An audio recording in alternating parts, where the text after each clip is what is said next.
Chapter 1, All Mine 1. This serves as a warning from over 100 chapters ahead, not knowing whether to issue a warning first. I am sharing this for the first time. This is a relatively niche narrative that may not cater to the tastes of the majority of readers. If you find it unpalatable, I urge you to close it immediately. However, if you find it somewhat agreeable, I am truly honored to have your favor. Should you find it lacking halfway through, yet still wish to discover the conclusion, allow me to provide a spoiler. The virtuous shall have a favorable ending, while the nefarious shall be vanquished by the female lead. Writing is no easy task. I pen this merely as a side endeavor to entertain. Thus, I kindly suggest refraining from giving low ratings or disparaging either the characters or the author. If you find it impossible to resist, I would advise against criticizing the author. The Huijing Manor is nestled within the precious real estate of Capital Star Circle 004, belonging to the illustrious Shrank Major Jiang Yin of the 4th Military District. Master, you the mechanical butler entered, adopting the guise of a professionally attired woman, her voice crisp and efficient.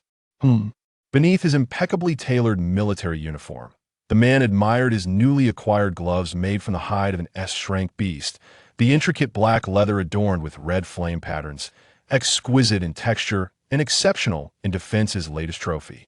How many times must I reiterate? Do not barge into my quarters unannounced. The civil administration system has conducted a marriage matching for you. The man furrowed his brow slightly. Isn't Princess Roar not turning of age for another 3 days? Why the premature notification? No, is not Princess Roar. What is the meaning of this? Setting aside the black gloves, he activated the communication device, discovering indeed a new message had arrived. Upon opening it, he found the following. Comforter, Songyu. Rank, a rank. Age, 22. Origin, North Star Circle 006. Contact information. Matcher, Jiang Yin. Rank, Shrank. Age, 27. Origin, Capital Star Circle 004. Position, Lieutenant Colonel of the 4th Military District, Battlefield Commander. Residence, Huijing Manor, Capital Star Circle 004. Parents, Jiang Honglian, Jiang Zhaoqiang. The profile of the comforter was succinct, whereas that of the matcher was extensive, detailing height, weight, blood type, medical history, scars, every conceivable detail, even to the age he began to speak and the age he reached sexual maturity. According to imperial law, following the civil administration's matching, the comforter possesses the right to select from the matcher, while the latter must await selection. Jiang Yin suddenly felt akin to meat upon a chopping board. He had anticipated being chosen by Princess Roar, only to find himself diverted to another buyer midway. Though indifferent to the identity of the buyer, the man, adept at devising strategies to repel foes on the battlefield, now found himself utterly helpless to extricate himself from this predicament, an experience far from pleasant. No, purchasing meat requires expenditure, yet selecting him demands none. Realizing this, Jiang Yin felt an inexplicable discomfort. Songyu? Who is she? Repeating the unfamiliar name, Jiang Yin knitted his brows, curiosity piqued regarding this unexpected contender, and a rank comforter, merely 22 years old. Even the most promising candidate, Princess Roar, was anticipated to only achieve a brank or possibly a crank upon her initial assessment once she matured, perhaps reaching a rank a decade hence, and shrank before her 45th year. Females as comforters are not only in scarce supply, merely 1/5 of their male counterparts, but also face significant challenges in advancement. Typically, those scoring above 95 in their initial assessments are classified as a rank or even frank, and the vast majority will never attain brank throughout their lives. A fortunate few may achieve breakthroughs, yet by the time they reach brank or a rank, they are often too advanced in age to engage in matrimony, diminishing the significance of such progress. Conversely, while most males also commence at a rank or frank, it is common for them to reach brank within a decade, subsequently experiencing exponential growth in their divergence.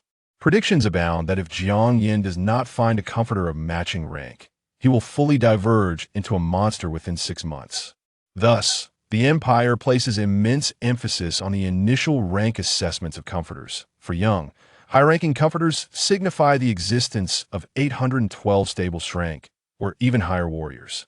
Although rank warriors are born annually, they seldom retain their status for long due to divergence. Have you not seen the news? She just turned 22 yesterday and passed the comforting rank assessment, and her true form is that of a phoenix tree. Jiang Yan's true form is a noble fire phoenix. A phoenix tree? Is it the tree upon which phoenixes dwell? No wonder it pertains to me, Jiang Yan scoffed coldly. Who else is her matcher apart from me? The mechanical butler shook her head. Only Miss Song Yu has access to that information. What are the subsequent arrangements? Shall I meet her? Yes. Very well, understood. The mechanical butler continued. However, I must advise you to establish contact with Miss Song at your earliest convenience. Your fixed and liquid assets have already been locked and will transfer entirely to Miss Song's name in 3 days. Jiang Yan, holding a cup of black coffee, let it tremble in his long fingers as he recalled this detail. This includes your aircraft and spacecraft, meaning until you obtain Miss Song's consent or rejection, you will possess nothing. The mechanical butler's delicate voice suddenly shifted to a deep male timbre, her graceful form morphing into that of a middle-aged man. Moreover, my designation has now been changed to that of Miss Song. I sincerely apologize, Mr. Jiang. Until permission is granted, I shall not be able to serve you further. No sooner had he spoken than the mechanical butler powered down without warning. Jiang Yan inhaled deeply as a phoenix. It was exceedingly difficult for him to restrain himself from erupting in fury at this moment. Curse this damn Comforter Protection Act. Even he, once a master, could no longer possess any personal property once designated a family head. Yes, he must now refer to her as family head. Having been addressed as master, commander, or sir for a lifetime, Jiang Yan gritted his teeth at the thought of this title. In vexation, he shattered a decorative piece upon the coffee table, watching as his account plummeted from 0 to 32 star coins indeed. Even that ornament was no longer his. Gritting his teeth, he retrieved the communicator, locating the message containing the contact information, and pressed on to find Song Yu. Meanwhile, Song Yu had arrived at the villa prepared for her within North Star's circle, surrounded by no fewer than 40 soldiers providing round-the-clock protection, much like a giant panda under tight security. Fortunately, apart from some necessary surveillance, the interior of the villa remained relatively tranquil. At this moment, all who were astonished by the emergence of a new Orang comforter were eclipsed by Song Yu's bewilderment. She had been walking peacefully down the street when, inexplicably, she found herself transported, preceded by a flash of red light, and was suddenly hailed as a genius by a multitude. Song Yu had every reason to suspect these individuals were mocking her, for she had failed 3 subjects in her recent final examinations. This could not be entirely attributed to her. However, since the beginning of this semester, she had been plagued by a series of bizarre visions of apocalypses, mutations, and a growing number of male beast-type matchers, along with the disheartening statistic that the ratio of female plant-type comforters had dwindled to below 5 to 1. Coupled with draconian standards of behavior from matchers reminiscent of the ancient virtues and the oppressive Comforter Protection Act, among other concerns. Such dreams had haunted her throughout half the semester, rendering her unable to sleep soundly for a single night. After consulting several doctors and consuming a plethora of tranquilizers to no avail, she finally traversed into the world depicted in those dreams just a day prior. Chapter 2. All Mine, 2. She found herself inhabiting the body of a person who shared her name, surname, age, and even bore an uncanny resemblance to her at the moment of her transference. The individual known as Song Yu was queuing to undertake the soothing practitioner-level assessment. Before long, she was surrounded by a throng of admirers declaring her a prodigy, with several men attempting to breach the crowd's barrier, brandishing roses in a bid for her affection. Startled, Song Yu instinctively recoiled. Fortunately, she was soon escorted to a villa. Accompanying her were the parents and younger sister of this body, specifically her mother, father, 3 uncles, and 1 sister.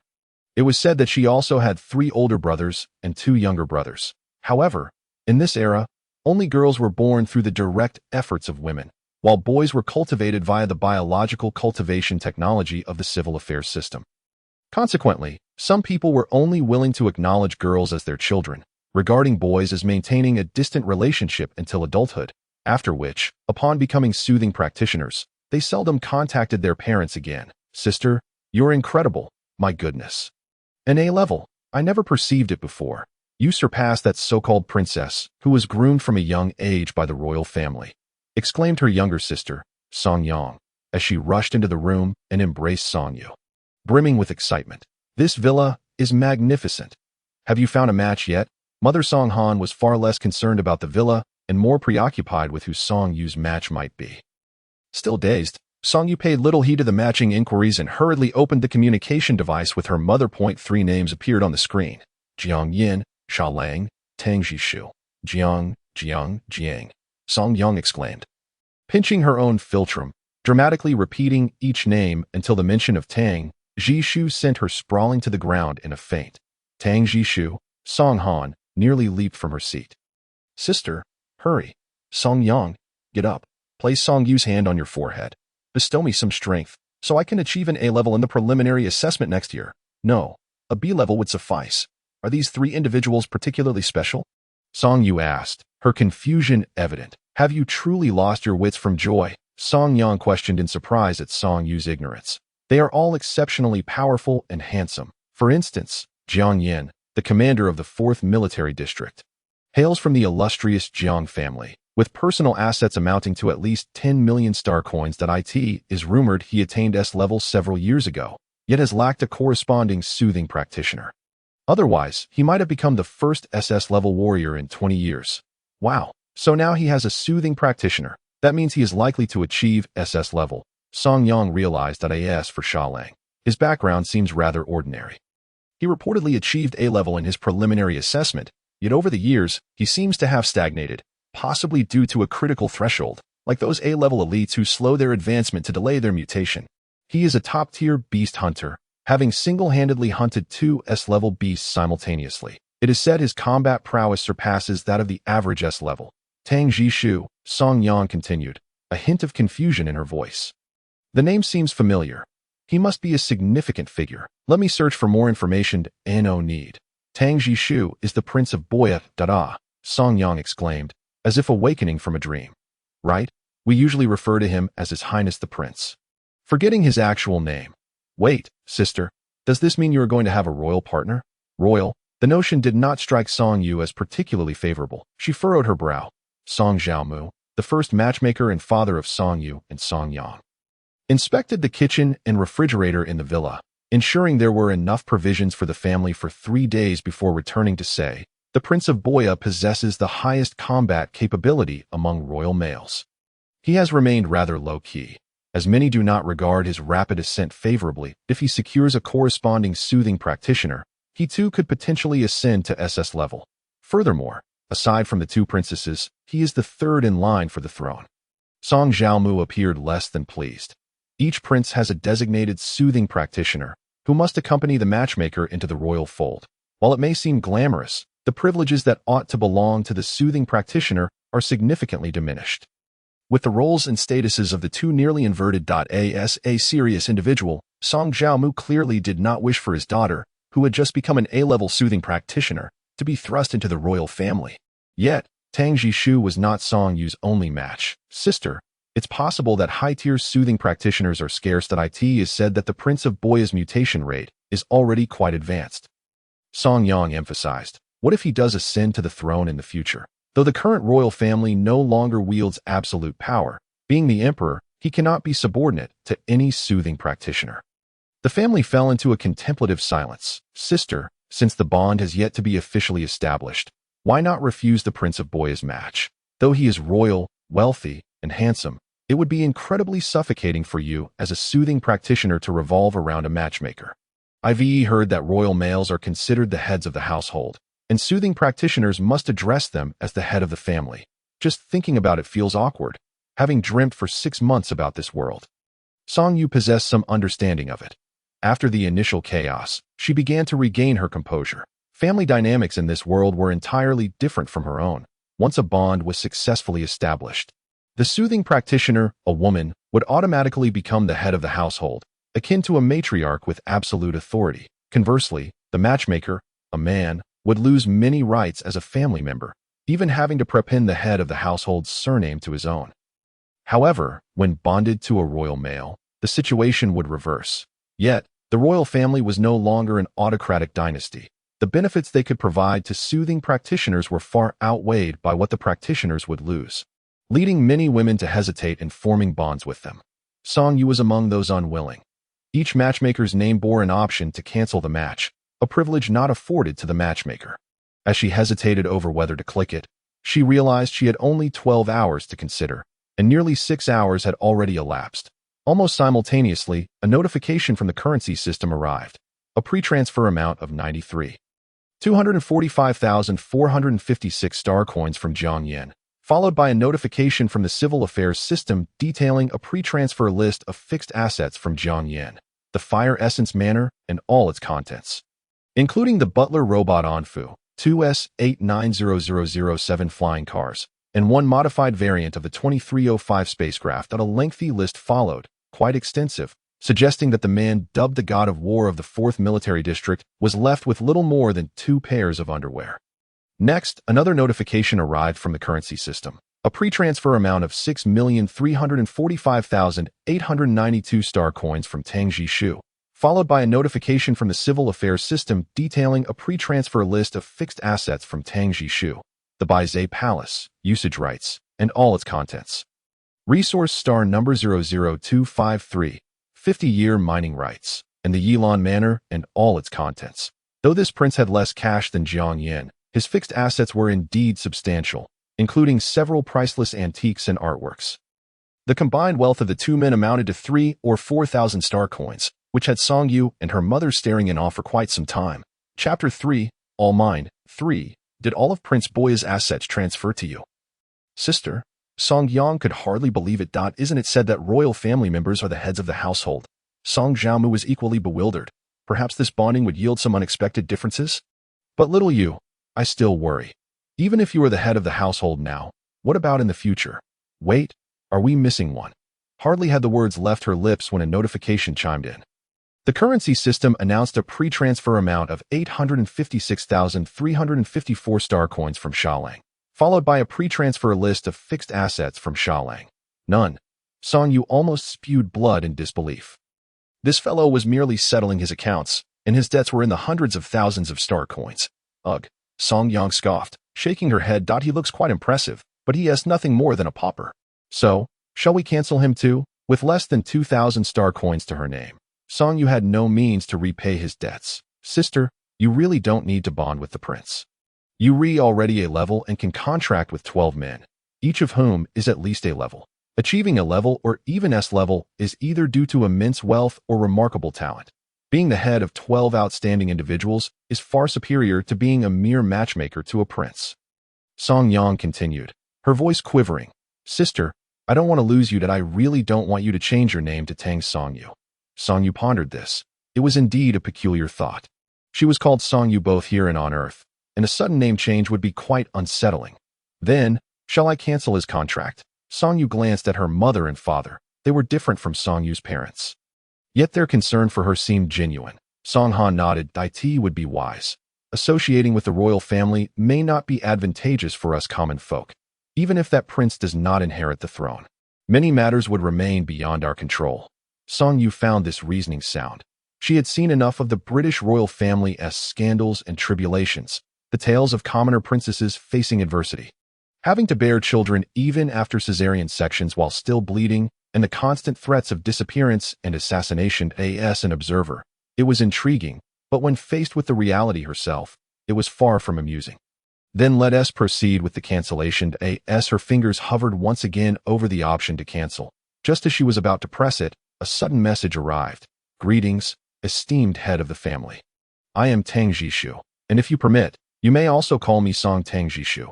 Please do not refuse my match just yet. I will initiate spatial traversal and should arrive at the Beishang star cluster in approximately 2 hours. Reaching star 006 within 3 hours. I implore you to consider whether to accept me only after we meet.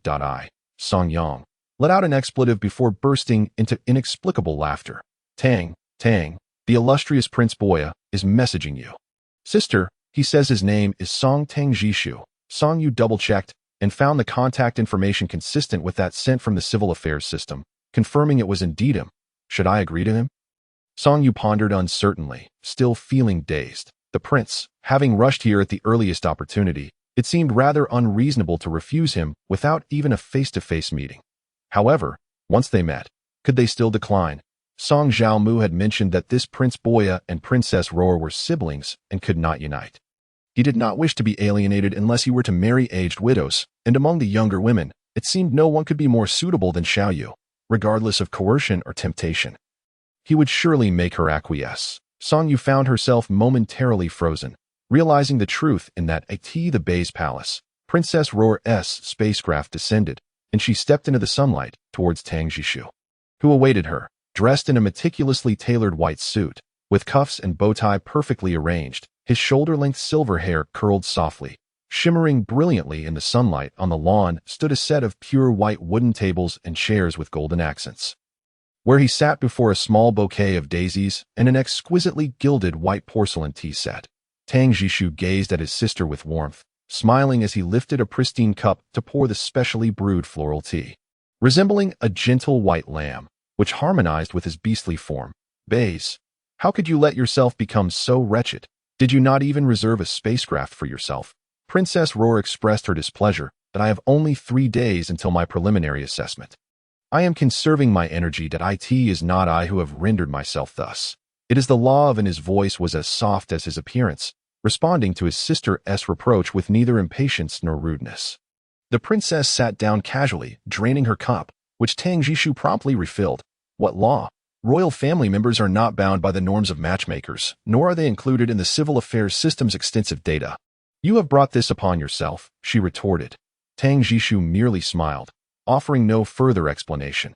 Indeed, he had actively requested that the civil affairs system match him with Song Yu as an ordinary participant, and had also insisted that all his assets be transferred under her name. He even interfered with the civil affairs system to delay notifications to other matches by half a day. Dan, you know what I have always aspired to achieve. The royal family monopolizes far too many resources. His light-colored pupils lowered slightly. He possessed large double eyelids. Had our 5 uncles not monopolized the A-class pacifiers, the empire could have had at least 50 young S-class warriors who would not have perished prematurely, becoming the backbone in our battle against the alien beasts. Yet, among our dear uncles, 3 barely reached B-class in their lifetimes, while the other 2 only attained A-class after turning 40, having never even encountered a living beast. Those pacifiers, even those who reached A-class only in their 40s, could easily match with young S-class candidates. Even if they only lived to 80, they would still have a good 40 years left. Conversely, those without sufficiently powerful pacifiers typically do not survive more than 5 years after becoming S-class. So, you wish to? I wish to be the catalyst for change. A prince leading a life of extravagance in the capital star cluster, merely draining more resources, pales in comparison to the importance of an S-class warrior capable of combating the beasts. As the eldest prince of this generation, my actions could set a precedent for my younger brothers. What if you inherit the throne? Princess Roar paused slightly. Not just you, but your children would also lose their claim to succession. That we all know that is unlikely. The first in line is our sister. Then you, and only then am I considered. Besides, our sister already has a match and will soon have her own children, as will you. The royal family does not wield such immense power anymore. There is no need to be overly selective, nor are they in need of another heir. Princess Roar pressed her lips together, seemingly filled with concern for her brother's impending unknown fate. Did I hear you have initiated temporal traversal? Tang Jishu nodded. I would like to accompany you. The cost of activating it is quite steep, and it would be unwise to undertake it alone. You? Yes, just for the preliminary assessment in the Beishang star cluster. Just recently transitioned from A-class. It sounds quite promising. Tang Jishu smiled. I am yet uncertain whether Miss Song Yu will consent to my proposal. After all, she is an A-class from her preliminary assessment, with a high probability of advancing to S-class, and has a plethora of matches to choose from. She need not wade through the murky waters of the royal family. That commoner, I would lend her tenfold courage. Yet she wouldn't dare refuse the royal family. Thus, the reputation of the royal family continues to decline. Tang Jishu observed the anger in his sister's eyes. Without the sustenance of commoners, where would the nobility derive their existence? Ultimately, we are but parasites clinging to them. Chapter 4. The meeting, 1, at the municipal hall of the Beishang star cluster. The already busy workers were further strained upon receiving news of Prince Boya's impending arrival. Scurrying about with frantic urgency that I was hoping to ask the mayor to introduce my nephew to Miss Song. He is only 23 and already a B-class, undoubtedly a promising S-class candidate. A woman. Cigarette in hand, loudly discussed with another in the break room. It appears that opportunity has slipped away. Prince Boya, TSK. That little girl from the Song family has matched with a prince. Looks like Song Han is finally blooming again. Although nearing 50 and still a D-class, with such wealthy sons-in-law, she need no longer worry about mortgage payments. Are there not plenty of low-ranking young men readily available? The two women laughed heartily. Paying no heed to the several men nearby who were sweating profusely, Song Han was merely a low-level employee at the municipal hall, and these two women were technically a notch above her in rank. In a couple of years, your daughter will also be up for her preliminary assessment. What if she turns out to be an A-class as well? Wouldn't you be blooming again? Waiting for that is akin to buying a cursed lottery ticket. Before she could finish her sentence, the woman facing the door suddenly sprang to her feet, her body tense, performing a rather unrefined half-squat salute. The other woman immediately turned around. Entering were a man and a woman. The man donned a pure white suit, his waist cinched tightly, accentuating his broad shoulders and slim waist, while gold-rimmed glasses impeccably framed his face. The woman wore a light green dress, adorned with a radiant gemstone necklace and a pearl bracelet long extinct for centuries. Their delicate yet extravagant accessories accentuated their regal allure, coupled with an innate air of authority that rendered them intimidating to approach. It was none other than Princess Roar and Prince Boya. Everyone recognized them, accompanied by 4 guards and the mayor, whose face was creased with a broad smile. Your Highness, Prince, you have graced us with your presence. Was your journey here smooth? Mayor Wang Jinminjiu inquired with a flurry of pleasantries. There is no need for such formality, Mayor Wang, Tang Jishu replied with his ever-gentle smile. I wish to meet Miss Song Yu as soon as possible. I shall contact Song Han immediately, so she and her daughter can meet you. Mayor Wang promptly reached for his phone, for as mayor, he would not treat a low-level employee with undue courtesy. He regretted not having contacted Song Han sooner, as doing so now would keep the princess and prince waiting at least 30 minutes, an undeniable breach of etiquette. No, I will go meet Miss Song myself, Tang Jishu interjected. I am in quite a rush. Please arrange for a flying car to expedite my departure. That cannot do. They are currently at their villa in the outskirts, which is far too unsafe. Do not worry. I can ensure my own safety. He is an S-class. Enough. You need not concern yourself. We did not come here to merely pay a visit to the municipal hall. Princess Roar soon grew impatient, disliking the demeanor of those around her and the pointless backdash and dash forth. In less than 10 minutes, a flying car was ready, and Tang Jishu and Tang Jian departed the municipal hall. Mayor Wang Jinminjiu wiped his forehead with a whole pack of tissues, his carrot-like fingers trembling slightly from anxiety. It seemed that a prince had never before visited such a small place as the Beishang Star Cluster. And now he had come and gone abruptly. How stunning. Far more charming than online. The two women, who had previously been discussing blooming trees, were now mesmerized, glancing at the unremarkable men around them, including Mayor Wang Jinminjiu, who paled in comparison to the prince. I must ensure my daughter trains well. Gene enhancement must not cease. Upper-class men are indeed different. In the flying car, Tang Jishu gripped his hands tightly, revealing his nervousness in the absence of others. Are you anxious? Princess Roar inquired. She is merely a commoner. We are royalty. Tang Jishu chuckled softly, gazing at the towering skyscrapers in the distance. This northern star district was far more chaotic and congested than the capital's. As far as the eye could see, there was scarcely a trace of greenery, just a dense array of residences and bustling crowds. Would a woman raised in such an environment inevitably embody the city's essence, impatient, irritable, and driven solely by profit? I dislike undertaking things without preparation. This situation has arisen far too abruptly, Tang Jishu remarked. Rest assured, brother, if that Song Yu turns out to be a nefarious character, I shall utilize royal prerogatives to annul your match. Princess Roar declared, her head held high with the pride of a small princess. The hovercar swiftly halted before a modest villa, which was indeed quite small, with an estimated area of no more than 300 square meters and merely 3 stories. Almost devoid of a courtyard, its decorations were rather shabby, likely not much better than the villas in the capital's slums. Princess Roar appeared discontented. Brother, their home is far too small. Are you really going to reside in such a place? I will meet her shortly. She must accompany you back to the Bey's palace. I am the matcher, so there is no need for concern that I end my days in the first military district. I endured far worse. Tang Jishu gently reassured his sister that no, this place is merely a temporary accommodation from the municipal office. She continued. Leaning against the doorway was a young woman clad in oversized nightwear. She was youthful, with a cascade of black hair, and in a world where women tended to be on the heavier side, she appeared strikingly slender, of average height, her gaze laced with mockery. Our family resides in a densely populated area not far from the municipal office. With over 10 individuals crammed into a mere 120 square meter four-room apartment, my mother occupies one room. Her 4 partners are split between 2 rooms, and my sister and I share one, while my brothers take the other. Fortunately, several of my older brothers have reached adulthood and have successfully matched with soothers. Otherwise, the younger children would have to sleep in the living room. Each morning, I must vie for the bathroom with my mother's match and siblings, and even in the sweltering summer heat, we cannot open the windows for natural ventilation. She shrugged, unfazed by Princess Roar's increasingly contorted expression. According to the customs of the Northern Star District, as the eldest daughter, I cannot separate from my parents. Consequently, I may find myself sharing a room of less than 15 square meters with my match. My match, in addition to daily chores like doing laundry and preparing meals, will also attend to my parents, catering to my mother's needs and those of all her partners until their end of days.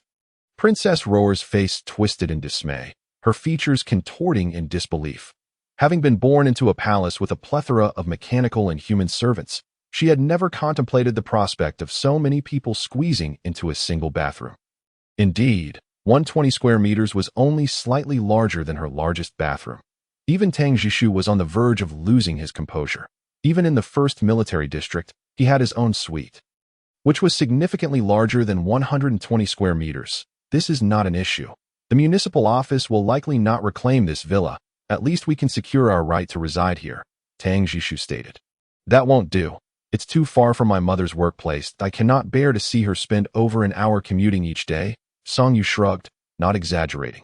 This was the reality of life for most ordinary citizens in the Interstellar Empire, crowded and noisy. If things continued along their current trajectory, Song Yu, the real Song Yu, would indeed remain at home, likely finding a few D or E-grade matches, continuing to live with her mother's family. If fortunate, she might acquire a small house of her own before turning 40, and then continue to live in close quarters with her children. Chapter 5. The meeting too, of course, she would not live such a life, after all. She was an A-grade. This was merely a scare tactic. After the municipal office received news of Prince Boy's impending arrival, they whisked her parents and sister away. Song Yu had no idea where they had gone, nor whether they had been threatened. Brother, let us leave. This woman has gone mad. Princess Roar, surprisingly, seemed somewhat intimidated, suddenly fearful of this woman recounting terrifying tales. Tang Jishu gently patted her hand, which was tightly gripping his arm. He could certainly see that Song Yu was merely engaging in hyperbole and did not wish to engage in further debate. Bowing slightly, he maintained a warm smile. Miss Song, good day. It is a pleasure to meet you. Song Yu returned the smile. What you mentioned earlier was merely a minor issue stemming from financial concerns. I trust you are aware that upon becoming an A-grade soother, even without the assets of a match, one can still lead a prosperous life. Princess Roar, clearly slow on the uptake, only reacted after her brother's reminder, releasing Tang Jishu's hands and placing her hands on her hips as she confronted Song Yu. You deceived me. Song Yu shook her head. No, this is merely my current plan for the future. Of course, plans can change rapidly. Perhaps there will be differences down the line. Who can say? Tang Jishu and Song Yu's eyes locked for an instant, and he was the first to look away. I believe we can still have a discussion. Song Yu pondered for a moment, slightly turning to indicate he should enter. Once inside, Song Yu stood before the door. My guests are limited to Prince Boy. If this young lady wishes to meet, she must make an appointment 3 days in advance. Princess Roar's eyes widened, her face turning crimson with indignation. She had never been so summarily dismissed. Even as a princess, she could not barge into a commoner's home uninvited. Could she? 10 minutes later, Song Yu and Tang Jishu were alone within the villa, leaving Princess Roar outside, fuming with frustration. Please, have a seat. Tang Jishu invited. Observing the empty coffee table with dissatisfaction, he slightly shook his head, noting the negligence of the inhabitants who had not even prepared refreshments for Miss Song. Song Yu assumed he was mocking her hospitality. But soon Tang Jishu entered the kitchen, and the sound of running water filled the in less than 5 minutes. He returned with 2 glasses of juice, frosted crystal glasses, one adorned with a slice of lemon, while the other remained bare. Clearly, one slice of lemon could not be the sole piece. He had deliberately reduced the specifications of one glass. Song Yu washed his hands, curious as to which glass he would present to her that appeared more refined due to the lemon slice. Moments later, Tang Jishu placed the glass with the lemon before Song Yu.My apologies. I have overstepped my bounds. Sunlight streamed in, casting a warm glow upon him as he slightly bent to arrange the juice for her. Resembling a luminous white unicorn, noble and gentle, Song Yu offered a slight smile, acknowledging, after all, this is not my home. Tang Jishu took a seat, leaning forward slightly, displaying a measure of restraint. Miss Song, regarding the matching process within the civil affairs system, Your Highness, I am but an ordinary person. I understand that if you truly desire something, I cannot refuse your request, Song Yu interjected, recognizing that his earlier words had not deterred him. However, you must understand that both parties must willingly engage in a relationship. Whether in marriage or emotional solace, if I am unwilling, the effectiveness of soothing will be compromised, even if a contract is established that I am only an A grade, while you have already attained S grade status. By the time I reach S grade and can soothe you against my will, you may well have already undergone a transformation. The juice was delightful, and Song Yu savored it leisurely. Miss Song, I believe there may be a misunderstanding. Tang Jishu replied. Maintaining his expression, he took a sip of the juice, which was slightly less tangy due to the absence of lemon, then regarded Song Yu earnestly. I assure you, I am no different from any other match. My obligations to my family and my respect for you will not falter in the slightest. Upon entering into a contract with you, I shall renounce my claim to the throne and will never demand you enter the royal fold or relinquish your other matches. Song Yu smiled. His sincerity was commendable, and it pleased her. Your Highness, how can you guarantee this? The royal family fears losing the people's favor above all else. Should you agree to contract with me, I will publicly document all that I have stated. Even if I were to attempt to retract my words one day, the royal family cannot afford to have a capricious heir. Song Yu's brow furrowed slightly. She was well aware that the royal family disregarded the law, possessing countless means to circumvent it. Yet, they were wary of public opinion, even in an era of extreme information proliferation, and despite the royal family's carefully curated image, they were still susceptible to rumor. Renouncing your claim to the throne, Prince, do you truly mean it? Song Yu scrutinized him closely. He was rather young, and though he endeavored to adopt a humble demeanor, he could not entirely conceal the aura of authority that accompanied his status as a prince. His rare white hair and white eyes further accentuated his distinction that it was impossible not to have some errant thoughts in the presence of such an individual. She merely discerned the difference between a handsome man and a collection of handsome men. Tang Jishu chuckled softly. Miss Song, rest assured, this is not a whimsical decision on my part. If I truly valued the claim to the throne, I would not have ascended to S grade. Indeed, Song Yu clicked her tongue, conceding his point he was S grade. Without a suitable soother, he would hardly survive to inherit the throne. That if he desired the crown, he could easily remain at a lower grade, effortlessly selecting a dedicated soother from among the nobility. Then, Song Yu glanced at the time. There are still 12 minutes remaining. That I hope to see your commitment within this time frame. If by the last minute there is still nothing, I will promptly annul our match. Tang Jishu remained silent, seemingly unperturbed as he leisurely sipped the juice in his hand. Song Yu, of course, felt no urgency. After all, canceling the match would only take a second. And even if it could not be cancelled, as the head of the family, she could initiate the dissolution of the contract herself. The countdown reached 32 seconds, then 31. Tang Jishu suddenly rose to his feet. He gazed intently at Song Yu for a few moments, then knelt on one knee before her. The document relinquishing his claim to the throne had already been made public, my lady. Indeed, no sooner had Tang Jishu uttered those words than a notification appeared, boldly stating, Prince Boya renounces his claim to the throne. Song Yu clicked to open it, finding the contents identical to what Tang Jishu had just declared, with the signature reading Song Tang Jishu. As Song Yu had anticipated, he had prepared this in advance, merely awaiting her consent to send it out. Given the speed of information dissemination in this era, such monumental news would be trending within minutes. The two exchanged glances for 10 seconds until the option to cancel the match vanished, and the black text transformed into red, signifying that they were now legitimate partners. The atmosphere suddenly grew delicate. Song Yu felt somewhat awkward. She wished to extend a hand to help Tang Jishu up, but hesitated, unaccustomed to touching strangers, particularly someone of such noble lineage and striking appearance. Suddenly, they were family. Song Yu rubbed her hands together, uncertain where to place her arms, feeling a bit out of sorts. Is this truly my husband? Do not worry, my lady. We still have plenty of time. It seemed Song Yu finally grasped a crucial point. You are not leaving? Tang Jishu appeared equally perplexed. My lady, we have already formed a contract. Aside from official duties, I must remain by your side to serve and protect you. Indeed, Song Yu simply found it a bit unusual to marry with such efficiency. Please, take a seat. There is no need to kneel. Chapter 6. The meeting 3. Before they could exchange further words, a series of loud knocks echoed from outside if they did not open soon. The iron gates of the villa might be in jeopardy. What is happening, brother? If she is bullying you, just call for me. Clearly, Princess Royer had spotted Tang Jishu's public announcement and was unaware he intended to completely renounce his claim. She naturally assumed that Tang Jishu was losing ground in their negotiations, ultimately being compelled to issue such a proclamation. Moreover, he had publicly adopted the name Song Tang Jishu, Song Yu. Let me tell you, my brother has a gentle temperament, but I am not easily trifled with. Princess Royer continued to shout, and as the grand door swung open, Song Yu and Tang Jishu emerged hand in hand. Her brother, Prince Boya, appeared to be smiling. Your Highness, I trust you have seen the news, Song Yu said with a hint of pride. As for whether I bullied Jishu, that is a matter for our family. So I kindly ask you to refrain from meddling too much. Princess Royer was unwilling to concede, yet found herself at a loss for a retort. She simply felt that this commoner would take advantage of her brother. Despite his S-rank status, Tang Jishu, somewhat helpless, addressed Ji and please go to the official office and prepare yourself. Your initial assessment is imminent. They had made an exception to open a spatial passage.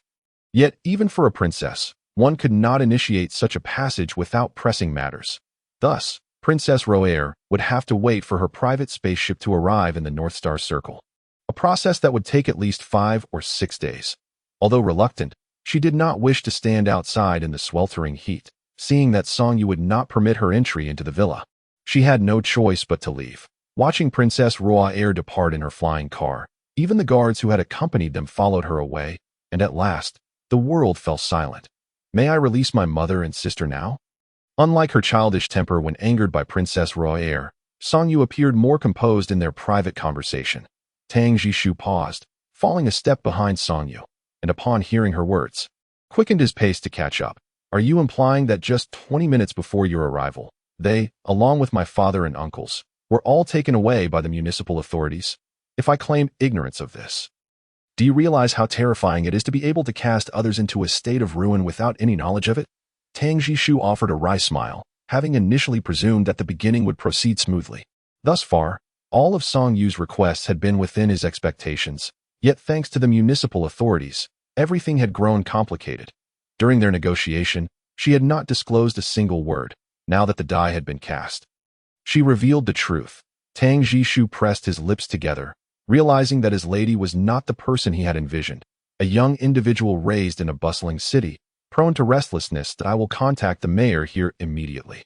Regardless of where they are, I shall personally bring them back. Song Yu sighed deeply. I believe it is unnecessary.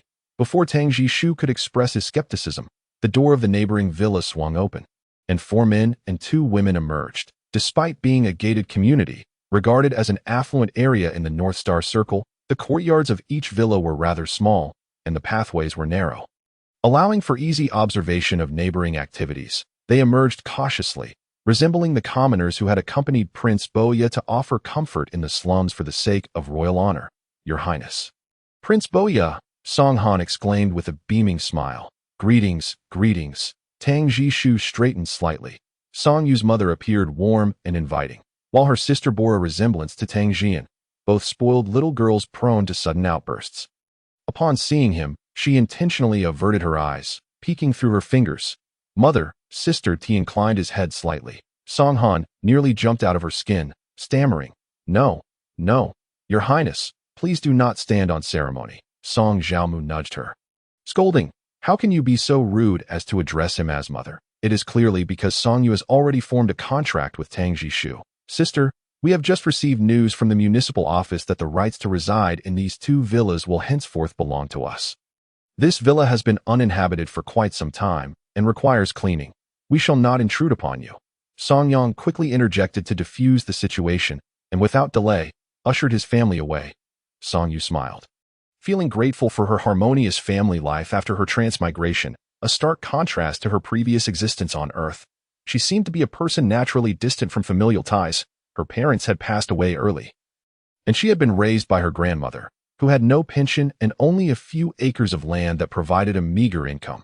During her first year of middle school, her grandmother also passed, and for 2 years, she was taken in by her aunt, who succumbed to a serious illness shortly thereafter. Her uncle swiftly found a new partner, and Song Yu was cast out along with a few of her old clothes.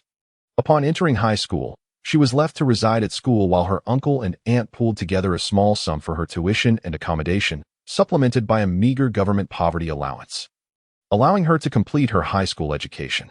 Fortunately, she excelled academically and gained admission to a respectable university, earning bonuses and support from her county, village, and school, alongside student loans and her own part-time work, which spared her from starvation during her university years. Yet, during those years of displacement, evicted from others' homes, she had always envied those who had parents and a place to call home. What is it? Noticing Song Yu lost in thought, Tang Jishu inquired, just recalling some memories. Song Yu replied as she walked back with him. Now, she not only had parents but also a husband, though the villa was modest. The evening breeze carried the fragrance of flowers, creating a most pleasant atmosphere. But lady, do you have any plans? Tang Jishu asked. I still do not know your profession, that I have just graduated from high school. What profession could I possibly have? In the Starry Empire, people live longer than on Earth, with an average lifespan of 103 years, retiring at 80. Naturally, the duration of education is also extended.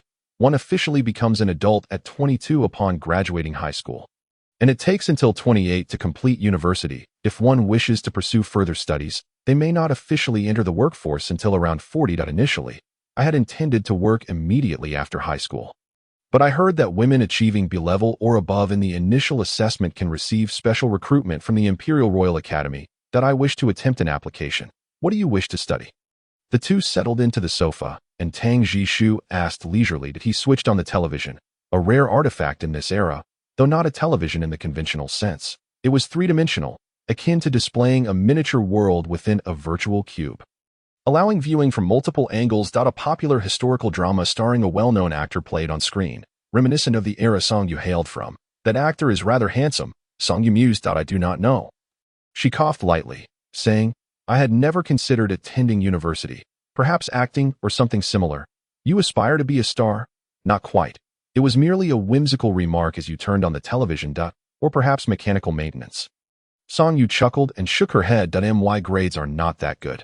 Even with special recruitment, I likely cannot choose my major, so I will study whatever is available. You will have choices, Tang Jishu reassured her. Though not every discipline may be selectable. Choose something you enjoy. Indeed, now that I have formed a contract with you in Zhongyan, I likely need not worry about earning a living, allowing me the freedom to pursue what I truly like. This is what I ought to do. Tang Jishu's face bore a hint of pride at the prospect of providing a better life for his lady. Chapter 7. The Transformation Ahem. What about you? What is your level of transformation? Alienation is a most dreadful phenomenon. Even a mere degree of one can precipitate a brief period of uncontrollable transformation into one's true self. The smaller the value, the shorter the duration of this loss of control, and the lesser the degree of uncontrollability. Typically, those below D level experience alienation less than 20 times a year, and even without a soother. The probability of such occurrences rarely exceeds twice within that span. Once one reaches C level, the frequency escalates dramatically, yet it seldom surpasses 60 until reaching A level. With each incremental rise in alienation, both the duration and frequency of uncontrollable episodes tend to increase. Beyond S level, the growth accelerates further, culminating in a complete transformation into a monstrous entity at the threshold of 100, from which there is no return, not merely to their original self, but into something far more terrifying. 92. Such a high degree. Song Yu exclaimed, taken aback. While it may not lead to irreversible transformation, the duration of uncontrollability could be significantly prolonged. Tang Jishu nodded, indicating that his original form is relatively gentle. Thus, he is somewhat fortunate that is it painful. Song Yu blurted out, referring to the moments of loss of control. Tang Jishu chuckled softly. Actually, it feels quite neutral. I merely awaken in unfamiliar surroundings, with each awakening occurring at increasingly longer intervals, as if my life were being siphoned away.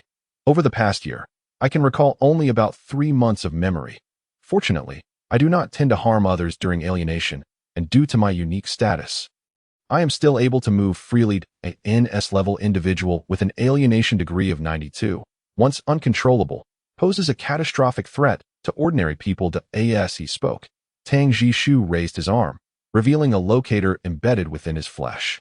Difficult to remove, this was provided to prevent me from wandering off or causing harm during alienation. The mechanical traces beneath his alabaster skin glimmered, seemingly reporting his location to an unseen observer.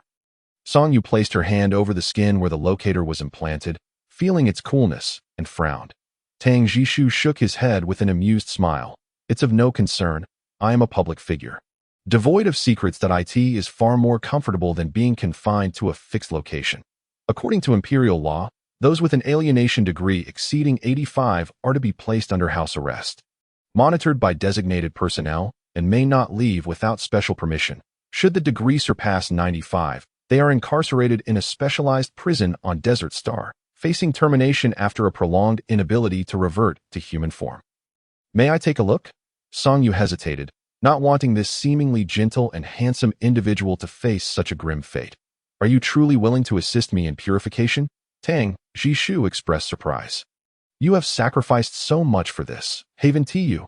Song Yu smiled lightly, unfazed. However, I have little experience with those who have undergone alienation, although I have heard of it. Before she could finish her thought, a plump white sheep suddenly appeared before her. It was not overly large, yet its round form was striking, with golden, sharply pointed horns and a faint luminescence emanating from its tail and head.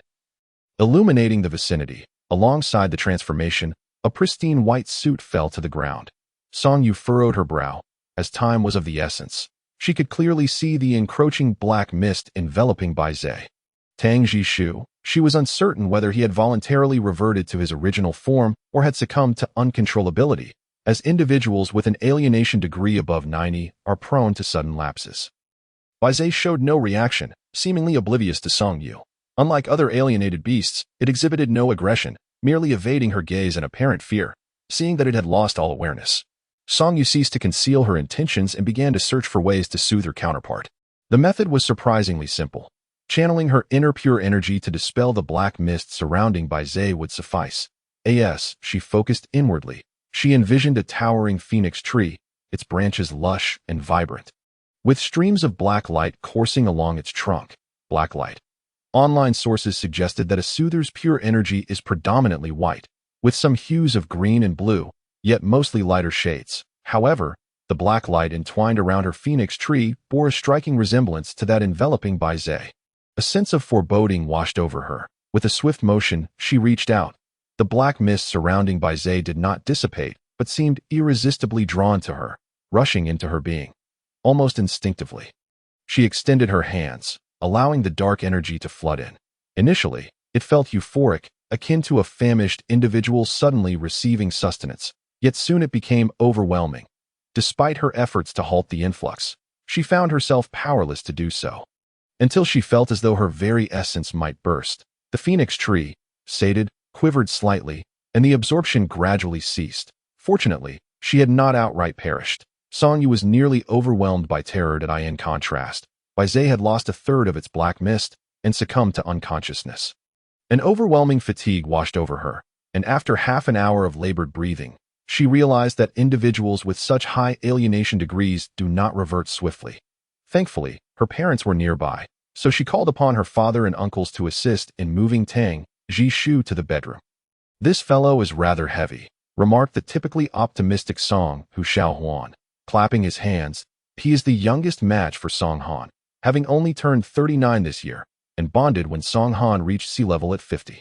Is he truly capable? Song Yang frowned at the swirling black mist around Tang Jishu, clearly troubled. His alienation degree must exceed 60. Song Yu, drenched in sweat and still feeling weak, replied, I just purified him a bit. He is much improved now. What? Song Yang clicked his tongue in no wonder he was so eager to agree to anything. Although he appears serious, it definitely does not reach 90. You possess remarkable skill. Indeed, you are A level. Noticing Song Yu's exhaustion, several uncles brought her prepared meals and fetched water, ensuring she was comfortable before departing. Only Song Han furrowed his brow, but chose to remain silent, just as Song Yu intended to enjoy a good rest.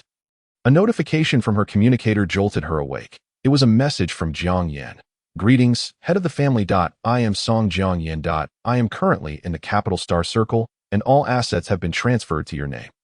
Could you kindly transfer some star coins to me for my journey to the North Star Circle? The message was a formal voice recording. Song Yu awoke with clarity. The star coins of the matchers were still frozen, leaving only her own 2,000 star coins. Would 2,000 be sufficient for the journey from the capital star circle to the North Star Circle? She had no way of knowing. All right, please hold on, she replied, contemplating a transfer of 1,000 star coins, her allowance for 2 months. She felt it paltry compared to Jiang Yan's 8-digit savings. Nevertheless, she resolved to borrow from Song Mama the following day. Convinced she could manage for 2 days, with a firm resolve, she transferred the entire 2,000, watching her balance dwindle to 2 digits, silently marveling at her own generosity. Chapter 8. Alienation 2.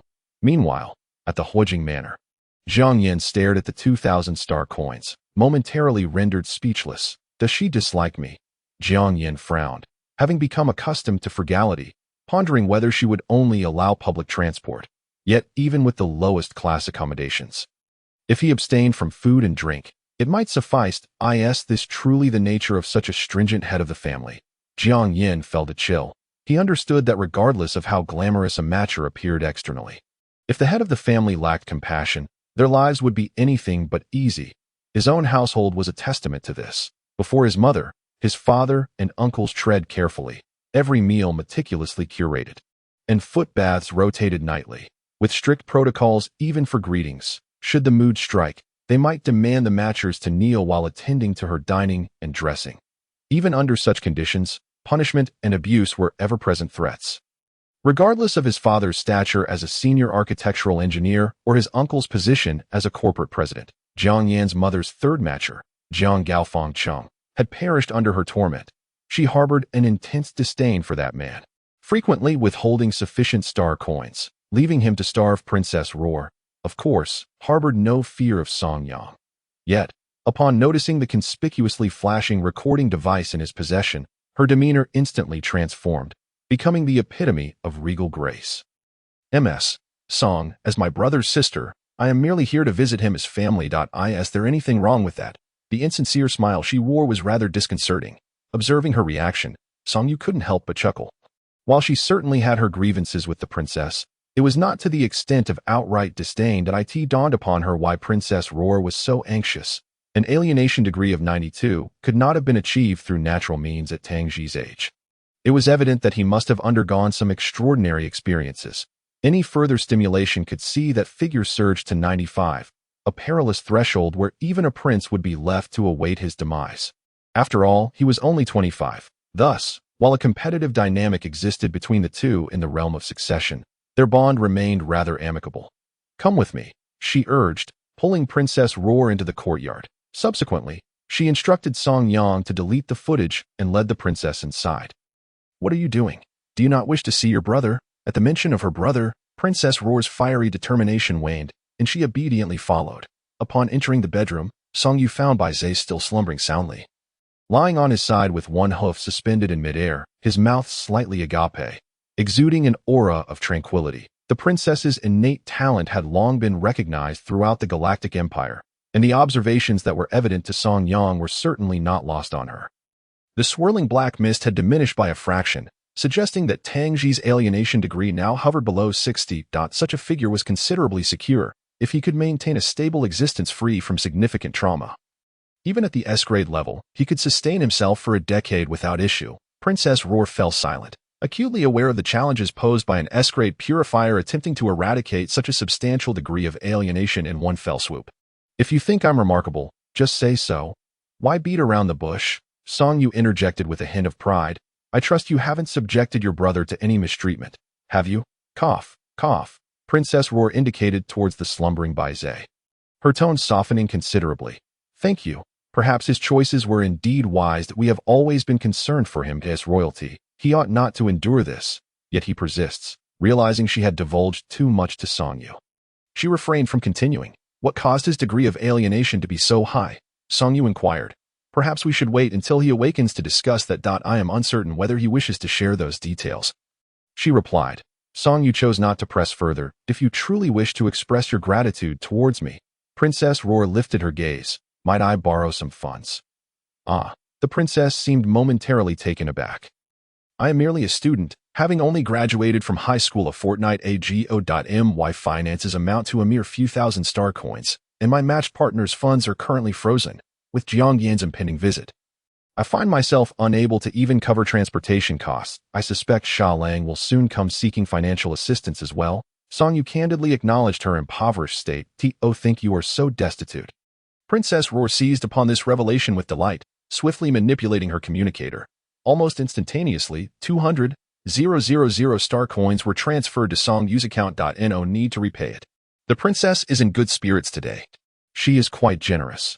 After exchanging a few more words, Song Yu learned that Princess Roar had acquired the villa opposite her own, intending to reside there for the foreseeable future in a couple of days.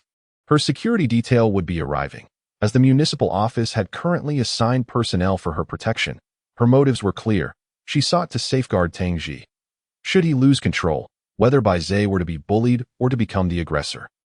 The situation would prove dire. With a sister like her present, Bai Zhe would possess a semblance of rationality. At the very least, there would be a security detail to intervene if necessary. However, it seemed that such measures were now unnecessary. With an alienation degree at 60, he fell well within the manageable range of an S grade. Song Yu was no malevolent entity. After Princess Roar departed, Song Yu remained by Bai Zhe's side, simultaneously researching knowledge pertinent to this world while monitoring his condition. She observed that the phoenix tree was gradually absorbing the noxious energy it had encountered the previous night, albeit at a slow pace. It would require at least half a month to fully cleanse itself. Moreover, she discovered that other pacifiers needed to cultivate spiritual energy anew after dissipating the toxic energy, with lower levels taking significantly longer to recuperate. The lowest F grade would require 6 months to recover, whereas an A grade would take a month. Hence, only 2 match partners could exist at the F grade, while 12 could be present at the A grade, as each partner needed to provide soothing at least once a year to ensure the alienation degree did not escalate too swiftly. Night fell swiftly, and as Song Yu found herself grappling with the esoteric concepts surrounding pacifiers on her computer screen, Bai Zhe gradually began to take on human form. The transformation was not swift. It was only when he was left with but 4 limbs covered in white fur that Song Yu truly recognized him. Once again, Tang Ji had reverted to human form. Song Yu glanced at the suit set aside, and then at the nude figure before her. He was exceptionally pale, his skin even whiter than his face, with long legs and defined musculature that, while not overtly prominent, nonetheless suggested the formidable prowess of an S grade. That he appeared fair-skinned, yet felt remarkably robust and resilient to the touch. Chapter 9.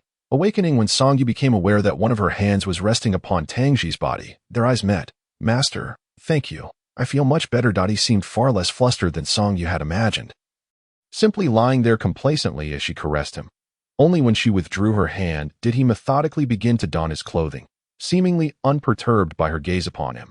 Are you satisfied? He inquired, even slowing his movements, a faint smile gracing his lips. That I have not undergone specialized training for physique enhancement. If there are any areas you find lacking, I can intensify my regimen for those specific parts. An awkward silence enveloped the room. Would you like to conduct an inspection? Observing Song Yu's silence, Tang Ji hesitated. That I assumed you allowed me to become your match partner. I presumed you were at least generally content with my appearance and physique. Or perhaps I do not meet your aesthetic standards in totality. If that is the case, I may need to schedule a consultation with a cosmetic surgeon. No. The candidness of his remarks left Song Yu astounded. She waved her hands in haste, swiftly redirecting the topic. How are you feeling? Have you improved? The precise values require testing, but I can sense that my alienation degree has indeed fallen below 60. Tang Ji ceased to meet her gaze, hastening his dressing. You were likely on the verge of entering S grade. Otherwise, an A-grade pacifier would not possess such strong soothing abilities towards an S-grade match partner. To be nearing S-grade upon initial testing, perhaps everyone has underestimated you. Song-yu shook her head. After a full day of study, she had begun to suspect that she might possess some unique quality. Unlike the pure spiritual energy described online, she was capable of absorbing the dark, noxious energy. Her phoenix tree essence enabled her to consume this tainted energy to strengthen herself. However, she found herself unable to articulate this to Tang Ji and could only ponder it in solitude. You seem fine. Are you hungry? There are still leftovers in the dining room. I can help you reheat them. As she turned to leave, Tang Ji halted her. Apologies, master. Since we have formed a bond, these responsibilities should rightly fall upon me. Yet, on my first day, I faltered and must trouble my sister and others. Tang Ji remarked, I have not learned to cook. I believe I will require some systematic culinary lessons. Song Yu shrugged. Not knowing how to cook was hardly a grave matter. We can hire someone or dine at a restaurant. Tang Ji tightened his grip on her hand. His tone gentle. You are an S-grade pacifier on the brink of ascension. The number of admirers will grow, as will those harboring ill intentions towards you. When it comes to food, utmost caution is essential. It is best that all meals are prepared by the matched partner themselves. Therefore, I still need to learn. Song Yu found no reason to oppose any further. After all, cooking was not an insurmountable task, and she was not particularly picky, as long as she was fed. Ultimately, Tang Ji did not require Song Yu's assistance in reheating his meal. He clumsily retrieved the cookware and, after some effort, managed to prepare the meal himself. Song Yu watched with a degree of trepidation, relieved that he had not set the villa ablaze. After dining, the atmosphere grew awkward once more. In a sense, this was their wedding night. As the night deepened, one might wonder if they should engage in activities befitting a married couple. Yet, they were still strangers who had only known each other for 2 days. Song Yu felt an overwhelming sense of discomfort.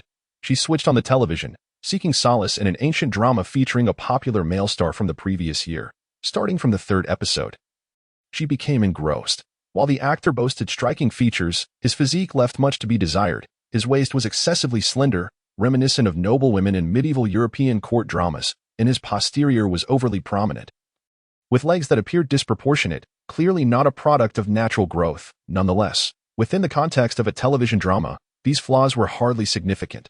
Song Yu was captivated, while Tang Ji remained at her side, slicing fruit and pouring water, yet he could not draw her attention away from the screen. He attempted to inch closer, but Song Yu subtly shifted away, maintaining a distance of approximately 20 centimeters between them. His name was Lin Yunyu, having risen to prominence only last year, with his family investing considerable resources to promote him. Yet, his own talents were commendable. He possessed good looks and a desire to hone his acting skills. Currently, he seemed to be at the C or D grade level, though that mattered little to him, as he would likely never find himself on the battlefield confronting monstrous beasts. As the episode of the television series concluded, Tang Jishu began to introduce the actor. The absence of a family name before the given name indicated that he was still single. Song Yu found this peculiar and cast a puzzled glance in his direction. If the head of the family were to favor him and proactively seek a bond, she mused, he would likely not refuse. Tang Jishu remained gentle, as if merely recounting a fact. I am matched by the civil affairs system. You, I, Jiang Yin, and Xia Lang share no emotional connection. It is entirely understandable that you do not favor us as a high-level soother. You have accepted us and fulfilled your obligations. Perhaps a couple of slots should be reserved for the civil affairs system, as a contribution to the empire, while the remainder can be matched with individuals of your choosing. You wouldn't mind if I favored someone else? Song Yu inquired, voicing her uncertainty. Tang Jishu shook his head. Very well. Song Yu suddenly felt a twinge of disappointment rising from within. I have taken his assets and promised to assist him with soothing, essentially prolonging his life. This is merely a transaction, isn't it? Then, will you also seek out those you favor? Song Yu pressed further. Tang Jishu shifted from sitting on the sofa to kneeling before her, earnestly grasping her hand and meeting her gaze from below. Head of the family, you will always be my sole head of the family and my only sexual partner. The mention of intimacy. Song Yu felt her cheeks flush. She had only just graduated from university in her own world. Although she had dated 2 boyfriends, she had never tasted forbidden fruit, particularly with a man who was more handsome than any comic book protagonist that I understand. Song Yu bit her lip. That I do not harbor feelings for him. I hardly know what liking means. I am simply fatigued. You know, soothing is quite draining. Why don't we rest? It is my oversight. I forgot how much energy the head of the family expended last night. Song Yu occupied the master suite on the third floor, which included a bedroom, study, bathroom, dressing room, flower room, and terrace. Its area comparable to the 3 bedrooms on the second floor. Tang Jishu resided in the only other suite on the second floor. On the left side, equipped with a large bed that could accommodate his larger frame. Head of the family. Tomorrow is Ji An's initial assessment day, and I wish to accompany her. Oh, very well. I shall join you as well. We had a pleasant discussion this morning. Song Yu was unsure whether to feel relieved. She had anticipated a good-night kiss from Tang Jishu, yet this was the topic at hand. Thank you. There's no need for gratitude. As Song Yu walked toward the bedroom, a sudden emptiness struck her, prompting her to turn back, grasp Tang Jishu's chin, and assertively bring him down to her level. Their lips merely brushing together before parting. A surge of joy washed over her, and she smiled unconsciously. Good night, my match. Chapter 10. Initial assessment. The following day, Tang Jishu finally met Song Yu's parents in human form. Mother, father, uncles, and younger sister. He felt a twinge of shame for accompanying the head of the family to her mother's home for a meal. Fortunately, Song Han and others did not exhibit much surprise, treating Tang Jishu with the customary demeanor reserved for a son-in-law, a plan they had discussed with Song Yu the previous evening. Thankfully, Song Han and her matches were quite easygoing, even without overt reverence. They posed no discomfort to others. The meal was promptly served, with Zhao Mu bringing in a basket of steamed buns. You 2 children, didn't he mention you would be leaving early today? So you'll have to make do with a light meal. Dad, as long as there's food, it's fine, Song Yu replied without hesitation. After all, the dream versions of herself and Song Yang had never been polite, often devouring their meals before they had even been fully served during their high school days. Yet today, Song Yang appeared rather shy, sitting primly to the side and taking small bites of her food. Mom, let us eat first. Otherwise, we'll be late, Song Yu urged, grasping Tang Jishu's hand. I know you have stringent royal protocols, but today is Princess Roar's big day. She was taken away early this morning. We should eat quickly and head out. According to folklore, the closer the assessment was to dawn, the higher the level attained. Yes, Jishu, do not hesitate. If you go to Princess Roar, she may be in a better mood, and the assessment level might be higher, Zhao Mu sighed. Having an additional high-level soother is far more significant than any breakfast etiquette. Wouldn't you agree?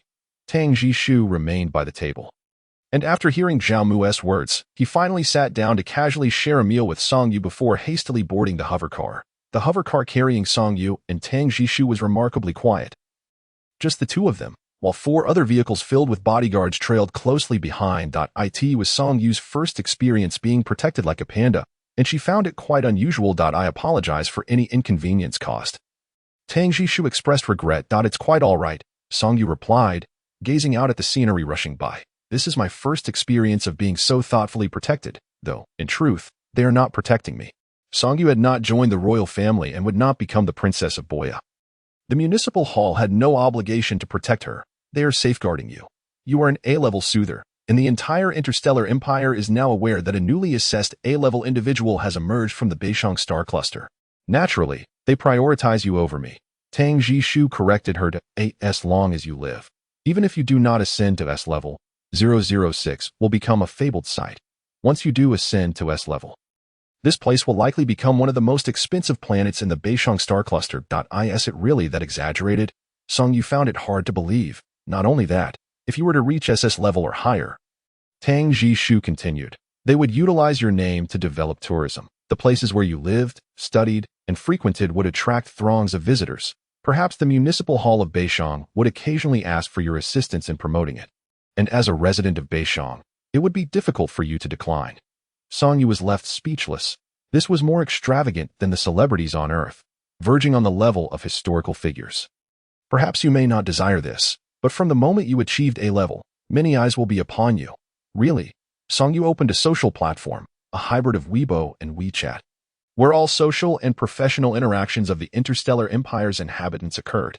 Upon logging in, an incessant stream of notifications greeted her, revealing that over 100,000 strangers had sent her messages. The platform had verified her account and even changed her profile picture to an ID photo.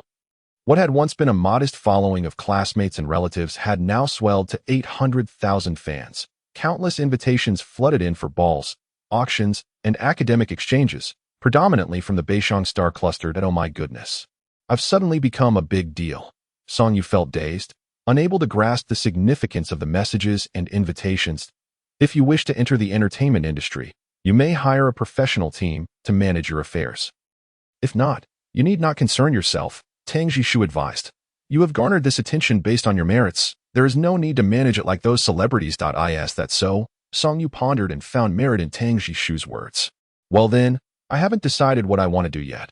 I shall deal with these matters later. The details surrounding Princess Roar's initial assessment in the Beishang star cluster were kept strictly confidential. So there were not many people within the Civil Affairs Hall. Upon disembarking from the hovercar, Song Yu and Tang Jishu were discreetly escorted to the hall for Princess Roar's assessment. Aside from the 5 testing officials, Song Yu and Tang Jishu, there was one observer, the mayor of 006 Municipal Hall. Brother, Princess Roar exclaimed joyfully upon seeing Tang Jishu. The entire assessment was quite straightforward.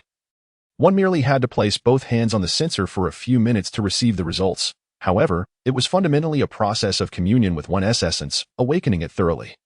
For the test taker, it felt as if days and nights had passed. The inhabitants of the Interstellar Empire were initially ordinary humans until a great crisis thousands of years ago led to mutations in flora and fauna due to radiation, resulting in increasingly aggressive and difficult-to-manage species, while humans remained unchanged. Occasionally, someone would mutate, but they would quickly perish. During that time, humanity faced near extinction. Eventually, it was discovered that combining human genes with those of mutated flora and fauna yielded unforeseen benefits, prompting individuals to actively merge their genes with these organisms. Some men combined with animals, as the mutated beast exhibited heightened aggression. Their unions resulted in formidable combat capabilities to protect the dwindling human population. Meanwhile, women tended to merge with plants, which were more stable and had superior defensive and survival traits, enabling them to better reproduce and strengthen their communities. Over time, it became apparent that men who combined with animals faced the risk of mutation, potentially transforming into the very beast they had merged with under certain conditions. Conversely, women who merged with plants could soothe these men, mitigating their risks. Thus began millennia of exploration into the roles of soothers and matches, leading to an increase in the human population and stabilization of the community. However, it gradually became evident that plant-based women could only bear daughters, and even with artificial intervention, an increasing number of male embryos were lost. Despite the ongoing decline in the birth rate of girls, the Interstellar Empire was compelled to initiate an artificial cultivation program. Fortunately, this technology had existed prior to the Great Crisis. People merely revived it, enhancing its practicality. However, it soon became evident that artificial cultivation yielded predominantly male offspring, with the majority of female embryos either transforming into monstrous entities or plant-like beings. Thus, the current system was established. Girls were to be born naturally, while boys would be artificially cultivated. Yet, the downward trend in female birth rates persisted, and the artificially cultivated males, tasked with combating the ever-increasing number of aberrant creatures, were compelled to ramp up production, resulting in a stark imbalance of fewer females and more males. Chapter 11. The restaurant Princess Roar closed her eyes as the sensor began to hum. Song Yu was sitting calmly when suddenly a large hand tightly grasped hers, its palm cold and clammy, clearly indicating the holder's anxiety. It's all right, Princess Roar. Your initial assessment is at least B-level. You need not worry. Song Yu reciprocated the grip, leaning in slightly to pat Tang Jishu's shoulder in a comforting manner. Fortunately, the waiting period was not lengthy, and soon the sensor displayed the form of a fully developed ginseng. Although small, it was robust and thick, with the screen confirming an A-grade result. Song Yu and Tang Jishu clasped hands tightly. Brother, what level is it? Princess Roar asked, her voice nearly breaking as she had yet to dare open her eyes. Honestly, Song Yu replied, exasperated, don't blame her. After all, her original is a bit of a simpleton. It's A-grade. Take a look for yourself. Don't deceive me. Your Highness, congratulations, Mayor Wang's deep, resonant voice finally convinced Princess Roar of the truth. It truly is an A-grade. Brother, I'm an A-grade, thanks to Mayor Wang's presence. She restrained her impulse to leap for joy, yet those 2 sentences suffice to prove that even for royalty, achieving an initial A-grade is no trivial feat. Quickly check your match, Song Yu urged, intrigued by the prospect. Only then did Princess Roar remember to check. While Tang Jishu was not in the civil affairs system, she certainly was, and as a princess, she had a civic duty to fulfill. Is it that Lu Hua chicken? Princess Roar seemed less than thrilled with her match, noting that he was already in his 30s. Count Xiang of the West? That's him. Tang Jishu chuckled. You've known him since you were 3. Naturally, you're compatible. Besides, he is only 26. Jiang Yin. Oh, he is Jiang Yin's younger brother. How fortuitous. Princess Roar's face visibly flushed with embarrassment. Lin Yunyu. Song Yu frowned. Finding the name familiar. Is he really that handsome? Tang Jishu asked, a hint of mockery in his tone. Only then did Song Yu recall that he was the male celebrity who had been suggested to her for matchmaking the previous night. Well, he certainly isn't bad-looking. What? Are you unhappy? Song Yu teased. Tang Jishu leaned closer, whispering, if the head of the family is happy, then I am happy. Almost simultaneously, Princess Roar's communicator buzzed. Your Highness, is that you? Your Highness. A man's face materialized on Princess Roar's wrist. Lin Yunyu, unlike the silent and aloof characters seen on television, was quite lively and cheerful in reality. It's really you. My goodness, the heavens must have heard my prayers. Your Highness, please do not cancel my match. I know my level is still low, but I will strive to improve. And look, he has moved a bit further away and has taken off his shirt to reveal his chest and abs. You see, I'm not just a pretty face. I've been working out. Song Yu and Tang Jishu exchanged glances. If Lin Yunyu knew how excited Princess Roar was upon seeing his name, he would surely be overjoyed, as they were both rushing towards one another. Star 006, my goodness. To be honest, I heard you would be undergoing your initial assessment in the Northern Star Circle. Many high-level matches and admirers have come. Myself included. I just didn't know which planet you were on, so I chose Star 006 on a whim. Your Highness, could you send me some money? I'll be right there. Princess Roar remained remarkably composed, refraining from any dramatic outbursts, simply transferring him some funds. I've temporarily unlocked your access to a private flying vehicle. I'll be there shortly, as the call ended. Observing the enthusiasm radiating from Princess Roar and Lin Yunyu. No. Tang Lin Yunyu, Song Yu, and Tang Jishu resembled a married couple of 100 years, devoid of any passion. In the brief span of their conversation, the news of Princess Roar's initial A-grade assessment had already hit the headlines, with hundreds of thousands engaging simultaneously. Soon, royal staff sent messages of confirmation, and even Her Majesty the Empress sent a congratulatory telegram. Yes, Mother, understood. Excellent.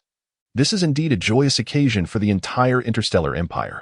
Her Majesty, aged 64 yet appearing akin to someone in their 40s on Earth, expressed her delight with a remarkably subdued demeanor, seemingly devoid of any maternal concern for her daughter, after exchanging a few more pleasantries. As they were about to conclude, Tang Jishu approached to greet her, and Song Yu followed suit.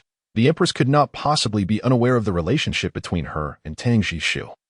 Her continued absence likely implied tacit approval. Your Majesty, Song Yu bowed respectfully. You are the other lady with an initial A-grade assessment, correct? The Empress spoke slowly. Yes, you, like Xian, are a treasure of the interstellar empire. I believe with your presence, the empire will produce a cadre of formidable warriors. Thank you for your kind words. Song Yu felt her facial muscles tense. She had assumed the Empress would at least inquire about her relationship with Tang Jishu, perhaps with a veiled admonition to care for one another, essentially warning her not to trouble him. Yet, she mentioned nothing of the sort, not even acknowledging Tang Jishu. Tang Jishu seemed accustomed to this, remaining silently at her side, indicating no desire for further dialogue with the Empress. As the communication ended, the atmosphere grew somewhat oppressive. Remaining at the Civil Affairs Bureau was not a viable option. So the trio sought a restaurant with a private room and a stringent security system. Currently, Princess Roar, Tang Jian, and Song Yu were all popular figures. Upon appearing, they would not be merely pursued, but would attract the attention of onlookers as if they were giant pandas. They could only enter through the back door, even though it was still morning. Seated opposite each other, Song Yu and Princess Roar observed as Tang Jishu ordered the dishes, yet remained standing behind Song Yu. What are you doing? Only after scrolling through the news about Princess Roar did Song Yu notice that Tang Jishu had yet to take a seat. Our noble customs, Tang Jishu replied without elaboration. Princess Roar, somewhat impatient, interjected. When the head of the family dines, the match can only stand by and serve. When does the match get to eat? After the head of the family has finished. Song Yu found this rather absurd, meaning Tang Jishu would be observing her throughout the entire meal, making it difficult for her to eat heartily. This was her first time in a high-end restaurant on this alien planet, and she was eager to savor the experience. I'm not a noble. Besides, it's just the three of us here. Why adhere to such trivialities? It's my duty, Tang Jishu pointed outside. Look, many people, even if they aren't nobles, imitate the noble customs. Their private room was separated by one-way glass. Those outside could not see in, but those within had a clear view. Indeed, many men stood beside their head of the family, accepting dishes from the waitstaff and personally presenting them before her. In truth, this was entirely superfluous, yet some enjoyed it. Others were seated, most accompanied by male companions, while some appeared with sisters, and of course, there were those heads of families who completely disregarded such pretentious displays. Chapter 12.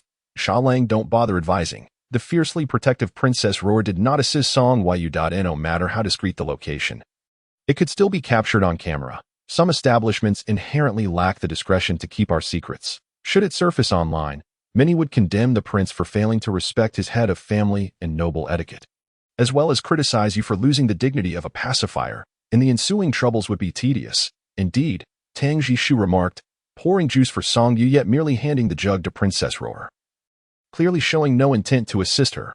Brother, Princess Roar protested. Tang Jishu stood with his hands behind his back.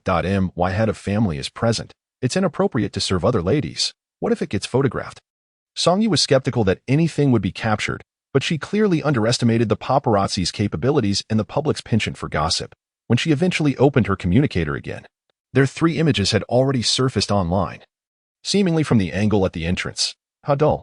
I've decided not to go out next time. Your Highness, I've arrived. Lin Yunyu sounded thrilled. I'm at the back door. I'm coming up right now. Ahem, yes, understood. Princess Roar's tone was unusually somber as she straightened her posture, placing her hands flat at her sides, attempting to adopt a pose of authority reminiscent of her mother. Alas, she was still too young and lacked the composure. Her efforts seemed more akin to a clumsy imitation.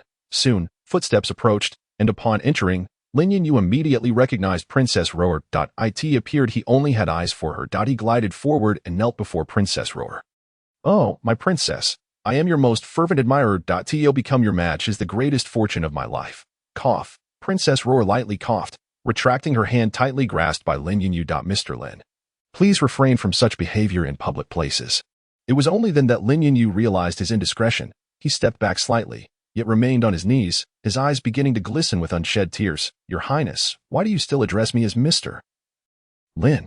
Is it because you are unwilling to accept me, to bestow upon me your esteemed surname? Not every man relishes the notion of carrying the family name before his own, yet it was evident that Lin Yunyu found great delight in it.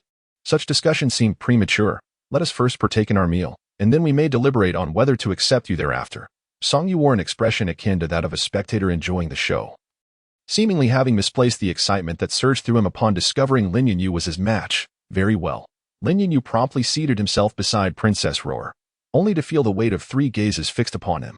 He then noticed that even Prince Boya stood steadfastly behind his master, prompting him to spring up as though his posterior were equipped with springs. Apologies, I was overly excited and forgot myself. Your Highness, I shall attend to your meal. Princess Roar inhaled deeply, exhaling the words. Such a lack of decorum. Lin Yunyu nearly fell to his knees in fright. I am terribly sorry, Your Highness. Fortunately, at that moment, the waiter arrived with the dishes, and Tang Jishu and Lin Yunyu proceeded to the entrance to prevent further entry into the private room. Your Highness, do try this soup. It is exceptionally sweet and delightful. Lin Yunyu offered, presenting the soup. This meat is also quite delectable. The more he spoke, the tighter Princess Roar's brows furrowed. In contrast, Tang Jishu merely stated the names of each dish without elaborating on their flavors. Nor did he encourage Song Yu to eat more. Mr. Lin, overindulgence is not advisable. Hence, within the royal family, it is unnecessary to urge the master to eat excessively, Tang Jishu reminded. Lin Yunyu felt embarrassed once more. Yet his handsome appearance rendered even his flushed face somewhat endearing. I understand. Boya, Mr. Song.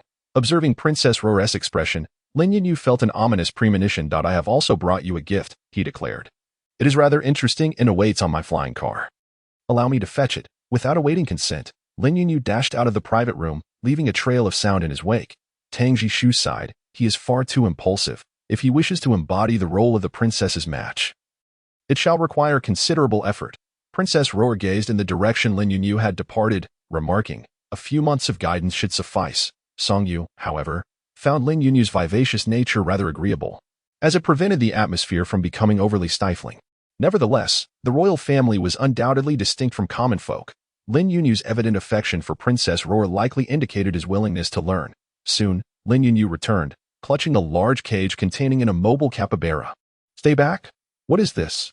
Princess Roar exclaimed, startled and increasingly displeased. What girl is unafraid of rodents? A capybara. Song Yu leaned in for a closer look, somewhat embarrassed to admit she was not afraid of mice.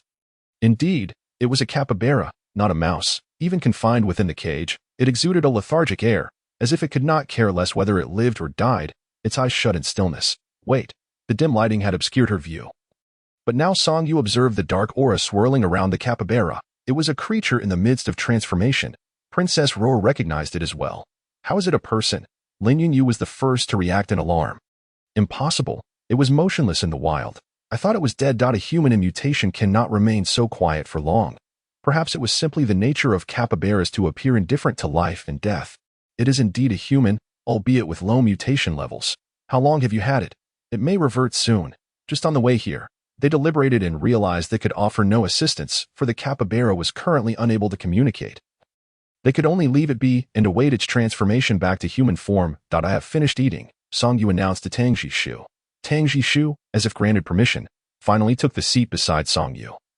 Elegantly and slowly enjoying his lunch, albeit the remnants of Song Yu's meal.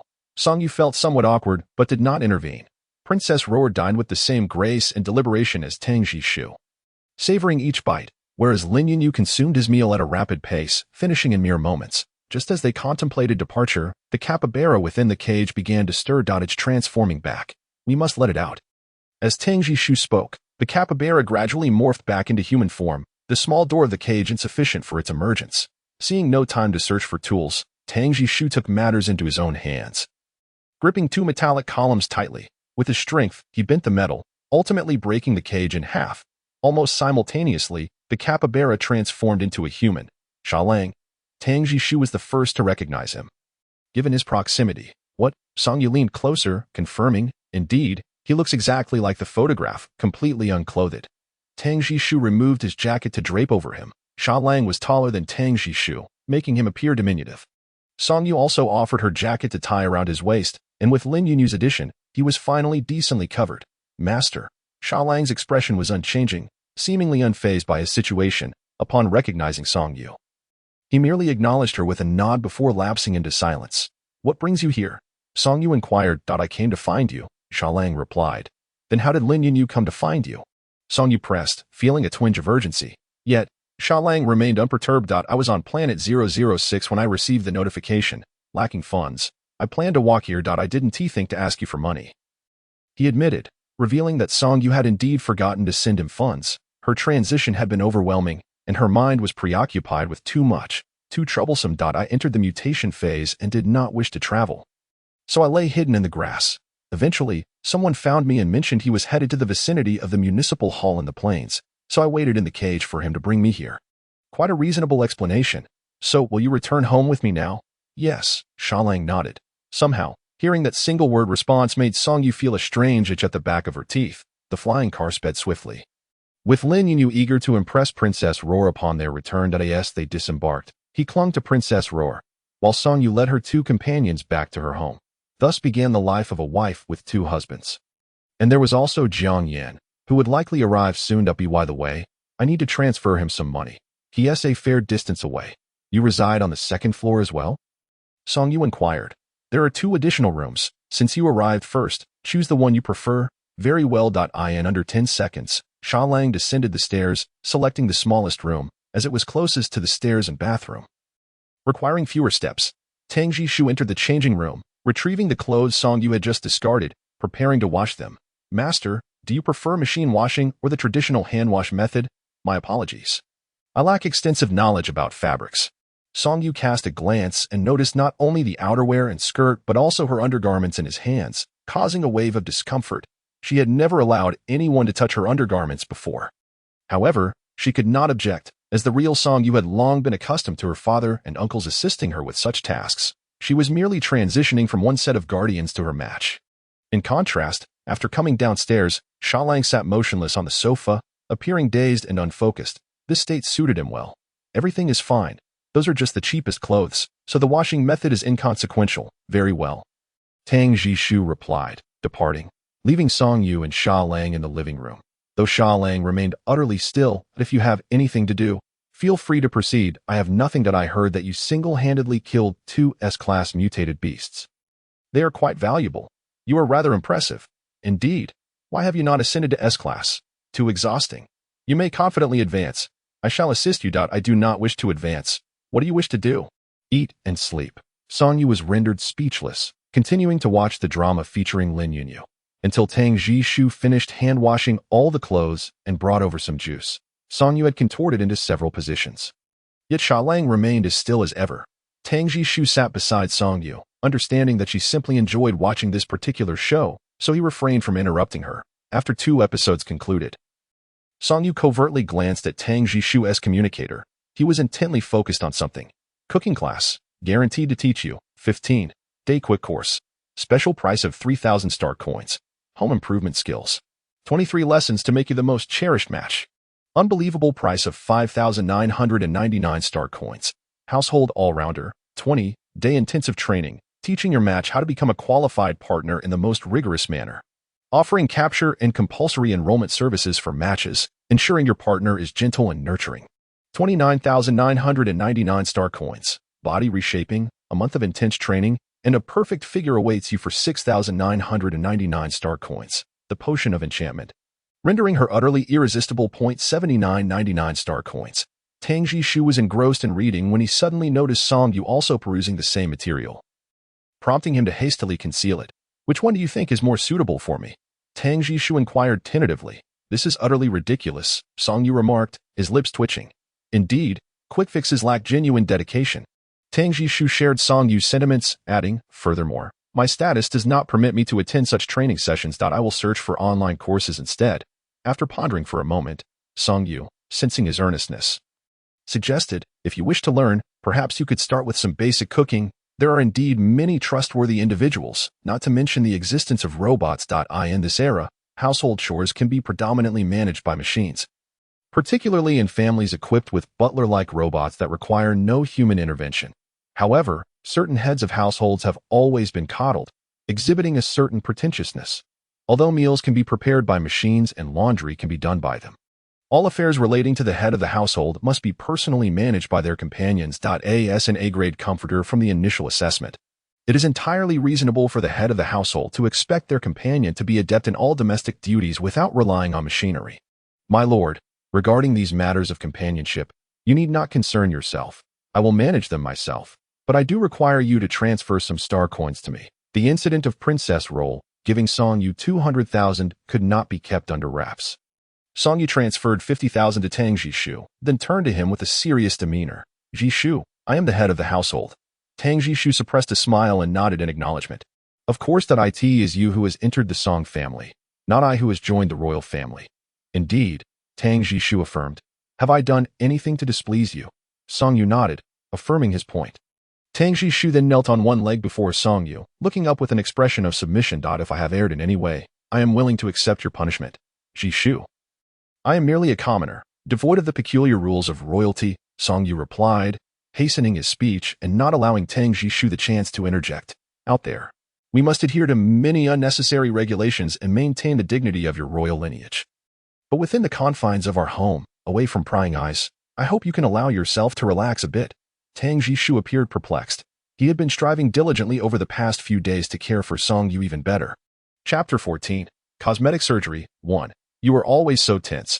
I cannot relax either, Song Yu elucidated. Regardless, our bond is a foregone conclusion. I believe, barring unforeseen circumstances, we will not part ways easily. Thus, irrespective of how our feelings may evolve, I do not wish for you to experience undue pressure at home, especially in my presence. Tang Jishu contemplated countering that this was simply his usual demeanor, seemingly graceful and composed, yet always on edge to uphold the royal image. However, he felt that as a companion, he should not contradict the head of the household. After all, his father and uncles never dared to refute his mother. I will do my utmost to learn. Look at him. Song Yu pointed at the dazed Sha Lang. Although he had been motionless for over 2 hours, Song Yu could sense that his spirit was relaxed. Tang Jishu was at a loss for how to emulate that. 2 hours of stillness, passive skill. Sha Lang suddenly spoke. What? Song Yu inquired, bewildered.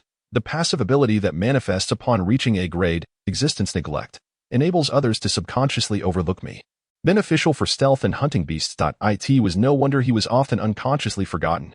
After speaking, Sha Lang resumed his stupor, as if he had forgotten his own existence. Song Yu pulled Tang Jishu up and firmly pushed him to the other side of the sofa. This was a combination of single and four-person seating. Xia Lang occupied a single seat, while Song Yu reclined across two seats of the four-person arrangement, leaving the rest unoccupied.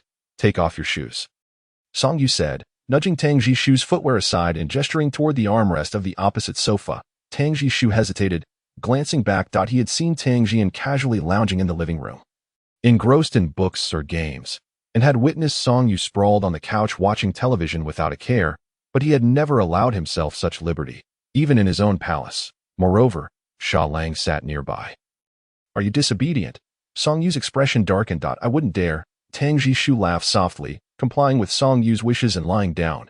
Song Yu joined him, their feet touching, and he shared half of the light blanket covering him, both of them merely covering their feet and lower legs. She switched to a rather cheerful program on television.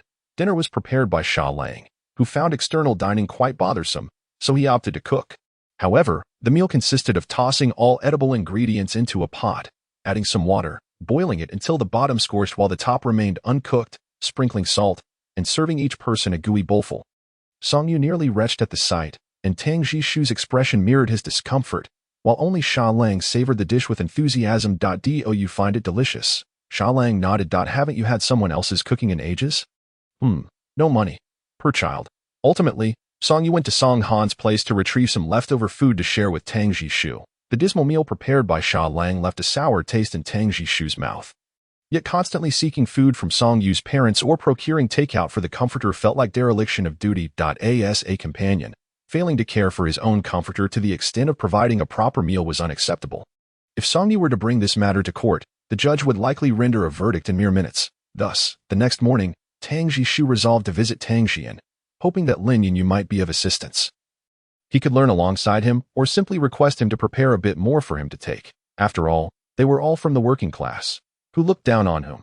The doorbell rang for an extended period before Lin Yunyu, still groggy, emerged to answer. He was clad only in a pair of shorts, his hair in disarray, and his body and neck adorned with suspicious red marks. Your Highness, are you not sleeping? Lin Yunyu seemed less than pleased to have his slumber interrupted. Oh, I see. Last night, it was that attendant of Lady Song.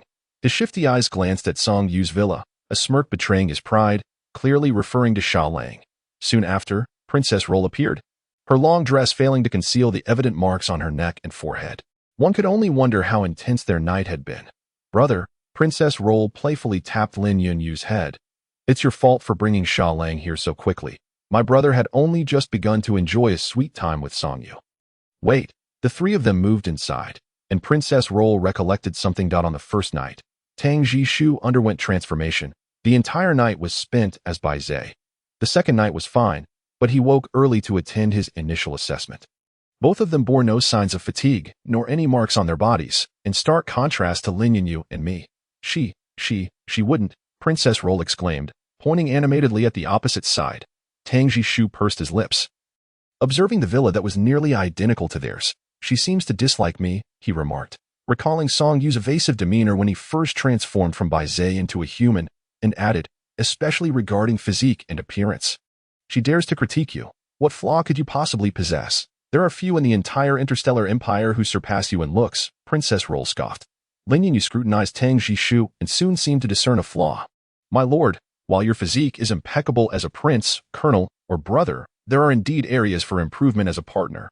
Both turned to him. Lin Yunyu approached decisively. As performers, we must first consider how to attract the opposite sex. Your Highness, while your figure is proportionate, most women prefer a well-rounded posterior, ideally a firm and shapely half-sphere, which you lack. Princess Roll glanced over and confirmed, indeed absent, and long legs. Your legs are not short. But they ultimately cannot compete with technology. He lifted his pant leg to reveal a faint scar. You see, it merely requires breaking the leg bone and inserting a small segment to achieve perfect proportions. No wonder his legs appeared alarmingly long. Nonsense. My brother is not a celebrity. He is a warrior. Lin Yunyu shrugged nonchalantly. Warriors seldom win the affection of the head of the household. And the waist, do you know why mine is so slender? It is because I have been tightly corseting since I was 14. You naturally growing ones will never achieve such results. Women adore a slim waist, do they not, my lord? Princess Roll was momentarily stumped, for she indeed favored them. As for hands, you have been on the battlefield. Your bones have deformed. Unless you undergo bone reduction, it is impossible to possess fingers as long and exquisite as mine. Lin Yunyu's fingers are long and fair, each one a perfect shape. Little did Tang Jishu, who had always been confident in herself, realize that every part of her body seemed to fall short of certain extreme standards of beauty. However, there was no need for concern. Lin Yunyu took it upon herself, declaring that she knew a skilled plastic surgeon who could remedy these issues. For instance, if her hips lacked curvature or her waist was not sufficiently slender, one could simply extract fat from the waist and inject it into the hips to achieve a more rounded appearance. This could be done alongside leg lengthening surgery, and the alteration of finger bones would have little impact on daily life. Chapter 15. Plastic Surgery 2. You are merely helping the plastic surgeon attract business, aren't you? Princess Roll kicked Lin Yunyu playfully. My brother is an S-class, now that he has a formidable pacifier. He is destined to fight for the entire empire. You should fear for your life with all this bone cutting and leg breaking. Upon hearing the threat of death, Lin Yunyu fell silent. Stand in the corner as punishment, Princess Roll commanded, and Lin Yunyu obediently complied. Jian, I will no longer step onto the battlefield, nor will I confront the otherworldly beasts, Tang Jishu proclaimed. And the room was suddenly enveloped in silence. Well, it shouldn't involve any serious injury. Perhaps using some artificial fat to enhance the hips would suffice, Princess Roll suggested, adding that Jiang Yin was quite handsome, and being a phoenix, he naturally possessed a charm that surpassed ordinary creatures. It is evident that he has an innate grace, Lin Yunyu scoffed, but Jiang Yin is certainly not a good person. Tang Jishu wished to dismiss such absurd claims immediately, but suddenly remembered the respectful words he ought to offer Song Yu as a pacifier. It was quite common for matchers to undergo plastic surgery to cater to the preferences of their pacifiers. Over 2/3 had done so, and roughly 1/5, like Lin Yunyu, had undergone complete body transformation. Especially during the newlywed period, having cosmetic procedures was not considered scandalous, let alone shameful. Moreover, on the night of their bonding, Song Yu had willingly exhausted himself to purify over 1/3 of Tang Jishu's impurities. Without that purification, he might not have survived for 2 months. Furthermore, she was a remarkably gentle individual, even more so than he had ever imagined regarding the head of the family.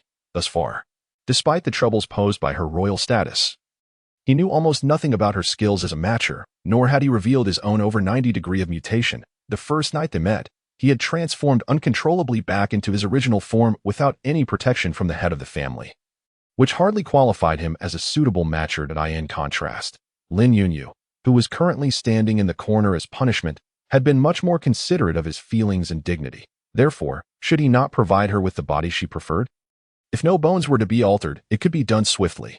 Lin Yunyu continued, his tone growing more suggestive. The entire surgical procedure should not take more than 30 minutes, and after resting in the medical pot for 2 hours, one could fully recover, all while under anesthesia, with no pain at all. That if the timing is right, a surprise for Miss Song could be arranged for tonight. Tang Jishu appeared to be persuaded, altering the fat in the hips, aside from the aesthetics, seemed to have little effect on an S-class individual. Please arrange an appointment with that doctor, but I must also seek the head of the family's approval. Sure thing, Lin Yunyu replied cheerfully. Facing the wall. He offers many other services, such as facial enhancements. You can consult him about those as well. Princess Roll gritted her teeth in frustration and kicked Lin Yunyu's most rounded part. Do you wish to be ridiculed for facial plastic surgery when Prince Boya next appears? Lin Yunyu yelped from the kicks but dared not evade. It was only after 3 strikes that Princess Roll finally relented. Thank you. Tang Jishu maintained his polite demeanor. However, be warned, his fees are rather steep. He winced. Your Highness, it would be best to inform Miss Song in advance. Having kicked enough, Princess Roll turned to Lin Yunyu and said, forget about my brother. You need to learn as well. The royal family has training courses for female matchers each year, lasting 3 months. Once we return to the capital Star Circle, you'll be right on time for the August session. You will attend with them. Lin Yunyu appeared quite reluctant, pleading with Princess Roll, but alas, he received no sympathy and had no choice but to accept his fate. Yes, my lord. After Tang Jishu departed, Princess Roll scrolled through her communicator. This morning, she had only received greetings from Jiang Yin, and the West merchant Earl Yang Yunjing had not contacted her since a mere token greeting the previous night. You have 3 hours to reach my side. Should you fail, I will ensure you wish you had mutated beyond control and been destroyed, Princess Roll threatened. Almost simultaneously, a hovercar landed, and a man clad in a black velvet suit disembarked. A hint of a roguish smile on his face. Upon seeing Princess Roll, he instinctively toned it down. Arriving within 3 hours, as scheduled, my lord, Yang Yunjing bowed at a 90-degree angle. Yet, Princess Roll's expression did not soften significantly. I still prefer the ancient customs, she remarked. Yang Yunjing smiled slightly, kneeling on one knee. Yes, my lord. You've arrived just in time, Princess Roll stated, indicating for him to join Lin Yunyu in standing at 11 o'clock. Yang Yunjing felt somewhat aggrieved. You were not like this before. Princess Roll lifted his chin, leaning in dangerously close, smiling. Once, you were my friend. Now, you were my matcher. Do you not know that meeting the head of the family the day after matching is quite impolite? Yang Yunjing smiled and accepted the reprimand, knowing that it was nearly impossible to reach her in a day given the empire's vastness. A pacifier desired not mere possibilities, but a display of authority that would instill a lasting impression. In comparison, standing in the corner as punishment was already quite merciful. Yang Yunjing approached Lin Yunyu and joined him in standing as punishment. Jiang Yin must arrive before dinner, Princess Roll commanded, sending a message to him. The voice on the other end sounded timid and anxious. I apologize, my lord. I am too far away and may struggle to arrive before dinner. Whether you can make it is your concern. But if you fail to arrive within the stipulated time, it is my prerogative to decide how to deal with you. Jiang Yin, being from the Jiang family and the younger brother of Jiang Yin, was well known. At just 24 years old, he was enrolled at the Imperial Royal Academy, displaying remarkable talent, even slightly surpassing his brother, Jiang Yin. Though he was a bookish physics student, he had already reached A class. His original form being the divine beast Bishi, a creature of immense potential. Unfortunately, Princess Roll had little fondness for scholars and was not particularly fond of him. Jiang Yin's voice trembled with emotion. All right, my lord, I will hurry over. Please, do not be angry. I am truly doing my best. Song Yi was once again roused from her slumber by the notification from her communicator. It was Jiang Yin.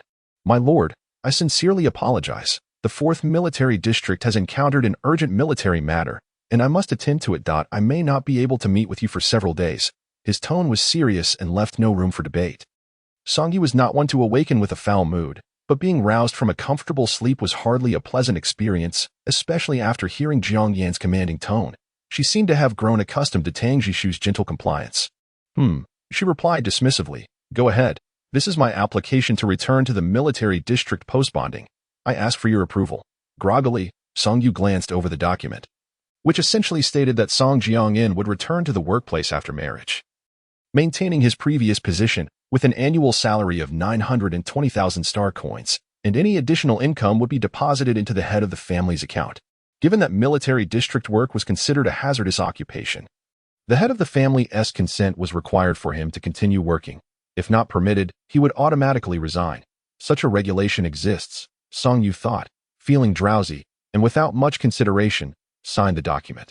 Setting the communicator aside, she drifted back to sleep. Chapter 16. No money on the spaceship of the 4th Military District. Jiang Yin gazed through the expansive floor-to-ceiling windows at a fantastical and resplendent nebula in the distance. He had heard the 3 words repeated 4 times, and from her dismissive tone, he could discern that Song Yu's dissatisfaction was quite pronounced. Fortunately, she had not pressed him further and had signed the document. Jiang Yin smirked. The income of a junior officer in the military district was considerable, and no head of the family would easily forfeit such earnings, especially not a commoner from a remote star circle. Jiang Yin contemplated the consequences if his father and uncles were to treat his mother with such neglect, then looked at his dwindling balance of 1,700 star coins. Would he not receive more funds before their meeting? Was this a penalty for delaying their encounter? This punishment was not particularly severe, as he did not have to spend his own money for food and lodging in the military district. All income and assets of matchers were directly allocated to the pacifier, leaving the matcher with only a small allowance provided by the pacifier for essential expenses. Thus, unless Song Yu offered him funds, Jiang Yin would not possess a single star coin. The Pacifier Protection Act, he scoffed. What a ridiculous law. You could easily meet with Ms. Song first. I believe everyone would understand, suggested Ouyang Henuo, a childhood friend of Jiang Yin, who had also joined the 4th Military District. However, Henuo was not as gifted as Jiang Yin, having only attained a B-class status and holding a considerably lower position. Jiang Yin smirked, knowing that harsh individuals would always be harsh. Why should he subject himself to discomfort prematurely? Henuo pursed her lips and gently patted Jiang Yin's shoulder, advising him not to maintain such an aloof demeanor when interacting with the head of the family.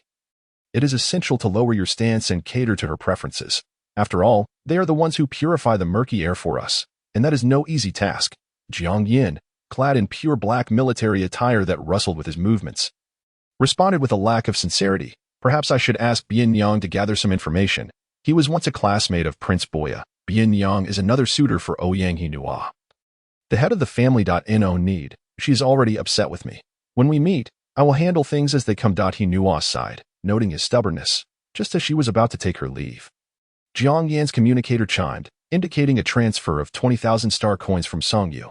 Jiang Yan's screen was not set to privacy mode, allowing Hinua to see the transaction. Look, Miss Song is quite generous. You should thank her and take the opportunity to communicate more.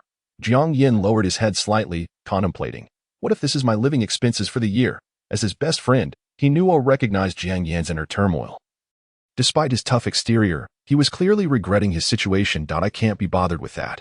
I only have around 30,000 for pocket money in a year. We can enjoy some street barbecue together later. Although it doesn't quite match the previous demeanor of our Commander Jiang, it's truly delicious. That moment. Jiang Yan's communicator buzzed with an incoming call. That I won't disturb you any longer, Hinua said as she turned to leave. Jiang Yan answered the call, revealing his younger brother Jiang Yin on the other end. Strictly speaking, he and Jiang Yin did not share the same father, but Jiang Yin was exceptionally gifted, despite his youth and lack of focus on increasing his combat strength. He had already achieved an A rank. Among their siblings, they were the closest. Brother, what should I do? Jiang Yin's voice trembled with urgency. Brother, please help me. Jiang Yan's expression shifted, his tone growing more somber. What happened? I matched with a comforter. Jiang Yin wept. Who? Princess Ruar. Jiang Yin remained relatively calm. He had anticipated the possibility of matching with Princess Ruar and had taken a keen interest in her, though somewhat capricious. She was not inherently cruel, and she was generous enough not to mistreat her matches. She wants me to arrive at North Star Circle 006 before dinner. I can't do it. Jiang Yin completely broke down. Sobbing. Will she hit me? Will she prevent me from studying? Are you still in school? No, I went out with a teacher for a project, and I'm currently at Wuha Star Circle. That's not too far then. Take the fastest private spaceship. Even if you're late, it shouldn't be by much. I believe Princess Ruao will understand. Brother, I have no money. Jiang Yin glanced at his balance. I'll transfer it to you. It will reach your teacher's or classmate's account shortly. You should contact the spaceship now. Jiang Yin seemed to find his footing again, his panic subsiding as he eagerly agreed to find a spaceship. Don't worry. Although Princess Ruar is headstrong, she is still a princess and wouldn't dare mistreat her match. After ending the call, Jiang Yin began to arrange the spaceship for Jiang Yin. Major Song, we are set to depart. Someone entered to remind him. Jiang Yin scoffed, feeling that even acquaintances referred to him as Major Song or Mr. Song after the contract, as if his own name had vanished. He despised that title. Song Yu, in truth, had not truly fallen back asleep but lay in bed, contemplating plans for the future, with the funds from her matches now in order. She returned the 200,000 star coins to Princess Ruauer and allocated 20,000 star coins to each matchmaker. Whether this sum was sufficient or not would depend on her investigation of local prices and the spending habits of the affluent, from which she would make more detailed arrangements. In the Galactic Empire, women undergo initial assessments upon graduating high school at the age of 22, simultaneously engaging in matching, with the number of matches varying according to their ranks. Regardless, their status shifts from that of a family child to the head of the household. Following tradition, they are granted a year of respite to adapt to this change in status, during which they may travel, stay home, or indulge in the attentions of their matches. After a year, some will continue their studies, some will work, or some may find themselves matched with well-off partners, allowing them to remain leisurely at home for life. A select few women even choose to join the military, fighting alongside men against alien beasts. While their combat prowess may not rival that of men, the application of botanical and animal knowledge differs greatly. Some plants serve as excellent medicinal materials or possess inherent toxicity. It is said that some women whose essence is derived from mushrooms can even induce hallucinations. Songyu remained uncertain about her future aspirations. Yet she yearned to venture outside. On one hand, having traversed into the Galactic Empire, how could she not experience the sensation of traveling among the stars? On the other hand, she was not the true Songyu. Having arrived 3 days prior, the bizarre occurrences of each day had subtly altered her, but it was only natural for her life to eventually return to normalcy. If this continued, the Song family would undoubtedly notice her differences. A long-term journey seemed the best course. If all went well, she could soon enter the Imperial Royal Academy for her studies, distancing herself from the Song family, perhaps never returning to the North Star Circle. Of course, while Song Han and the others were still young, Should there come a day when they needed care in their old age, Song-yu would surely bring them to her side. Fulfilling the responsibilities of the genuine Song-yu, who was lost somewhere in the galactic empire. Thus, the prospect of a year-long journey filled her with excitement. Chapter 17. The Chief Bodyguard During Breakfast. She shared this news with Tang Jishu, expressing that if he had any official business, he could attend to it at any time. He, along with Xia Lang and Jiang Yin, need not accompany her constantly. Though she would be delighted if they chose to join her. I don't want to go, Xia Lang replied, unusually furrowing his brow. In truth, he was quite handsome, with deeply defined features reminiscent of Middle Eastern descent. Yet he often appeared somewhat dazed and unintelligent. Come on, let us go have some fun. Despite his outright refusal, Song-yu remained undeterred. She had prepared an array of persuasive arguments, including the option of using Tang Jishu or Jiang Yin as private resources. However, only half of her reasoning escaped her lips. Displeased, she huffed and ignored him. Tang Jishu regarded Xia Lang with a look of exasperation. Encountering Song-yu had been fortunate for him, as anyone else would have parted ways with him long ago. Mistress, you must always have a matchmaker by your side. Jiang Yin, perpetually busy, acknowledged the necessity of occasionally attending to official matters. If you plan to travel, you might require additional high-ranking matchmakers. He refrained from mentioning Xia Lang, as even with him nearby, Tang Jishu held little trust. No, please, Song-yu quickly waved her hand. If you all have matters to attend to, I can simply hire a few bodyguards. As it turned out, hiring bodyguards was unnecessary for Song-yu to spend her own money. By 10 in the morning, the entire villa district was bustling with flying vehicles and people coming and going. Princess Ruaer and Prince Boya's guards and retinues arrived at breakneck speed. Despite Tang Jishu's private assets now being under Song-yu's name, the guards and certain belongings belonged to the royal family and were considered his staff. This portion remained his. However, it was evident that Her Majesty the Queen had been highly considerate, dispatching a team of guards for Song-yu, even exceeding the number accompanying Tang Jishu by 2, totaling 26 individuals. Naturally, their rank and combat capabilities paled in comparison to Tang Jishu's guards, many of whom had fought alongside him against alien beasts. The most numerous were undoubtedly those belonging to Princess Ruaer, along with her mechanical steward and even living servants. Finally, some comfort, Princess Ruaer remarked as she surveyed the area, her two matchmakers having stood in punishment all morning. Once Jiang Yin arrives, we shall return to the capital star circle. After saying this, she glanced over at Song-yu, who was closely followed by Tang Jishu. A pang of loneliness struck Princess Ruaer. Her brother would soon remain behind, wouldn't he? The opportunities to visit each other, now merely a half-hour away, would likely dwindle. Looking again at the two men beside her, once near strangers, they had now become a family living together. This journey had indeed proven extraordinary.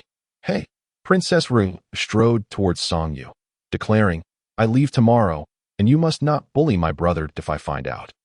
I will challenge you to a duel. Song-yu, not one to back down, glared at Princess Ruaer defiantly. I will bully him. What will you do about it? I'll assign all the chores to your brother and have him stand in the corner as punishment. Come at me. You. Princess Ruaer rolled up her sleeves, ready to confront her. However, she stumbled over a hard tree branch beneath her feet, fortunately catching herself with the help of Lin Yunyu. That branch belonged to Song-yu's true form, a phoenix tree. While she could not transform into her true self, she could extend parts of her essence. Princess Ruaer, whose true form was a ginseng, lacked any offensive capabilities. Infuriated, she huffed in frustration, unable to retaliate. All right. Tang Jishu quickly intervened. Jian, no one is bullying me. You needn't worry.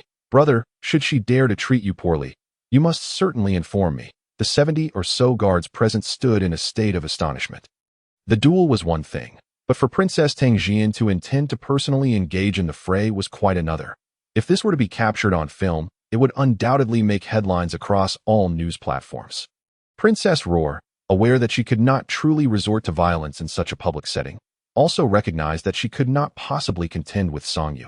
Thus, she turned away and happened upon her two men, one of whom delivered a swift kick.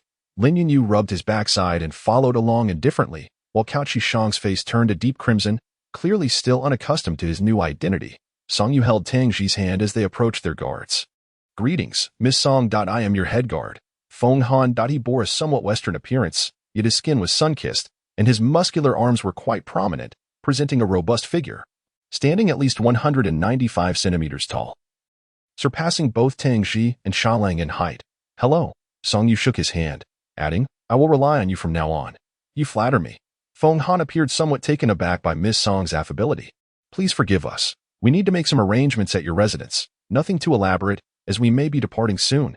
Song Yu accompanied them, for she was unfamiliar with security matters. However, she suspected that tranquil days were likely behind her.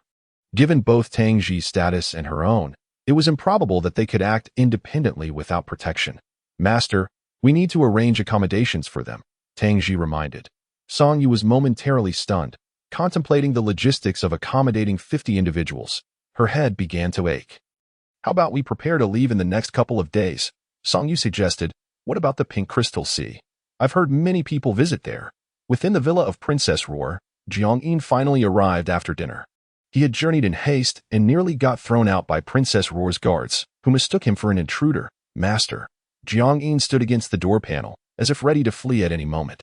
Adorned in black-rimmed glasses, dressed in white attire and black trousers, he resembled any average high school boy.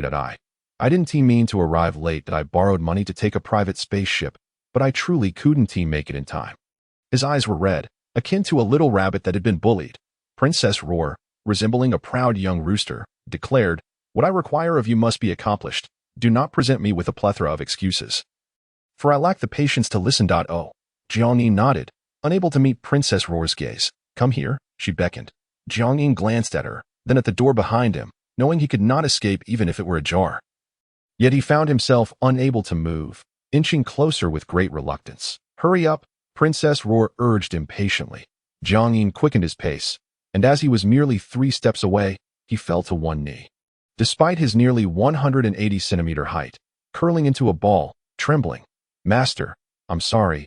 I'm so sorry. I in the unseen corner. Princess Roar wore a triumphant smile. She stood, circled behind Jiang Yin, and pressed his upper body down, forcing his other leg to kneel as well, unhesitatingly delivering a kick to his backside. Jiang Yin stifled a grunt, refraining from voicing his pain, as the second kick followed swiftly, then a series of 5 or 6 more. Only ceasing when Princess Roar herself stumbled slightly.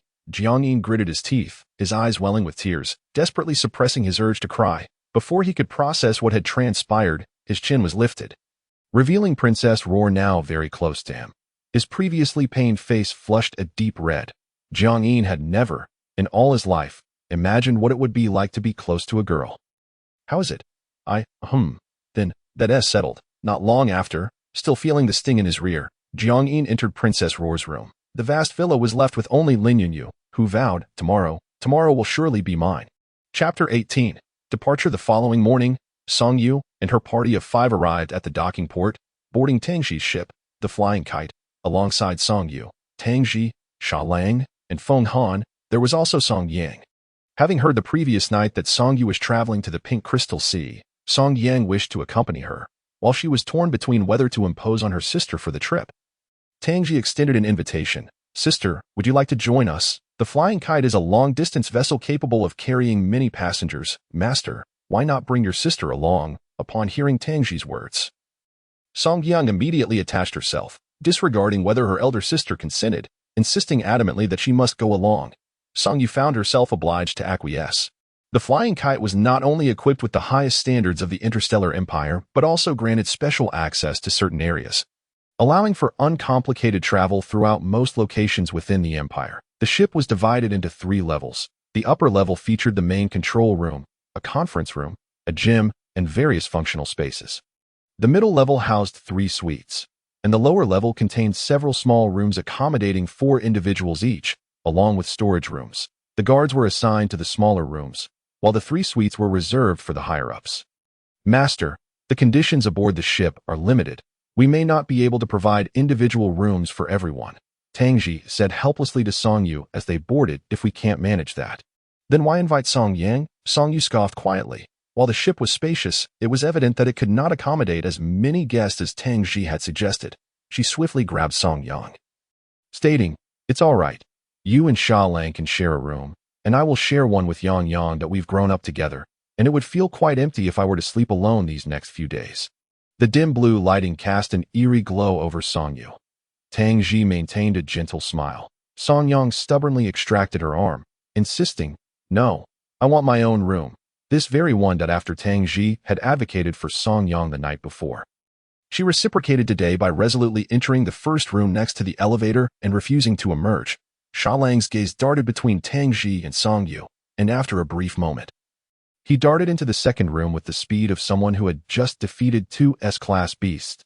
He had no desire to ponder the cryptic exchanges between the two today as long as he had a space to ponder.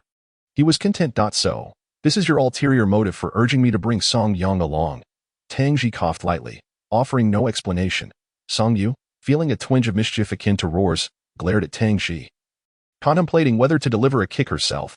However, she ultimately decided against it, and with no one in the corridor, she seized Tang Ji's tie, leading him to the innermost and largest suite. Upon entering, she momentarily forgot about Tang Ji. The vast expanse of the starry sky was fully visible through the enormous window. This room boasted an oversized floor-to-ceiling window. Just in front stood a round bed, although nearly all the furnishings were metallic and gleaming coldly. This aesthetic aligned perfectly with Song Yu's fantasies of interstellar exploration. Wow! Song Yu had not realized they had already departed. Star 006 had transformed into a mirrored. Such a splendid view deserved companionship. What a sight, isn't it? Tang Ji whispered in her ear. Song Yu explored the entire suite, the living room connected to the bedroom, with a small simple kitchen capable of preparing juice.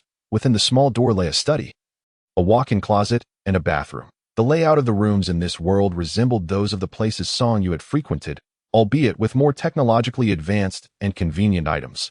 Upon hearing Tang Ji's words, Song Yu poked his forehead, admonishing, "Don't divert the topic. Beauty cannot overshadow someone's ulterior motives." Tang Ji, taking advantage of the situation, rested his head in Song Yu's palm, readily admitting, "I apologize, master. It was my error.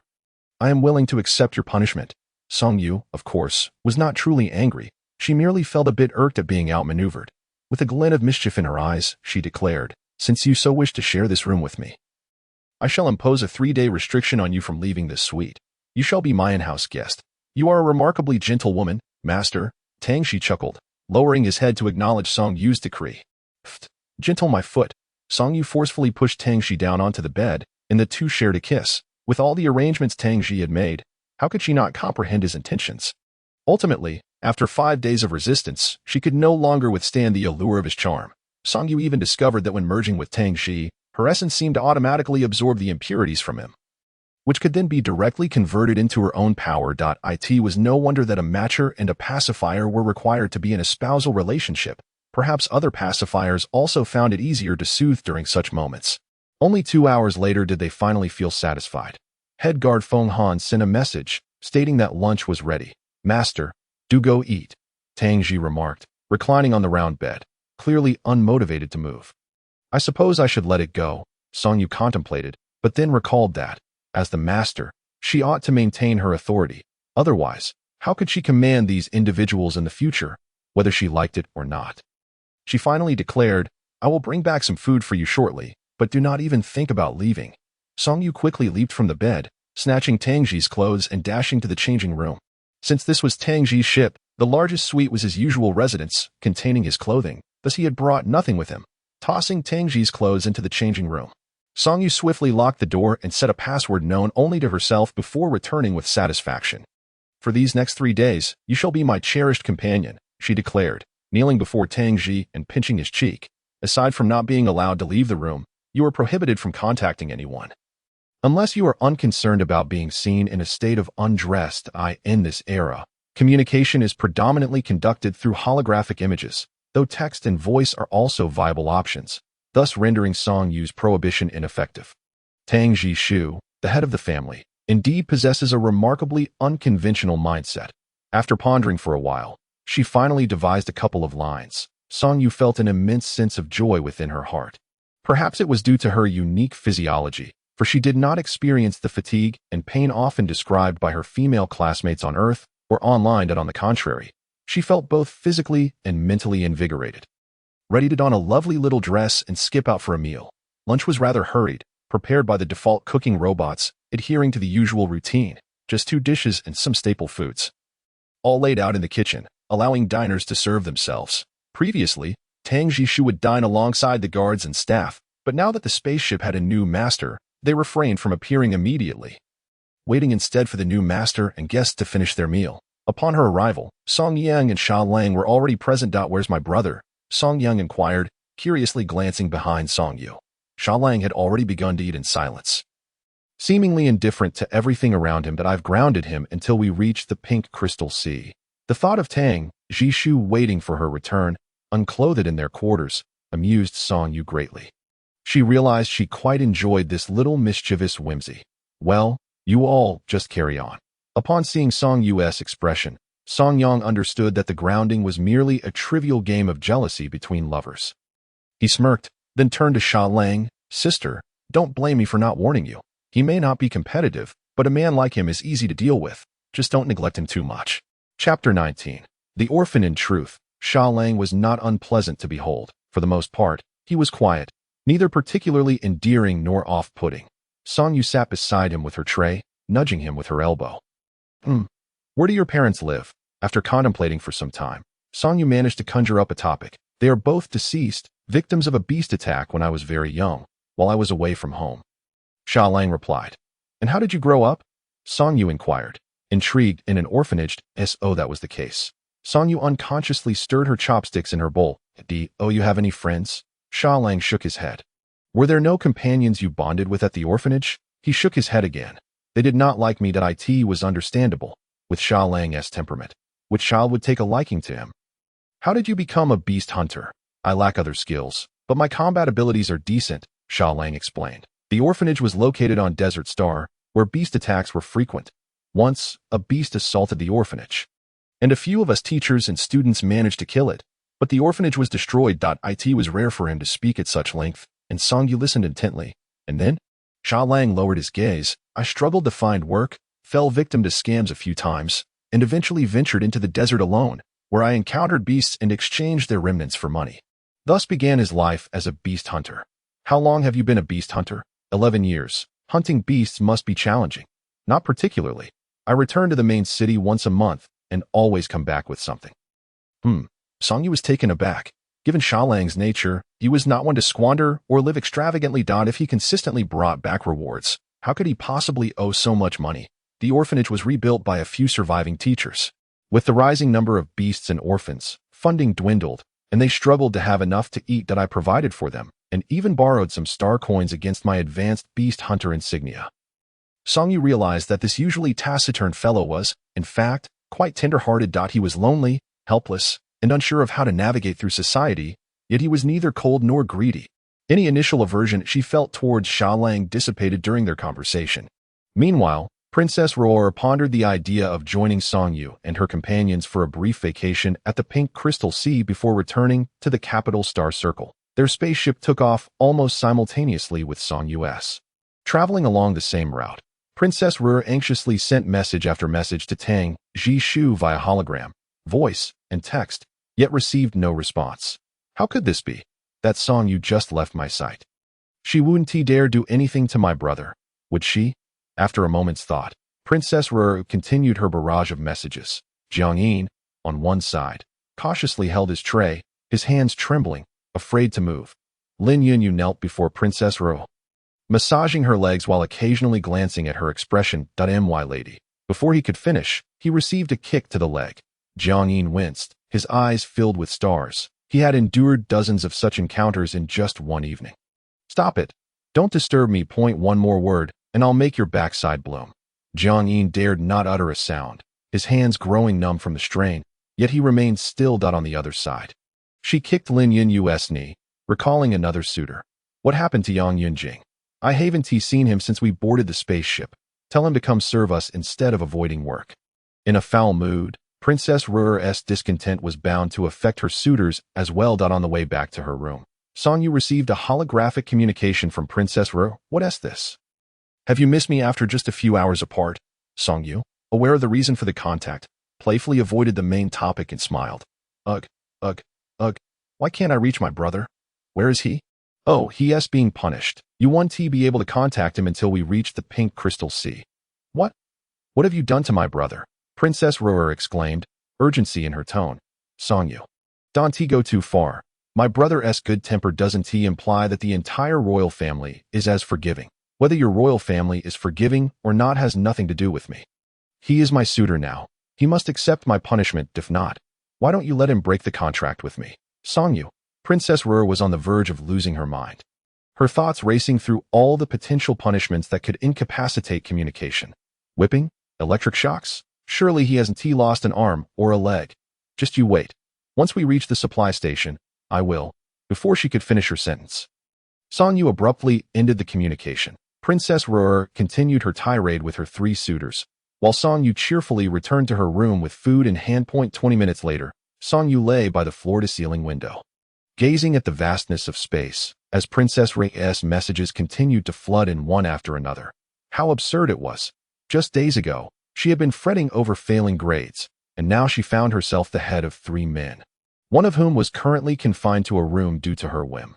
Moreover, inexplicably, she now possessed her own spaceship, villa, estate, palace, mining rights, and even a 7-figure bank balance, though none of these truly belonged to her. According to the laws here, they were undeniably hers, without a hint of discount. Tang Jishu. Tang Jishu looked up, currently engaged in giving Songyu a shoulder massage. His technique was commendable, and Songyu praised him, rising to pull him down to sit, then maneuvering behind him to gently knee his shoulders. All right, it's my turn now. My lady, your kindness towards me warrants my own in return. Mutual care is the essence of a family. This was a phrase once spoken by Songyu's college roommate during a phone call with her girlfriend. That roommate, beautiful and from a well-off family, was a lesbian, while her girlfriend bore a resemblance to Songyu. Both had experienced neglect in their upbringing, relying on their own efforts to survive. The roommate had said this to her in a moment of tenderness. At that time, Songyu had felt envious, yearning for someone who would reciprocate kindness. But that notion seemed insurmountable, leading her into despair. All that remained of her university life, her friends, and those distant relatives had vanished. Faced with the boundless universe, Songyu began to sense an overwhelming solitude. Tang Jishu was savoring the massage from his lady when suddenly, several points of light flashed in front of him. These lights drew nearer, and moments later, it became clear they were a few ultra-small spacecraft. Or rather, it appeared as though one ship was fleeing, while the others were evidently interstellar police vessels, flashing red and blue lights as they endeavored to pursue the fleeing craft, which, it seemed, was distancing itself rapidly. Just then, 2 more ships emerged from a diagonal rear, traveling at a faster pace, yet still failing to close the gap. What is happening? This was the first time Songyu had witnessed such a scene, and she stood before the expansive floor-to-ceiling window, captivated. This is so cool. It appears they are pursuing a fugitive, Tang Jishu remarked, frowning as he observed intently. It seems the fugitive possesses considerable strength. It could lead to casualties. The trajectories of the several spacecraft diverged from that of the Fei Yuan, quickly vanishing from sight. Can we assist in any way? Songyu inquired.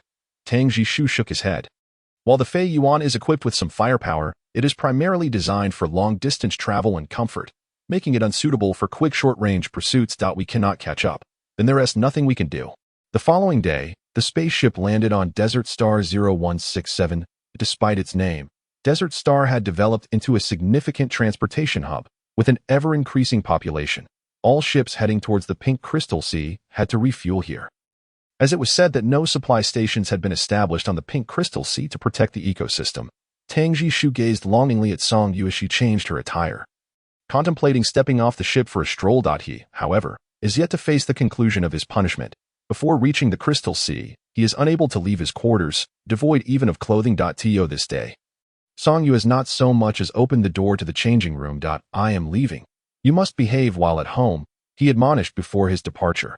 Tang Jishu, in a state of confusion, could not discern whether this enforced nudity was a punishment or a form of amusement. Perhaps it was both. In truth, Tang Jishu held little interest in the desolate star. In the past, he would not even disembark for such temporary provisions, yet the absence of clothing left him feeling rather awkward. Of course, he could have forcibly dismantled the aesthetically pleasing but impractical lock on the changing room. But after a moment's contemplation, he decided against it. Executing the master's orders is indeed the duty of a matchmaker. Chapter 20. Loss of control. The temporary provisions would last at most 2 or 3 hours. Songyu had no intention of venturing far, bringing only Song Yang and Feng Han along. He had initially planned to include Xia Lang, but the latter was reluctant to join. As soon as Songyu disembarked from the spacecraft, Princess Rur was already awaiting him at the entrance. Among her 3 matchmakers, only Yang Yunjing was present, accompanied by 2 guards that in her eagerness to see her brother, Princess Roar had even expedited the spacecraft's travel. Arriving half an hour before Song Yu and his companions. "Where is my brother?" she inquired, her urgency palpable upon noticing the absence of her sibling among the group. "What exactly have you done to him?" At her exclamation, Feng Han swiftly positioned himself in front of Song Yu, asserting that even a princess could not harm Miss Song. "Miss Song, please be cautious. It's nothing," Song Yu reassured, giving Feng Han's shoulder a gentle pat. He stepped forward and whispered into Princess Roar's ear, "He cannot disembark. Perhaps you will only see him at the Crystal Sea." Having failed to connect with him the day prior, and now disembarking without seeing him. Princess Roar's eyes brimmed with frustration. Her brother, a matchmaker akin to a celestial deity, was now beholden to another, a mere pawn under someone else's control. How could she not be distressed? Moreover, who else, aside from her, cared for her brother's well-being? The more she pondered, the more agitated she became. Even if her brother were to perish at the hands of the pacifier, their mother would likely overlook it for the sake of the royal family's public image and the acquisition of higher-ranking warriors. "If you dare harm my brother, I swear I will renounce my title as princess and ensure we both meet a grim fate." Song Yu, oblivious to the tumultuous thoughts swirling in Princess Roar's mind, found amusement in the princess's impetuousness, reveling in the sensation of being at odds with someone who could do nothing to alter her circumstances. "Come at me. Even if we both perish, I have already done what I intended to your brother." Princess Roar seethed in indignation. You ungrateful wretch. My brother even intends to undergo surgery for you." Song Yu was perplexed. What is he planning to do? Only then did Princess Roar realize her haste had led to an inadvertent revelation. However, it mattered little, for this woman was hardly worth such sacrifices from her brother. "He wishes to undergo gluteal augmentation to please your preferences. He has even contacted the doctor. When did I ever express a desire for someone to undergo gluteal augmentation?" Song Yu exclaimed, utterly bewildered. What else could it be? "Why have you been so reticent with my brother?" It was only then that Princess Roar recognized the intimacy of her words. Song Yu's expression darkened slightly. What else did he say? Nothing. He said nothing at all. With that, Princess Roar hastily departed, taking her companions and guards with her, leaving only Song Yang, who was bemusedly observing, and Feng Han, who maintained a stoic demeanor. "This Tang Shu, what nonsense he speaks," Song Yu muttered, displeased. She had originally intended to procure a small gift for him in his absence, but now resolved to buy only for Sha Lang and Jiang Yin, and none for him. Although referred to as a supply station, it was a spacious area capable of accommodating multiple spacecraft. Song Yu disembarked from the air car to find herself in an open-air market, the kind that exudes a primitive charm. Vendors sold local delicacies, clothing, fruits, flowers, and handcrafted goods. The market lacked high-end items, which could only be found further afield in the town. Nevertheless, this simplicity suited Song Yu just fine, as she could easily navigate it. "Sister, this is delicious," Song Yang exclaimed, munching on a flatbread. The group was enjoying their outing, oblivious to Princess Roar and her entourage, who had likely ventured deeper into the town. "All you think about is food," Song Yu chided, ruffling Song Yang's hair and purchasing several more flatbreads for her. Song Yang's finances were similar to before, with no more than 2,000 star coins in hand. Suddenly, an ear-piercing alarm blared, and the surrounding vendors abandoned their stalls, fleeing in all directions. "What is happening?" Song Yu questioned, bewildered. "There is danger. We must find a place to take cover," Feng Han responded, his years of security experience prompting a swift decision to protect those in his charge. The group attempted to return to the air car, but halfway through, they noticed something plummeting from the sky. It began as a mere speck, gradually enlarging. "Isn't that the small spacecraft we saw fleeing together with Tang Shu aboard the flying kite?" The sleek red vessel flickered like flames, but now it was engulfed in fire, the entire hull ablaze, with police spacecraft in hot pursuit. "Clear the area. An S-class has lost control. It is extremely dangerous." Repeat. "An S-class has lost control. Extreme danger," Song Yu muttered to herself. With the craft ablaze, there was little chance of survival. Whatever S-class it was likely wouldn't escape unscathed. Feng Han continued to lead them swiftly toward the air car. Suddenly, the flames surrounding the falling vessel surged, and almost simultaneously, something erupted from it, completely shrouded in flames. Even the sun seemingly dimmed for a brief moment. In mere seconds, the spacecraft plummeted, yet the thing that emerged soared away into the distance. "Shoot it down, quickly!" cried the voice that had warned others to clear the area. The police spacecraft began to unleash a barrage of attacks. Song Yu stood transfixed, for the being appeared to possess wings of fire and a long golden tail. A piercing cry echoed, resonating deep within her heart that it was a phoenix. Creatures like the phoenix and Baizé, legendary beasts, had only come into existence after several mutations. Even now, those who embodied such divine beings were scarce. Song Yu hastily dialed Jiang Yan, but as expected, the call could not be connected. He had previously mentioned urgent military affairs, instructing her to disregard any matters with the pacifiers and head there immediately. Whatever was at stake was unlikely to be trivial. Reflecting on Tang Jishu, could it be that something extraordinary had transpired, leading to this chaos? Miss Song, we must not harm it. Suddenly, Song Yu broke free from Feng Han's protective grasp, dashing toward the direction of the phoenix's escape, but she was too slow. Her running speed was a mere fraction of the phoenix's flight. What could she do? In recent days, Song Yu had often studied her own essence. Indeed, there were formidable women capable of wielding their essence in combat, but that required at least a B-grade level. She had already attained A-grade, and the Wutong tree, compared to mere flowers and plants, was far more suited for battle. Summoning branches, Song Yu elevated herself several meters above the ground, gliding through the desert on the branches with surprising speed, yet still unable to catch up to the phoenix. Miss Song, please return to the air car, she instructed Song Yang before Feng Han transformed into a large white dog, ready to charge forward to protect Song Yu. Almost simultaneously, the phoenix unexpectedly veered around, heading straight for Song Yu. It was unclear whether it recognized her or intended to harm her. A loss of control signified that its mutation level had reached 95 or higher, even if it occasionally regained its senses. It could not revert to human form. Step aside, came the mechanical notification. Ma'am, that is an S-class. The pursuing police vessels continued their relentless assault on the Phoenix, which initially evaded their attacks with ease, but soon began to struggle. Chapter 21. He is mine. The inferno surged towards Song Yu, instinctively prompting her to flee. But if that was Jiang Yan, perhaps there was still a chance that in recent days. She had learned that purifying 30 of an S-class's tainted energy in one go was no small feat, even for a fellow S-class. Yet, she had managed to accomplish it effortlessly on her very first day. Of course, she was from another world. There had to be some distinctions. He has lost control, ma'am. Fortunately, as the Phoenix drew closer to Song Yu, the firepower of the police vessels diminished. Cease fire immediately. This is Miss Song Yu, a newly appointed A-grade pacifier. Feng Han shouted, though he himself, being A-grade, felt the weight of pressure in the presence of an S-class. Song Yu's gaze remained fixed on the Phoenix, just as it neared her. It was struck in the wing, causing it to fold its wings and almost plummet to the ground.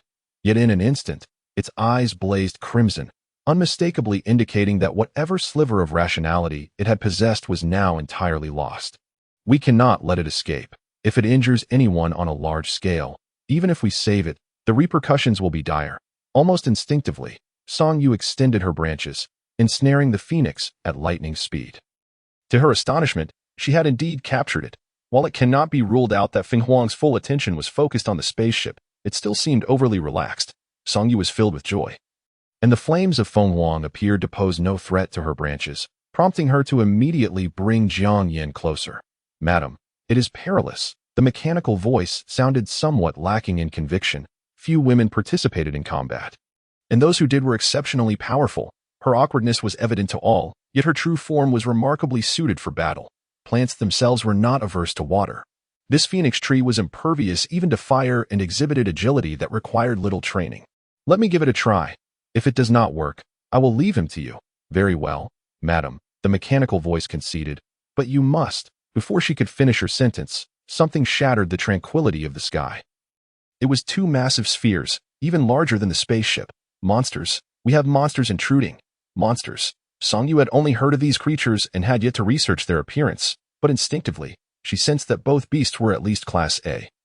One likely being Class S. The two enormous orbs collided with 0167 Desert Star, seemingly moving at an incredible speed, as if they radiated a halo of energy. Our firepower is insufficient. Retreat quickly. Several police vessels called out, urging Song Yu and her companions to withdraw. However, as Song Yu looked back, she saw a slum behind her, reminiscent of the slums from her own world, chaotic, noisy, and foul-smelling, yet home to countless people. The town was not far from here.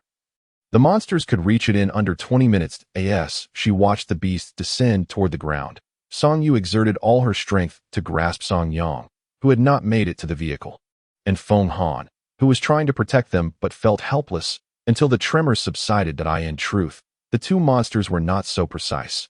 They landed several hundred meters away from Song Yu. Nevertheless, the vibrations were still unnerving.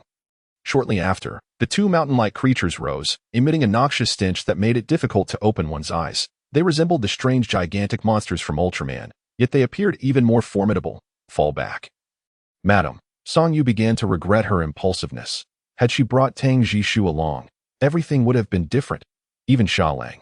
Yes, Sha Lang was also nearly Class S, while she, Song Yu, was as well. That if Sha Lang could handle two Class S beasts alone, why couldn't she? Furthermore, she was not alone. She had Class A Feng Han and several small police vessels. The two monsters' true target was not Jiang Yin or the few humans present, but the slum behind them, which housed thousands, enough for a hearty feast. Feng Han, let us attack one together. Miss Song, the vessels above, coordinate with us.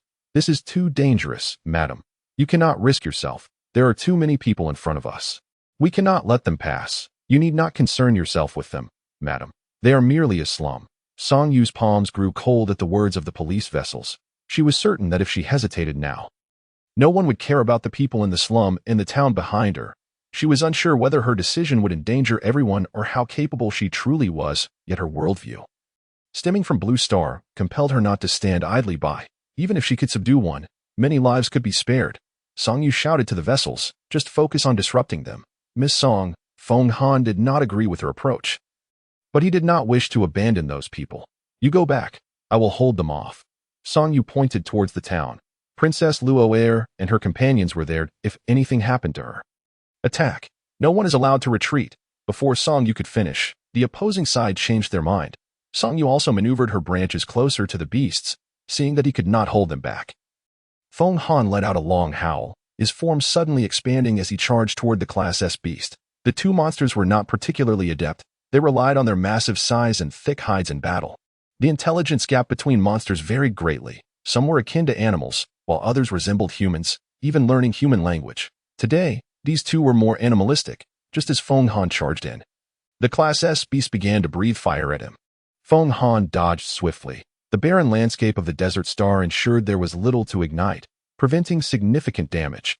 This was a unique ability of Class S beasts. Song Yu extended her branches. As long as her main body remained, the slender branches could alter their length and shape. While she could not produce them in abundance, she need not be overly frugal that a thick branch intercepted the beast's foot. While the creature, blinded by its own flames, failed to notice it, and its enormous body crashed to the ground. Both monsters walked on two legs, a rare stroke of luck for Song Yu and her companions. The other beast, witnessing its companion's misfortune, hesitated to rush toward the crowd, instead slamming its massive claws into the ground.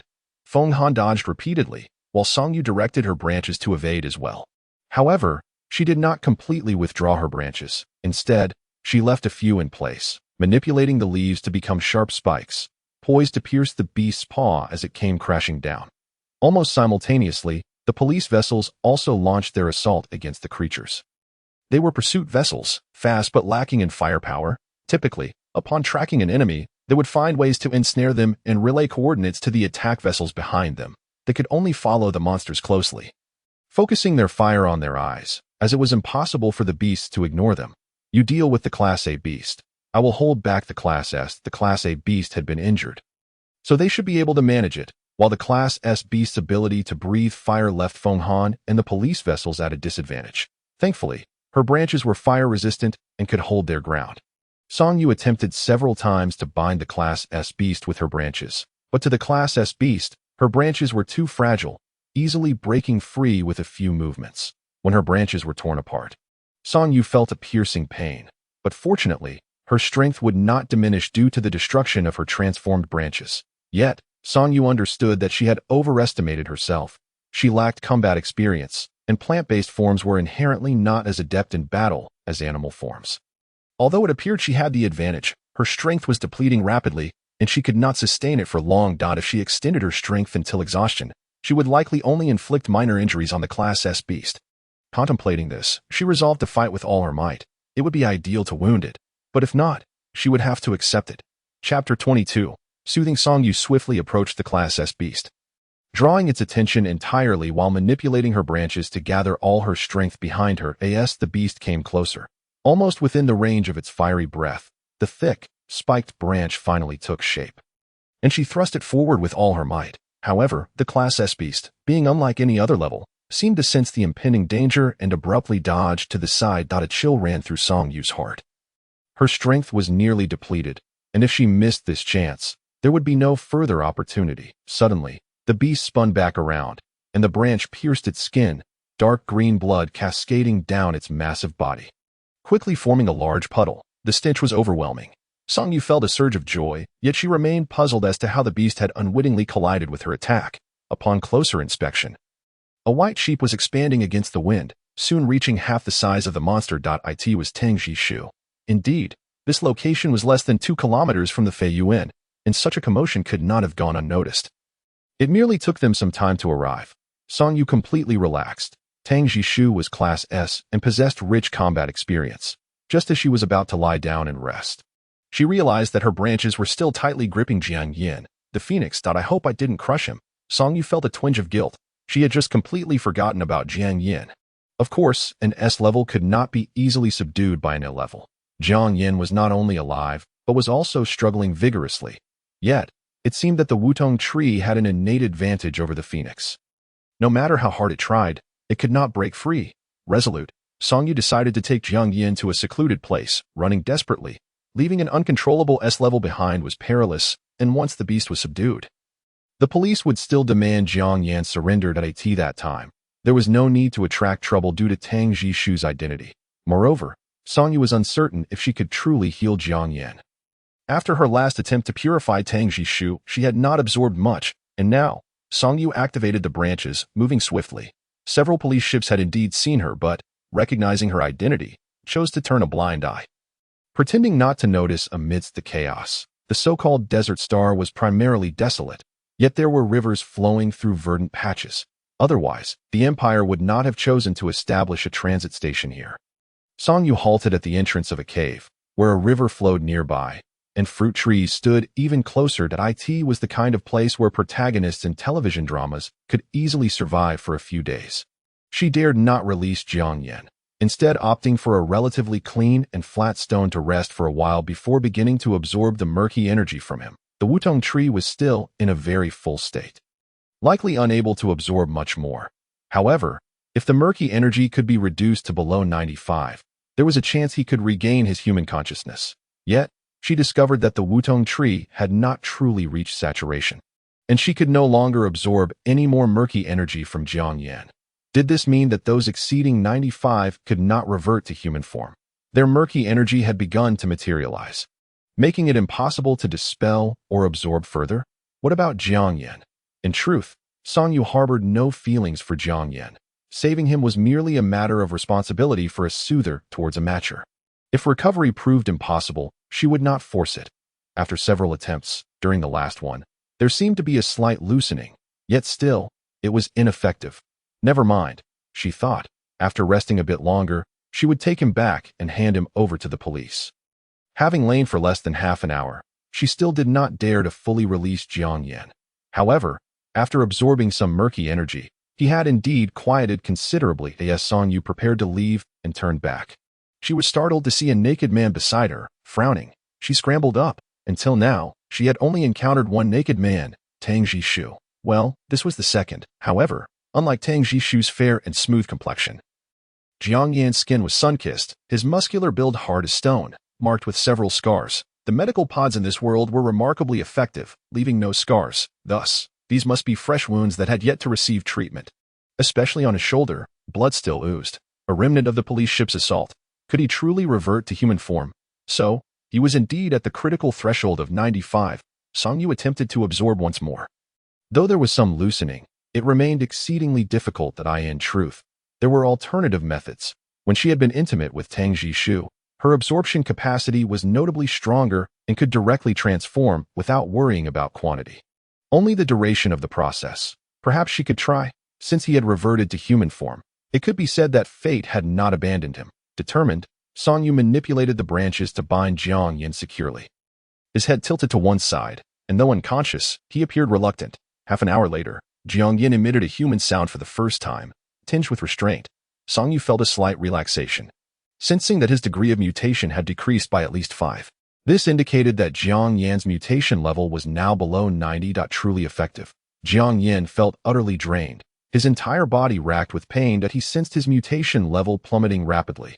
Was this the essence of soothing? Song Yu found herself at a loss for words. She could imagine the psychological trauma one might endure after a battle, perhaps having fled through space for an indeterminate time. Song Yu inquired. Fortunately, everyone was safe. After Song Yu awoke, Princess Rower and the others returned to their respective spacecraft, preparing to continue their journey to the Pink Crystal Sea. Once everyone had departed, Tang Jishu closed the door and knelt on one knee a mere step away from the bed. Startled, Song Yu recalled how Tang Jishu had previously knelt before her, but at that time, she had been seated on the sofa, interpreting his posture as a meaningless gesture for convenience in conversation.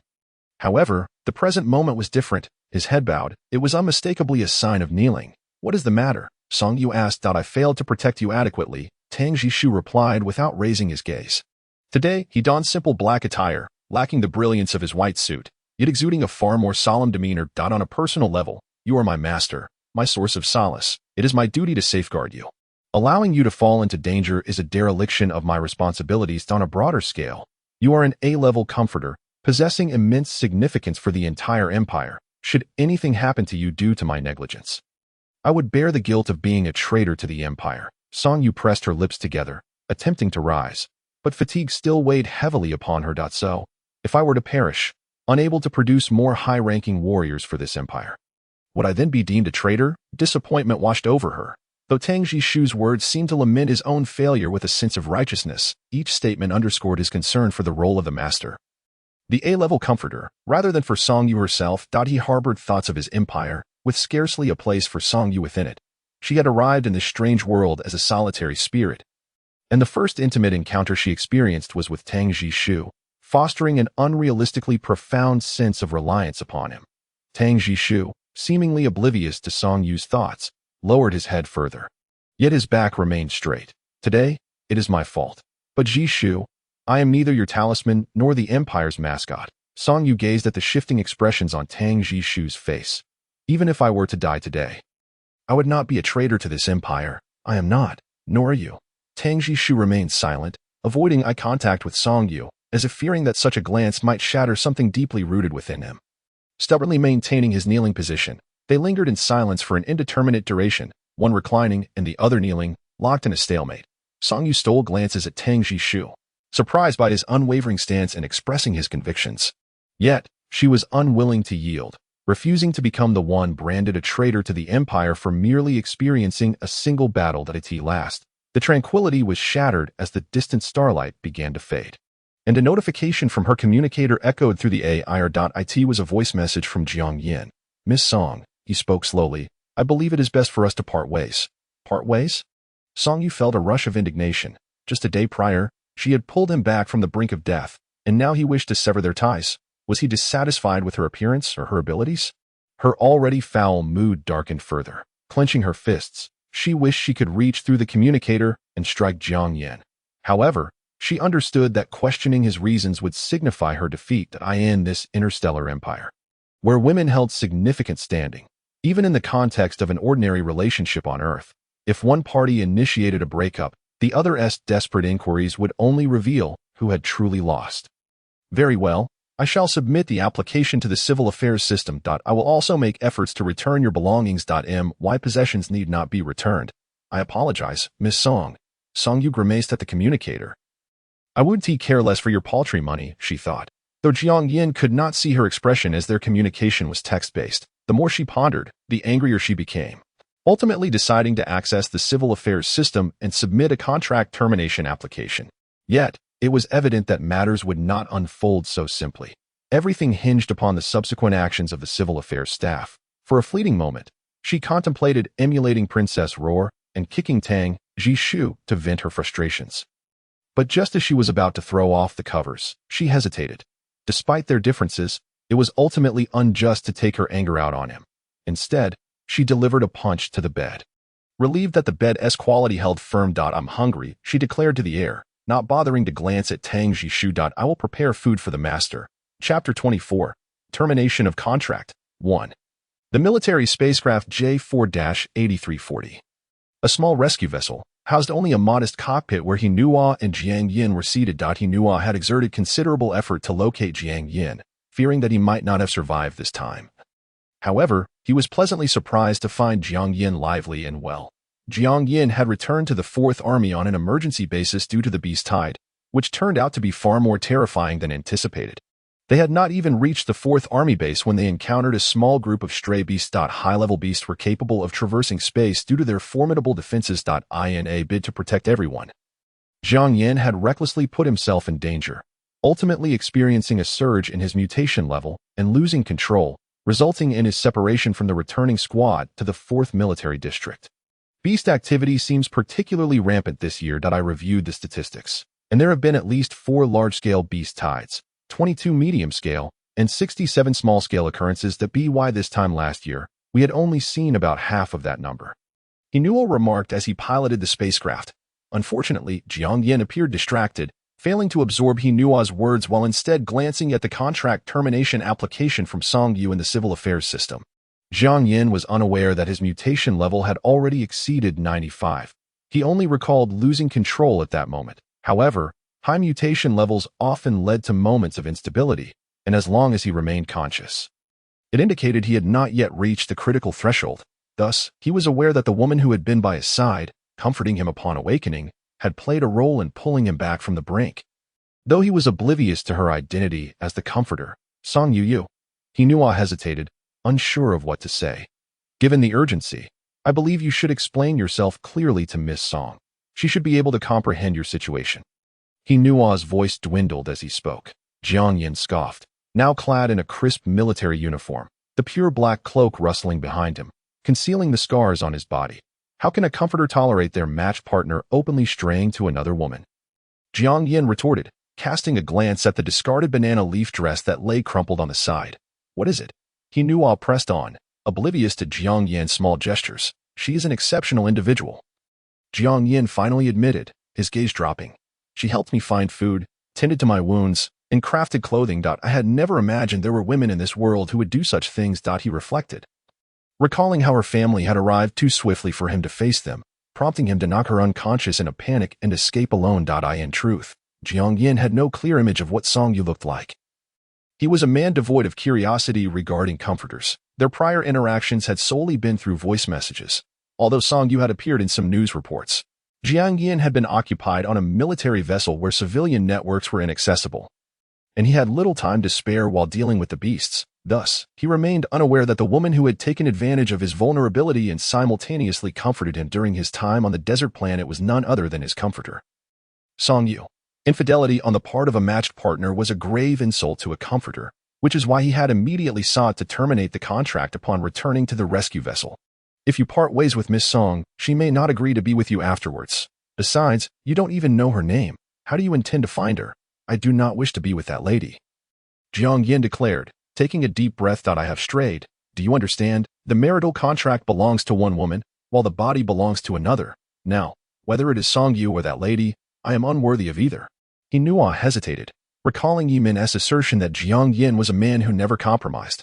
Whatever he committed to, he would fulfill without exception. Now, he seemed to be making significant concessions regarding both Song Yu and that lady, which he might truly find intolerable. The beasts are becoming increasingly rampant. Do you think we can withstand many more beast tides? Hinua fell silent, acknowledging the grim reality. At this rate, they might not survive the next beast tide in the latter half of the year. During the ensuing travel time, Song Yu rested in her room, with Tang Jishu bringing her meals. 3 hours before reaching the Pink Crystal Sea, she received a communication from the Civil Affairs System staff. Miss Song, we have received your application for contract termination with Mr. Jiang Yan. Is that correct? The representative, also a woman, spoke with great politeness. Yes, that is correct. Tang Jishu, seated beside her, looked over in surprise. Indeed, Song Yu did not inform Tang Jishu that she was still angry at him at that moment. Miss Song, we understand that your reason for termination is Mr. Jiang Yin's extreme negligence, as he failed to visit you promptly and displayed a dismissive attitude. Is that accurate? Yes, and I provided him comfort yesterday. His mutation level significantly decreased, yet he's still left without a word. Understood, Miss Song, the representative replied. Due to Mr. Jiang Yan's status as a senior military officer in the Empire and his ongoing significant contributions, we cannot hastily proceed with the termination of your contract. Therefore, I am afraid it will be necessary for both of you to personally attend the civil affairs system for inquiries, if possible. We would still hope that you might give it another try. These words did not surprise Song Yu in the slightest, as Jiang Yan is of S rank and is currently engaged in combat against aberrant beasts. Nevertheless, she was indifferent, for it was Jiang Yan who had taken the initiative to propose this, so he likely had already contemplated it. Of course, should you be willing to make the effort to try once more. The civil affairs system will impose appropriate penalties for Mr. Song Jiang Yan's misconduct and will request cooperation from the military. Very well, but I am currently at the Pink Crystal Sea, and I am uncertain of Jiang Yan's whereabouts. If possible, we will dispatch staff to the Pink Crystal Sea to escort you, and we will also contact Mr. Song Jiang Yan to arrive together at the Star Circle's main star, which may take a day or two. All right, I will cooperate with you. Hearing that the time was not excessive, Song Yu consented, for it was best to resolve this matter first, so that she could enjoy her visit to the Pink Crystal Sea more freely later on. After ending the communication, Tang Jishu had already approached her. Master, do you wish to sever the contract with Jiang Yan? Tang Jishu inquired in surprise. What he had done was indeed inappropriate.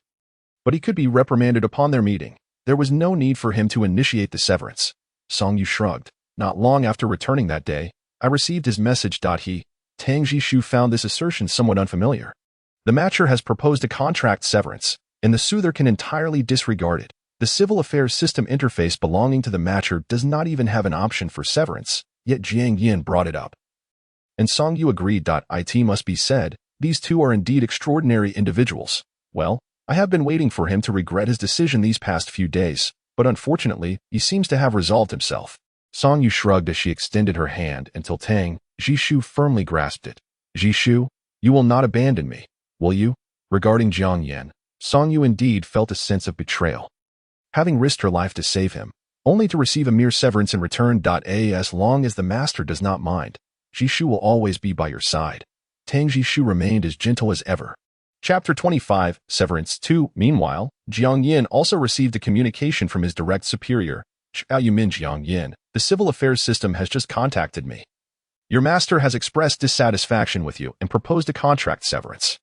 For this, I must sternly critique you. As soldiers, we cannot be negligent toward our masters. The general's tone was grave. Now, you are to cease all your current duties and immediately proceed to Star Circle 897. Yes, sir. You must learn to be gentler. Women are inherently delicate. Yumin softened his tone. Miss Song is a rare initial assessment A rank. To successfully match with her is something many covet. You must cherish this opportunity. Understood. Once you meet her, be sure to soothe her. Do not always wear that sour expression. At the same time, Jiang Yan received communications from both his mother and father. He first answered his mother's call. She remained as stern as ever, turning slightly away from the screen, seemingly unwilling to face her son, who had become an S-rank and a high-ranking officer. Immediately apologize to your master, kneel before her, and plead for her to keep you.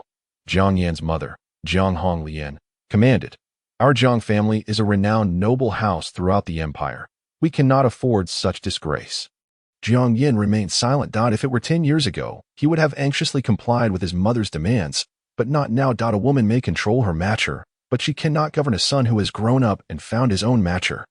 Jiang Yan never anticipated that this matter would be directly communicated to his parents and superior. Otherwise, perhaps he would not have acted so impulsively. Shortly thereafter, he connected with his father's call. Jiang Yan. His father was still busy preparing the family's meals. Although the temperature was always perfectly suited for the human body, he was sweating profusely. What has happened? I am so glad you have found a soother. Regardless of how it goes, even if your time with the soother is not pleasant, you must endure for the sake of survival. Your aberration level is not low. How many more years can you persist in this reckless manner? Father, the appearance of Miss Song has been a great relief for us. Otherwise, do you think the matcher for Princess Roar would have fallen to you? You are my only child, and if you completely lose control due to your aberration, I will have no family left. His matcher, Jiang Honglian, cannot truly be counted as family. I will consider it seriously, father. Jiang Yan's attitude finally softened. you need not worry about me. In truth, your mother is also quite concerned for you. She has simply grown accustomed to being in a position of power and does not communicate well. I know. Indeed, no one understands his mother better than Jiang Yin. After ending the communication, Jiang Yin realized he was in the lower capital star circle. Not far from star 897. It seemed he was destined to meet Song Yu. The lower capital star circle 897, the very planet where the Pink Crystal Sea is located. The Ouyang family had already arrived at the Chihua Hotel in the Pink Crystal Sea a day in advance. Song Yu and Princess Roar had booked the 22nd and 23rd floors, while the Ouyang family had reserved the 21st and 24th floors. Ouyang 15 thoroughly searched both floors, attempting to find an opportunity to encounter Miss Song. The Ouyang family is a super family within the Interstellar Empire, with its members dominating nearly every field, be it politics or business. One might say the Ouyang family is the largest in the empire, even surpassing the royal family. The only thing they lack is a noble title. Without nobility, they sometimes feel inferior. Many years ago, the Ouyang family donated a substantial amount of wealth to the royal family in hopes of obtaining noble status. But after investing hundreds of billions of star coins, the royal family was only willing to grant them a knight's title. However, the knight's title, while possessing some status, was not the goal of the Ouyang family.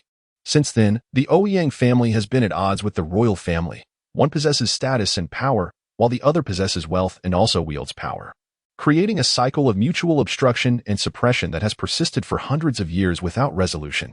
Thus, when Ouyang 11 learned that the newly assessed a rank, Song Yu, had been monopolized by the royal family within a day, and that the other A rank was Princess Roar of the royal family, he was furious. As Ouyang 15, the younger sister of Ouyang 11, she decided to alleviate her elder brother's worries. After all, her son, Ouyang Zhan, was the most outstanding among the younger generation.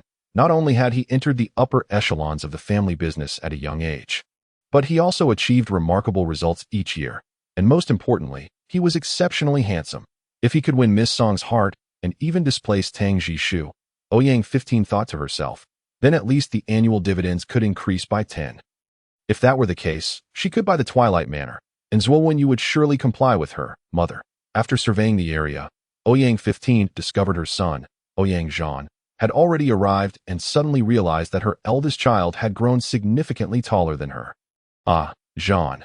Ouyang 15 circled around him, clearly pleased. Ouyang Zhan kept his head lowered, unwilling to face his mother. Just 3 days prior, he had been ordered to undergo full-body cosmetic surgery, where he would be stripped of all family responsibilities, and his company would be reclaimed. Ouyang Zhan weighed his options for 3 hours before deciding to comply with his mother's demands. The surgery and recovery took 2 full days, and when he awoke, he had been transformed to attract women's attention. His legs were longer, his backside perkier, his shoulders broader, and his waist narrower. Even the muscles in his arms and abdomen seemed to have rapidly developed due to the medication. A self-molded for others, Ouyang Zhan had no choice but to accept it. If you successfully become Miss Song's matcher, you will be a great contributor to the Ouyang family. Of course, if you can oust Tang Jishu and completely bring Song Yu into our camp, then not only will I benefit, but you will also secure an invulnerable position. A flash of greed crossed Ouyang 15's gaze. Ouyang Zhan's expression shifted.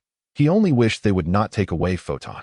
Photon was his brainchild, entirely independent of the Ouyang family's personnel and funding. Precisely because of this, it was exceedingly vulnerable. A single breath from the Ouyang family could become a fatal storm for it. Ouyang 15 clearly did not care about such a small company that profited less than 1 million star coins. That is up to you.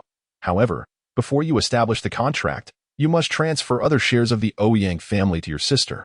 All right, Ouyang Zhan agreed. Now, if he could entice Song Yu, perhaps the matcher could be accepted for making changes for the soother. If he failed to attract her, a man who suddenly underwent full-body surgery without a soother would undoubtedly be ridiculed by the media as a member of the Ouyang family. Transformed yet still unwanted. Miss Song will be passing through the corridor shortly. You must distinguish between the 2 women. One is Princess Roar, and the other is Miss Song, whom you must recognize. Ouyang 15 appeared quite excited. If you successfully accomplish this task, it will be worth all the effort I have invested over the years. Understood. The shadow on Ouyang Zhan's face was denser than his black suit. He seemed ill at ease with his newly transformed body, hesitating noticeably as he misjudged the length of his legs while taking a seat. Upon disembarking from the spacecraft, Personnel from the civil affairs system were already awaiting Song Yu. It was rumored that Jiang Yin was not far behind, facilitating a swift arrangement for the two to meet. Indeed, he was nearby. Just the day before, the two had convened on Desert Star. Song Yu pursed her lips, deciding to address Jiang Yan's matters first. "Mr. Song, this time it must be Ms. Song who goes alone," remarked Tang Jishu, who attempted to accompany Song Yu but was promptly intercepted by the civil affairs personnel as he turned around. After all, as they were dealing with another match, it was crucial to prevent any interference from other potential matches. Thus, imperial law explicitly dictated that when one matchmaker was mediating, no other matchmakers could participate. Conversely, Feng Han, serving as a guard, was not obstructed. Song Yu, accompanied by 26 guards, proceeded with great ceremony alongside the civil affairs personnel to the main star, while the others awaited her at the Chihua Hotel near the Pink Crystal Sea. Observing Song Yu's departure, Song Yang and Tang Jishu met up with Princess Rower and others before heading together to the Chihua Hotel. Chapter 26. Dissolution of Contract 3. The Chihua Hotel, while not boasting top-tier infrastructure, had royal investment backing it, thus becoming a symbol of status and privilege, making it exceedingly difficult for ordinary individuals to secure accommodation, unless one belonged to the aristocracy. Entry was directly granted based on status. Otherwise, affluent individuals would have to pay exorbitant prices, often exceeding tenfold, to gain entry. Consequently, the hotel was generally quite tranquil, with security being exceptionally professional and stringent. Ouyang 15 had long awaited Ouyang Zhan in the corridor, a mandatory thoroughfare leading to the elevators on the 23rd floor, just beside a restroom. The two concealed themselves in the anteroom, with Ouyang 15 constantly peeking outside, managing to glimpse a few individuals in the corridor from her vantage point. Indeed, the two ladies ahead included Princess Roar, and among the men trailing behind her was none other than Prince Boya, Song Jishu. Thus, aside from the other woman accompanying Princess Roar, Ouyang 15 nudged Ouyang Zhan from behind. As he opened the door, Ouyang Zhan's furrowed brow transformed into a charming smile. The scent of his cologne wafting down the corridor, he deliberately positioned himself beside Miss Song, and as they approached, he stepped aside, gesturing for them to pass first.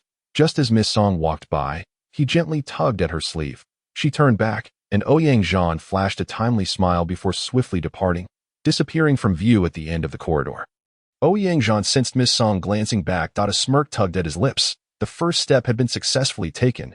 Indeed, there were photographs of Song Yu circulating online, yet most lacked clear frontal views. Some were blurry candid shots, while others were either enhanced or captured from her childhood. Song Yang and Song Yu were full-blooded siblings, close in age and strikingly similar in appearance, which made it difficult to blame Ouyang 15 for her confusion. Song Yang stood bewildered, staring at the empty corridor, momentarily at a loss for words. "What's wrong?" inquired Tang Jishu.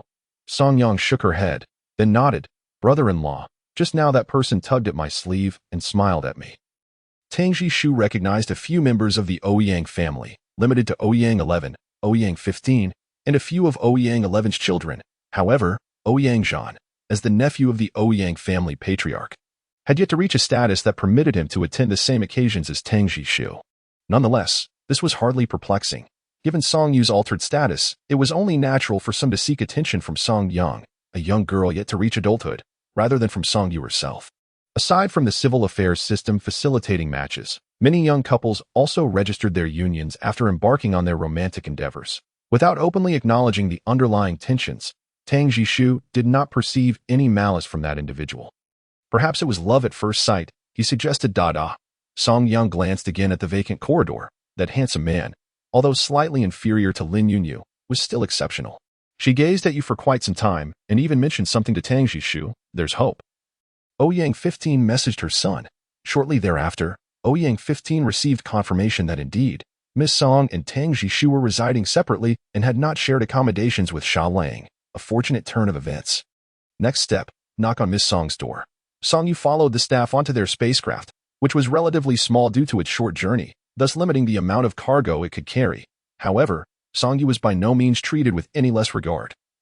Upon boarding, she was escorted to a leather sofa by the window, exceptionally soft and comfortable, with snacks and juice already arranged on the adjacent table.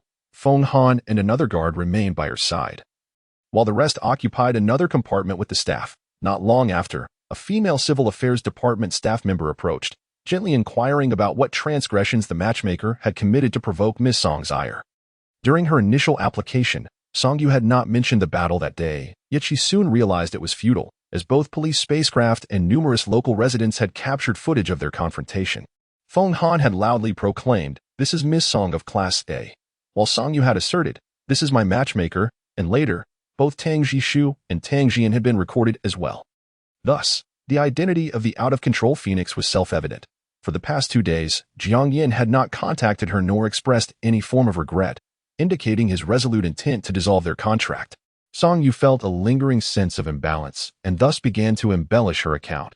"You know, on Desert Star, I risked my life to save him, right? I maneuvered between 2 ferocious beasts using my botanical abilities until Prince Boyo arrived for the rescue.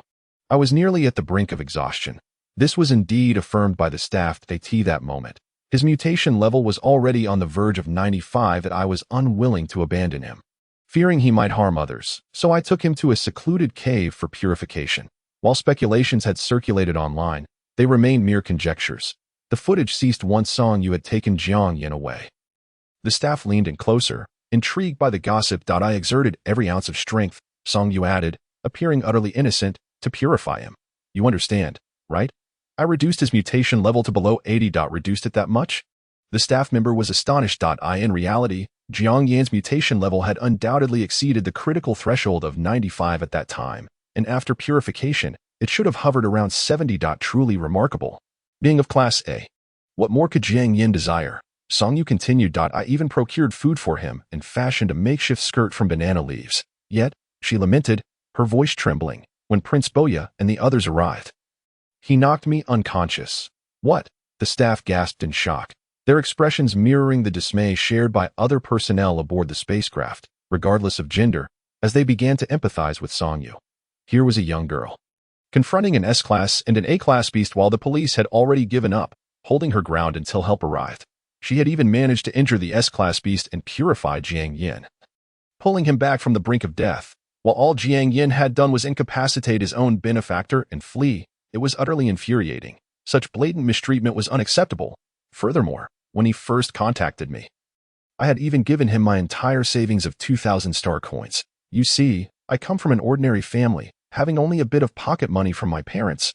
Recalling those 2,000 star coins made Songyu feel it was scarcely worth it.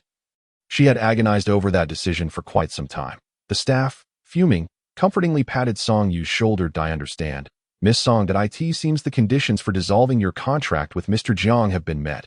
Further mediation will not be necessary. You may choose whether or not to meet Mr. Jiang. Of course, if you opt against it, we will present the footage of our conversation to him." Songyu nodded. "Very well, I shall not meet him." Chapter 27, Dissolution of Contract 4. This was Song Yang's first experience staying in such opulence, and she was beside herself with excitement. Yet, in the presence of the princess and the prince, especially since the princess was at odds with her sister and the prince was her sister's matchmaker, Song Yang managed to restrain her enthusiasm. Though her curiosity was piqued, she remained mostly silent, asking neither questions nor making comments along the way. Now in her own room, Song Yang quickly kicked off her shoes, sprinted around the expansive suite, and then flopped heavily onto the bed, contemplating that it wasn't quite enough, before bouncing on the bed a couple of times in sheer delight. With her sister having departed with the civil affairs personnel, everyone awaited her return. While they were indifferent, Song Yang had no such luxury. With school starting in just over 10 days, she couldn't afford to miss classes during her final year of high school for a bit of fun. Thus, with Songyu away for the next 2 days, Song Yang resolved to explore the surroundings with the 20,000 star coins her sister had provided. As she was plotting her itinerary, a knock at the door interrupted her thoughts. The prince, her brother-in-law, had stationed 2 guards outside her door for her safety, so anyone knocking must be a familiar face, at least having passed the guard's inspection. Upon opening the door, Song Yang was taken aback to find the handsome man who had winked at her in the corridor. He stood quietly at the entrance, his clean gaze radiating warmth and a gentle smile. Compared to the immature boys at school, this man was on an entirely different level in terms of appearance, temperament, and maturity. Hello, Song Yang stammered, unable to meet his gaze. "Miss Song, greetings," he replied. The gentleman, exhibiting a refined demeanor, slightly bowed and introduced himself. "I am Ouyang Zhan. residing just below your apartment. May I be so fortunate as to invite you for a stroll? Perhaps now. Song Yang, caught between surprise and trepidation, glanced at Ouyang-jean, who nodded encouragingly. After a moment's hesitation, Song Yang replied, "Please wait a moment. I shall inquire with His Highness Boya." "Very well," Ouyang-jean responded. Song Yang hurried to Tang Ji's study, where he was discussing the route for the upcoming days with his guard's brother-in-law. "Ouyang-jean, the gentleman from the corridor, has invited me for a walk." She cautiously glanced towards the door, ensuring their conversation remained unheard. "What does he mean by that? Should I go?"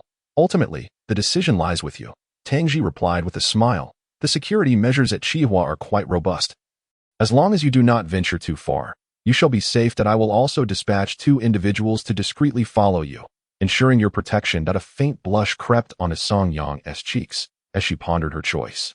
Ultimately deciding to take the chance that I in the corridor, Ouyang-jean accompanied her downstairs, leading them to a secluded grove of coconut trees outside the Chihua Hotel, where tranquility prevailed and passers-by were scarce. "Miss Song, must you seek the princess' approval before venturing out?"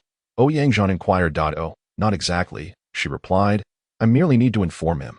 "Please, do take care." As they walked, Ouyang-jean grasped Song Yang's hand to steady her over a slight bump in the ground. He endeavored to engage her in conversation, drawing from his extensive experience as a successful entrepreneur. Naturally, Song Yang, a young girl who had not yet completed high school, listened with rapt attention. However, he refrained from disclosing his identity as the nephew of the illustrious Ouyang family, aware that such knowledge could abruptly sever their budding connection, especially given the ties between Prince Boya and Princess Ru. Conversely, Song Yang withheld information about her sister, who had recently garnered public attention due to her A-grade testing. She believed that with similar genetics, she too would shine brightly in due time, without the need to rely on her sister's reputation to find love. Meanwhile, Jiang Yin arrived at the star 897 of the Shedu star ring and was immediately encircled by a group of individuals, all of whom were of A-grade status but appeared somewhat hesitant, collectively lacking the strength to truly confront him. "Are you Mr. Song?" "I am Jiang Yin," one of them stated, disregarding his introduction. "Greetings, Mr. Song. Due to your severe violation of the Protector's protection regulations, we are mandated to escort you to the Civil Affairs Department." "Escort?" Jiang Yin echoed, bewildered. "Since when does a dissolution require escorting? Mr. Song, your actions have gravely breached the Protector's Protection Act. However, due to your military rank, we will transfer you to a military court shortly." Jiang Yin found it hard to comprehend the gravity of the situation. After years of battling ferocious beasts in the military, he often felt disconnected from societal developments. Had the Protector's laws been strengthened and different, he recalled that he had only communicated with Song Yu through voice messages a few times and could not fathom what charges could be brought against him. Given the situation, he believed that a military court would hardly affect him. The individuals surrounding him, wary of his S-grade power, dared not approach him directly, entering the civil affairs building with the group. Jiang Yin soon found himself in a room designated for the protectors and another for the matches. In stark contrast to the opulent hall reserved for protectors, the matches were confined to a small, dimly lit chamber. Jiang Yin was instructed to sit in a chair equipped with restraint straps, although they had yet to apply them. "Mr. Jiang," 2 male staff members began. "The dissolution request submitted by Ms. Song Yu was approved half an hour ago. All of your premarital assets will be transferred to her." Jiang Yin exhaled in relief. This was a scenario he had anticipated, albeit with unexpected swiftness, without even the chance for a face-to-face meeting. "However, you are still entitled. No, you must be informed of the reasons for this dissolution." The staff member seemed disinclined to elaborate further, activating a screen behind him before exiting the room. Silence enveloped the chamber. And now that the dissolution was confirmed, Jiang Yin found himself disinterested in the reasons that Miss Song Yu might provide. Nonetheless, he resolved to see the process through to its conclusion. As the first official image appeared, he froze in disbelief. It was her, the woman he had first encountered after his grievous injury, the one who had purified his tainted energy. "You know, on the Desert Star, I fought valiantly to save him. Right. I maneuvered between 2 beasts using my plant-based abilities until she really Song Yu. Isn't she from the North Star Ring? The distance from North Star Ring 006 to here is considerable. Even with Tang Ji's private spacecraft, it would take at least 3 days to arrive. How did she get here?" At that time, his mutation level had been teetering on the brink of 95, and she had managed to reduce it to below 80. He had believed his mutation level had merely risen from 80 to 85 or 88. without realizing it had approached 95. Yet now, it was under 70, indicating that she had purified over 20 points in a single effort, an accomplishment that, aside from those of A grade, was exceedingly rare. He recalled her pallid complexion as she steadfastly sought water and firewood for him. Jiang Yin vigorously rubbed his head, feeling the air within the chamber grow increasingly stifling. Suddenly, he realized he had never even seen Song Yue's face. He had not sent her a single video. It dawned on him that he was a rather inadequate matchmaker. Furthermore, during their first interaction, he had given her all of his 2,000 star coins, oblivious to the fact that he came from a humble background. With only a meager allowance from his parents, the video concluded swiftly, leaving an unsettling silence in the dark room, as shadows loomed like monstrous specters, tightening the furrows on Jiang Yin's brow. He slapped himself sharply, leaping to his feet in a desperate bid to rush to Song Yue's side. Almost simultaneously, his communicator chimed ominously, "Mr. Jiang, we regret to inform you that your marriage contract with Miss Song Yu has been dissolved. Furthermore, due to your severe breach of the Protector's protection agreement, the police will arrest you and transfer you, along with all evidence, to the 4th Military District within 3 working days." Dissolved? Jiang Yin felt as though he had awakened from a dream. 2 officers entered, brandishing small firearms aimed at him, warning him not to move. Yet, they noticed the man trapped within the dark chamber merely stared blankly at his communicator, devoid of any expression. They were aware he was an S-grade officer, but remained oblivious to the context of the situation. "Is he unable to accept being abandoned by the Protector?" one officer whispered to the other. "Certainly not. That I heard they hadn't even met. Only viewed a video of the Protector.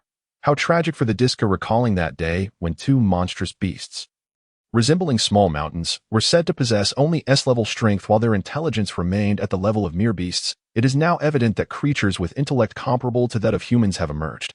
Song Yu instinctively felt a tinge of concern, yet upon further reflection, she realized there was little she could do to be why not rejecting the high-level matchmakers assigned by the civil affairs system. She considered it her contribution to the fight against these beasts. With a slight shrug, Song Yu turned away. The spacecraft returning to the Pink Crystal Sea would not depart until the following day. She planned to explore the main star of the lower capital star zone. Jiang Yan's assets remained in her possession. She had previously offered to return them, but the representatives of the civil affairs system had declined, stating that there was no precedent for returning assets prior to contract dissolution. At present, Song Yu found herself at the center of public scrutiny, and with so many eyes upon her, they could not set such a precedent, lest not only she be criticized, but the entire civil affairs system as well. She considered privately returning a portion to him in the future, so she ceased further argument. However, upon witnessing Jiang Yin being taken away, it seemed he would not be free for some time. Thus, Song Yu sought out the most luxurious shopping mall on the main star of the lower capital star zone, accompanied by Feng Han and 3 other guards, to indulge in some shopping for clothes. Her current attire was still from her high school days, making her appear particularly shabby beside Tang Jishu and Princess Ruo Air, though she did not voice her discomfort. "Good day, Miss Song," greeted a male attendant politely as she entered. "You recognize me?" Song Yu was taken aback that, of course, Miss Song is one of the most sought-after individuals in the Empire today. The attendant's smile was warm and ingratiating. As if fearful of offending her, "It is our honor that you chose to visit us. I'll browse on my own," Song Yu replied, walking further inside. The mall bore some resemblance to those on Earth. Yet it operated on an appointment-only basis, allowing only the prominent to enter. Thus, despite its 12 floors, featuring everything from seasonal clothing to accessories and skincare products, there were only a handful of guests, and the staff was sparse. However, snacks and beverages, along with comfortable seating, were plentiful and complimentary. The styles of the Interstellar Empire's clothing were indeed quite original, surpassing even those eccentric designs of self-proclaimed high-end ancient costume designers on Earth. Thankfully, the majority adhered to more conventional styles. Song Yu ambled about, occasionally glancing at the prices. She was aware that her and Song Yang's clothing typically ranged between 40,300 star coins, rarely straying lower or higher. Yet here even a single piece of lingerie commanded a 4-digit price, while uniquely designed dresses or long coats could reach 6 figures. Such extravagance. Even Tang Jishu's entire cash reserve amounted to only 7 figures. However, he earned a substantial income each month from land rents and investment dividends, not to mention a fixed annual salary befitting his princely status. Previously, a dedicated individual managed his assets, and that arrangement continued. Although now Song Yu was his new employer, The asset management team consisted of Tang Jishu's staff, while the guards had been proactively assigned by the royal family, with expenses covered by them. Yet, the pilots, estate servants, and even the real-life butler from before, along with the maintenance of palaces, estates, spacecraft, and hovercars, had once been funded directly by the royal family, which would no longer be feasible. For her new position as the owner did not grant her the same privileges. Good heavens, with this realization, Song-yu suddenly felt that she might soon find herself in financial straits. She needed a lucrative plan, but she was devoid of skills. Attending the Royal Academy would cost tens of thousands in tuition each year. Wouldn't it? Song-yu's vision darkened, and she slumped onto a sofa, regretting her decision to dissolve her contract with Jiang Yan. It was said that a significant portion of the spoils gained from battles against the beasts would belong to the victor, which explained how Jiang Yin could afford his own estate and luxurious lifestyle at such a young age. Beasts, right. One could earn money by battling beasts. Xiaolang seemed to thrive on that. Although it was perilous, if not, there were alternative avenues, such as seeking a wealthy partner as her matchmaker. No, why not 2 or 3? That would alleviate her worries. Chapter 29. The mall lost in her thoughts. Her communicator suddenly chimed. It was her mother, Song Han. Upon answering, she realized her father Zhao Mu and several uncles were also present. Mom, Song Yu spoke. Little Yu, are you all right? Zhao Mu's eyes brimmed with concern. Uncertain of their inquiries, she gestured to her surroundings. I'm fine. Dad, I'm at a shopping mall. An appointment, only one on the main star of the lower capital star zone. This is my first visit. And there are so many high-end brands, each more expensive than the last. We've seen it. Song Han interrupted. About your contract dissolution with Jiang Yin, it's already trending across the internet. Who would have thought Jiang Yin was such a person? Zhao Mu exclaimed indignantly. Little Yu, let us not dwell on it. Next time we'll find someone better. Song Yu checked online and, indeed, the news of her contract dissolution with Jiang Yin was making headlines. Moreover, even the video of her accusing Jiang Yin had been released, albeit by a private account. Under the high-definition footage, every pore of her skin was visible. There was no denying it. How could this happen? The civil affairs personnel had assured her that the video would remain strictly confidential, only to be shown to Jiang Yin. Yet, less than 2 hours after leaving the civil affairs office, it was already made public. Little Yu, the voice from the communicator sounded anxious. That I'm fine, just puzzled as to who uploaded the video. Song Yu lowered her voice. Are you really okay? Zhao Mu, sensing her excitement was genuine, felt somewhat reassured. Rest assured, I only met Jiang Yin once. What is there to be upset about? Song Yu replied. Besides, there's Tang Jishu and Xiaolang 2. As she mentioned Tang Jishu, his call came through, prompting her to hastily end her previous conversation. Head of the family, is everything going smoothly? Upon seeing Tang Jishu, Song Yu beamed broadly. Quite smoothly. I'll be returning tomorrow. What would you like me to bring back? Just come back quickly. Is Feng Han with you? Yes. Song Yu gestured to Feng Han, who was vigilantly surveying the surroundings. What about Song Yang? Is she with you, sister? Tang Jishu hesitated for a moment. She probably went out to have some fun. Song Yu figured as much. Song Yang was not one to sit idle, especially not at the Pink Crystal Sea. Setting down her communicator, she decided against further browsing. Instead, she called over the previous attendant. Please find some styles that are less extravagant and not too expensive, both thin and thick fabrics. Bring them to me for a look. Sitting on a sofa. She added, and for Prince Boya, you know his measurements, right? Also bring some in a size larger than his. The male attendant knelt before her, pouring a drink and presenting it with both hands. A sweet Amy fruit wine is a perfect choice when feeling down. Song Yu glanced at the crystal glass filled with sweet wine. It was clear that the entire world knew about her contract dissolution with Jiang Yin. As the attendant departed to search for clothing, Song Yu remained seated, opening her social media. Her communicator nearly crashed, taking several seconds to resume functioning. Over 10,000 messages of unsolicited propositions flooded in. And her private messages were overwhelmed, rendering it impossible to gauge the volume. Numerous topics and comments related to her were circulating, though she could not ascertain their quantity. It seemed she needed a new communicator. The one she used was an outdated model from 8 years ago. The latest version would likely cost over 10,000 star coins. Why is everything so expensive? Song Yu lamented. Before long, a sharp clap echoed nearby. Turning her gaze, she observed a table where 2 men and a woman sat. It was evident that both men were the woman's matchmakers, yet their statuses were markedly different. One man knelt before her, a clear handprint visible on his face, while the other, slender and pale, casually picked grapes from a platter. Smiling as he fed himself, the kneeling man was quite tall, nearly matching Feng Han's stature, and appeared to be physically trained. While the grape-eating man looked no older than 20 for some reason, the woman seemed agitated, her voice gradually escalating. Useless. I told you to contact the mall and reserve that latest purple Eau de Fée piece for me. What have you done? She shouted at the kneeling man, subsequently slapping him across the face. Please don't blame Tian Hua. This isn't the first time he has failed at something. The man with the grapes, his fingers glistening with juice, pointed languidly at the kneeling figure. Last time, you wanted to buy a limited edition hovercar, and he couldn't negotiate that either. That hovercar was limited to 300 units, and the cost exceeded your budget. Excuses? How did you Ru Bing's matchmaker manage to acquire it? The grape eater clearly had no intention of backing down. And last year, your cooking poisoned the head of the family. Do you have any idea how much suffering that caused? The kneeling man lowered his head, ceasing his defense. The fact that his matchmaker's cooking had poisoned him seemed to strike a nerve with the woman, prompting her to stand and begin kicking the kneeling matchmaker. Fool, you can't do anything right. The woman was diminutive in stature, seemingly lacking any lethal force. However, public humiliation cannot merely be quantified by physical power. Master of the house, do not let your anger consume you. It is not worth jeopardizing your well-being for him. The woman, having been fed grapes by that man, appeared to regain her composure.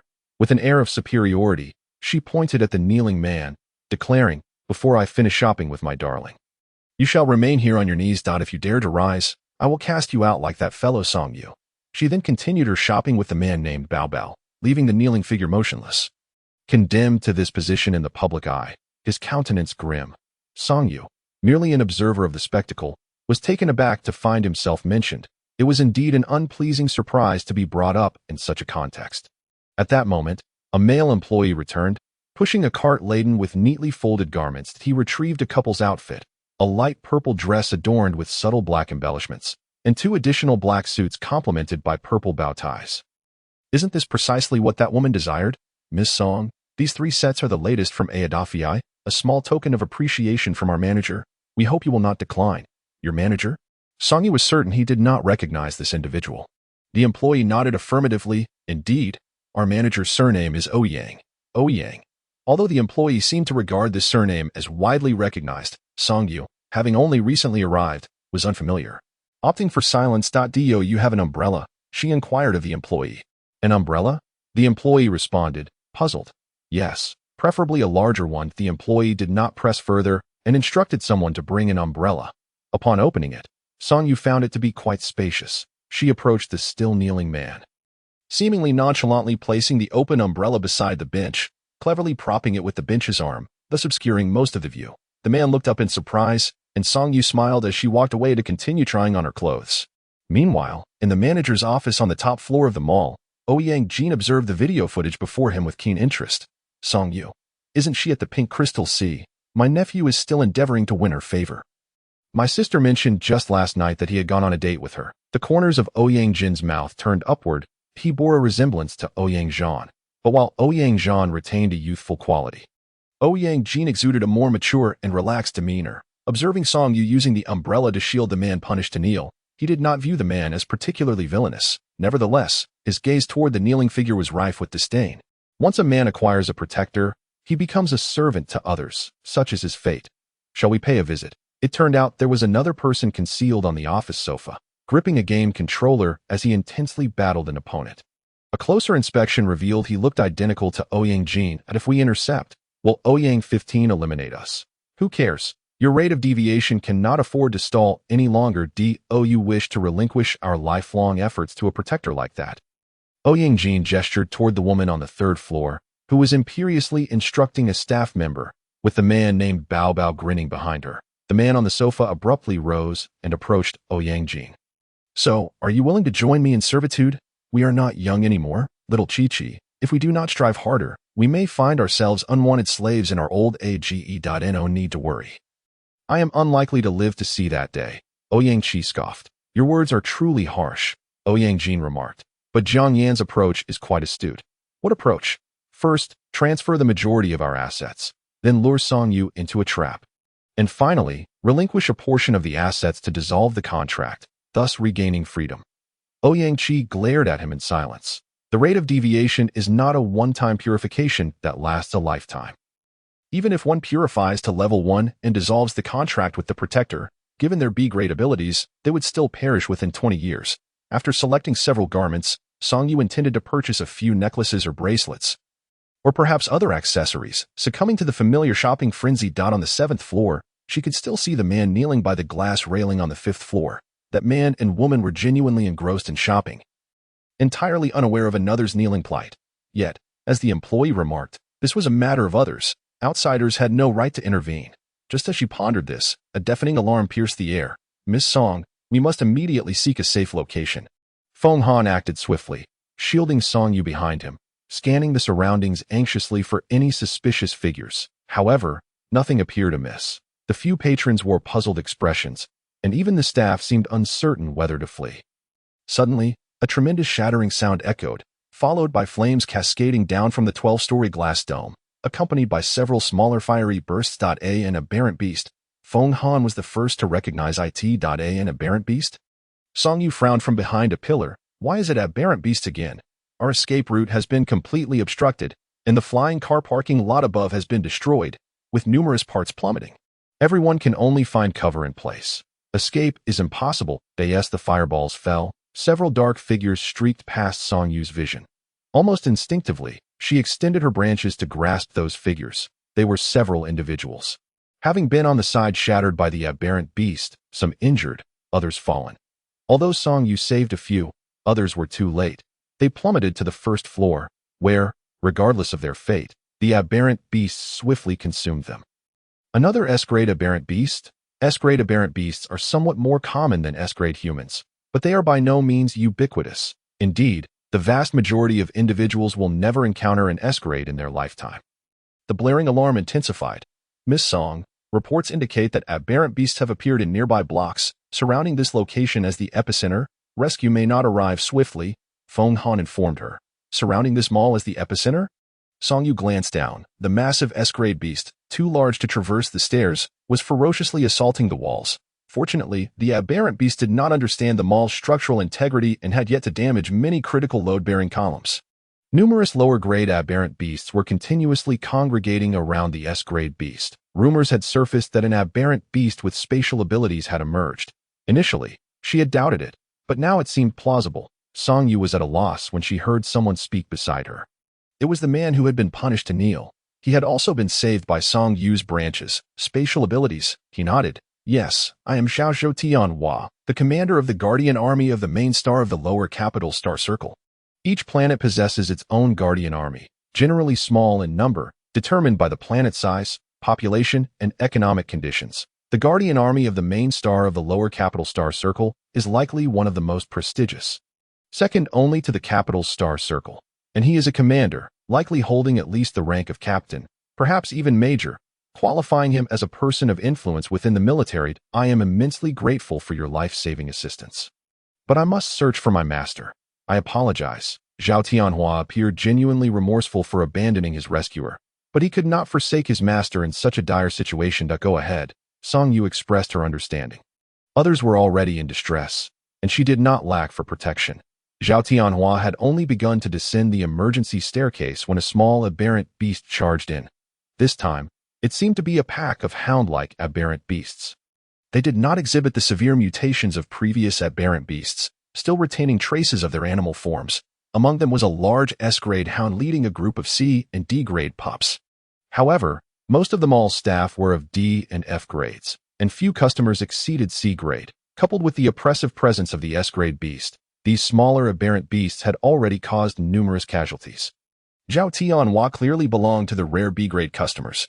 He dispatched 2 aberrant beasts and continued down the stairs. "With that S-grade present, there is no place to hide in the entire mall," Song-yu remarked. "Even the sturdiest walls cannot withstand a single blow from an S-grade. At this rate, the mall will collapse within 15 minutes. We must eliminate it to gain any chance of respite." Feng Han also appeared helpless. It was his first encounter with an S-grade aberrant beast just 4 days prior, and now he faced a second. "Following you is indeed exhilarating," Feng Han said, "no need to rush. The mall should have a security system. While they may not be experts, they should possess some weaponry. Let us wait a moment." Indeed, After dispatching several low-grade aberrant beasts, the mall security team arrived, armed with weapons. However, they bore outdated firearms and lacked heavy firepower. While they might suffice against lower-grade aberrant beasts, the S-grade was something they could only approach with caution. Just as Song Yu felt disheartened, two identical-looking men appeared amidst the remnants on the top floor.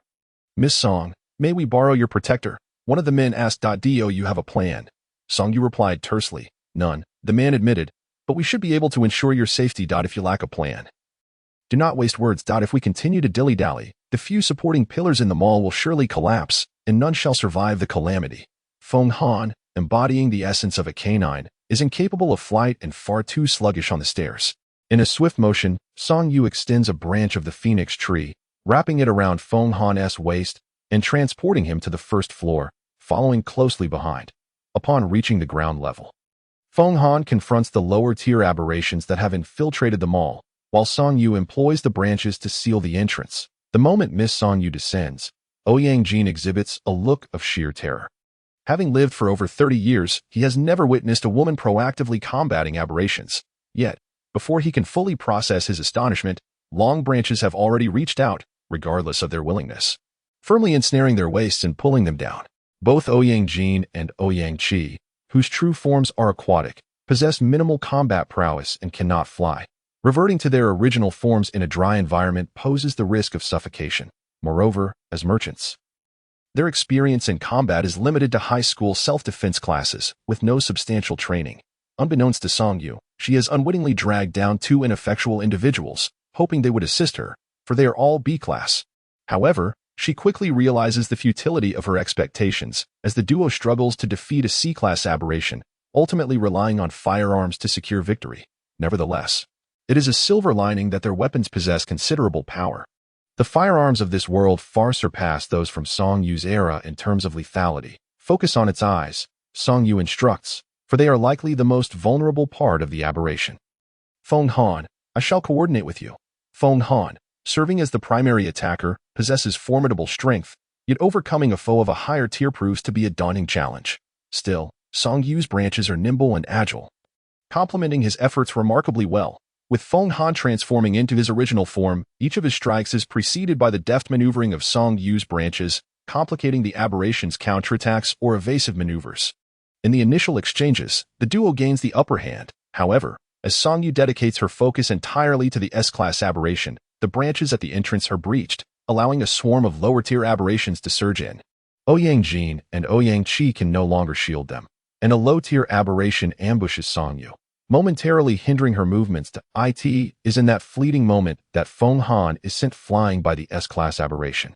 Blood spilling from the corner of his mouth, the S-class aberration then notices Song Yu, who has been ensnaring it with branches.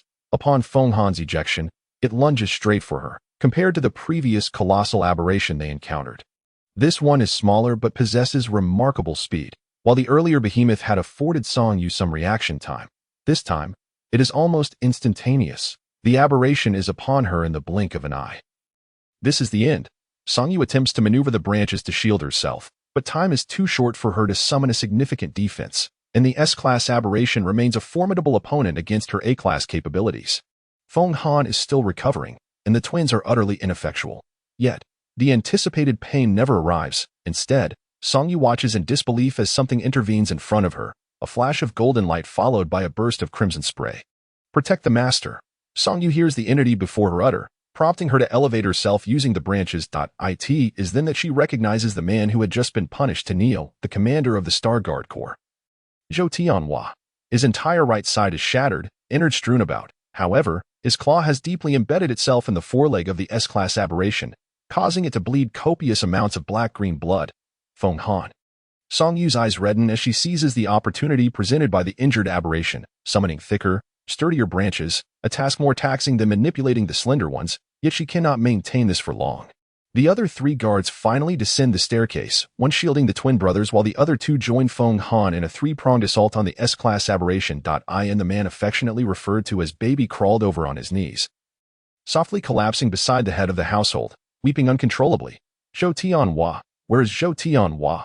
I must find him. He has passed away. Song Yu replied with a calm demeanor. His dying wish was for me to take care of you. But alas, I fear I may not be able to fulfill that promise. Dead, the woman's body gradually turned black, then emanated a purplish red hue, blood beginning to flow from her mouth and nose, upon hearing about Zhou Tianhua's death and his final wish. The woman showed no sign of distress. Instead, she seemed to realize her own impending demise and reached out to grasp the hand of the man known as Baby. Baby, baby, you're head of the household. The woman looked at Song Yu, her voice growing weaker. You, Zhou Tianhua wanted you to protect me, and while you may not be able to do so, please take good care of Baby for him. Even if it means fulfilling Zhou Tianhua's wish, her breaths became increasingly labored, and by the end, her voice was nearly inaudible. After entrusting her child to Song Yu, she clung to life with her last breath. Her crimson eyes fixed intently on him.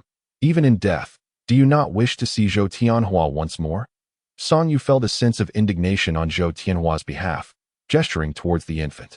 He does not require your concern.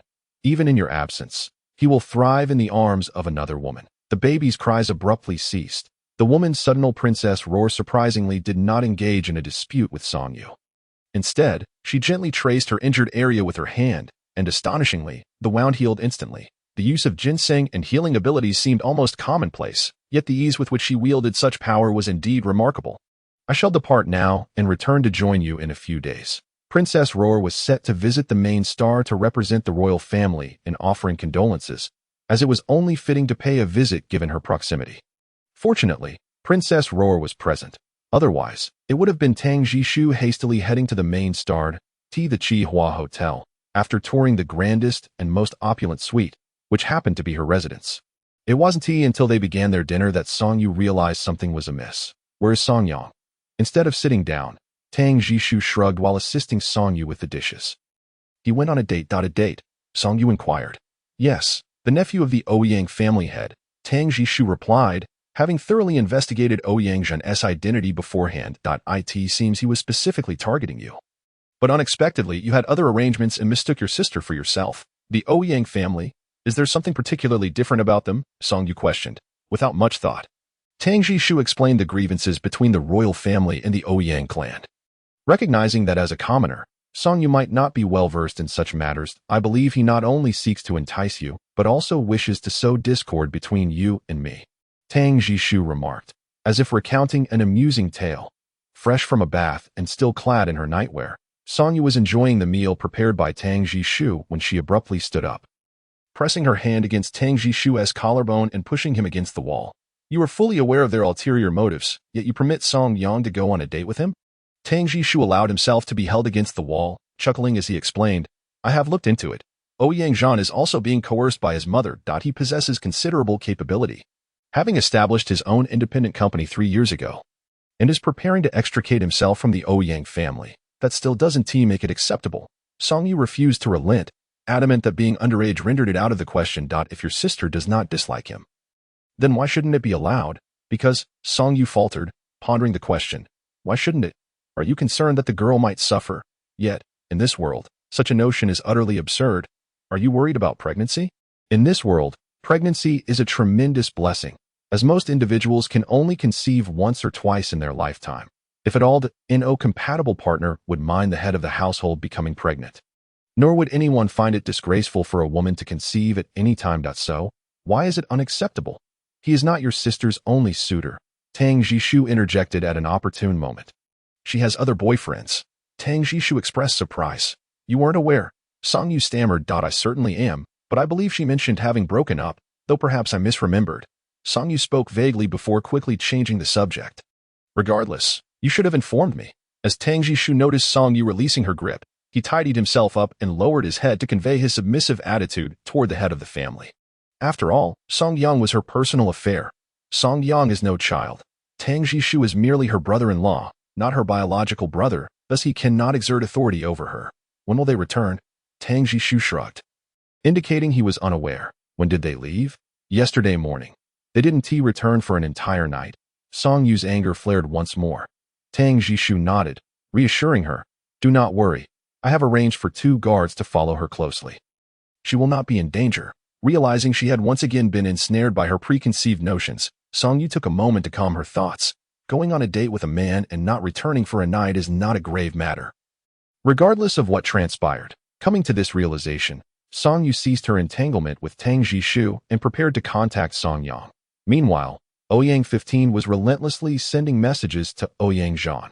Upon receiving news of an S-class beast being slain by Song Yu the previous afternoon, she sensed something was amiss. Upon further investigation, she uncovered that Song Yu had a younger sister, Song Yang, who was merely 1 year her junior. Seething with anger, Ouyang 15 resolved to summon her son back at once. Yet she found herself unable to reach him. It's all over. Ouyang Zhan had cautioned her before his departure, emphasizing the importance of seizing the opportunity to form a bond, even going so far as to leverage his connections within the Civil Affairs Department. Once he submitted a bond request, it would be expedited for approval, catching the royal family off guard. Chapter 34. The Crystal Villa on the other side of the Pink Crystal Sea. A Seaview Villa stood. While it was termed a Seaview Villa, the entire structure was constructed from pink crystal, standing isolated above the shimmering waters, accessible only by flying vehicles. Song Yang's finger hovered over the pre-bond button, a faint pink line connecting her name with Ouyang Zhan's. Before long, Ouyang Zhan received the notification as well. Not every woman possesses an initial assessment of a level, which would allow for 12 compatible partners.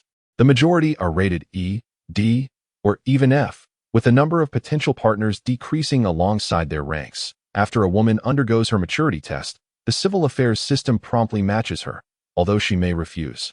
It can be somewhat cumbersome. Thus, the pre-bond system was introduced, allowing women to form a preliminary bond with their beloved before turning 22, which would automatically finalize upon reaching maturity. A woman may have a maximum of 2 pre-bonds. After all, lower-tier botanical soothers possess limited soothing abilities, and lower-tier partners are less likely to undergo significant mutations. Therefore, they need not accept high-tier partners arranged by the civil affairs system, as Song Yu had to. Although the pre-bond lacks substantial legal authority, the partner's assets are not transferred to the soother, and even if the bond is dissolved, it does not greatly affect either party. However, if the soother disagrees, the partner cannot unilaterally terminate the bond. Song Yang soon realized that Ouyang Zhan was indeed pursuing Song Yu. Yet, precisely because of this, she sought to probe into this person's true nature on behalf of her sister. Thus, she engaged in a superficial conversation with Ouyang Zhan throughout the afternoon, deliberately avoiding any mention of her sister or brother-in-law. After an afternoon of dialogue, she discerned that Ouyang Zhan possessed a certain charm. At the very least, he was handsome, wealthy, and somewhat humorous. It was said he held a master's degree from a southern university, a rarity since the recent reduction in admissions to higher education institutions. Therefore, when Ouyang Zhan proposed they visit the Crystal Villa the following day, she did not object. She was genuinely delighted to date such a man. She even suggested they forego internet access and refrain from contacting the outside world, insisting that as long as the two of them enjoyed their date, it would suffice. However, unbeknownst to her, the moment she made this inexplicable request, Ouyang Zhan had already sensed something was amiss. Thus, he candidly confessed to Song Yang. Upon learning that Song Yang did not harbor any aversion toward him, and that he felt no ill will toward Song Yang either, the two did not part ways in discord but continued to revel in the Pink Crystal Villa. Until this morning, Ouyang Zhan finally expressed his desire to form a pre-bond with Song Yang. His family shares had been reclaimed, and cosmetic procedures had become an established fact. Yet Ouyang Zhan did not wish to become a pawn in the century-long tug-of-war between the Ouyang family and the royal family. Once he truly bonded with Song Yu, regardless of whether he could rid himself of Tang Jishu, he would be thrust into the spotlight, something he wished to avoid. Simply put, he sought to build a career unencumbered by the Ouyang family's influence, nurturing it to prosperity rather than spending the latter half of his life embroiled in familial strife. As for Song Yang, though she may not possess the same allure as Song Yu, being Song Yu's sister and sharing her genes, she too had been the subject of considerable discussion lately. Many speculated that her maturity test would not fall below B level next year. This was not limited to Song Yang. Even Song Han and Zhao Mu had received numerous unofficial prompts urging them to have a third or even fourth child. Song Yang was certainly aware that she had become something of a minor celebrity. However, unless her maturity test yielded a B-level rating, finding a partner like Ouyang Zhan, who was both attractive and wealthy, would prove quite challenging. Thus, the two found common ground, leading to the recent scene. Head of the family. Ouyang Zhan greeted with a smile, more genuine than when he first met Song Yang. A shiver ran down Song Yang's spine. She had witnessed her father and uncles address her mother as the head of the family and her brother-in-law address her sister the same way. Yet she never anticipated that one day, this title would be conferred upon her. They had yet to formally bond. There would be time for that later, and her face flushed slightly. The sunlight streaming through the pink crystal walls took on a particularly tender hue. It was at this moment that Song Yu's communication request arrived. Song Yu began, but abruptly fell silent. Sister, Song Yang stammered, pulling Ouyang Zhan closer. I have successfully formed a pre-bond with him.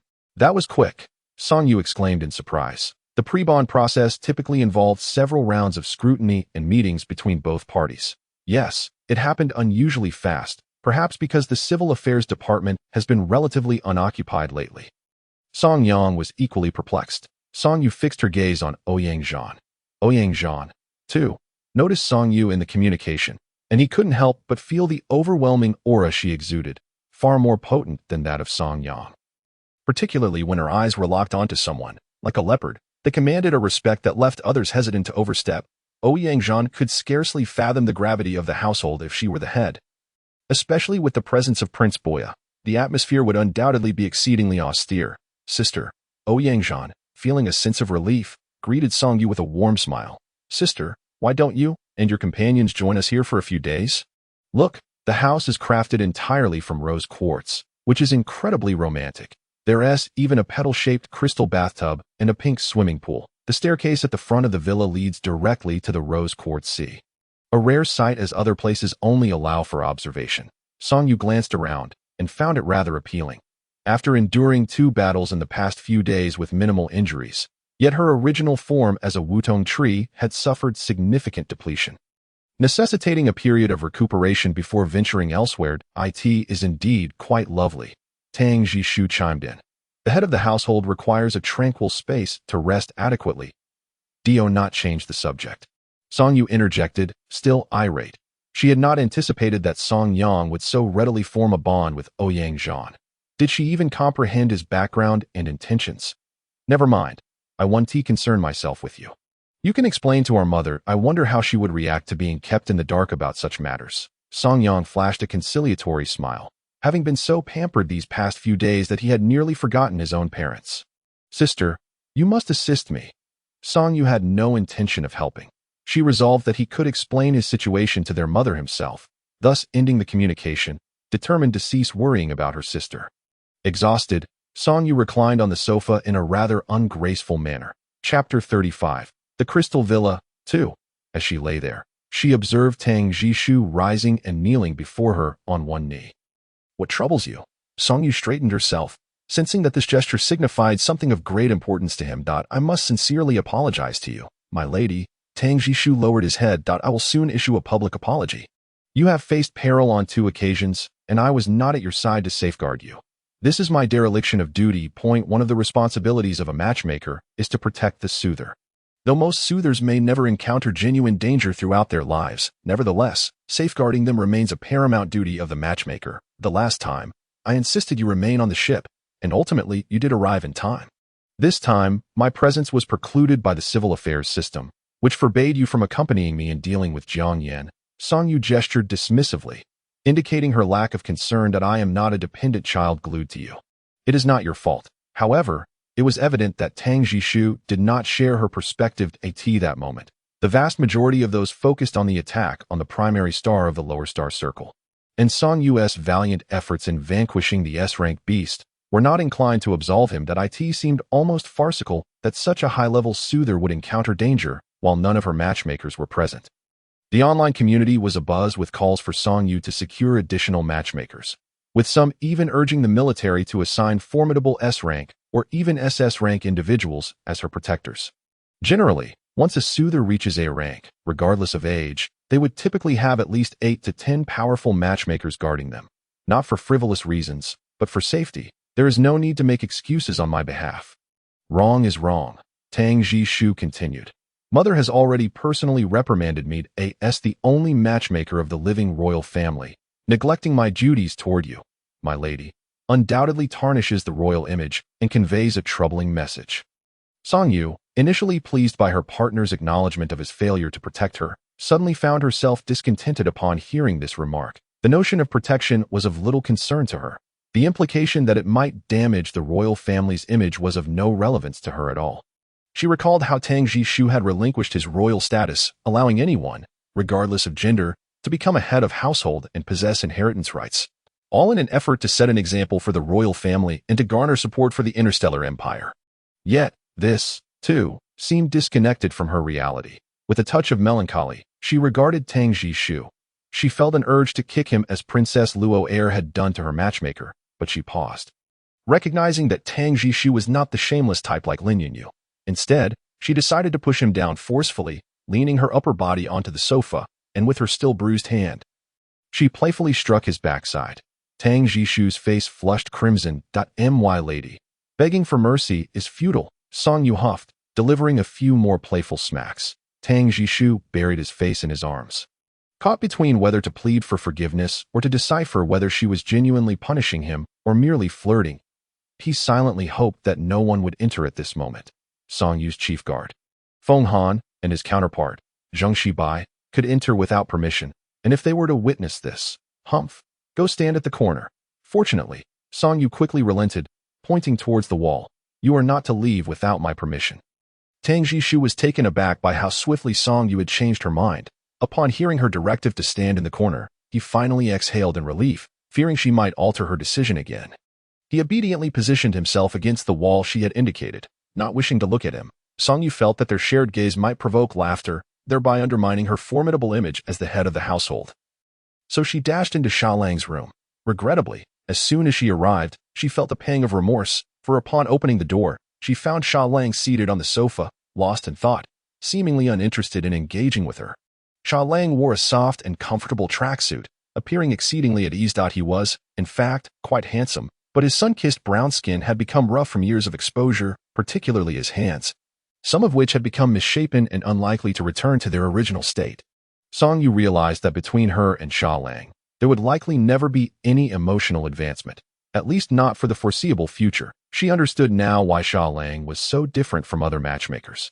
He seemed devoid of the most basic reverence for the soother. This was likely due to his upbringing in an orphanage, where he had little exposure to parental dynamics. As he grew older, he spent much of his time alone in the wilderness hunting beasts, remaining largely ignorant of the unspoken rules of human society. Coupled with his original form as a capybara, his personality had shaped into the Sha Lang she knew today. Have you been enjoying yourself these past few days? Sha Lang shook his head. Why not? You faced danger, and I was concerned. Song Yu was taken aback that he still thought of her, assuring him that she was fine. Do you have any particular interests? She inquired. Sha Lang shook his head again. Perhaps you should explore what you enjoyed. If you wish to continue as a beast hunter, I will not stop you. She encouraged. Sha Lang remained silent, shaking his head yet again. Is there a wish you hold dear? This time, Sha Lang did not shake his head. I wish for the orphanage to fare better. However, he continued, after the bond is formed, all assets belong to the head of the household. I can provide nothing for them. Song Yu was taken aback by Sha Lang's perspective. Was this the reason he spent his days in a stupor? The realization that his singular wish was now unattainable weighed heavily on him. Indeed, after the bond is formed, your earnings will be deposited directly into my account, but I can transfer funds back to you. Cannot I? Sha Lang looked up as if a light had gone off in his mind. Let us do this. From now on, I will deduct 5 from your earnings and transfer the rest back to you. Or we can donate it to the orphanage in your name. Should my income increase in the future, I will also contribute a portion to the orphanage. Facing Sha Lang, Song Yu adopted a gentler and more courteous demeanor. Sha Lang did not reply but headed straight for the wardrobe. What are you doing? I'm going to Desert Star to hunt beasts. This was the first time Song Yu had seen a spark in Sha Lang's eyes. She realized he was not going to stay, so she purified some of the negative energy from him and transferred 50,000 star coins, advising him to reach out if he needed anything. She then took Tang Jishu's ship, now hers, to send Sha Lang to the familiar Desert Star. Before returning to her own room, she noticed Tang Jishu's public apology letter, which was quite sincere, detailing his oversights and his neglect towards the head of the household while expressing his willingness to accept punishment. Upon checking the time, she noted that it had been sent half an hour ago. She decided to post her first message on social media since her arrival. The punishment has been dealt. Let us move on. In less than a minute, thousands of comments flooded in. Some praised her as a true A-rank soother, unafraid of the royal family's scrutiny. Others condemned her treatment of Prince Boya, labeling her a malicious woman. Some questioned whether the punishment was genuine or merely a ploy to salvage the royal image. And even more speculated that Song Yu was already under the royal family's control. She even received communications from Song Han and Zhao Mu, who remarked that Tang Jishu was a good child. Although they expressed concern for Song Yu, they urged her not to blame him for unforeseen circumstances. The best family dynamics do not stem from domination and submission, but rather from mutual respect and understanding. Allowing each member to thrive in this intricate world, Song Yu found merit in their words. A family should empower one another to navigate life more effectively, rather than inflict harm and oppression. Chapter 36. The Crystal Villa, 3. Upon returning to her room, she discovered Tang Jishu still standing in the corner. Nearly 2 hours had elapsed. Even an S-rank individual must be feeling stiff by now. She mused out, "That's enough," Song Yu said, tugging at his collar and pulling him away, tossing him onto the bed. The master no longer angry. Tang Jishu reclined in response. "I wasn't angry to begin with. It was merely a trivial matter." Song Yu lay beside him. "Jishu, I feel inclined towards battling exotic beasts. Do you think I might have transformed into an Ultraman?" "What? It's nothing. Just a novel I read many years ago." "In this world, no one knows about Ultraman," Song Yu said, feeling somewhat disheartened. "Perhaps I could learn some combat skills so that next time I encounter an exotic beast, I won't be so passive. After all, I'm also an A-class, and the Phoenix Tree is quite suitable for combat. Combat training is arduous," Tang Jishu remarked skeptically. "A comforter. You needn't put yourself through such hardship. Encountering exotic beasts is, after all, a rare occurrence. These matters can be entrusted to the Imperial Army and us matchers. That's true. We can discuss it later. Let's go visit Song Yang and the others. I also wish to reside in a villa made of pink crystal." When reserving a room, Song Yu discovered that the pink crystal villa cost 40,000 star coins per night, with a minimum 1-week stay. There were 6 suites in total, and Tang Jishu indicated that aside from the one Song Yang currently occupied, all should be booked to prevent any disturbances to Song Yu's rest and to better protect her. However, she decided against it. Her mother was right. After all, Tang Jishu belonged to the royal family, accustomed to luxury, and it was unreasonable to expect him to endure deprivation after forming a bond with her. Gritting her teeth, Song Yu watched as over 1,000,000 star coins were paid. Her heart twitching at the thought. 2 days later, Song Yu and Tang Jishu moved in next to Song Yang and Ouyang Zhan. During this time, Ouyang Zhan had returned to meet Ouyang Shiwu, and upon learning that his master was not Song Yu, he was particularly astonished and regretful. However, with the situation as it was, there was no room for reversal. He could only hope that Song Yang would also be a high-level comforter upon initial assessment. As for the plan to seduce Song Yu and expel Tang Jishu, that would require his mother to find a more capable individual. Ouyang Shiwu nearly spat blood in his fury as he left the pink crystal sea.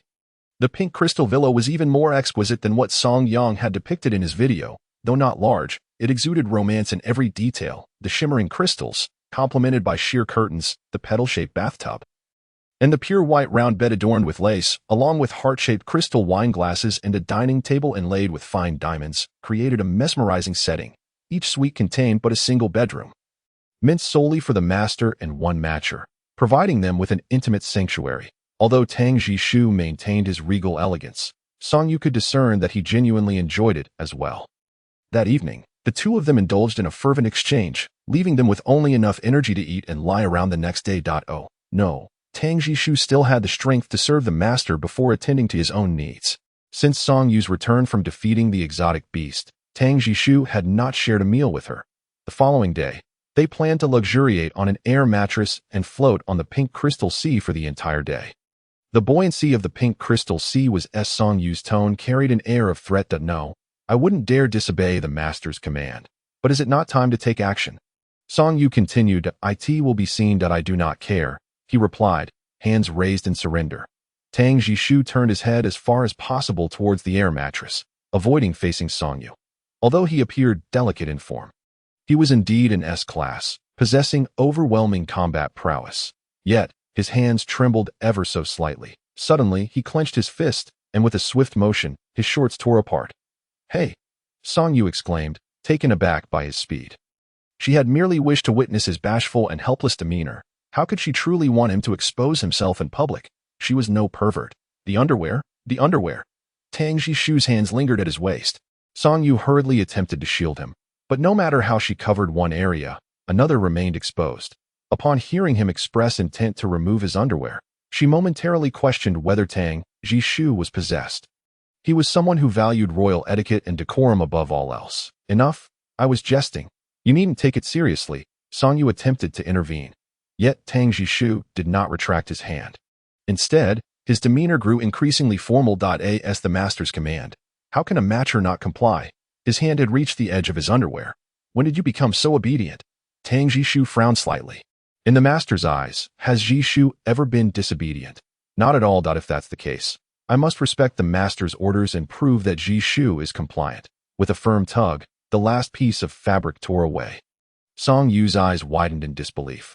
He must have been possessed. Have you lost your mind? Quickly revert to your true form and return to your room. Haha. Tang Jishu suddenly laughed. Would you like to step away from the air mattress and take a look? He gestured towards the sea not far away. Just a few steps over there will suffice. Song Yu, though perplexed, was intrigued. She plunged into the sea, surfacing several steps away, only to realize she could no longer see the air mattress. What lay before her was an endless expanse of ocean. It wasn't until Tang Jishu maneuvered the air mattress to within a meter of her that it reappeared before her eyes. Invisible? It's not an advanced technology. It's just rarely applied to air mattresses. It dawned on her that the prince had been playing a trick on her all along. Dare to toy with me? She pinched his arm lightly, not exerting much force, yet it turned red. Today, I shall ensure you cannot descend from the air mattress. Another round of playful torment ensued amidst the boundless pink sea. As night fell, the two found themselves in a predicament. The villa provided ingredients, yet no meals, as the clientele was predominantly affluent, and many such placators would not accept food from outsiders. Naturally, this was also an opportunity for the matchers to showcase their skills. However, while Tang Jishu lacked culinary prowess, Song Yu possessed it, yet she had previously hesitated to admit her skills, for the true Song Yu of the Interstellar Empire would not have. Previously, they had relied on Ouyang Zhan's hospitality for 2 meals. And with him and Song Yang already in a pre-contract, it felt inappropriate to continually intrude. As for dining with Feng Han and Zhang Shibai, Tang Jishu felt embarrassed to ask. Moreover, their meals were scarcely superior to those prepared by Sha Lang. As dusk approached, Song Yu began to feel a pang of hunger. How about we play a game? She proposed. What game? Ahem. She cleared her throat. From now until the next 3 days, you shall assume the role of the master, while I will take care of you and prepare your meals. This is absurd.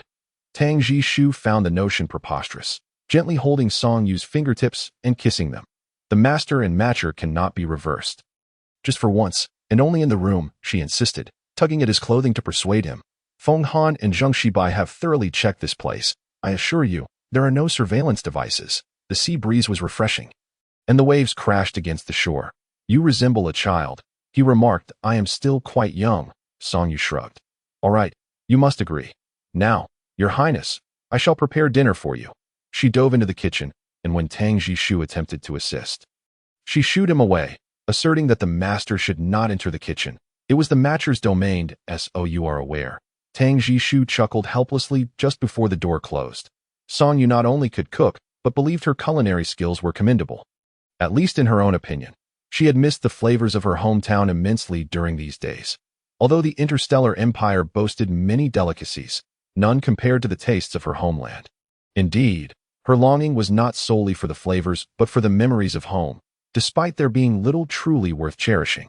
After isolating herself, she prepared to showcase her skills. The ingredients were semi-finished, vastly different from those on Earth, yet meat remained fundamentally the same.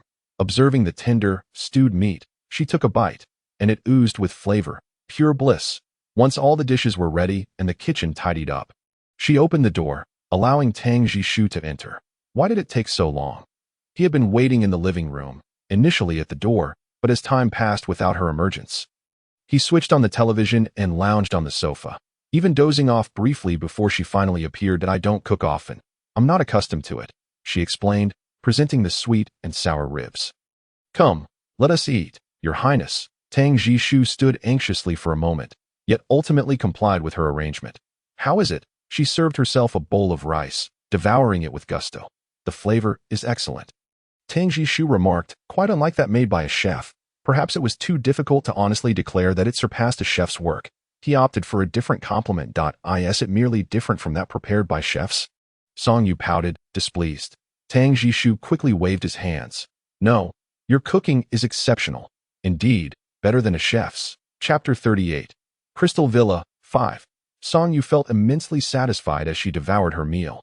After disposing of the remnants in the dishwasher, she joined Tang Jishu on the sofa to watch television, resembling any couple on a honeymoon on Earth. Just then, the villainous master in the drama was mercilessly torturing the innocent male lead.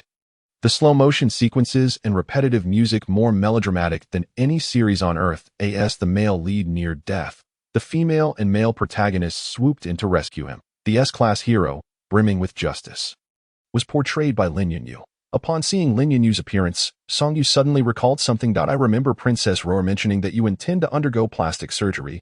She inquired. To her surprise, Tang Jishu showed no hesitation, nodding as if it were the most natural thing in the world. According to the data, over 82 of matchers had undergone plastic surgery at least once based on placators' preferences, particularly within the first 2 years of their contract.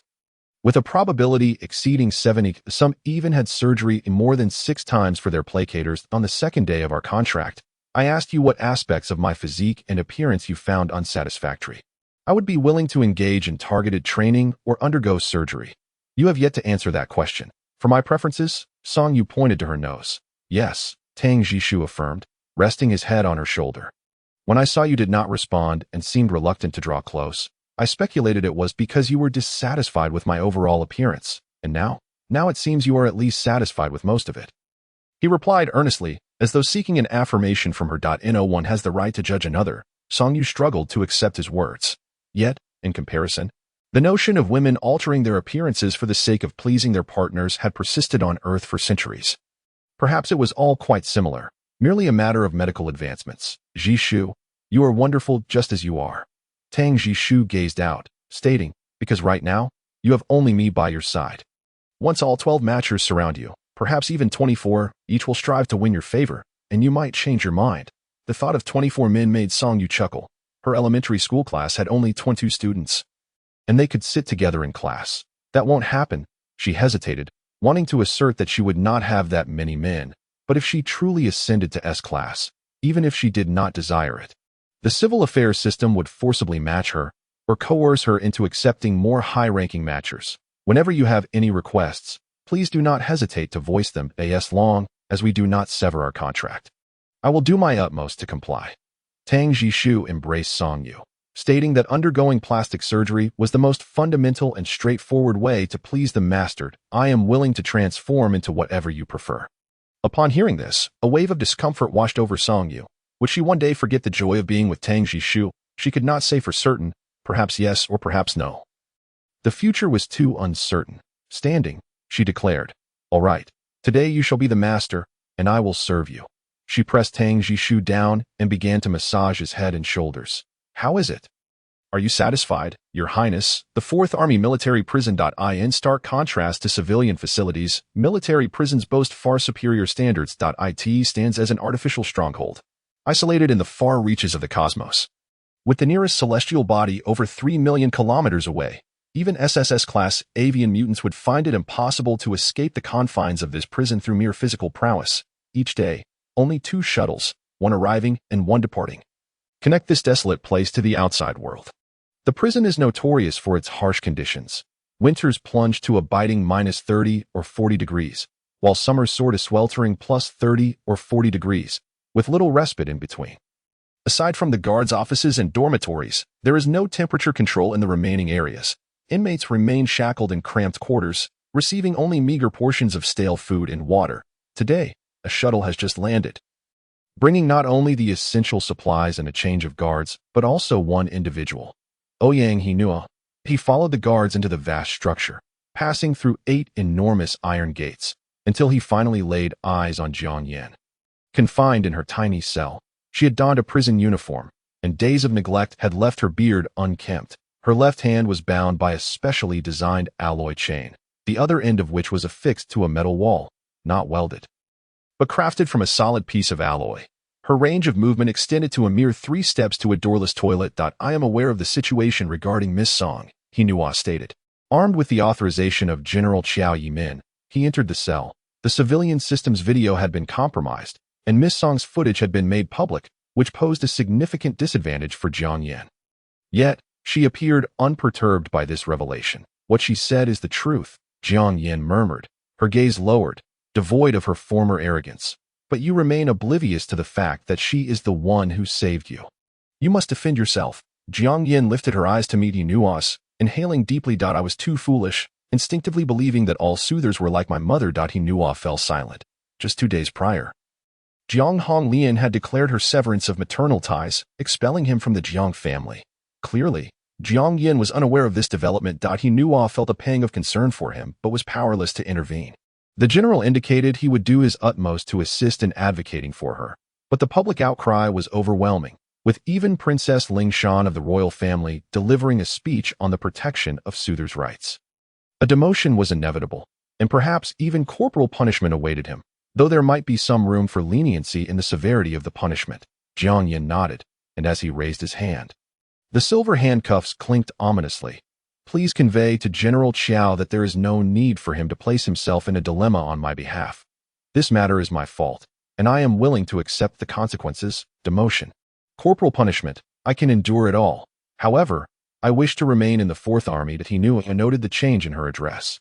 Jiang Yin had previously scoffed at the practice of placing the soother's surname before the matcher's name, always referring to him simply as the general. Yet now, she had chosen to amend her form of address. In truth, we could appeal to Miss Song. If she were willing to issue a letter of understanding, do not disturb her. Jiang Yin interjected. Since the contract has been dissolved, there is no need to linger on it. Inua could only acquiesce. Thankfully, prior to the dissolution of the contract, Song Yu had managed to reduce Jiang Yin's deviation to 70. Otherwise, their discussion would not have revolved around mitigating the punishment, but rather regarding where Jiang Yin would be buried. Indeed, one must express gratitude to Song Yu for this. Song Yu, meanwhile, received a call from the military. Though it was not from Inua, but from Chiao Yimin. Miss Song, we sincerely apologize for the distress Jiang Yin has caused you.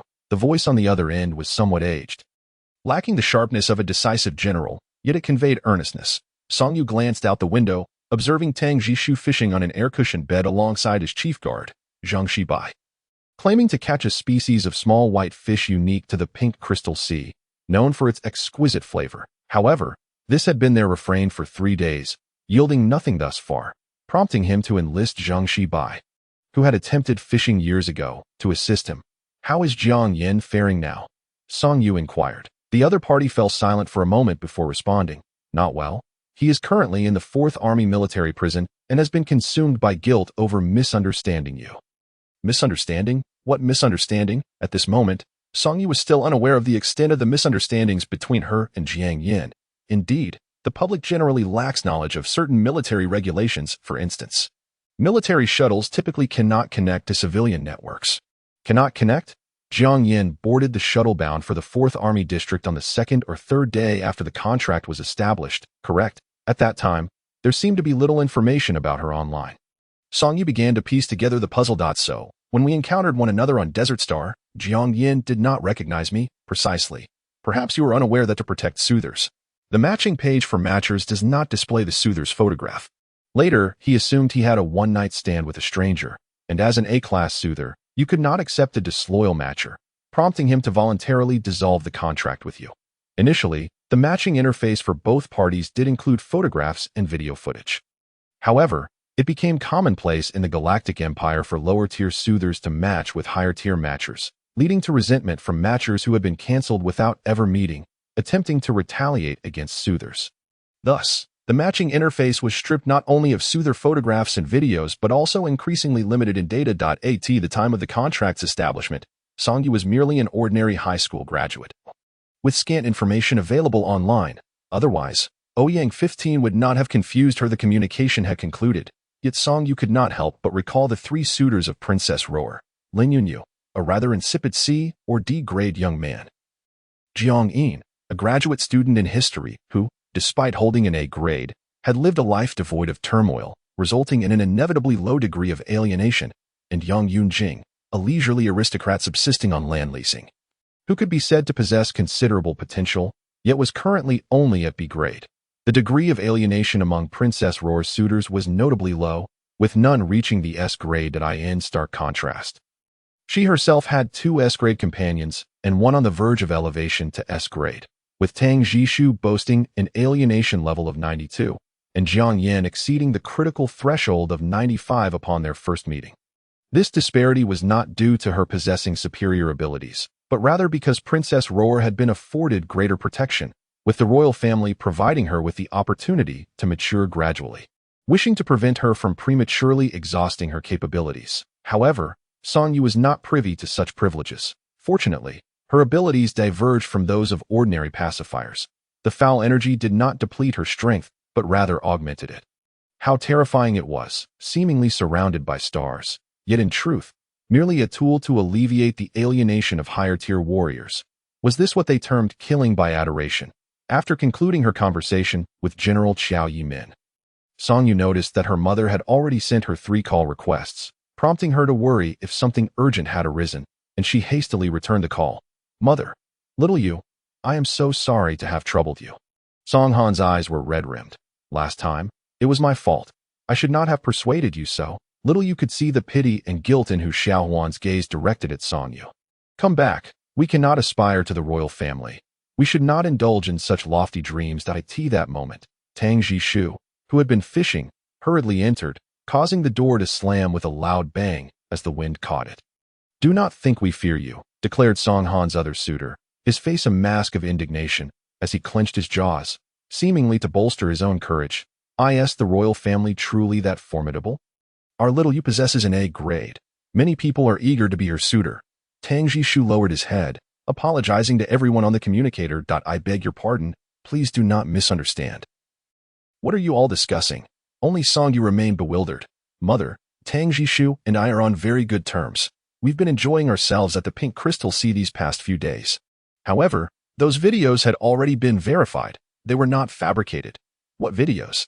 Tang Jishu tugged at the hem of Song Yu's garment, whispering in her ear. A few days ago, he glanced at the communicator, his face reddening. "What happened while I was joking around was recorded." "Huh? Mother, I cannot discuss this right now. I will check it out." She ended the call with her mother and immediately searched online. Sure enough, a 17-minute video surfaced, beginning with her in the kitchen cooking, while Tang Jishu rested in the living room. Moments later, it showed Song Yu manually washing dishes. This was because Song Yu feared that her cooking techniques, which differed from this world's customs, would be discovered, and thus she eliminated the evidence. The angle suggested it was filmed through the windows on the southern side of the kitchen and living room. But the villa's southern exposure overlooked the vast expanse of the Pink Crystal Sea, elevated a few meters above sea level. To record such footage would necessitate remote-controlled equipment. Yet, whether in the hands of Feng Han or Zheng Shibai, the jamming devices were top-tier from the Interstellar Empire. How could they not detect it?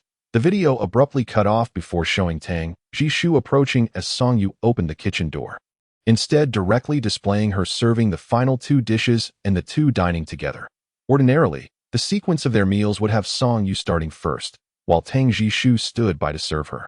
Even without the need for service, he would not sit down until she had finished. However, that day, as they decided to play a role reversal game, and to avoid wasting her culinary efforts, they dined together. Little did they know that it would become a compromising detail in someone else's hands. Soon, the video transitioned to the scene of them watching television post-dinner, cutting out over an hour of content, instead showcasing the few minutes where Song Yu was massaging Tang Jishu. This could not merely be an accidental oversight. Chapter 40. The invasion of privacy. Once calm, Song Yu remarked, "The footage from my civil affairs system has also been leaked." Tang Jishu nodded. "I thought it was a mistake on the staff's part, so I did not pursue it. Now it seems I had someone investigate discreetly," Tang Jishu stated, "but found nothing. All staff who interacted with the footage have evidence proving it was not their doing." A chill ran down Song Yu's spine, as if an unseen pair of eyes were watching her. They had been surreptitiously filmed, and with 1 S-grade and 1 A-grade present, along with over 50 guards. Not a single one had noticed. Tang Jishu's expression darkened. The fact that they had been closely surveilled for an extended period without his awareness was alarming. He was confident that even an SS grade would struggle to achieve such a feat. As for those at the SSS grade, they should not commit such absurd acts. Could it be the Ouyang family? Song Yu mused, glancing next door if anyone were likely. It it would be Ouyang Zhan. There seemed to be little wariness towards him. It should be noted that his initial aim was to forge a bond with Song Yu and then sow discord between her and Tang Jishu. Now that he had bonded with Song Yang, would he pass up the chance to frame Tang Jishu if the opportunity arose? Tang Jishu could not be certain. Ouyang Zhan's grade was not high, but the Ouyang family was the foremost clan in the Interstellar Empire. It would not be surprising if they possessed more advanced means than the royal family or had hidden experts. The misunderstanding had escalated. Those individuals were likely already slandering her online. That I must clarify this. She insisted. Wait, Tang Jishu interjected. Whatever you say now, the public will perceive it as a threat from the royal family. Coupled with last time, Song Yu, resigned, abandoned her pursuit. That it seemed she was indeed being manipulated by the royal family, making the situation all the more real as expected. The online discourse was rife with speculation that this contract had ulterior motives from the royal family, seeking to elevate the status of suitors.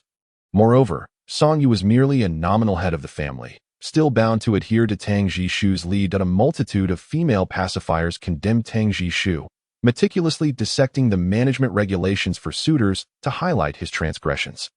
Others speculated that Song Yu had either perished or had her brain chip implanted by the royal family, leaving her unable to control her thoughts. What nonsense are these people spouting? Song Yu seethed, wishing she could confront them directly. This debacle was not Tang Jishu's fault. It was she who had proposed the role reversal that day. Now, all that remained was to handle the situation with composure. No one would believe her, regardless of what she said. Tang Jishu, however, remained unperturbed. Yet, we cannot allow them to continue defaming you. They are not entirely incorrect. He conceded that I did indeed violate the management regulations for pacifiers that day, infringing upon their lawful rights. Tang Jishu continued. Moreover, once again, I failed to protect you adequately. Realization dawned on Song Yu. Perhaps it was her own recklessness that had led to this predicament. Had she not suggested the identity swap, they would not be facing such troubles today. Fortunately, such events only gained traction due to the involvement of the Prince of Boya, and were not truly significant. That it was unimaginable that a mere meal cooked by Song Yu could lead to Tang Jishu's arrest.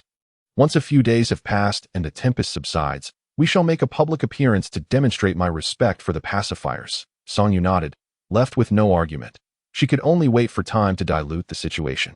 Just as she was mulling over this, she suddenly heard a loud commotion next door.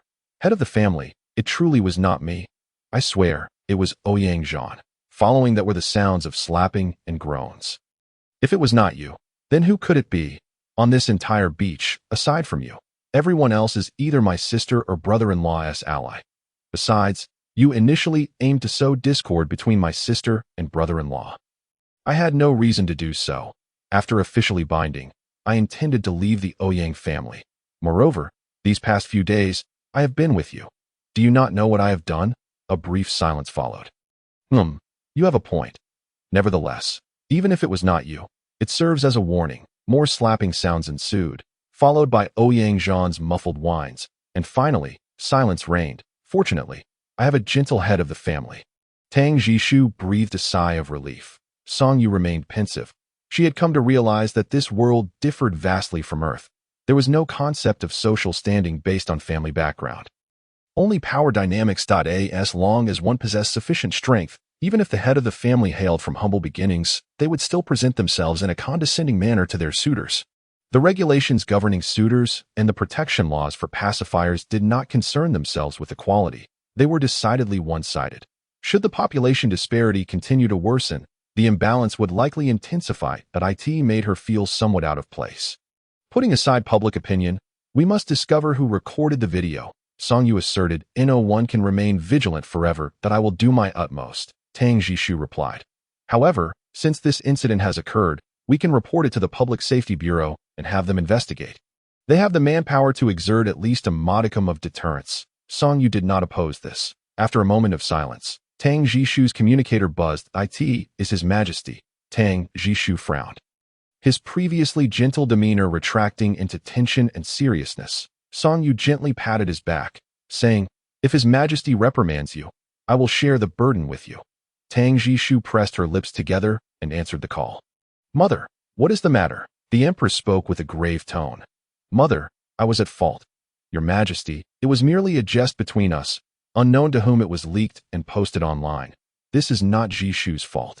Song Yu seized the opportunity to explain. The Empress glanced at Song Yu, her eyes radiating an icy demeanor even through the screen. You need not exonerate him. She directed her gaze back to Tang Jishu. As a member of the royal family, you are well aware of what is permissible and what is not. Tang Jishu lowered his head, discreetly holding Song Yu's hand in a gesture urging her not to argue with the Empress. I apologize, Mother, it is all my fault. Tend to your own affairs. The Empress's tone remained frosty. I shall publicly assign several instructors to teach you the skills expected of a soother, and your official duties will be suspended until matters calm down. Do not cause further trouble for the royal family over such trivialities. Yes, Mother, I shall take my studies seriously. Before Tang Jishu could finish, the Empress disconnected the call at the mention of instructors. Song Yu's mind involuntarily conjured images of the cruel matrons tormenting young ladies in historical dramas. In her eyes, they were merely villains sent to bully Tang Jishu, while their mother was strict. She had also provided a solution to the predicament. Tang Jishu remained his usual gentle self. What solution? Sending instructors, he said. Regardless of whether you explain this as a trivial jest between us or if you voluntarily undertake this, it merely serves to provoke the soothers from different perspectives. Yet, the Empress's decision to personally assign instructors to teach me, a prince who has never learned any soother skills, subtly conveys that it is not that you are unwilling, but rather incapable or perhaps not well prepared.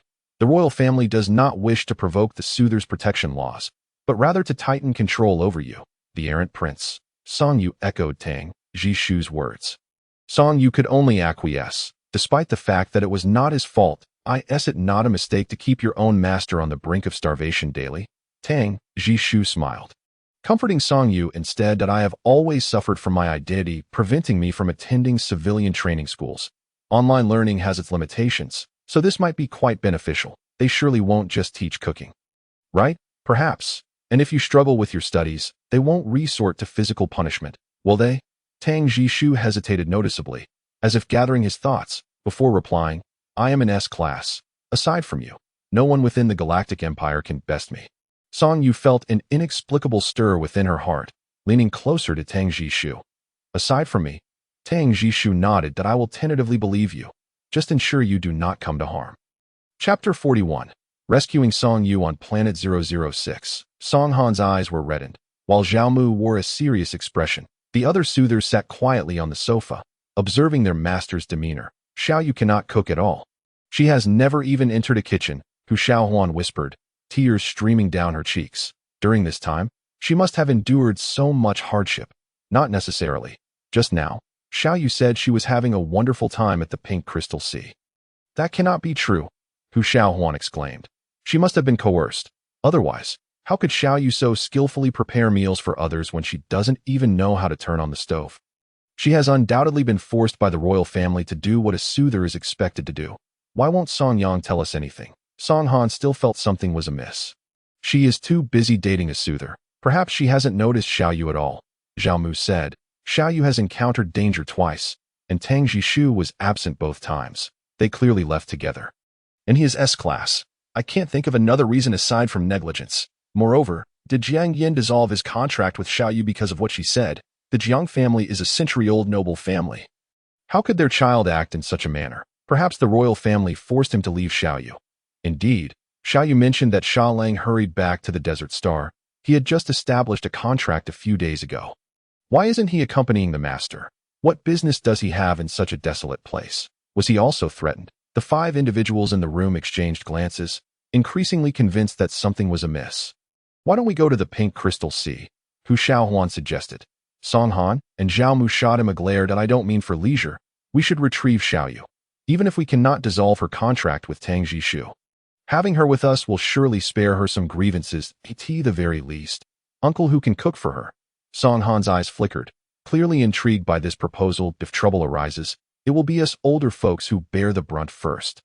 Song Han's second soother, Song Qin Hai, remarked, Xiao Yu has just come of age. How frightened must she be facing the entire royal family? Song Han remained silent for a long while before finally making up her mind. All right, we shall also head to the Pink Crystal Sea. If Xiao Yu is being mistreated, we can assist her. If not, we can enjoy a vacation like the young people. Song Yu, and Tang Jishu stayed at the Pink Crystal Villa for another 2 days. After which Princess Ruoa arrived. She had initially planned to return to the Capital Star Circle after leaving the main star of the lower Capital Star Circle, but changed her itinerary at the last moment. Song Yu had prepared a villa for Princess Ruoa, but to her surprise, when she arrived, she brought not only guards but also a ceremonial entourage, as befitting her status as a princess. Even a few reporters, and she herself was dressed in formal attire. Princess Ruoa approached with her rainbow entourage, formally stopping before Song Yu. Miss Song Yu, on behalf of the royal family and my mother, I sincerely apologize for my brother's reckless behavior. Princess Ruoa's demeanor was graceful, a stark contrast to her usual self. Reporters behind her snapped photos with various cameras in a frenzy. Song Yu held Tang Jishu's hand. Smiling. It is nothing, merely a small jest in daily life. Miss Song Yu, do you truly believe that such a family atmosphere is merely a small jest? One reporter could not help but ask. There had not been a question-and-answer session, but since someone had posed a query, Song Yu chose not to evade it. Look at the environment here. Dreamy, exquisite, and the master can only bring one soother for vacation. I do not believe this is a normal family atmosphere. It is merely a chance to relax and share a few light-hearted jokes. I find it detestable that someone invades another's privacy. Her gaze sharpened. I will certainly track down this individual and ensure they face justice. Prince Boya, Princess Ruoa did not give the reporters any further opportunity, turning to Tang Jishu. Regarding your various actions, I also represent the royal family and my mother in reprimanding you. My mother and the entire royal family are exceedingly angered by this, and as punishment, your royal member stipend for this year will be deducted. Tang Jishu lowered his head, his demeanor sincere. Yes, upon hearing of the deduction from the royal stipend, Song Yu felt a wave of darkness wash over her. Who is being punished here? We are already facing financial difficulties. And now a significant amount is being deducted. She understood. The Empress was not merely punishing Tang Jishu, but also addressing Song Yu's reckless behavior. She intended for Song Yu to realize that adhering to royal regulations was essential to avoid bringing shame upon the royal family. Lest she find herself in a precarious situation. As the reporters appeared eager to press further, Song Yu glanced at the sun overhead, feeling a sudden sway beneath her feet. Your Highness, I apologize. I recently emerged from a fierce battle, and my body has yet to recover. It was truly a nightmare, and I have not had a good night's sleep since. Faced with the city's citizens, I can only fight with all my might. Even as an A-class, there are limits to what I can achieve. Master, allow me to assist you to rest, Tang Jishu said, his face filled with guilt, while secretly giving Song Yu a thumbs up. What a good performance. Song Yu reminded everyone, including the Empress, that she had just fought valiantly for the Empire, nearly saving half a planet, and they should not be excessive in their demands. We did not act with malice. Does the royal family care so much about face? Song Yu kicked the door frame, her brows furrowed like a bun. She was not the type to be especially irritable, rarely expressing true anger. But deductions from her funds were absolutely unacceptable.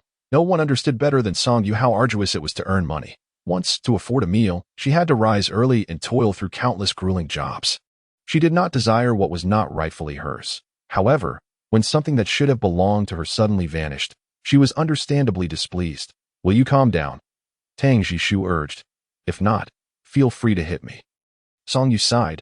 Tomorrow, let us return to Planet 006.so soon. Did you not say you wanted to play outside for a while? What else? I have seen the maintenance costs for your palaces, estates, starships, and flying vehicles every year. We must now bear these ourselves, and we are already in a deficit. Furthermore, while your starship is indeed luxurious, each launch incurs exorbitant expenses, fuel, supplies, maintenance, and accommodations for nearly 60 people. All of it costs a fortune. Song Yu sighed again. The dream of traveling through the stars shattered on the 12th day after their departure. Coincidentally, Song Yang was also about to begin school, so they might as well return together. Before long, Princess Ruoa dismissed the reporters and awkwardly entered. I only meant to go through the motions, following my mother's orders. And what about the deducted funds? Can that be treated as merely a formality? Clearly not. We shall return tomorrow. We have no money. Song Yu languished on the sofa, engulfed in despair. Princess Ruoa, upon hearing of their intended return to the remote northern star circle, endeavored to persuade Song Yu to accompany Tang Jishu back to the Baizhe Palace. Song Yu felt a cold laugh bubbling within. Being sanctioned from such a distance was one matter, but being under the watchful eye of the Empress would surely reduce her to a mere dependent. Absolutely not, she resolved. Then you must hire a few more servants. Even mechanical ones will suffice. Currently, you only have my brother, who certainly would not deign to perform menial tasks. Tang Jishu attempted to silence Princess Roar. Fearing her words would provoke Song Yu further, Song Yu raised an eyebrow, a hint of the commoner's spirit surfacing. How much would that cost? I have a matchmaker. Why should I waste money on hired help? Princess Roar gritted her teeth in frustration. Brother, you ought to sever your ties with her. I heard you bought a house for Jiang Yin and even gifted her a car. Song Yu, uninterested in teasing her further, acknowledged that while Princess Roar was somewhat boisterous, she was not ill-natured. Of course, Princess Roar replied with pride. This princess is not as stingy as you. Naturally, a princess's annual salary is twice that of a prince. You can afford it. Song Yu couldn't help but retort as she scrutinized Princess Roar. If even a headstrong princess like you cares for her matchmaker, why do you assume I would mistreat your brother? Princess Roar was about to retaliate but held her tongue at the latter part of Song Yu's statement. Tang Jishu stepped forward to reassure her. Rest assured, Jian, the head of the household, treats me very well. Our relationship is harmonious. In the end, the brother obsessed Tang Ji and was reluctantly forced to part ways with her brother. Chapter 42. The orphanage. The original itinerary had been to head straight back to Star 006. But just before the spaceship was to launch, Song Yu received a communication from Xiaolang, head of the household. Xiaolang's voice was slightly rough, and behind him stood a dilapidated cottage. What is it? We were about to return to Star 006, head of the household. Director Shen of the orphanage wishes to invite you to attend the 100th anniversary of its establishment. She mentioned that your presence might garner more attention and donations for the orphanage. Tang Jishu, appearing thoughtful, joined the conversation on the screen. When is it? At that moment, a woman around 50 appeared behind Xiaolang. Her skin appeared much rougher than that of women living on normal planets, and she looked quite haggard. Miss Song, Your Highness, the woman's voice was frail. I am Shun Yi, the director of the orphanage. Our invitation is not solely for the benefit of our orphanage on Star 0359. We also hope to raise awareness of the children living in the harsh conditions of the desert planet. In recent years, every orphanage on the desert planet has struggled to make ends meet. The camera shifted, revealing a group of children playing basketball, their clothing tattered and their frames gaunt. All boys, despite their lack of food and clothing. It was clear that Director Shun took great care of them. I am very sorry, Tang Jishu said. All right, when? We will certainly attend as long as time permits. Song Yu readily agreed. These children reminded her of herself in her youth, and she could not bear to stand idly by. Just 10 days later, after the communication ended, Song Yu revised their plans. Star 0359 and the Northern Star Circle were in the same direction. They could first visit the desert planet, stay for 3 to 4 days, and then return together to Star 006. Although this would delay Song Yang's lessons by a few days, those orphans needed them more. Star 0359, located at the edge of the Interstellar Empire, was a realm plagued by exotic beasts. The Empire had long since abandoned this area, leaving only a few human settlements inhabited by those who could not leave, sickly, elderly, and weak, barely surviving. Xiaolang was among the most enigmatic of beast hunters. Speaking little and rarely collaborating with others, Daiti was said that he had once lain in wait in the desert for over 72 hours without a drop to drink, yet returned empty-handed. Having not even spotted a lowly exotic beast, he seemed to prefer remaining still, but when he moved, his speed was astonishing. For instance, at present, the Tiger Tooth team was both astonished and taken aback to be working alongside Xiaolang. Just yesterday evening, they had spotted a neon-winged sparrow, its wings unfurling with the beauty of a sunset, a sight that could momentarily dispel sorrow. The neon-winged sparrow was a treasure trove, its feathers being the highest quality fabric material that a single sparrow could be worth tens to hundreds of thousands of star coins. Its beak, claws, bones, and tendons were all exceptional components for weaponry, with certain organs also having medicinal value. For a team like Tiger Tooth, capturing one would mean not just security from hunger, but at least 3 to 5 years of leisure. Though Tiger Tooth was among the finest exotic beast hunting teams on Star 0359. Facing such an S-rank beast was still daunting. In a state of panic, they readied themselves to hide in a sand pit when they saw a figure sprinting after the bird. He did not fly nor revert to his true form. but rather chased the S-rank avian beast across the desert on foot, astonishingly keeping pace with Its Sha Lang, exclaimed the vice captain of Tiger Tooth, Ing Shui, pointing at the figure with delight. Sha Lang, ISNT Hyena rank. Chasing an S rank like that is incredible. Clearly, the neon-winged sparrow thought so too. It lowered its altitude to observe the small human pursuing it. Just then, Sha Lang reached a withered tree. Quickly scaling it, and with an unknown spring, propelled himself onto the sparrow's back, he insane. In the next instant, his hands transformed into fierce claws by the time the Tiger Tooth members comprehended what was happening. Sha Lang's claws had already plunged into the sparrow's neck, seemingly severing its windpipe. Wow, the captain of Tiger Tooth, who too, was splattered with blood, wielding his sniper rifle as though it were a mere toy. Sha Lang was renowned for his swiftness in battle, so rapid that those of the same rank often found it hard to discern his movements. He never utilized firearms. The denizens of the desert planet believed he looked down upon them, asserting that true strength relies solely on oneself. Only Sha Lang knew that it was because he could not afford them. Now, however, the head of the household had provided funds, allowing him to buy them. Yet he had developed his own fighting style and found it difficult to adjust. Moreover, Sha Lang had already reached S rank. On the first day he arrived on the desert planet, he had leveled up.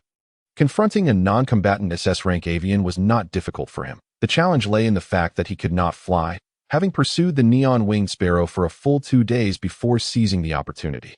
The enormous bird carcass thudded to the ground. Sha Lang leaped off, his cold gaze sweeping over the Tiger Tooth team. The 6 members collectively shivered.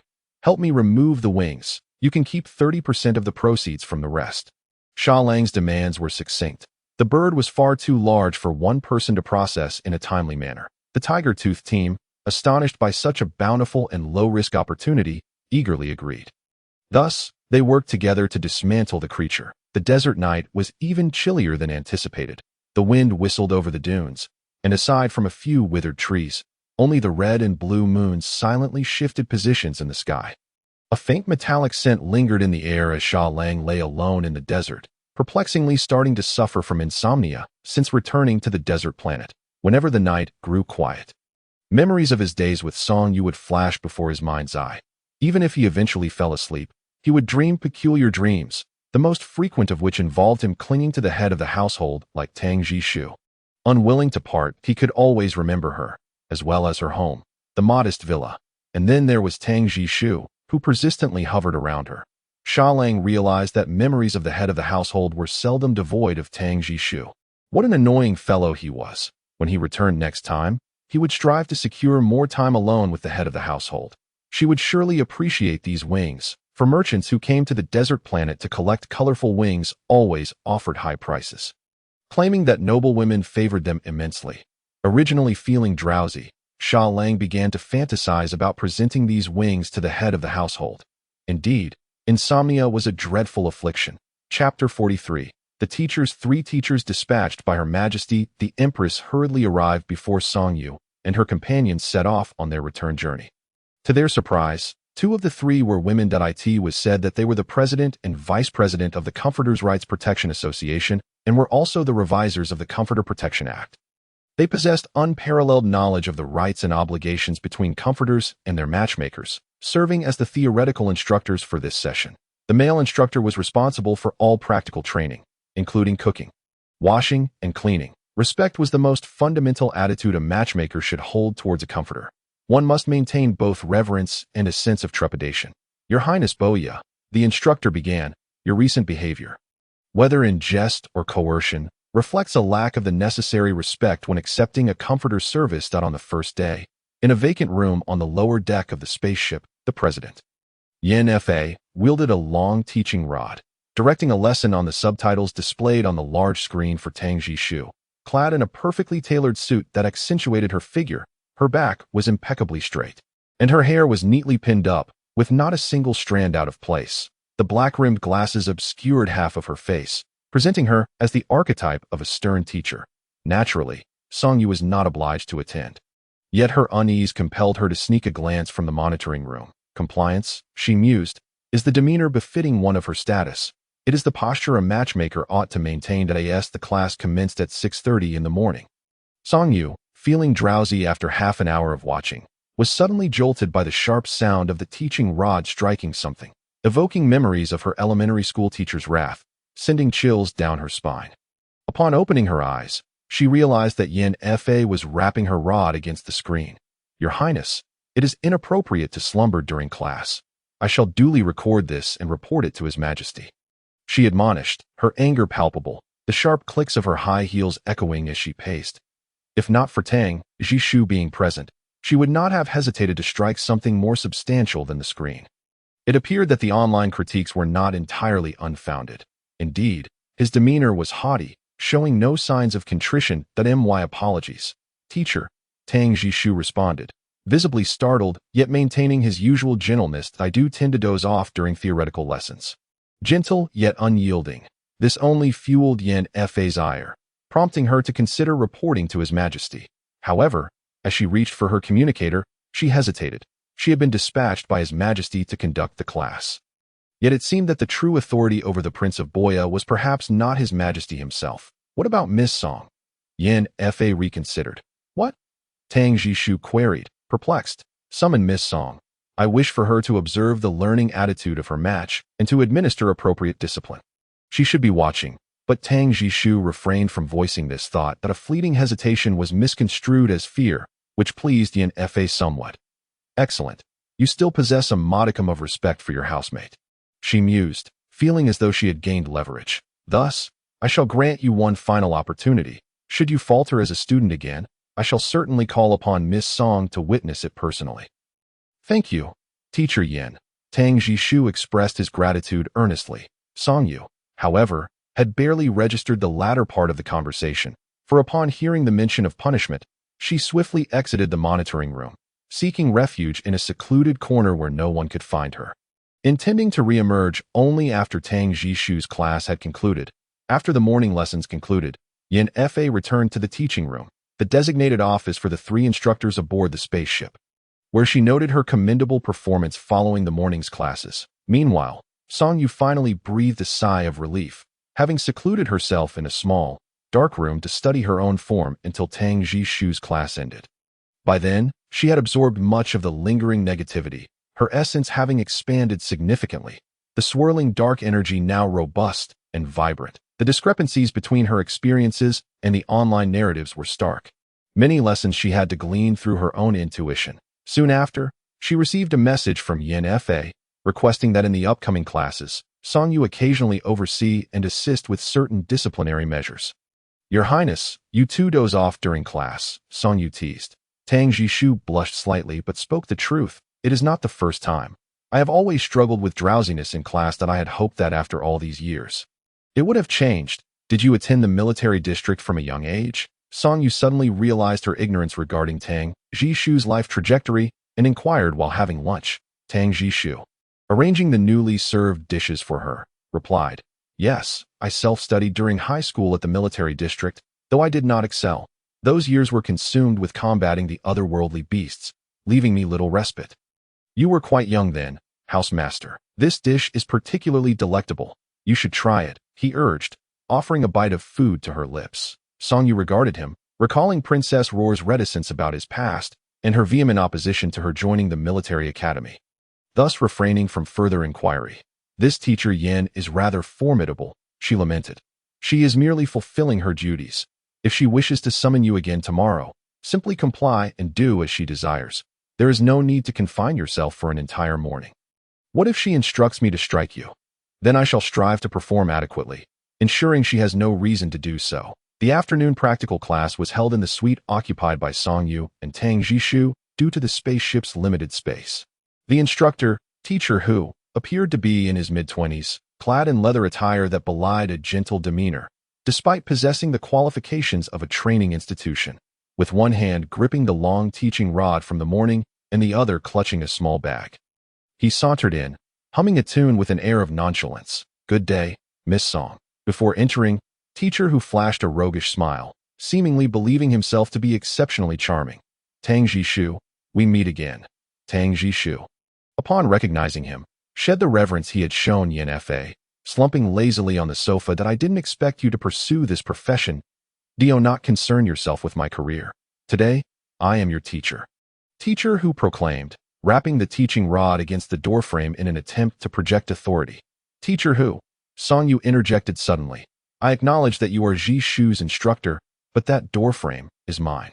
If you damage it, the cost is 50,000 star coins. Teacher Hu halted momentarily. Song Yu turned to Tang Ji Shu, her expression one of confusion that my mother's matchmaker's sister's son. Hu Rong, in a sense, is my cousin. Tang Ji Shu clarified that I am your older cousin. I was born before you. Teacher Hu exclaimed, glaring. Tang Ji Shu, do not think that just because you are a prince, I cannot handle you. This is a direct commission from His Majesty. Clearly, this cousin bore animosity towards Tang Ji Shu. He harbors feelings for Ji Un and has been rejected 114 times. On the 115th attempt, I publicly revealed his love letter to her. Tang Ji Shu whispered, 355 characters, 62 typographical errors. Truly, it was a love letter only a discerning mind could comprehend. Song Yu could not suppress her laughter. Teacher Hu appeared noticeably flustered, disregarding the 50,000 for the doorframe, and began to brandish the teaching rod menacingly, pointing at Tang Ji Shu. Stand up. I am the teacher. Who permitted you to sit there? Tang Ji Shu shrugged, complying with Teacher Hu's directive. Chapter 44. Removing Shu's Teacher Hu circled the room, noting the wrinkled bedding on the bed, clearly indicating someone had recently occupied it. Is this the conduct expected of you as a matchmaker? He chastised, gesturing toward the bed. Today, we shall learn how to serve the house master. Petty and nitpicking, Song Yu scoffed internally, while she could not speak for others. The Song family, aside from their larger numbers, did not differ significantly from typical Earth households. However, recalling that Tang Ji Shu had publicly disclosed the contents of Hu Rong's love letter made her reconsider. Tang Ji Shu remained silent, merely tugging at the corner of the blanket. So, Teacher Hu, according to your curriculum, what shall we learn next? Tang Ji Shu asked, how to smooth out the last wrinkle from the bedspread. Hu Rong surveyed the surroundings, then knelt, bowing to the soother. And if I refuse? Tang Ji Shu queried. To his surprise, Hu Rong laughed lightly. So, you are unwilling to bow to your housemaster? Tang Ji Shu shrugged. No, but do not attempt to argue with me. Your misdeeds are known throughout the empire. Tang Ji Shu reminded him with a smile. Little Teacher Hu, etiquette is part of your lesson. Do you intend to replace her? Hu Rong suddenly recalled this aspect. Tang Ji Shu pointed to a faintly glowing area beneath his clothing. Turn off your recording device. Filming without consent is illegal. Hu Rong pressed down on that button. It was then that Song Yu realized he had concealed a camera, recording everything. Devious. Yet, as she pondered, Tang Ji Shu had not committed any infractions. Rather, he had merely brought up Hu Rong's past love letter. No wonder he was so irritable. Song Yu nearly burst into laughter. Any of your petty schemes cannot elude an S-level perception. Tang Ji Shu lamented. Hu Rong shivered slightly, seemingly recalling that this childhood rival was indeed S-level. Yet he was determined not to allow Tang Ji Shu any dignified moments. Pointing to the shoes on the floor, then deal with the shoes, and help the soother put them on. What sort of lesson is this? Song Yu recognized that Hu Rong had come merely to vent his frustrations. She waved her hand dismissively. Do not involve me. I must find Song Yang. She is catching up on her assignments. And it will take her some time. Hu Rong retorted. How do you know? Because she had a few questions this morning that she could not solve and could not locate her dear sister and brother-in-law. So she came to seek my help, Hu Rong boasted. Can you help? Tang Ji Shu countered. Hu Rong paused momentarily. Poor Song Yang. She had presumed that the teachers sent by His Majesty would be exceptionally skilled. And the other two were rather stern, which is why she sought Hu Rong's assistance. Tang Ji Shu, do you not realize that you are merely a discarded pawn of the royal family? You now bear the surname Song. Once noble, he had once been untouchable. The tables had turned. You cannot provoke me, not because I am a prince, but because I am utterly inept at cooking, unlike you. As for other matters, we have mechanical butlers, and in the future, we will also have servants. Song Yu interrupted Tang Ji Shu, preventing him from uttering such cruel words. Nevertheless, having such a character to enliven the atmosphere is beneficial. After all, given his intellect, Tang Ji Shu would not suffer any losses. Did you hear that? It is your master commanding you to learn. If you do not perform well, you shall face severe consequences upon your return. Hu Rong wielded a feather duster as if it were a scepter, for he could think of no reason why Song Yu would not support him. After all, His Majesty sent 3 instructors precisely to ensure that Tang Jishu, that scoundrel, becomes a more suitable match. Well then, I kindly asked teacher Hu to take great care. Having uttered half a sentence, he noticed Hu Rong's lips curl upwards, and Song Yu added the other half. Should you fail to teach him adequately, I shall lodge a complaint with His Majesty. That evening, Tang Jishu had an etiquette class with the teacher and returned quite late. Song Yu, engrossed in studying relevant knowledge, managed to stave off sleep. How many days do they have class? When will it all come to an end? Song Yu lamented. About a month. It should not be too long. A month. Song Yu's face contorted in dismay. She did not wish to be deprived of Tang Jishu's company for an entire month. Then I shall do my utmost to perform well and strive for an earlier graduation. Song Yu nodded, intending to retire for the night. Just as she settled down, Tang Jishu suddenly knelt before her, and before she could express her astonishment, he grasped one of her feet, the heel of her shoe pressing against his chest. What are you doing?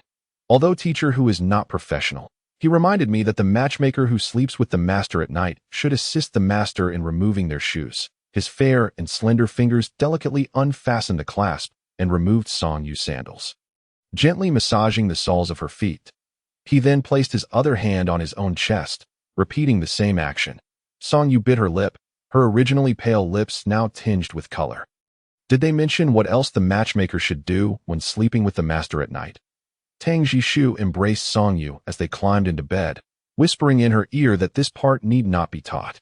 The following 2 days passed in much the same manner, the only difference being that Tang Jishu nearly set the kitchen of the Flying Kite on fire, with teacher Hu was instructing him in cooking, ending up with his eyebrows singed and half of his hair in tatters. That on the 3rd day, Tang Jishu rose early for class, waking Song Yu from her comfortable slumber, prompting her to kick off the covers in displeasure.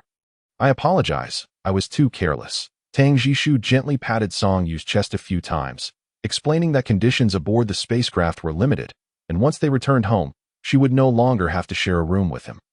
Upon hearing this, Song Yu seized upon the crux of the matter, holding Tang Jishu's hand to prevent him from leaving. The simulated light illuminated the bed, casting a translucent glow on Tang Jishu, who was dressed in a white casual outfit. Unable to resist, Song Yu leaned forward and planted a kiss on his cheek. That time, the civil affairs system should have new matchmakers recommended for you. Tang Jishu covered his face, stating that he could not monopolize her forever, as it would contravene the code of conduct for matchmakers. Song Yu tugged at him, declaring that if it came to that, she would simply forego other matchmakers. For every system recommendation, she would cancel another. Tang Jishu had no choice but to sit back down, leaning closer to Song Yu. Yet he lamented that those matchmakers were all quite handsome, exceptional, and wealthy. Song Yu pinched his nose, realizing that in just a few days, he had managed to uncover all her vulnerabilities. After Tang Jishu departed, Song Yu planned to catch a few more moments of sleep. But just as she began to drift off, she suddenly heard a voice. It was a male voice, but neither Tang Jishu's, nor Feng Han's, nor Zheng Shibai's. What are you doing here? It is quite unfortunate. I had prepared a splendid show for you, and now you cannot witness it. The voice was laced with a beguiling quality, sending shivers down Song Yu's spine. She struggled to see who was speaking, but found herself unable to awaken. Then, let us indulge in a grand feast. After the voice faded for 3 or 4 seconds, Song Yu finally regained the ability to move. She bolted upright, finding everything in the room as it should be. Before she could rush outside to inquire with the guards, Tang Jishu's communication came through. Master, there was a strange fluctuation of power just now. Are you unharmed? Song Yu's conviction in her suspicions solidified. I am fine. I heard it. Heard it? Someone spoke to me while I was in a half-asleep state, yet I could not awaken. Please remain where you are. I will return immediately to in the classroom. Only Yen Fa remained, her face a mask of shock, as she had felt nothing. Her first reaction was to assume this student was fabricating an excuse to skip class, yet she was powerless to intervene with this S-level student. However, even if Tang Jishu returned, apart from a faint residual energy, no abnormalities were detected. The other party was at least SS level.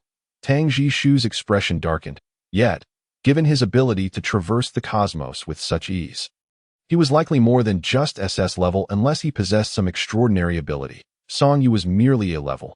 Apart from those 2 phrases, she felt nothing at all. Soon, Feng Han entered. Miss Song, Star 006 in the Northern Star Circle has encountered an SS-level beast attack. Song Yu's gaze narrowed. She sensed an undeniable connection between the two incidents. Where is Star 006? Song Yu pressed, in the Plains region. The Plains region is where Song Yu's family resides. Its vast area could potentially incur immense destruction from an SS-level beast. There are also at least 2 S-level beasts, Feng Han added. The specifics remain unclear. Without hesitation, Song Yu sent a communication to Song Han, only to find it unreachable. Song Yang hurriedly exited his room. I cannot reach Dad either, she exclaimed, her eyes reddening with panic. Tang Jishu patted her shoulder from behind, noting that in the event of a widespread attack, communication disruptions are plausible, but there remains a glimmer of hope. However, the hope is slim. Upon hearing this, Song Yang could no longer contain her tears and buried her head in Song Yu's embrace. As Song Yu comforted her, she glanced at Tang Jishu. Our itinerary has changed unexpectedly. Had we followed the original plan, we would have arrived at Star 006 today. Tang Jishu remarked, discreetly squeezing Song Yu's hand. It became evident that the threat was directed at Song Yu. That is why he had specifically come to alert her to the unfolding drama when he discovered she was not at Star 006. But who is he? Why would such a formidable opponent target Song Yu? Even if she tested A level, she was merely a promising pacifier. Wasn't the S level that appeared out of nowhere in the lower star circle also him? We must return to Star 006 immediately. With no time to ponder further, Song Yu felt there might still be a chance. Star 006 is not even a primary star in its circle.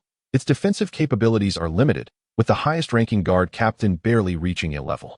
An SS-level beast, or even an S level, could easily devastate half a planet. Fortunately, the distance is not too great. Tang Jishu frowned, seemingly about to speak, but the words did not leave his lips. The small-scale spatial traversal system aboard the flying kite should be effective. Song Yu, oblivious to his subtle gestures, promptly ordered the ship to return. Are you out of your mind? Someone emerged from the shadows. That is an SS-level threat. It was Hu Rong. Everyone else is fleeing. And you wish to confront it head-on. Feng Han, take him away. Song Yu had no time to explain herself. She instructed several other teachers to sever their communications. Apart from them, everyone aboard the spacecraft were their own people. Tang Jishu's guards, seasoned in battle, were certainly not afraid. Song Yu insisted on minimizing their direct contact with SS or S-level threats. The flying kite did not return, but activated the spatial traversal system originally designated for emergencies. Liang Xiaomo had just turned 22 this year, having taken her initial assessment on the same day as the recently assessed A-level genius, Song Yu. While Song Yu might be unaware, Liang Xiaomo was not. She had even seen Song Yu when the latter was escorted out of the Civil Affairs System office by a throng of people.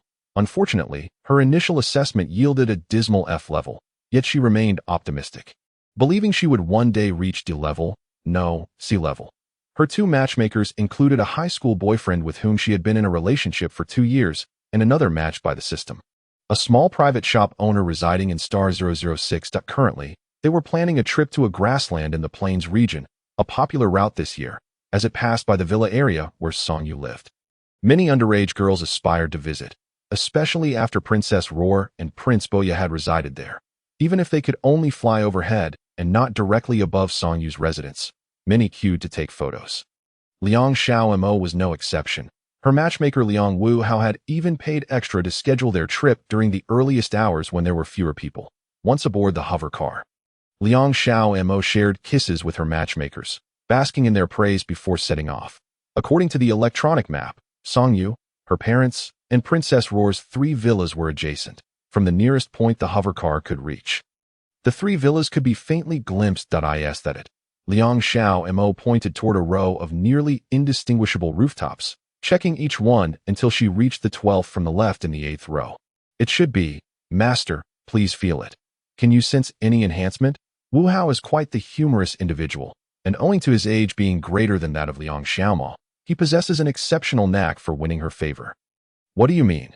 Liang Xiaomo replied bashfully, lowering her head. Suddenly, a deafening crash startled her, causing her to shrink back in fear, followed by the violent swaying of the flying car. The once tranquil villa morning was abruptly engulfed in darkness. Liang Xiaomo trembled with fright. The master of the house. It's a magical beast. It's a magical beast. Liang Pandey Exine, only 22 years old, had only ever encountered magical beasts online, and he too was thrown into a state of panic. Unsure of what to do. The magical beast was colossal, so immense that they could not even discern its full figure, only the two wings that blotted out the sun and obscured all visibility. How could a magical beast appear out of thin air? They had learned in class that, even for the highest-tier magical beasts, there had been no indication of spatial abilities. They could only traverse the universe in physical form. However, once they reached the perimeter of the Imperial Defense Array, they would be expelled. That if technology could not achieve this, there were still SSS-class humans stationed, ensuring the interior of the interstellar empire was exceptionally secure. Yet, there had already been two instances, or perhaps this was the third, of high-level magical beasts suddenly breaching their defenses. Before long, the glass of the flying car shattered from the breath expelled by the magical beast, which possessed a mouth comparable in size to that of a hippopotamus, capable of devouring several stories without a second thought. Amidst the swirling dust and chaos, the ground quaked violently, and the trees trembled. The destructive power invoked a primal fear deep within. Subsequently, there were countless more deafening crashes as magical beasts of varying sizes descended upon the villa area, drowning out the cries and screams of humanity. All that remained were the scattered, either intact or mangled, corpses, being overturned and consumed by the beasts amidst the blood-soaked ruins. Why are there so many?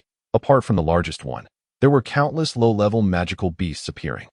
Run, master, we must flee, Wu Hao urged.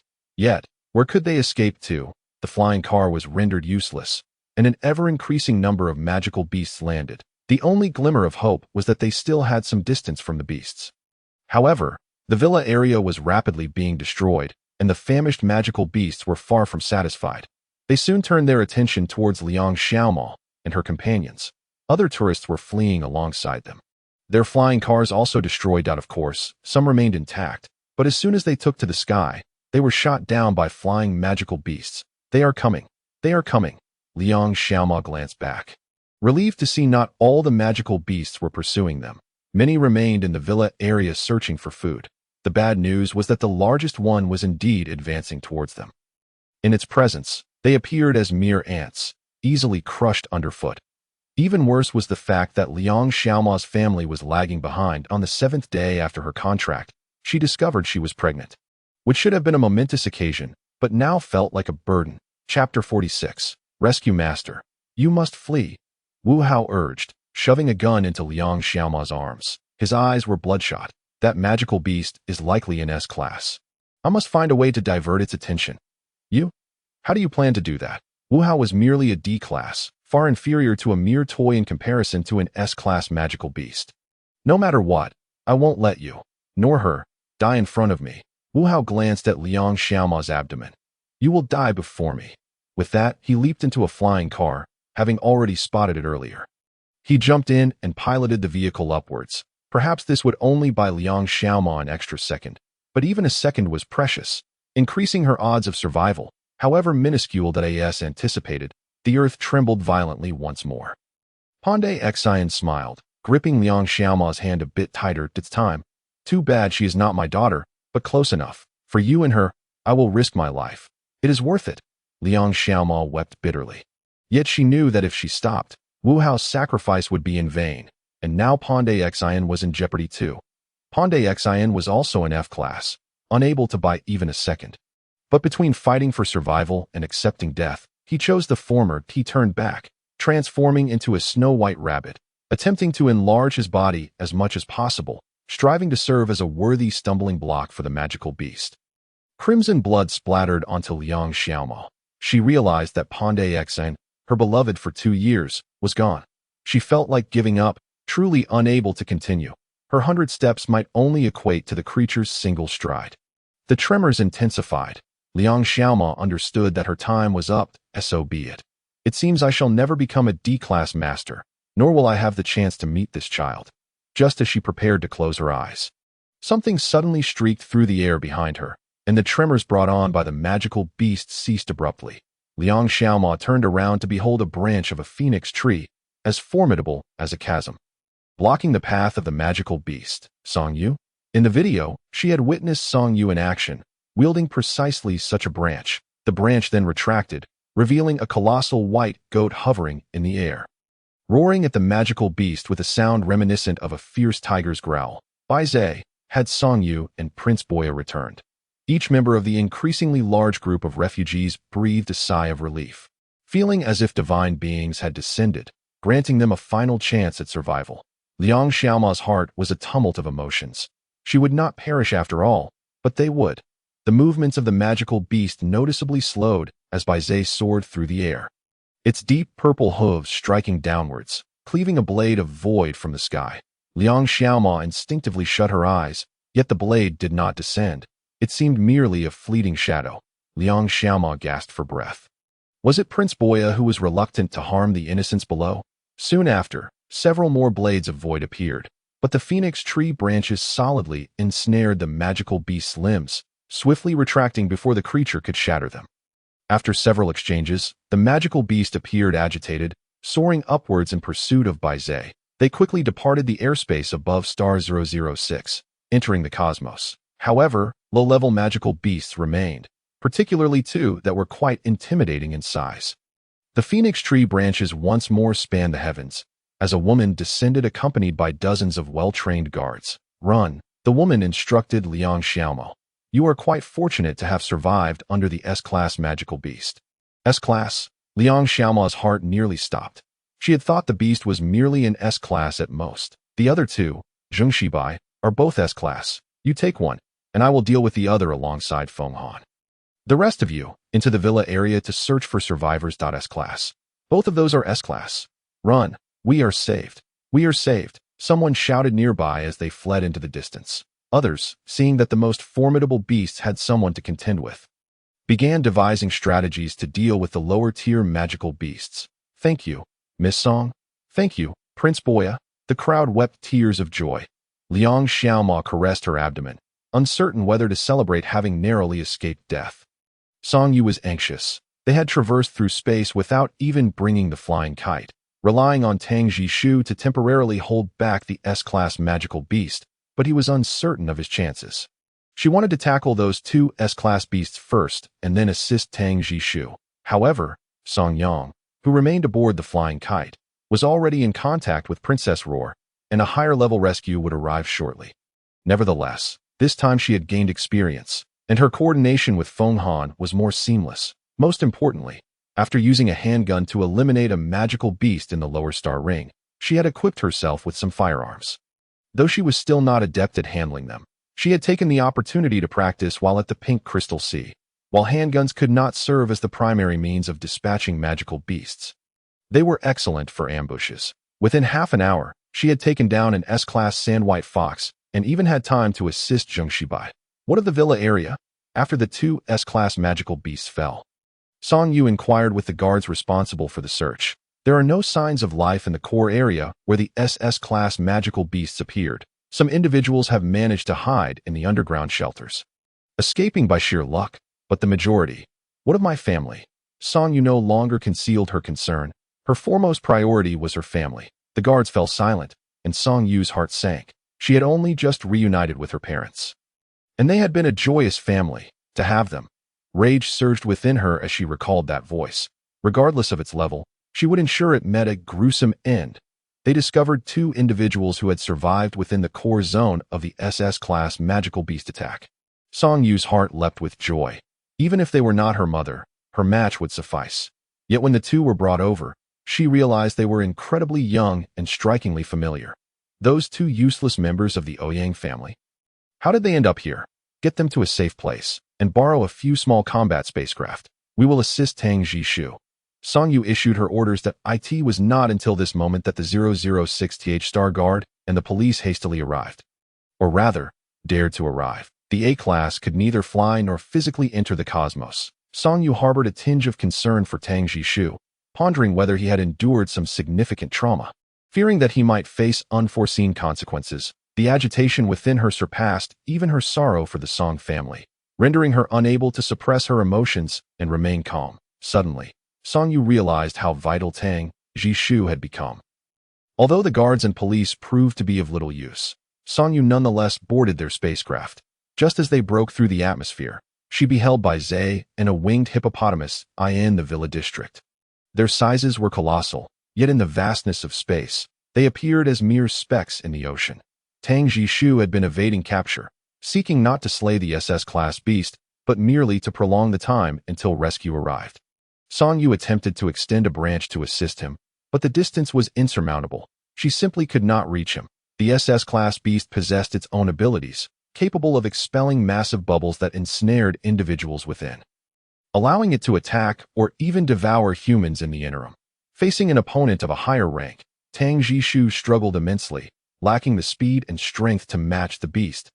He narrowly avoided the beast's bubbles several times. Yet after nearly an hour of stalemate, he ultimately failed to evade one. Bai Zhe was ensnared, and the beast was particularly exhilarated, disregarding the wounds from the ethereal blades that had left it bleeding.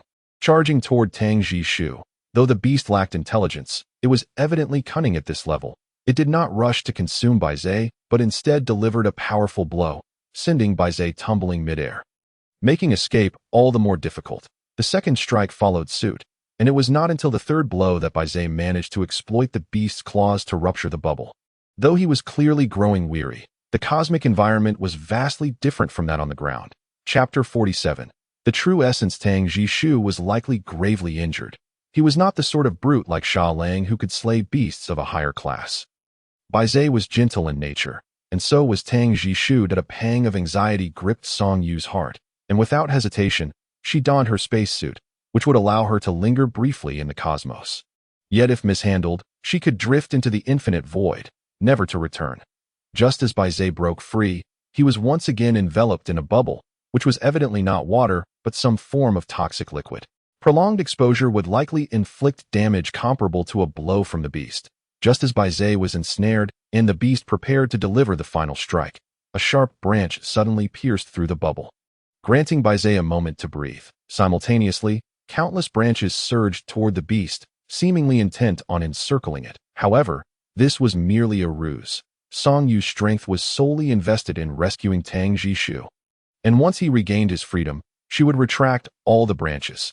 Yet, she had evidently provoked the beast, which was poised to indulge in a lavish feast at the expense of an SS-class creature. And upon sensing her rank, it lunged toward her. At that moment, the Fen ship arrived, with Song Yang, several guards, and 3 teachers intently observing the 2 figures suspended in the void. Bai Zhe had not yet fully recovered from the poison. While Song Yu possessed no strength to retaliate, one of the beast's claws struck her with force, but fortunately, the Feiyuan ship fired a heavy projectile, which, while not overwhelmingly powerful, provided a significant thrust. Song Yu was abruptly propelled away, a mouthful of blood splattering against the transparent surface of her helmet. Bai Zhe's eyes turned crimson, his limbs transforming from hooves to claws, his entire body beginning to glow red. Clearly, with his heightened vision, he could perceive the situation concerning Song Yu. He who Rong's face was filled with terror. Others were equally perplexed. Bai Zhe seemed no longer to be himself. The transformation gradually spread to his head, resembling a fearsome beast. With a furious roar, Bai Zhe suddenly charged recklessly at the beast, abandoning the cautious evasion he had previously employed. Exhibiting a determination, Song Yu inquired. She attempted to move her limbs. And indeed, the excruciating pain had subsided. Apart from a lingering fatigue, she felt no discomfort. Tang Jishu nodded. Just now. How did you? Shu. Tang Jishu gestured for silence at his lips, then shifted the topic. Master, congratulations on your promotion to S-level comforter. It was only then that Song Yu recalled her new status as an S-leveled do not change the subject. Undeterred, she maintained a serious demeanor, pressing for the truth. Tang Jishu's earlier transformation had been terrifying, his ever-shifting essence, the rampant growth of his aberration level, and the complete loss of his sanity. Fortunately, Song Yu had been by his side, forcefully achieving her advancement. Otherwise, he might have perished. Her tone turned grave. Why did you suddenly change? Song Yu was gripped by fear, not merely the terror born from their life and death struggle, but the dread of losing Tang Jishu. He perhaps would never realize that he was the first bond of this otherworldly soul named Song Yu. Tang Jishu licked his lips, seemingly confronted with a profoundly difficult question, yet compelled to respond by the master's insistence. The two engaged in a silent standoff for 2 minutes before Tang Jishu finally relented. In truth, my original essence was not by Zhe, but Qiongqi. Qiongqi, that is a notorious ancient ferocious beast. Yes, I was born with a volatile and cruel temperament, tormenting small animals, classmates, and siblings alike. Hence, my mother's disdain for me is not without cause. It was only when I turned 12 in my essence as Qiongqi manifested that everything fell into place. And concurrently, my level surged uncontrollably. 12. Generally, individuals only begin to develop their essence around the age of 20, with conscious level enhancement commencing at 22. Indeed, I was a decade ahead of everyone else. I sought various means to regain control. Yet to no avail. Influenced by my essence, my temper grew increasingly volatile until I reached a level at 16 and truly harmed someone. Tang Jishu recounted, my mother, fearing that my abnormalities would be discovered, sent me to the first military district. I spent 6 years there. Tang Jishu's gaze flickered.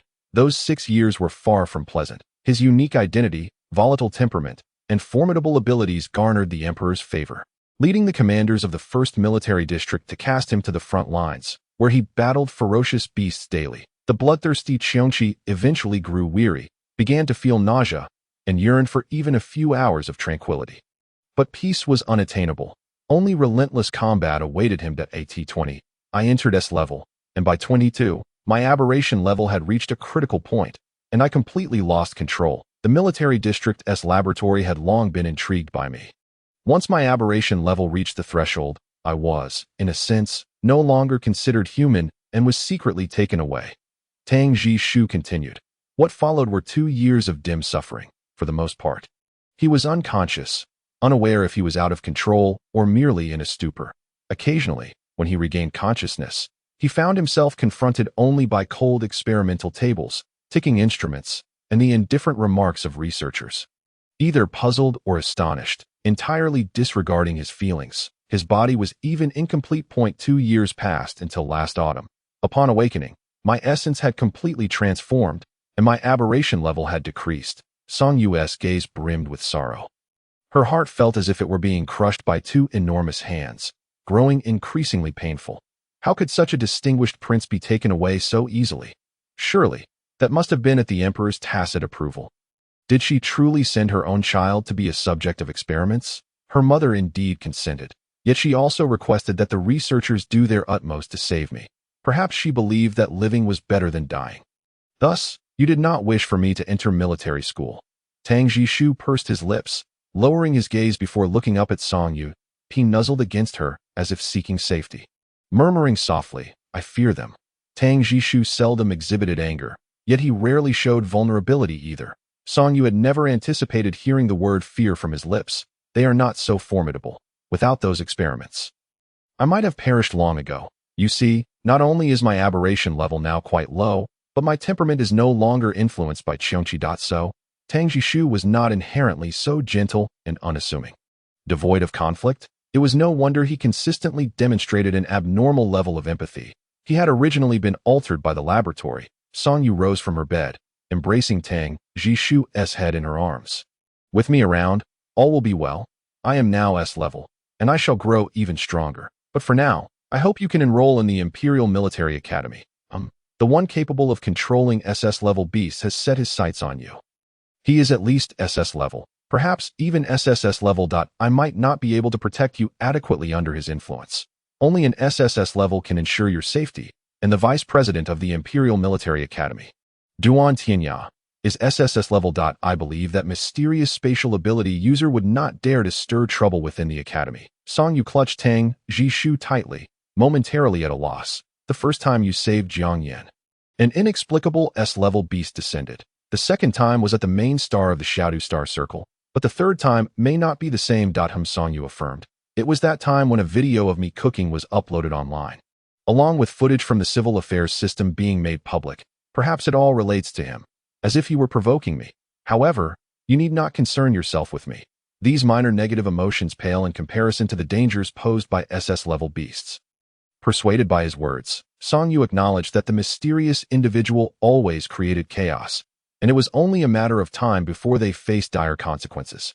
Just then, the door to the hospital room swung open, and Song Yang barged in. Sister, upon seeing Song Yang, Song Yu remembered that Song Han and the others were no longer present. Mother and they are fine. They went to the Pink Crystal Sea to rescue you. When the beasts descended, they had already reached the Pink Crystal Sea. Song Yu took several deep breaths to reconcile her feelings regarding her parents' deaths. Then why did they not answer the communications? They said they were afraid the royal family would trace their whereabouts through the network signal, so they wanted to rescue you discreetly. Song Yang replied, exasperated. It was only after the incident at Star 006 that they took the initiative to contact me. Song Yu found herself at a loss for words. It was indeed her fault for leaving abruptly without informing her family that she was returning to Star 006. Chapter 49. Collaboration on Star 006. Anguished cries echoed as the invasion of ferocious beasts resulted in the deaths of tens of thousands. Mayor Wang Jinminjiu resigned in disgrace. Alongside Song Yu recuperating were the Ouyang brothers, Ouyang Jin and Ouyang Qi, who had come to find Song Yu. Upon their arrival, they discovered the house was entirely empty, prompting them to purchase a villa adjacent to Song Yu's and wait there. Song Yu was unaware of what pressing matters these two ineffectual individuals felt necessitated a face-to-face meeting. 2 days later, they invited Song Yu aboard their spaceship. Expressing that they had something of great importance to discuss with her, they extended the invitation solely to Song Yu. Yet this time, Tang Jishu vehemently refused to allow her to attend alone. After all, that hidden figure could appear at any moment. The Ouyang family spaceship was far more luxurious than the Fiyuan, adorned with a resplendent banquet hall, even featuring 8 young and beautiful women dressed scantily as attendants. In this world, hiring women for such roles undoubtedly commanded exorbitant prices. Please, have a seat. Ouyang Jin, impeccably attired, displayed a respectful demeanor but paused momentarily upon seeing Tang Jishu. I apologize. There have been too many recent events. And Jishu is concerned. Ouyang Jin's gaze shifted. The recent spate of S-level incursions had led many to speculate about a connection to Song Yu, particularly regarding the latest incident, where the target was glaringly evident. I have heard you have decided to enroll in the Imperial Military Academy?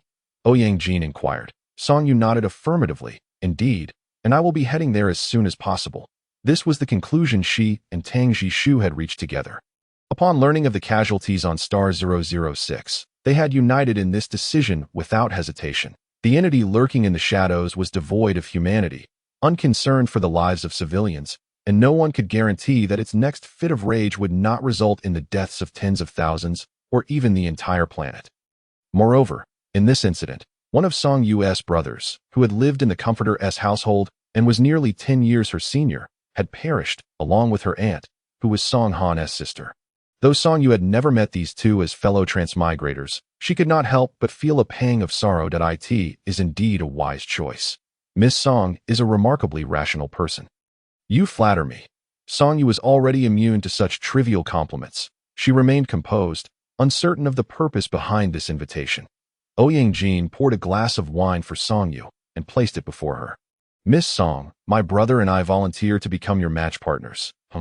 Song Yu had never anticipated such a proposal from these two inept individuals. You too. Our combat abilities are indeed lacking. However, do you not require partners with high combat prowess? You have already reached S level, and perhaps your next match will yield an SS level partner, Ouyang Jin asserted. Surely, you cannot expect every partner to be S level or above. Can you? While we may not excel in battle, Ouyang Jin added proudly, leaning in slightly, we possess wealth. With a sharp intake of breath, Song Yu felt a chill run down her spine. Even Tang Jishu could not suppress a soft sigh. As if he had successfully identified Song Yu's most vulnerable weakness, in Tang Jishu's eyes, Song Yu was not as financially desperate as she appeared. Perhaps her income and expenditures could be balanced. However, the last incident where Her Majesty the Empress had leveraged the royal prince's salary against her had struck a significant blow. Since then, Song Yu had been seeking alternative sources of income. Determined not to allow anyone to control her lifeline. Should she form a contract with the Ouyang family, it would be tantamount to issuing a warning to the royal family. Tang Jishu straightened his posture, opting not to intervene in this matter. However, we wish to retain a portion of our assets. Ouyang Jin interjected, shifting the tone of the conversation. Please elaborate. Song Yu responded with interest. All our current assets will belong to you. And from now on, we shall each take 50% of the profits. Ouyang Jin proposed. This sounds more like a partnership. What role will I play? will I simply be tasked with providing reassurance? Ouyang Jin appeared calm on the surface, yet internally he was astonished. In his expectations, Song Yu would likely scoff at his proposal that in fact, he had prepared extensive arguments to persuade her we are of a lower status and do not require excessive comforting. As long as we do not reach a critical threshold, it suffices, Ouyang Jin asserted, fully aware that Song Yu could effortlessly reduce their alienation level to 0 with a mere wave of her hand. Of course, there are also your 2 slots for matching partners, Ouyang Jin continued, producing a stack of documents detailing their assets ranging from commercial properties to entertainment venues and land resources. While these holdings may pale in comparison to the entire Ouyang family, they are nonetheless what we have separated from them. Upon a successful contract, they will all belong to you. Contrary to the Ouyang brothers' expectations, Song Yu did not dismiss the documents with disdain. Instead, she meticulously examined each page. Even requesting a calculator when her mental arithmetic proved insufficient, she only paused when the figures reached 9 digits. You possess such assets. Securing a C-level or B-level comforter should be a trivial matter. Why seek me? Song Yu inquired. Violating the Comforter Protection Act renders the arrangement, at least legally, null and void, and I doubt any comforter of lesser rank and dubious lineage would remain free from nefarious thoughts throughout their lifetime. Ouyang Jin candidly stated, You trust me? You are different. You have achieved S-rank. Trust me, S-rank comforters in dire financial straits are a rare breed. Naturally, the assets we possess will only grow increasingly insignificant in your eyes. Ouyang Jin shrugged, suggesting that their future roles would primarily involve occupying 2 slots for lower-ranked comforters, unless one day you ascend to SSS rank, at which point you could act solely according to your whims. You will always be subject to the Empire's constraints. You are correct. Song Yu found herself unable to refute his claim. Who could guarantee that the civil affairs system would not assign her 24 S-rank comforters, effectively cutting off her path to promotion? Certainly, having 24 S-ranks would accelerate her advancement, but she would not divulge this to the Ouyang brothers. So, Song Yu did not respond to him, but turned to Tang Jishu.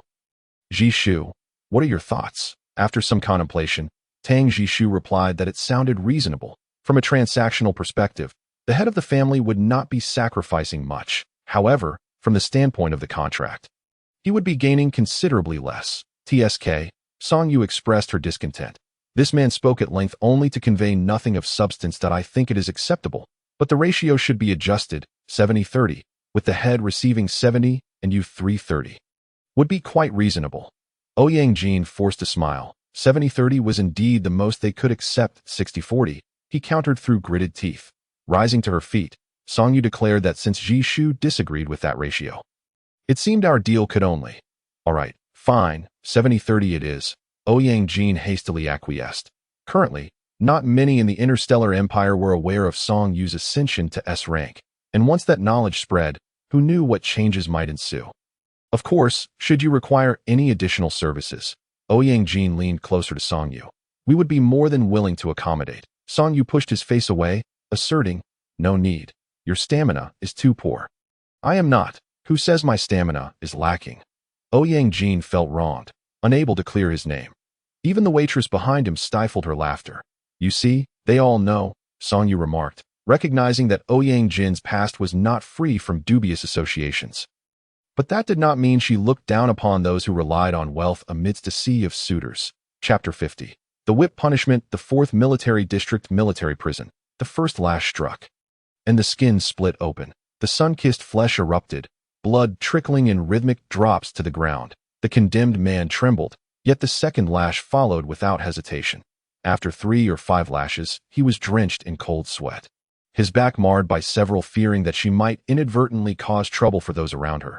Song Yu hurriedly made her way to the Imperial Military Academy, with 3 days remaining until the official registration date. The Academy had already prepared her admission paperwork upon hearing of her arrival. She was placed in the Combat and Research class for Consolers, with student ID 002.HM. Song Yu raised an eyebrow. Were there other students besides her? Hello. I am the teaching assistant for the Combat and Research Department at the Imperial Military Academy. I can take you to the dormitory area, the assistant offered. Just after completing her paperwork, Song Yu emerged, her face a picture of confusion in the vast school. The Academy prohibited anyone other than matchers from bringing companions, be they guards, real persons, mechanical butlers, or servants. leaving only her and Tang Jishu together. Tang Jishu was not fond of such an environment. His mood had been steadily declining since entering the academy, leaving Song Yu to handle everything. Fortunately, as they exited the teaching building, someone approached to offer assistance. "Thank you," she began, but upon seeing the person before her, she was taken aback that it was Jiang Yin. Too appeared surprised that "I'll help you with your luggage." Jiang Yin took the suitcase from Song Yu, his head bowed and words unspoken, leading her and Tang Jishu through the woods. "What brings you here?" Song Yu inquired. She felt it inappropriate to express her feelings towards Jiang Yin, whether positive or negative. The previous incidents were not of such gravity that they could not be overlooked. Thus, despite the awkwardness, Song Yu maintained her composure. The Jiang Yin before her was different from the one portrayed online. He wore the distinctive white and black uniform of a teaching assistant, his shoes the cheapest coarse cloth variety available, his hair styled according to the academy's standards, and his complexion notably pallid, particularly his lips, which lacked color. "Have you been whipped?" Song Yu asked. Jiang Yin continued walking, not turning to face her. "It's all my own doing." Song Yu nodded, realizing that not only had he been punished, but he had also been demoted and was now without funds. In recent days, she had learned about the Jiang family, especially the announcement made by Jiang Honglin regarding her severing ties with Jiang Yin. If the empress, though strict, would assist Tang Jishu both overtly and covertly, Jiang Honglin was a selfish tyrant, harsh not only to her son but also to her daughter and the matchers. Song Yu manipulated her communicator. "I've transferred 1 million to you. This is the daily transfer limit from my account," she stated. "Now that you are free, I will gradually repay you the money. But fixed assets are not as easily transferred as contracts. Your estate, spaceship, and hovercar may require us to handle the transfer paperwork together when you have the time." Chapter 51. New classmates. Jiang Yin suddenly halted. "You don't have to." Song Yu waved her hand dismissively. "It's fine. I've contracted with the Ouyang brothers, so I'm not short on money. I also don't wish to give the impression that I'm profiting from severing contracts with matchers. As I mentioned, let us proceed with it." Jiang Yin did not argue further. He understood that after the return of all assets, his relationship with the woman who had once been his master would be completely severed. He was unaware that among the only 2 students in the Consular Combat and Research Department, one was Song Yu. During his time in prison, he had received no news from the outside world. After enduring punishment 3 days ago, he had spent his time recuperating until this morning when he officially began work and learned he had been assigned to the Consular Department. Recovering his life's work should have been a joyous occasion. Yet Jiang Yin felt no happiness. He discreetly glanced at Tang Jishu, who was smiling as he held the door open for Song Yu, the two appearing remarkably in sync. Song Yu kept her hand in Tang Jishu's, occasionally glancing at him, with all attention focused on him. "I'll go to the cafeteria to buy some food. Don't keep thinking about cooking for yourself," Song Yu whispered to Tang Jishu. Nevertheless, being an S-class individual, Jiang Yin could hear her clearly. They had arrived at the dormitory. "Well then, I shall take my leave." Song Yu smiled and nodded. "I look forward to your guidance in the future." Assistant Jiang. The dormitories provided for female students at the Imperial Military Academy were all suites, featuring a large room that included a living room, kitchen, a suite, and 6 small rooms. Clearly, the female students admitted to the academy were of considerable caliber. The 6 small rooms were merely due to their recent coming of age, as most matchers had yet to reach their full quota. Song Yu promptly halted Tang Jishu's attempt to enter the kitchen. His cooking was akin to a disaster, with the potential for small explosions. "From now on, we'll eat in the cafeteria," Song Yu declared firmly, leaving no room for negotiation. "All right," Tang Jishu conceded. He began to organize the room, neatly arranging their clothes and belongings. Although teacher Hu Rong had only taught for 3 days, he had been quite helpful. Unfortunately, after witnessing Tang Jishu's combat form, he had been frightened into packing his bags and fleeing, terrified that Tang Jishu might revert to that blood-eyed demon and seek revenge on him. Unaware of Tang Jishu's deliberate attempt to direct the flames from the stove towards him while cooking, Song Yu stood by, watching him work. She wished to assist, yet the presence of that spatial entity made her anxious, fearing it might be recording their every move from some hidden corner. Just as tranquility settled in, Song Yu heard sounds from the adjoining suite, indicating the arrival of new neighbors. "Let us go meet our new classmates." Song Yu stepped out with Tang Jishu, having grabbed a small plush toy from her bag as a welcome gift for the new student. Upon stepping outside, they encountered 4 men and 1 woman, the men carrying various items into the room while the woman stood to the side, occasionally directing them on where to place certain important packages. Is that Jian? Tang Jishu recognized the group before Song Yu did. The individuals looked up, revealing Princess Roar and her 3 matchers, along with a male who appeared to be a senior or teaching assistant. Similar to Jiang Yan, brother. Upon seeing Tang Jishu, Princess Roar beamed, thoroughly inspecting him from head to toe. I heard you were seriously injured. Are you all right now? I'm perfectly fine, Tang Jishu replied. Pleased to see Princess Roar, even if she seemed surprised. And you? What about you? Princess Roar asked Song Yu, her nose in the air. Oh dear, Song Yu rolled her eyes, leaning towards Tang Jishu. That I'm still in pain and can't do anything. Jishu, the household chores are all up to you. Aren't you supposed to have contracted with 2 matchers from the Ouyang family? Where are they? Not here to help. Finally, Song Yu understood the root of Princess Roar's foul temper. The royal family and the Ouyang clan were sworn adversaries, with her ties to 2 prominent figures from the Ouyang family, one influential, the other marginal. Such a connection was bound to raise suspicions regarding Tang Jishu's position within his family. They have their own matters to attend to. Song Yu had little to explain. Her agreement with the Ouyang brothers was not for public disclosure. Rest assured, for now, my favorite remains your brother. Princess Roar glanced into Song Yu's room and inquired. Where is your teaching assistant? Did he not stay behind to help you arrange your room? My teaching assistant? Yes, every female student has her own assistant to aid with studies. Most are fresh graduates from the Imperial Military Academy who intend to remain as faculty. Princess Roar explained, looking at Song Yu as though she were clueless. They serve as semi-teachers, overseeing your studies while also providing assistance in daily life. Unless something unexpected occurs, your relationship with them will be binding throughout your years at the academy. Upon your graduation, they can assume official teaching positions. Song Yu thought of Jiang Yan, initially believing he was akin to the volunteers who guided freshmen during her university days, only to realize the situation was more complex than that. This individual had left without a word. Was it due to his demotion? The rumors circulating online about his haughty demeanor were not unfounded. He has returned. Song Yu felt vexed by her irresponsible assistant. Still reeling from their earlier shock, Tang Jishu turned to Princess Roar and asked, What brings you here? Princess Roar pointed at Song Yu. If she can come, so can I. We are the only 2 who achieved an initial assessment of A grade within the year. But Tang Jishu hesitated. Princess Roar's true form was not particularly adept in combat, which did not align with the Academy's admission criteria. This is the Consular Combat and Research Department. In addition to combat, we also emphasize research. My healing ability is extraordinarily strong, thus certainly worthy of study, Princess Roar retorted, then turned back to Song Yu. Where does it hurt? I can heal you. Don't rely solely on my brother.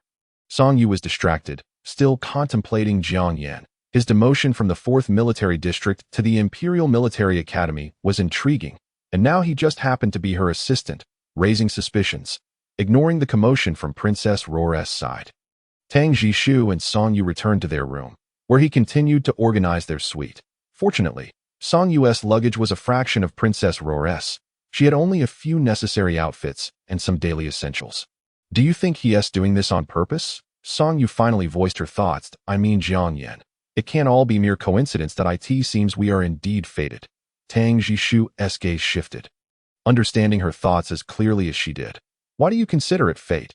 Jiang Yan's true essence is that of a phoenix. While you embody the essence of the phoenix tree, it is only natural for the 2 to be drawn to one another. Tang Jishu approached Song Yu, gently draping a thin blanket over her. The dissolution of your contract stemmed from misunderstandings, and your boundless generosity is evident. Not only did you compose a letter of forgiveness for him, but you also returned all of his possessions. It is only human for him or his superior to seek reconciliation. The characterization of kindness sent a shiver down Song Yu's spine, yet she conceded. Indeed, I am quite a benevolent person.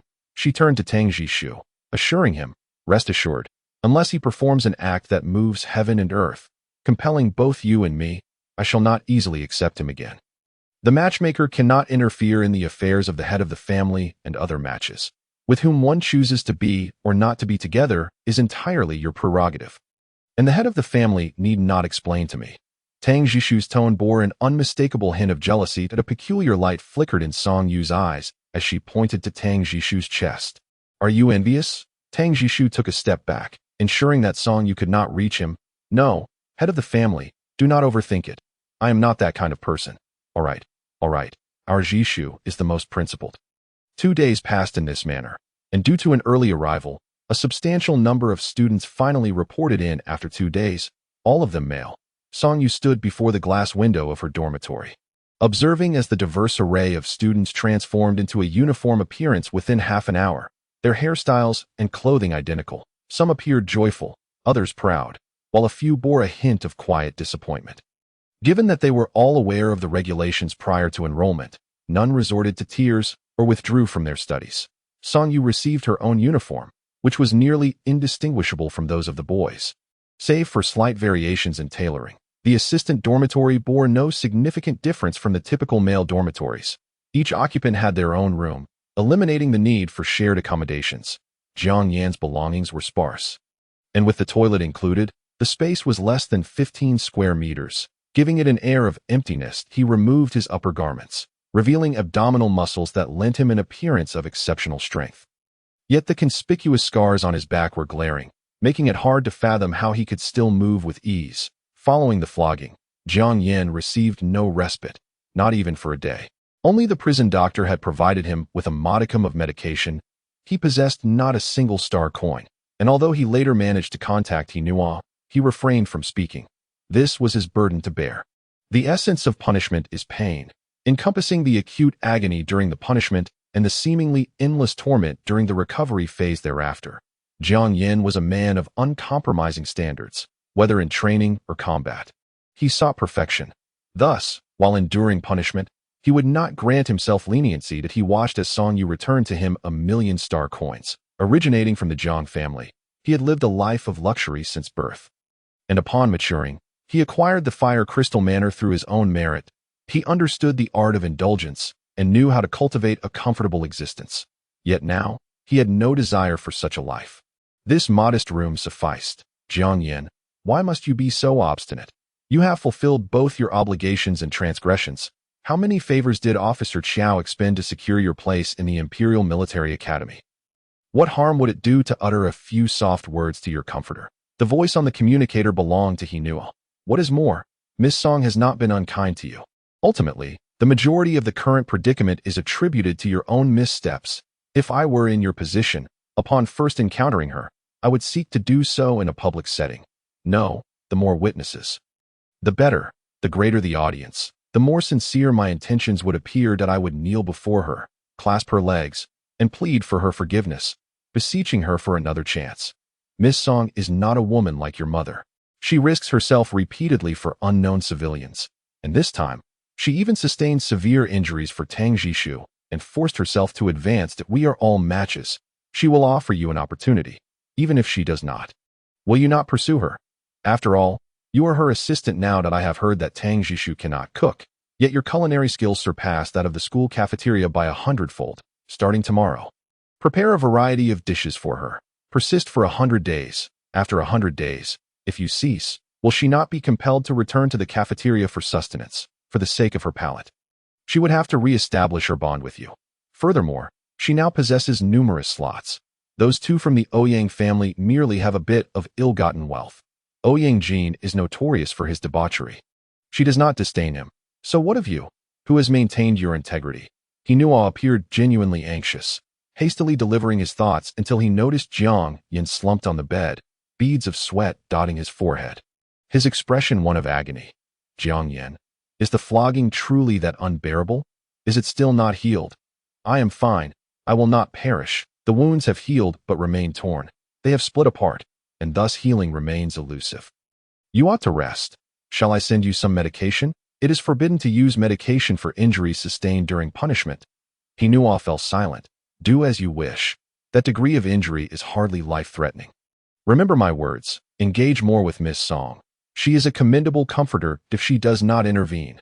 I fear that those of SS rank, and even SSS rank, may soon make their move. Hinua's voice turned somewhat impatient. Indeed, my current position is considerably lower than yours. That matters not, given your capabilities. Yet my strength far exceeds yours. It is significantly higher. Hinua fell silent. before ending the call. He added, "I am not the only one keeping an eye on you. Officer Chiao is also watching that if you fail to win back Miss Song, his efforts will be in vain." A series of beeps followed. And at last, Jiang Yan's world returned to tranquility. The assistant dormitory was situated directly across from the female dormitory, within the entire new student area of the Imperial Military Academy. Only one dormitory building housed female students on its top floor. The sole building equipped with an elevator, which only ascended to the 9th floor. The lower 8 floors were entirely male dormitories, yet it continued to be referred to as the female dormitory. There were only 4 suites within, and presently, 2 were illuminated. From Jiang Yan's perspective, he could see the head of the family's master bedroom aglow, while the other 2 single rooms were also lit. Those belonged to Princess Roar, whose 3 matches had all arrived today in the other suite. Only the head of the family's master bedroom was illuminated. The rest were shrouded in darkness, indicating that they too spent the night together. With Jiang Yan's perceptiveness, he could deduce this without much thought. This led him to ponder that, had there not been so many misunderstandings, perhaps he would now be in that suite, either sleeping alone or sharing a room with Song Yu. Until the day before the start of the semester, Song Yu had not encountered Jiang Yan again. She and Tang Jishu had sampled all the dining facilities of the Imperial Military Academy, only to sadly discover that they merely served to satiate one's hunger, lacking any delightful flavors or aromas. At tea past noon, Song Yu felt no motivation to venture out for a meal. Rolling about on her bed, unwilling to move, suddenly, the doorbell rang. Tang Jishu approached to check, but found no one in the corridor, only a food container at the entrance. Upon opening the container, she discovered a feast of 4 dishes and a soup, featuring both meat and vegetables, hot and cold. And most importantly, not only did it look appetizing, but it also emitted an enticing aroma. This could not possibly have been prepared by the cafeteria, nor did it resemble takeout from a restaurant. Who could be so generous? Song Yu gazed at the array of delicacies, nearly brought to tears. Head of the family, you must not eat this. Tang Jishu rushed to intervene. Had he hesitated a moment longer, Song Yu would have already devoured the chicken leg. Song Yu looked up, casting an annoyed glance at Tang Jishu before reluctantly setting it down, fully aware that she ought not to eat it. It was merely a jest. Tang Jishu took the chicken leg from her hand, silently placing himself between her and the sumptuous spread, his head lowered, a look of guilt etched across his face.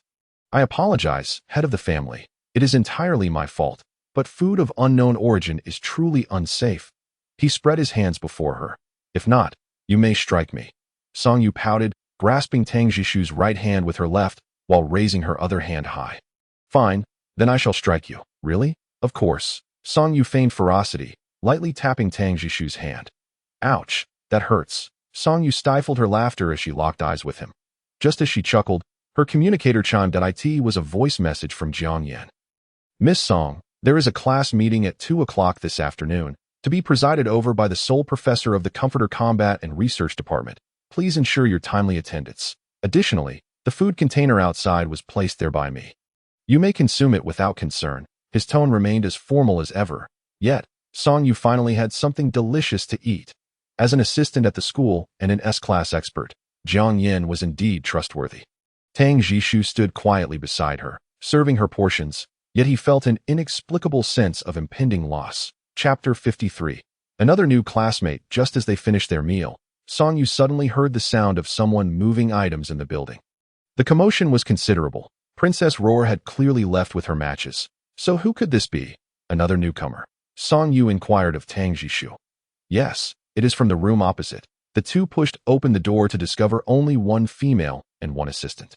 Her luggage was even less than Song Yu's. However, this individual seemed rather familiar. "Song Yang." Song Yu's tone shifted. "What are you doing here? Hasn't school already commenced?" Song Yang appeared unfazed by the encounter, waving her bright red enrollment notification with pride. "I was admitted through special consideration, right on the day high school began." Song Yu did not comprehend that Song Yang's academic performance was rather mediocre. Indeed, neither sister had ever imagined that they would have the opportunity to attend university in this lifetime. They remarked, "You achieved an A grade in the initial assessment, and within just over a month, you ascended to S grade. This indicates that you were already exceedingly close to S grade during your initial evaluation. A feat unparalleled throughout history. It is quite possible that our family's genes are exceptionally unique, which merits further investigation. Song Yang elaborated, they wish to compare me with you to discern any differences before and after the initial assessment, and to ascertain whether this can have a significant impact on the large-scale elevation of women's ranks. Therefore, I was specially recruited. She mused, is there a sense that we are to be subjects of experimentation?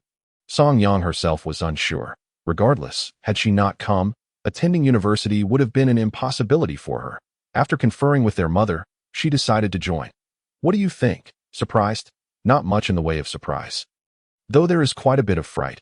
Ouyang Zhan didn't accompany you. He was stopped at the entrance. A pre-contract does not equate to a finalized contract. Song Yang pouted. However, since I am under 22, Assistant Tian will be living with me. Song Yu assisted Song Yang in organizing her belongings, and it was nearly 2 o'clock before she returned to her own room. The family head, Tang Jishu, appeared rather unwell. Even at school, vigilance must be heightened, and one should refrain from casually providing blood samples, particularly to those of dubious origin. Song Yu grasped Tang Jishu's hand and noted that his palms were cold as ice. In truth, what frightened Tang Jishu was not the military district or the military academy, but rather the laboratory of the military district, where he feared the loss of bodily autonomy and the inability to maintain conscious awareness. Rest assured, I will exercise utmost caution. You are here, and tomorrow, Sha Lang will arrive as well. However, the matchmakers could only access the outer campus regions and would not be able to accompany Song Yu to class. Only Jiang Yin could. Tang Jishu silently clenched his teeth at the thought of Yi Min, that old fellow. Yet, he reflected that even if it were not Jiang Yin, the civil affairs system would soon match Song Yu with a new partner. And he found it somewhat amusing when the sole professor of the Combat and Research Department introduced herself as the esteemed Zhang Nan Yi, the president of the Imperial Military Academy. Song Yu understood the formality. An exceptionally skilled SS-grade pacifier, she appeared formidable in her pure black military uniform, her hair a striking blend of black and white, and she was around 70 years of age. Even she could not help but steal a few extra glances at Song Yu, who, just over a month ago, had undergone her initial assessment and now stood at S-grade at this rate. In 10 years, no, in 5, she might catch up to or even surpass Zhang Nanyi, perhaps unbeknownst to her. Countless high-ranking matchmakers and even pacifiers were fixated on her, with many beginning to believe she might be the only one in centuries with the potential to reach SSS grade. Zhang Nanyi was also somewhat surprised that Song Yu was willing to abandon a life of comfort to enter the Imperial Military Academy. As an S-grade pacifier could easily enjoy a carefree existence. The other two, of course, Princess Roar was also exceptionally talented, yet she remained a princess with a mission. As for Song Yang, her admission was primarily significant for research purposes, and her achievements would depend on the upcoming tests. You three, Zhang Nanyi stated sternly, addressing Princess Roar, Song Yu, and Song Yang in succession. I do not care what your S grade entails, princess or minor, since you have come to the Imperial Military Academy. You are students here, devoid of any other identities. Should I discover that you are not focused on your studies or training diligently? With a cold chuckle, her sharp gaze pierced through them as she clenched her right fist. Warning, when you find yourselves crying for mercy, do not blame me for not having warned you today. The three exchanged glances, nodding in unison. This woman could likely beat Princess Roar without any repercussions from Her Majesty the Empress. Suddenly, Song Yu spotted Jiang Yin approaching from the door, clad in bright red floral beach shorts, his 8-pack abs prominently displayed against his sun-kissed skin. He wore a subtly perceptible smile, utterly unconcerned by the lecturing president, and boldly knelt before Song Yu. Family head, I adore you so much. Please let me go home. I will take good care of you. Song Yu's mind came to a screeching halt for at least 20 seconds as she watched Jiang Yin. His face flushed, plead for her to allow him to return home. That it was utterly terrifying. After a moment of shock, she realized something was amiss, recalling information from the internet regarding Zhang Nanyi's abilities. Hallucination. Hallucinations typically manifested in pacifiers whose essence was derived from toxic plants or mushrooms. However, upon reaching S grade, pacifiers also acquired certain special abilities, some suited for combat, others for healing, and still others for inducing hallucinations. Quickly channeling her essence, the frightening Jiang Yin vanished from sight, and Song Yu noticed that Zhang Nanyi had already ceased her lecture, now smiling at the group. Song Yang appeared utterly bewildered until Song Yu regained her composure, prompting Song Yang to rush behind her, pointing at Princess Roar. "Sister, what happened to you all?" Princess Roar was caressing the air, her face growing increasingly red before she began to kiss. Thankfully, she did not utter a word. Nor did she seem to recognize the object of her fantasies. After 2 or 3 minutes of this, as she unfastened the first button of her collar, Princess Roar finally realized something was wrong. Calling for Song Yu and for the teacher, appearing unable to extricate herself from the illusion. Eventually, Zhang Nen dispelled the hallucinatory effect. Princess Roar was covered in sweat, having just experienced a vivid illusion.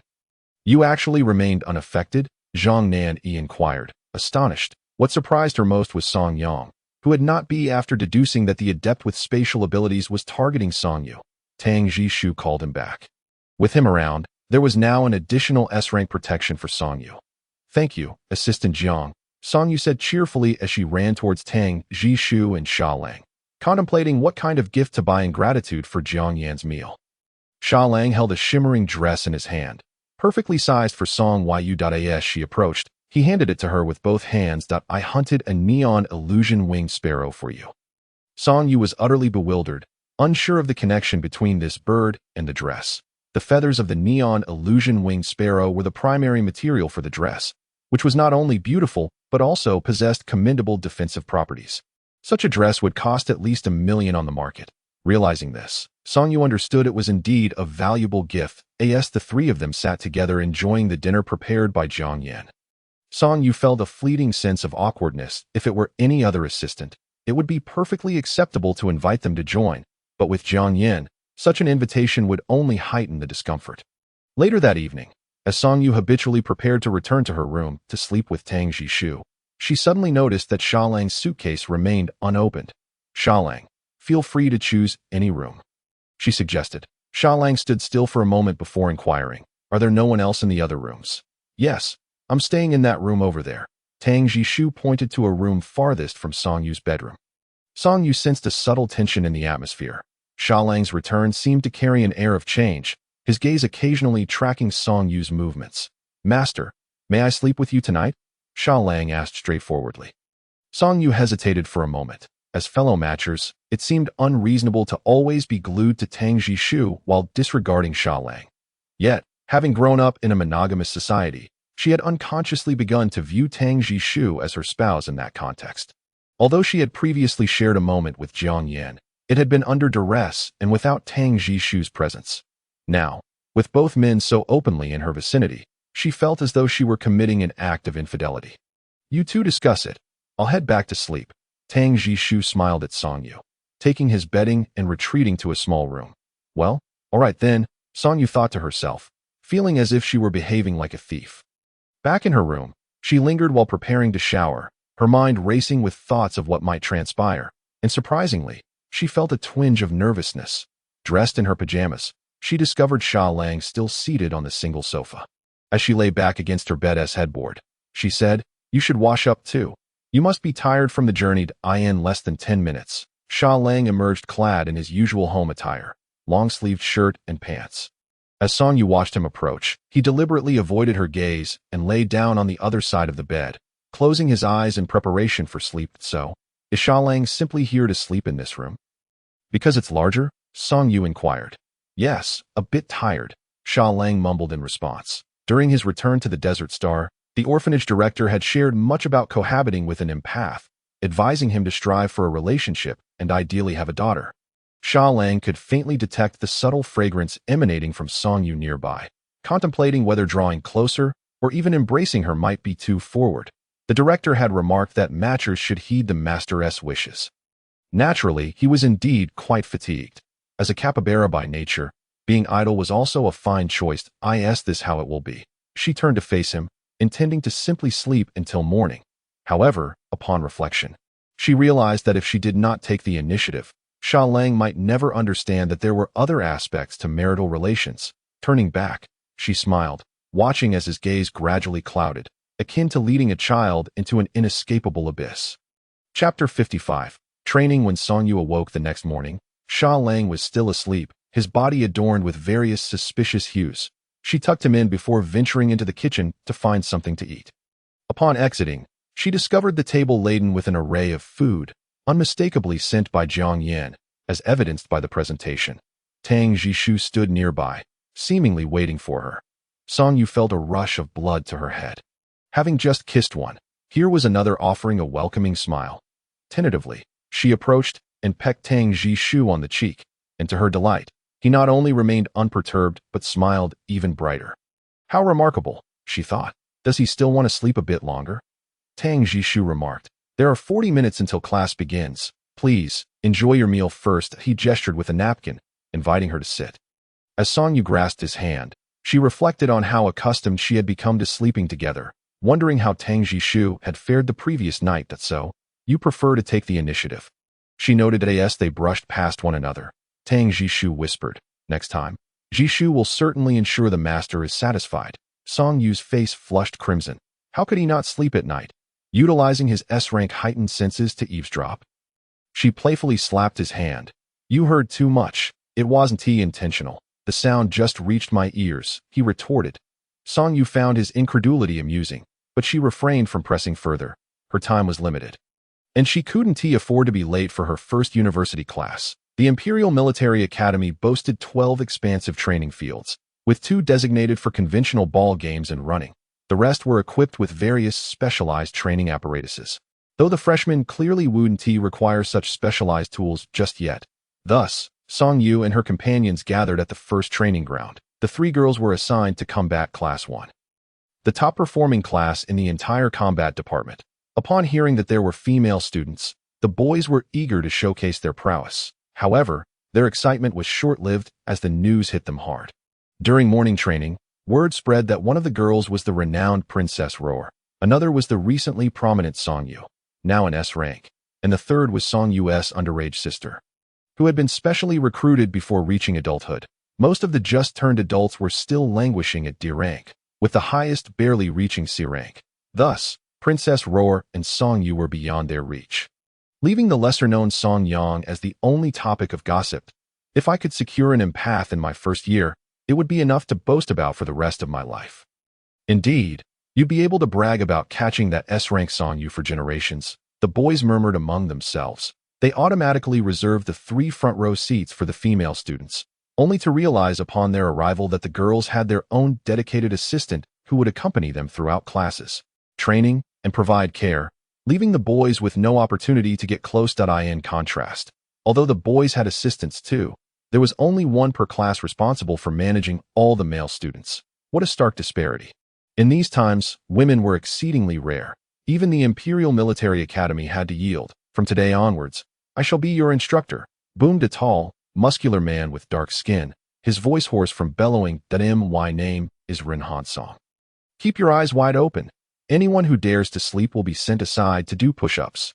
As Song Yu stood listening, positioned in the front row, she couldn't see anyone else. Hearing Ren Hansong's command, she tilted her head, only to find none other than Princess Roar standing beside her, already asleep. Having not risen this early in ages, coupled with the sun's warm rays beating down, it was no wonder she was drowsy. "You, go do push-ups on the side. 100. Ren Hansong pointed at Princess Roar. Song Yu lowered her head, nearly bursting into laughter as she observed Princess Roar's face turning a deep shade of purple, not from shame, but because no man had ever dared to speak to her in such a manner. "You."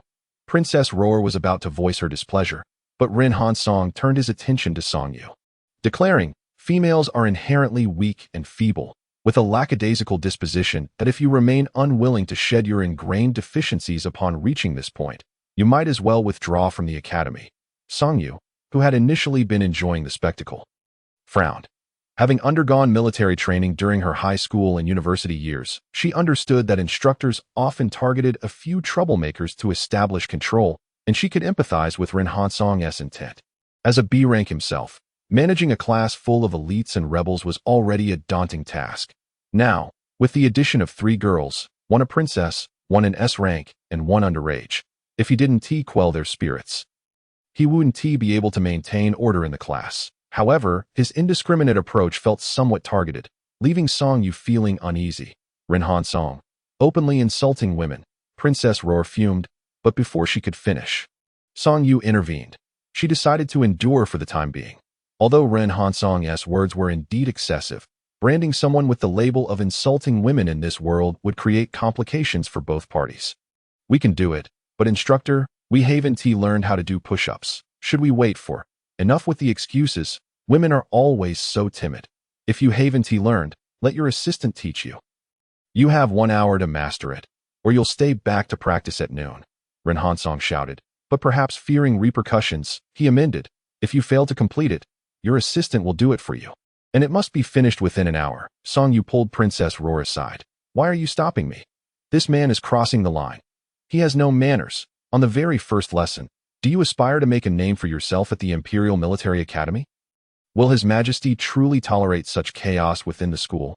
Despite his excesses, he has been teaching at the Imperial Military Academy for over a decade. Yet, trouble arises only with your arrival, Princess Roar. Will people not attribute the fault to you rather than him?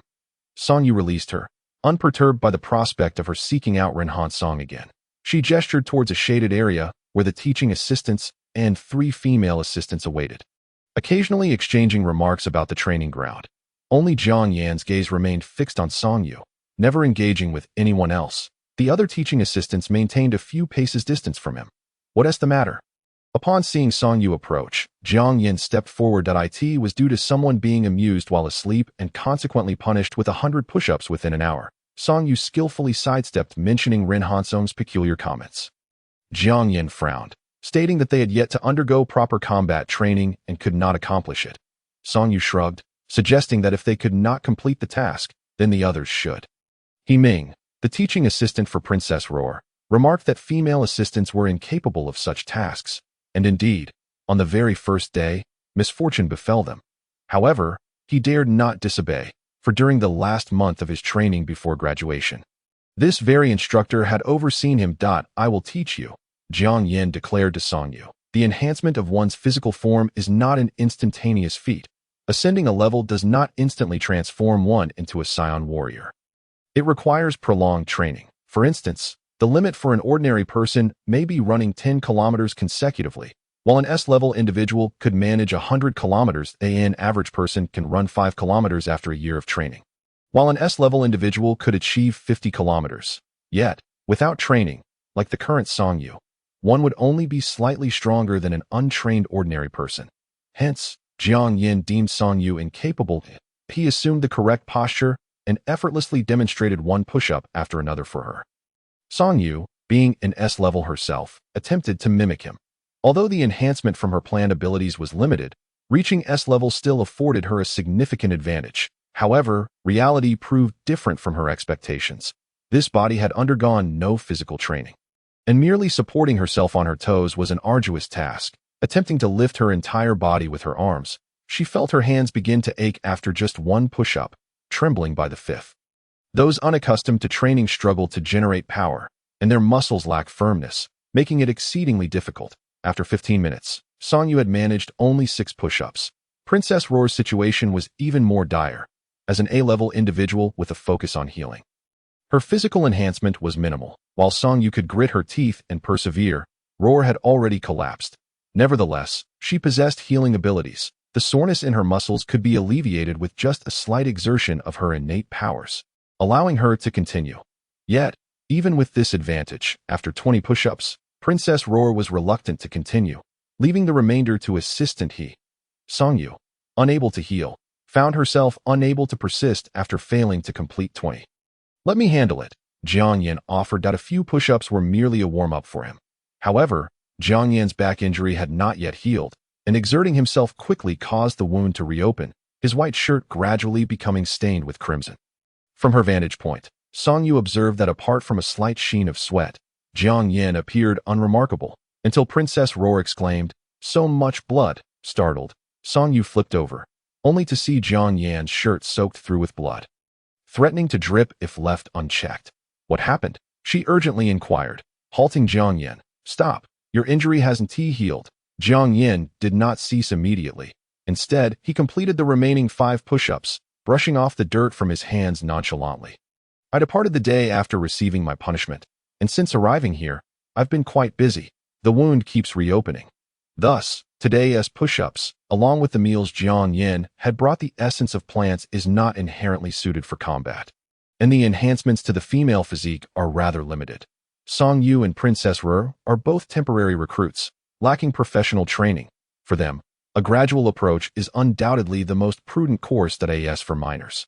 Without genuine communication with their own essence, and with no enhancements to their bodies or targeted training, it is, in fact, quite unreasonable to have Song Yang train alongside this group of already mature students.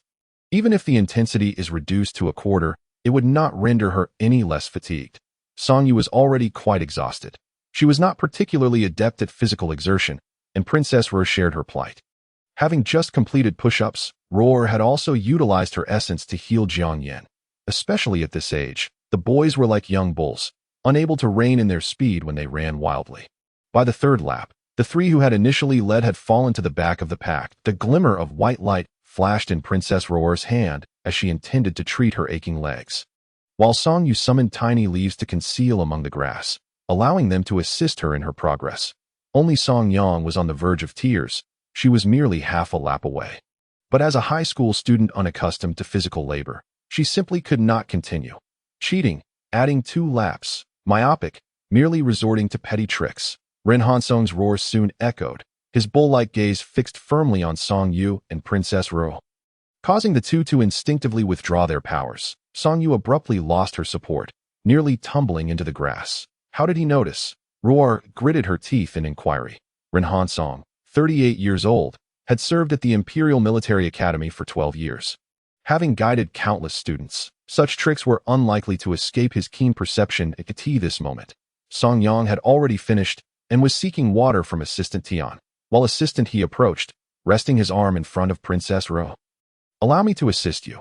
Although she still had to run and the support of his arm did not significantly alleviate her burden, it provided a modicum of relief for the two parched individuals. Song Yu glanced around and quickly spotted Jiang Yin, who sat comfortably in the shade, showing no inclination to assist her. Gratitude turned to resentment. Indeed, Jiang Yin had always repaid kindness with malice. Song Yu ground her teeth in frustration. After enduring 7 exhausting laps, Song Yu finally caught her breath, only to see Jiang Yin sauntering over with a bottle of water, moving at a leisurely pace. "You managed to arrive before I perished of thirst?" Song Yu took a sip of water, her lips curling in a derisive smile. Training is intended to enhance one's combat abilities and reaction times. Cheating is inadmissible. Jiang Yin, glancing at a distance, noted that Princess Ru was faring significantly better than Song Yu. In fact, the academy had arranged for each female student to be accompanied by an assistant during training, cognizant of their potential physical limitations and allowing a slight margin for leniency. Even female officers in the military district were not primarily valued for their individual combat capabilities. Hence, the expectations were not excessively stringent. This was an unspoken understanding among all. Now, that little leeway which Song Yu had was entirely thwarted by her assistant, Jiang Yin. Throughout the morning, whenever Roar or Song Yang grew too fatigued, an assistant would step in to help complete their training, or even take their place entirely. Only Song Yu, only she, had completed her training without any concessions. Throughout the morning, Song Yu contemplated storming into the principal's office to demand a different assistant. Chapter 57.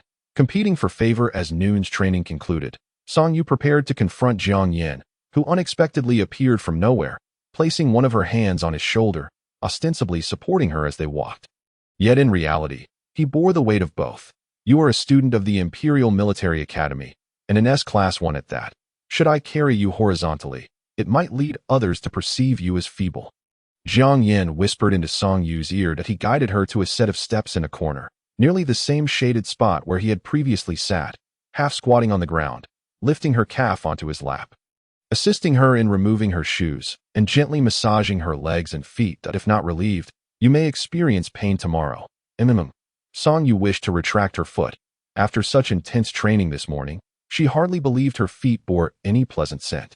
However, Jiang Yin seemed unfazed, stating that they always helped each other alleviate discomfort during their training sessions. His technique was remarkable, the soreness dissipating rapidly, within mere minutes, from her calves to her back and arms. Song Yu felt revitalized. Beside them were 2 cups of juice, one containing ice, the other slightly warmed by the sun. Which one would you prefer? I will take the other. Song Yu scrutinized him, as if just now recognizing him. This S-class warrior, who battled exotic beasts in the 4th Military District, was such a thoughtful individual. She had been surprised when he had offered to cook for himself. Ahem, Jiang Yin feigned a cough. Ultimately unable to suppress his sense of integrity, that a friend of mine taught me this. He said women appreciate such gestures. That is indeed true. Despite this, the tension that had been building in Song Yu's heart dissipated considerably. Just then, a food container, thicker than usual, was delivered to her. Prepared this morning, it may now be somewhat cool. You can heat it before eating. This, too, was something he had endured, rising early despite his injuries. Thinking of this caused Song Yu's frustration to vanish. After all, she had come to the Imperial Military Academy to learn combat skills and enhance her fighting capacity. What was the point of self-deception through cheating? Thank you. The first training ground was not far from the dormitory. And soon they reached the fork between the girls' dormitory and the staff quarters. See you in the afternoon. Jiang Yin wasted no time, and before Song Yu could even invite him to join her for a meal, he had already vanished at the corner. Inside the dormitory, Tang Jishu had prepared a bouquet of fresh flowers on the table, filling the room with a delicate fragrance. The temperature was just right. Neither too cold nor too warm. He seemed to have anticipated that Song Yu would return with food. Hence he had made no preparations today. As for Sha Lang, he had already risen, chosen a room, and after arranging his belongings, sat idly in contemplation. Upon seeing Song Yu, he instinctively averted his gaze. Last night, he had come to understand the true meaning of their bond. Tired, were you? Upon entering, Tang Jishu knelt to remove Song Yu's shoes. Assisting her in donning slippers, a wave of perfume enveloped her. Song Yu scrutinized Tang Jishu, noting that he was dressed in the same elegant white suit he had worn during their first meeting. What brings about this attire today? Song Yu inquired, surprised. Tang Jishu looked up at her, saying, while others indulge in cold dishes and hot meals, and the innocent youth is not to be overlooked, I certainly cannot fall behind. This, Song Yu suddenly comprehended. Was there a sense of urgency? After placing her shoes, Tang Jishu mused that their home could not be inferior to the outside. Otherwise, what would happen if the head of the family were to return home? Song Yu felt a twinge of discomfort, as if she were keeping an open mistress outside. Do not overthink it. What distinction is there between home and the outside? Tang Jishu smiled enigmatically. During dinner, Sha Lang had already taken a seat, but upon noticing Tang Jishu standing behind Song Yu, he too stood, waiting for her to begin eating. Song Yu was too fatigued to pay attention to their silent exchanges. Finishing her meal and falling asleep within 10 minutes at 1:40 in the afternoon, as she was about to leave, she found Tang Jishu waiting at the door, while Sha Lang's soft snores intermittently filled the air. As Song Yu approached, he bent down to assist her in putting on her shoes. Another victory. Song Yu relished not having to bend down herself. Tang Jishu neither confirmed nor denied, merely stating, "You need not concern yourself." The participants must find a suitable mode of interaction. That he opened the door, suggesting that the comfort training ground was somewhat distant, and offered to escort her. Very well. Song Yu stepped out first, intending to wait for Tang Jishu to change his shoes in the corridor, only to glance up and see Jiang Yin, clad in white and black, waiting at the entrance. The comfort training ground is rather far. Shall we walk together? Jiang Yin proposed. Simultaneously, Tang Jishu emerged. How delightful. The first wife and the mistress meet. Song Yu mused inwardly. Your Highness Boya. Jiang Yin inclined his head slightly. Tang Jishu also nodded in acknowledgement. Together? Very well. The two agreed, one to the left and the other to the right, escorting Song Yu in between. Song Yu felt as though she were the focal point between the azure dragon and the white tiger. Upon exiting the dormitory building, the sunlight shone brilliantly. The head of the family was fatigued this morning. Hopefully, the afternoon would be more relaxed. Aware of Song Yu's experiences from the morning, Tang Jishu remarked pointedly, training is ultimately arduous. Without hardship, one cannot acquire genuine skills. If Miss Song feels unwell, I have learned a few techniques for alleviating fatigue. I can assist you this evening. Assistant Jiang is a master. Before Song Yu could respond, Tang Jishu inquired. Not to that extent. Merely, after prolonged training, one becomes somewhat knowledgeable. While I am not a professional, I learned some techniques out of boredom as a child and even obtained a massage certification, though it is of little use. It serves merely as a pastime. Jiang Yin conceded. Miss Song, what would you like to eat tomorrow? Jiang Yin shifted the topic away from earlier discussions, stating that once classes officially commenced, he would accompany her during training. Leaving only lunchtime and evening for meal preparations, he intended to procure the ingredients for whatever she desired to eat the following day. Tang Jishu walked quietly with his head down. Assistant Jiang has already done so much for me. I feel quite embarrassed to keep troubling you. Song Yu gently declined, and I asked Oing Jin to buy a house at the school gate and transferred a domestic robot from Baizhe Palace to take care of the chores. It will prepare meals and deliver them to the school entrance. Jishu, you and Sha Lang can take turns picking it up in the future. If Assistant Jiang is willing, you could also bring a portion for him. Song Yu helped Tang Jishu regain a point. Well, the head of the family is indeed considerate. Tang Jishu smiled faintly. We have arrived, Jiang Yin announced. Ahead stood a gate that separated the military academy's internal and external campuses. Only students and staff of the academy were allowed to enter. Miss Song, let us proceed. Song Yu patted Tang Jishu's arm and cheerfully said, I am off to class. Yes, the guard's expression grew increasingly stern. Tang Jishu waved helplessly from outside the gate. I will come to pick you up in the evening. Song Yu and Jiang Yin continued down the narrow path. Thank you for this morning, Jiang Yin said in his characteristic deep voice. It was nothing. Song Yu shrugged. Princess Luoer isn't one to make unreasonable demands. Even if I didn't say anything, she would likely help. Besides, her requests aren't difficult. Isn't it rather challenging to always be so kind to Tang Jishu? Jiang Yan's gaze flickered, and he fell silent for the rest of the walk. In the afternoon, the three girls found themselves in different locations. Song Yang had her blood drawn and was advised to stay wherever she felt comfortable. Princess Luoer accompanied Assistant He to the school hospital to validate her abilities. Only Song Yu went to the Soother training ground, where Principal Zhang Nani personally instructed her, as she had previously demonstrated formidable combat prowess that ordinary teachers could not match. The Soother training ground was an enormous enclosed space, towering 20 stories high and comparable in size to 2 or 3 football fields.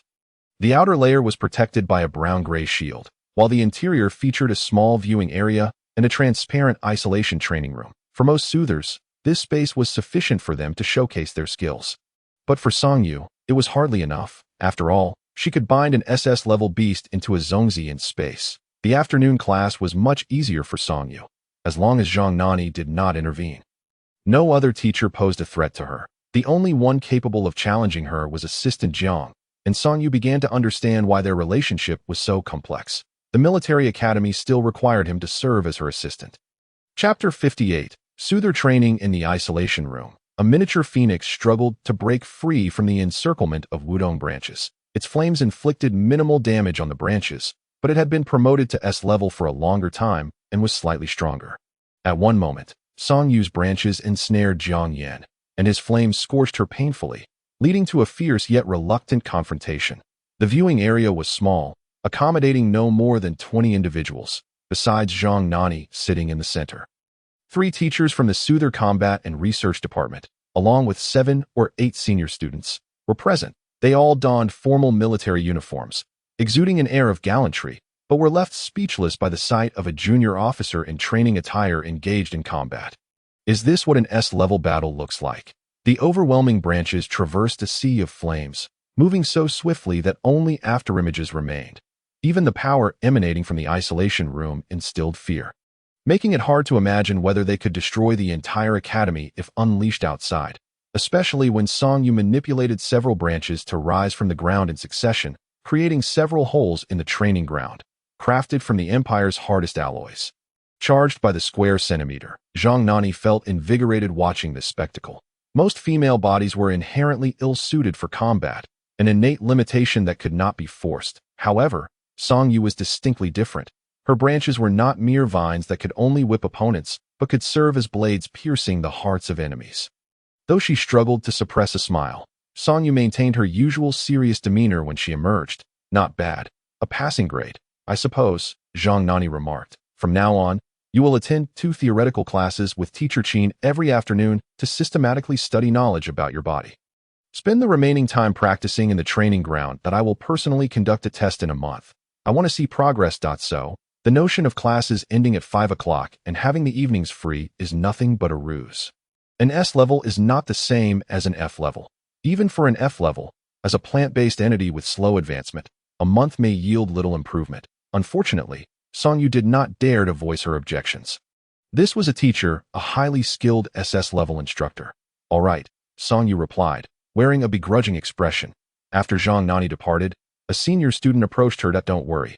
Enhancing your physical abilities will complement your body's strength. Besides, Teacher Zhang may seem strict, but she is quite kind to us. And if I fail the monthly exam, will she scold me? The senior student nodded earnestly. Teacher Zhang doesn't scold. She only punishes if you fail. She might personally accompany you for extra training. The way this senior student spoke conveyed an eagerness for the teacher's direct training. My name is Tang Ying. The senior introduced herself, extending a hand. Song Yu shook her hand. Hello, Tang Jia. You share the surname Tang?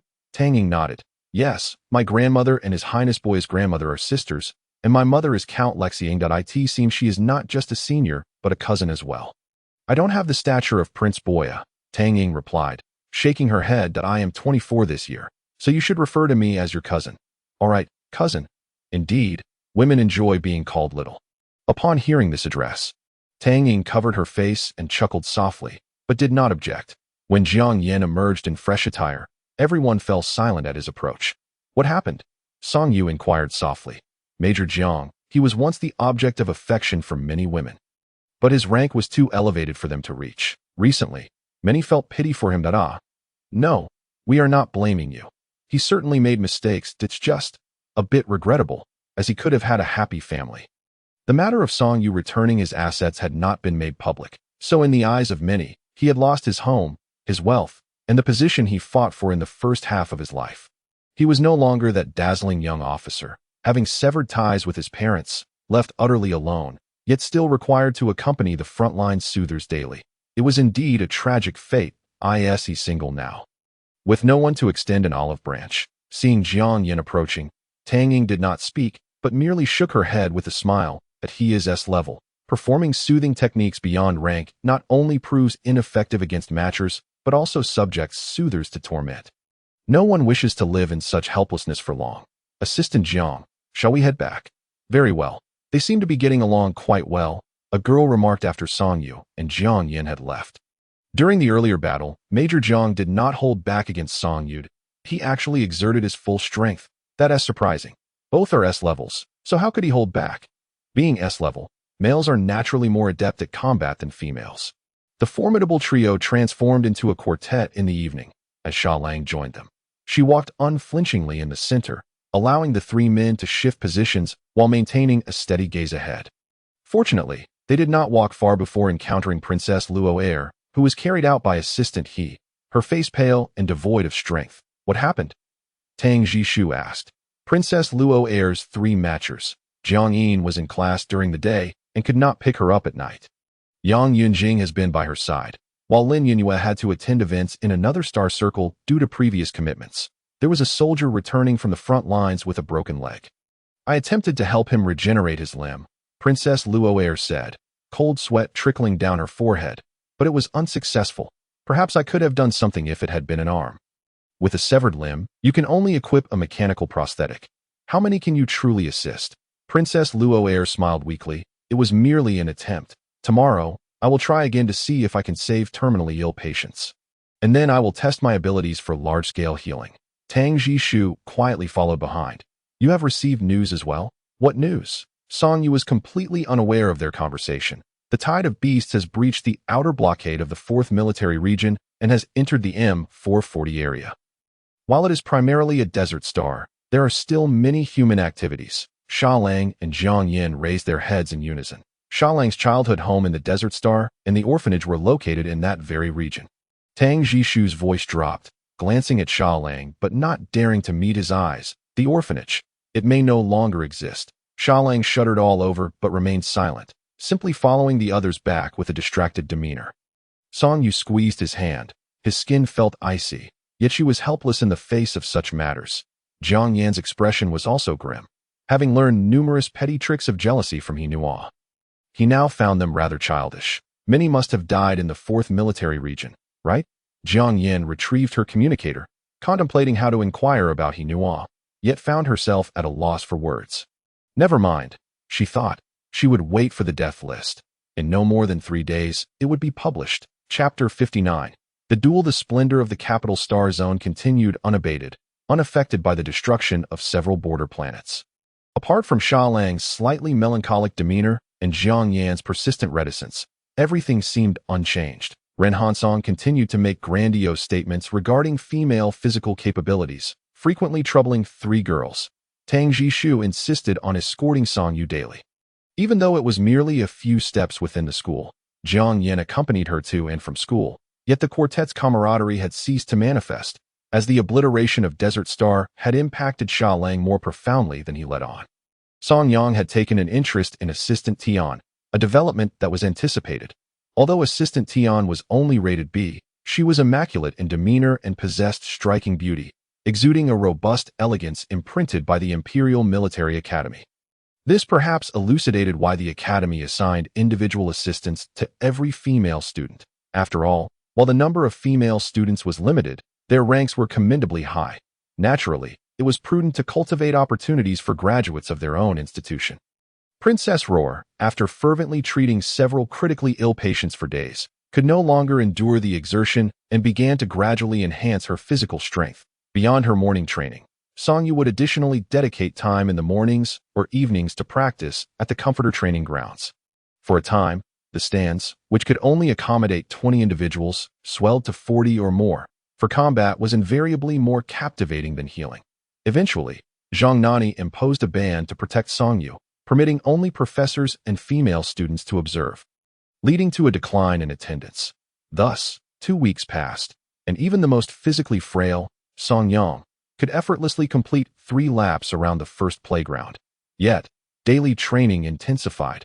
Not only Song Yu and her companions, but other boys were also rendered exhausted.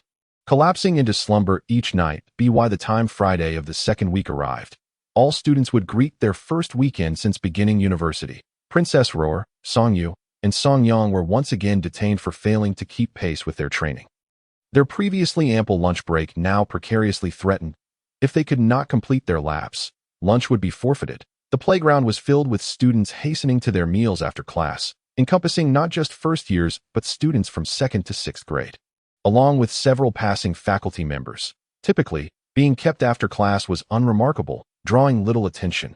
However, this instance was different, as it involved some of the few female students in the entire school. Curious glances were cast their way, causing Song Yu's cheeks to flush. The 3 of them huffed and puffed as they ran, utterly lacking grace, and the fact remained that they were already fatigued, their legs aching, and their lungs felt as if they would burst. While Ren Hansong incessantly urged them on, women should retreat to their cozy little nests, sipping sweet fruit juices. The battlefield is a man's domain. The mere mention of men ignited an inexplicable sense of pride within him, a sentiment that ought not to exist in the interstellar empire. The more he spoke, the larger the crowd grew, and in the eyes of those students was a profound admiration. In this male-dominated school, there seemed to be a particularly strong sense of rebellion against the elevated status of women. The Imperial Military Academy is not a place for your reckless antics. Go home and call those pretty boys on the television, dear. Some even began to cheer quietly. After class, let us all give him a good thrashing, suggested Princess Roar. Assault is illegal, and attacking a teacher violates school regulations. As a princess, you cannot do such a thing, Song Yu reminded her. Damn, Princess Roar swore. She could hardly fathom that such derogatory terms, which she had never encountered before in her life, had become commonplace in mere days. It is not that all violence is unlawful, Song Yang interjected. Attacking a matchmaker is not against the law. Indeed, that is true. Do any of you wish for him to be your matchmaker? Song Yu asked quietly. To her surprise, both of them directed their gazes toward her. You possess 24 slots, and if you advance to SS rank, the number of matchmakers will no longer be restricted. You could take him first, and then daily punish him. 100 push-ups for anything you find displeasing. No, 200. How does that sound? Princess Roar winked mischievously. No whispering. From a distance, Ren Hansong's voice rang out. Women and nobility are all pampered wastes. You should withdraw from school sooner rather than later. In recent days, he had ceased to conceal his intentions of compelling several female students to withdraw, often uttering the words drop out casually. Wait a moment. Song Yu lowered her head and moved forward. She was suddenly intercepted by Jiang Yan.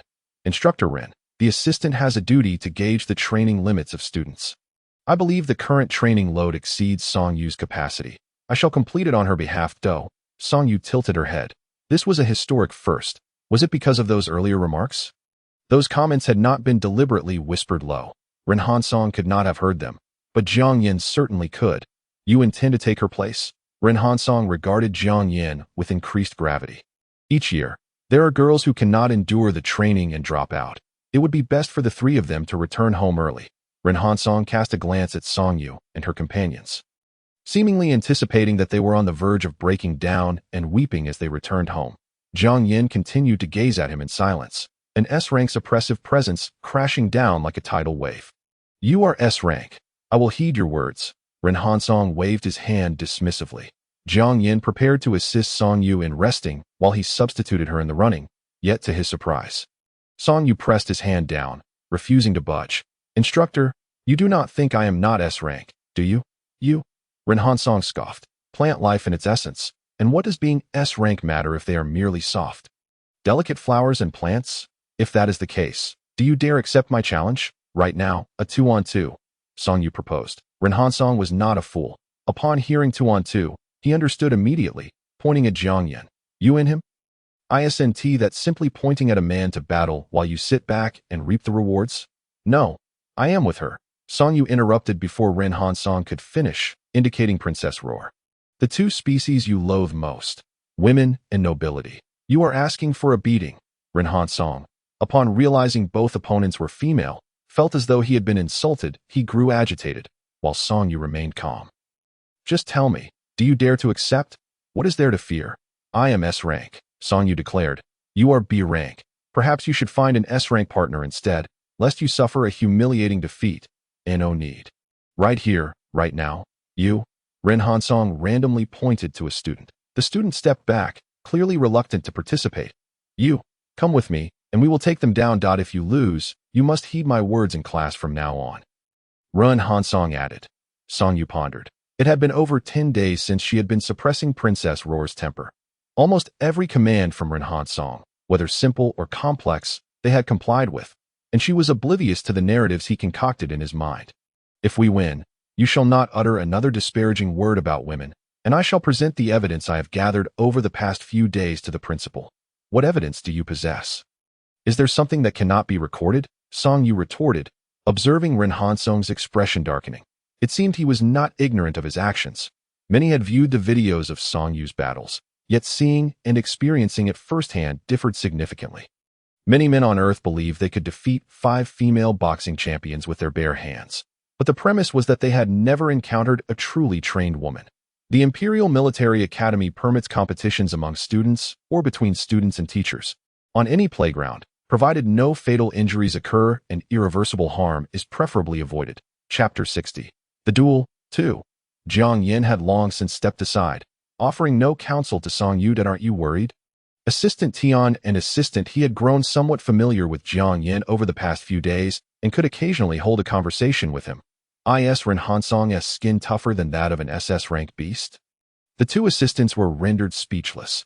Instructor Ren was actually quite decent, rumored to have endured 3 years of torment from his comforter, only to break his contract after losing all his possessions. After assistant he spoke, he inadvertently scrutinized Jiang Yin. Clearly, Jiang Yin had endured similar trials, yet he remained far more composed.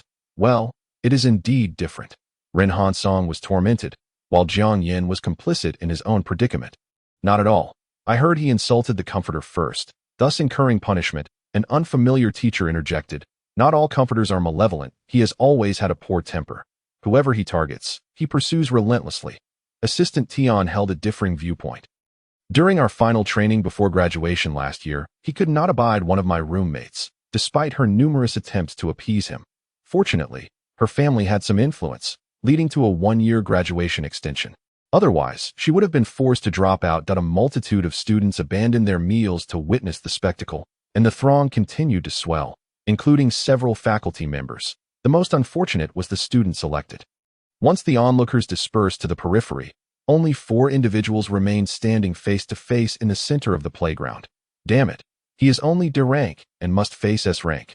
Songyu whispered something to Princess Roar before indicating that they could begin. You stand back and watch. You are not needed. When Ren Hansong reverted to his original form, Song Yu finally understood the source of this individual's relentless disdain for women and his reckless demeanor. His true self was that of a honey badger. That was a species that, once provoked, would fight to the bitter end regardless of its chances of victory. The honey badger let out a roar, growing significantly larger than a human, and without granting anyone a moment to react, charged towards Song Yu and the princess, Luo Er.To the students. The speed of a B-rank creature was nothing short of astonishing. In the blink of an eye, the honey badger had crossed half the playground. Yet, almost in the next instant, the entire playground was enveloped by a tangle of branches, covering not only the ground but also reaching heights of 2 to 3 meters above Song Yu and Princess Luo Er. It seemed to form a canopy against the sun. With bloodshot eyes, the honey badger pressed forward, but by the time it realized something was amiss, its limbs had already been thoroughly ensnared. Song Yu's branches could even launch surprise attacks on Jiang Yan, let alone a mere B-rank creature. However, the honey badger was not one to concede defeat. It was a creature that would never surrender in its lifetime. It spread itself wide, still howling as if it intended to tear its opponents in half. The branches hovered before it, their tips aimed at its body. Many spectators gasped in horror, and some teachers even voiced reminders that the sparring should not result in fatalities. The branches slowly and gently moved towards the honey badger's back. And with 2 sharp cracks reminiscent of a whip, blood sprayed forth, causing the creature to howl in agony. After receiving a dozen lashes, blood began to flow from its back, and just as it appeared on the verge of severe injury, Princess Luo Er intervened, a flash of white light restoring the honey badger's back to its former state. Yet, the branches continued to strike. Song Yu contemplated delivering a few more swipes to its underarms, but ultimately decided against it. Wanting to preserve some semblance of dignity for Ren Hansong, the honey badger struggled valiantly. Each attempt to break free met with excruciating pain, only to be healed again by Princess Luo Er. Meanwhile, the student whom Ren Hansong had summoned to the field had long since curled up in despair, nearly on the verge of tears. This was torment, a form of torture, an indignity too unbearable to accept. The once bustling crowd suddenly fell silent. Song Yu had assumed that after a few rounds, the honey badger would concede, but surrender was a term that did not exist in its vocabulary. Even as Princess Luo Er began to show signs of exhaustion, both sides remained locked in a stalemate. What a stubborn temperament, Song Yu mused. It was not until half an hour later that a sudden surge of power swept through, compelling Song Yu to retract the branches, forcing the honey badger to revert to its human form. Before them stood a pair of individuals suspended in midair. The woman was none other than Zhang Nani, and the man was none other than Principal Duan. It was Principal Duan himself who had intervened. That meant the sole SSS-level expert loyal to the Empire, Duan Tianya, had arrived at youthful exuberance. Duan Tianya appeared to be under 60. His features gentle and unassuming, a stark contrast to the formidable reputation he held as the pinnacle of combat power in the Interstellar Empire. The head of the family should consider finding them a different instructor. He was, after all, Zhang Nani's match. Zhang Nani agreed. You all, cease your disturbances, go about your business. The duo, like dragons appearing and disappearing, exchanged a few words before departing. Ren Hansong dusted off his clothes and stood up. His spirit dulled from the repeated lashes, his eyes vacant. Thankfully, Duan Tianya had thrown him a piece of cloth when he compelled him to revert to human form. Otherwise, he would have had to face the crowd of 1,000 people in utter embarrassment. Instructor Ren, regardless of gender, those who come to study at the Imperial Military Academy undergo tremendous hardships. I have heard that you previously had a soother. Perhaps your interactions with her were not pleasant. However, if this leads you to dismiss all women and specifically target female students to force their withdrawal, then your actions are nothing short of dereliction of duty, Song Yu stated coldly. Song Yu was not merely reacting on a whim. Had Ren Hansong's behavior stemmed from his bewilderment in the presence of 3 exceptional students, she might have remained silent. However, she had granted him a fortnight to amend his ways, only to find that instead of improving, he had only escalated his mistreatment. Furthermore, she had learned that he often singled out certain students to pressure them into withdrawing. She could no longer remain passive if she continued to tolerate his behavior. Future generations of female students, along with the male students he despised, would be subjected to similar injustices. Gaining admission to the Imperial Military Academy was no easy feat. and to be forced to withdraw at the onset of 1's studies was profoundly unfair. Ren Hansong's face alternated between shades of red and white. This was the first time he had witnessed an S-rank soother in action and understood the vast chasm that separated them. Yet, he remained unrepentant. Song Yu pointed to an inconspicuous spot on her shoulder. I have recorded everything you said today, and previously I will hand it over to Principal Zhang. Let her decide the course of action. Upon hearing this, Ren Hansong snapped back to reality and spat in disdain. Indeed, all women are petty. Song Yu chose not to engage further. Since reason had failed, she would leave it to someone capable of resolving the matter. As they made their way down the shaded path, the six of them walked towards the dormitory, aware that their time for a midday break was quickly dwindling. You were absolutely magnificent, Princess Luo exclaimed, still riding the waves of excitement, though a hint of disappointment crept in. If only I could do more than heal. Otherwise, I would take down every scoundrel who disrespects women. Song Yu dared not imagine what it would be like if Princess Luo's true form were also of an offensive nature. Dominating the school with her prowess. What's wrong? I also believe in reasoning. She retorted, that's true. Otherwise, how could you have endured Ren Hansong's behavior for over 10 days? Sister, do you think he will become even more outrageous next week? Song Yang asked with concern. Song Yu shook her head. How could I allow him the opportunity to return next week? Moreover, Principal Duan had already promised to replace their instructor. Principal Zhang was quite attentive to Principal Duan's suggestions. Assistant Tian reassured Song Yang. Chapter 61. By Zhe Palace the group ambled leisurely under the midday sun, and Song Yu could feel Jiang Yan's gaze fixed upon her. Are you uninjured? Are you questioning this princess? Princess Luo responded first, not yet conceding. Apologies, Jiang Yan dared not press further. It's nothing. Just a B-rank creature, Song Yu replied. Before long, they arrived at the outer campus, where Tang Jishu and Yang Yunjing were already waiting anxiously. Why are you so late? Jishu, we selected an instructor today. Upon seeing Tang Jishu, Song Yu's earlier frustrations dissipated, and she began recounting the events that had just transpired. Tang Jishu was not surprised. After all, he had been involved in the situation, and it was his suggestion to give Ren Hansong a few days to demonstrate his conduct. Little did Song Yu know, her true form worried her. Creatures like the honey badger might soon take an interest in her. Though the afternoon training was arduous, it was far more enjoyable than the morning spent enduring relentless disparagement. Song Yu's sensitivity to her true form was also growing stronger. In fact, the tainted energy from Tang Jishu and Xia Lang was no longer sufficient for her to absorb, as their levels of aberration had dwindled to single digits. However, Song Yu was not inclined to hasten her progress.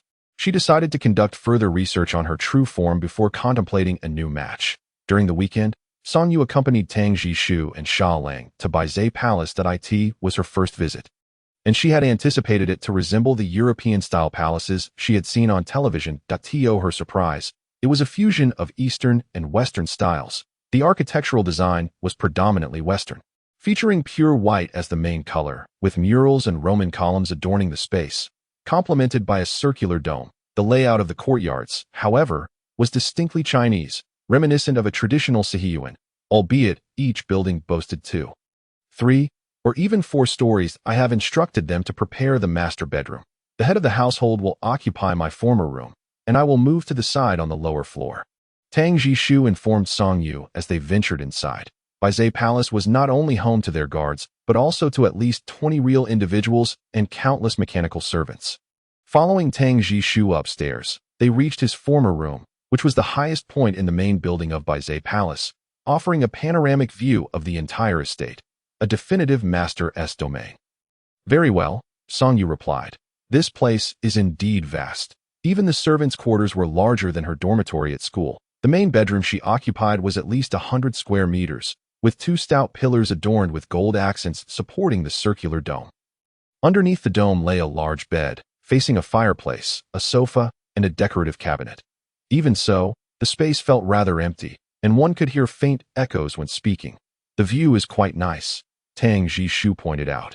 As soon as I arrive, you must move out, Song Yu remarked. In truth, we won't be staying long, so there's no need for such elaborate arrangements. Tang Jishu shook his head. Before meeting you, the thought of all that belonged to me potentially being transferred to someone else's name felt quite disconcerting. But now, I no longer think that way. You are worth my concessions, and I am willing to present you with all the best things." "Really?" Song Yu inquired, her skepticism apparent. Tang Jishu nodded affirmatively. "Your mother was also a gentle person. She treated her match with great kindness, and the family atmosphere was warm, which is why you may not realize how wonderful you truly are. Many other families do not share such harmony." Song Yu was indeed unaware of how other families interacted, but she observed that although Princess Luo Air appeared strict, she was not unkind to her several matches. Sha Lang was also vigorously nodding in agreement. Only then did Song Yu notice that he had entered the room at some point. "You knew all along. Since you're aware, will you sleep with me tonight?" Sha Lang took a step back. Since the first night, he had not shared a bed with Song Yu again. When Song Yu inquired about the reason, he expressed his fear of that uncontrollable feeling. As a hunter, being completely at the mercy of another was akin to death, a primal fear that gripped him. Song Yu did not press the matter further, primarily because she had been feeling exhausted lately and lacked the inclination for whimsical thoughts. Tang Jishu also ceased to join her every night. She spread her hands and pondered, "In such a splendid place today, did no one wish to accompany her?" Shaling stepped back once more. Tang Jishu shook his head, stating that he could not constantly cling to the head of the family. "Should I seek a new match?" Song Yu suddenly realized that 2 matches were hardly sufficient. No. 4. There were still 2 that were merely cooperative relationships. You have just formed a bond with the Ouyang twins, and the civil affairs system should not arrange any matches for you unless you seek them out yourself. Standing by the window against a picturesque view, Tang Jishu seemed to imply something. Song Yu grasped his chin, glancing left and right, questioning, "Weren't you 2 fiercely competing? Why are you speaking up for him now?" Tang Jishu shrugged, admitting that after a few days of contention, he realized that Shalong's straightforward tactics were no match for him, so he naturally would strive to recommend him to the head of the family. Otherwise, what if the head of the family finds someone with greater prowess than him? In Tang Jishu's view, the civil affairs system would not overlook Song Yu. It could not allow so many match positions to remain vacant. It could be Jiang Yin or someone else entirely. Generally speaking, after the first match at the age of 22, as long as the number of matches reached 3, the civil affairs system would not assign new matches to the comforter for at least a year, fostering adaptation for the comforter and stabilizing the family. However, Song Yu might not wait that long. With the S level still under imperial control, once she reached the SS level, even the random matching by the civil affairs system would have to be discussed with her beforehand. She was advancing too rapidly. "If one wishes to leave, I shall not detain them. But if one wishes to return, I must ponder. I believe he must also reflect." She cast her gaze over Tang Jishu and Shaling, stating, "You two are the same. If you dare to abandon me first, so be it. But for whatever reason, if you wish to return, it shall be difficult. I would rather seek new companions than look back." Tang Jishu straightened his back and nodded solemnly. Shaling remained nonchalant, as long as there was a place to zone out, and now occasionally gaze at Song Yu. Why would he want to leave? After savoring a lavish meal from Bei's palace, Song Yu prepared to retire early. Although tomorrow was still a holiday, she wished to return before noon to continue training regarding her core, lying on the unfamiliar large bed. She found herself unable to fall asleep at first. "You are quite clever." Suddenly, a voice echoed above her. Initially, Song Yu was immobilized, but after a few seconds, she regained her composure. She opened her eyes to find nothing before her. "I truly dare not appear before Duan Tianya and Zhang Nani." The voice reappeared at her side. Song Yu turned her head, still seeing nothing. "But you cannot remain at school forever. Neither can Duan Tianya." He. A burst of eerie laughter. "Who are you?" Song Yu surprisingly found her voice, her branches instantly spreading throughout the room. The figure emerged from the corner, but upon sensing Song Yu's power, it uttered a single word before vanishing. That entity seemed to hold some trepidation towards her as well. Just then, the door to her room was violently broken open, and Tang Jishu along with Shaling entered. Chapter 62. The New Instructor. Head of the family, I have sensed that power fluctuation again. It has indeed reappeared. Song Yu nodded affirmatively, adding that this time its control over her was significantly weaker, likely due to her elevation to S-level. Is it going to unleash a beast again? Tang Jishu inquired. Song Yu shook her head, clarifying that it did not mention it, but she was certain it possessed spatial abilities, as if it could open a door anywhere in her room to speak to her, and then close it, only to reappear elsewhere next time, just after leaving the Imperial Military Academy. It showed up. It seemed to have been watching her all along that we should try to stay within the Imperial Military Academy from now on and not venture outside. Song Yu did not agree. She did not wish to confine herself out of fear, and besides, it appeared that the entity was not as terrifying as they believe. If it truly wished to kill Song Yu, why did it not act during their first encounter on the spaceship? At that time, she was only at A level. Since it refrained from attacking, there were only two possibilities. Either it was incapable of doing so, perhaps due to some flaw in its spatial abilities that made it hesitant, or it simply did not wish to harm Song Yu, which was even less reason to be afraid. They waited together for over half an hour without any news of a beast attack. But this time, Tang Jishu and Xiaoling dared not leave. They simply took one sofa and the floor, crowding into the same room as Song Yu did on Monday morning. Song Yu felt a surge of excitement as she sent all the evidence she had gathered to Zhang Nani. Eager to discover if the results aligned with her expectations and who the new instructor would be. After attending classes for over 10 days, she had gained a rough understanding of the instructors from other classes, such as the young and handsome one from Class 3 and the rather shy one from Class 5 that, however, upon arriving at the playground, they were informed that the three of them would form a separate class, not mingling with anyone else that a new instructor is coming. Song Yang could not help but anticipate, hoping it would not be someone like Ren Han Song again. Not long after, a commotion erupted in the class near the main gate of the playground, as they were still relatively free before classes officially began. When Song Yu glanced over, she was surprised to see Duan Tianya, clad in a black robe reminiscent of a wizard from Harry Potter. He was accompanied by someone in white garb, the distinctive attire of the 1st Military District. His companion remained obscured behind Duan Tianya, making it difficult to discern their features, but Song Yu already had a foreboding sense. As the two approached, the figure behind finally stepped forward.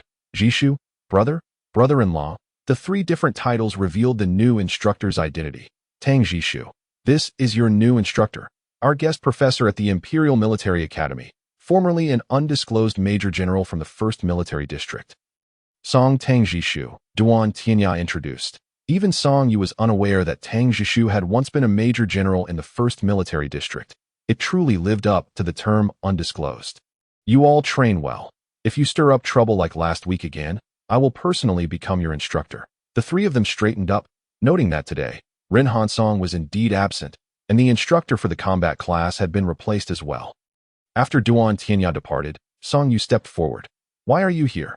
She certainly recalled their conversation in the hospital on Star 006, where Tang Jishu had admitted his fear of the military district.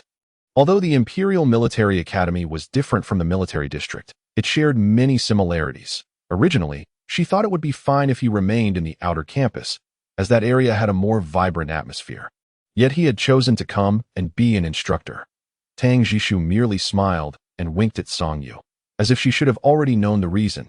That entity with spatial abilities relentlessly pursued Song Yu. How could Tang Jishu feel at ease? Why can't I come? I am S level, not afraid of you few causing trouble, Tang Jishu stated, his smile fading as he added, Instructor Tang is quite strict. Princess Roar pouted, remarking that now, there would truly be no chance for mischief. Soon, it was time for class, and indeed, Instructor Song's expectations were no less than those of Instructor Ren. The various training projects were quite similar. However, he did not yell or complain. He usually remained quietly on the sidelines, waiting for the moment to speak, which likely indicated additional training. During this time, Assistant Tian and Assistant He came to assist Princess Roar and Song Yang with some paired projects. Many, including Princess Roar, Song Yang, even former classmates from Combat Class 1 and students from other classes, were quietly observing, eager to see if Jiang Yin would come over to assist Song Yu with those projects. As some required close physical contact, as Assistant Tian and Assistant He approached, Jiang Yin almost moved at the same pace, without hesitation, standing directly in front of Song Yu. A back-to-back squat. On the first day, Song Yu felt a slight strain after doing 20, while the rest required Jiang Yin to secretly grip her hand to help her rise.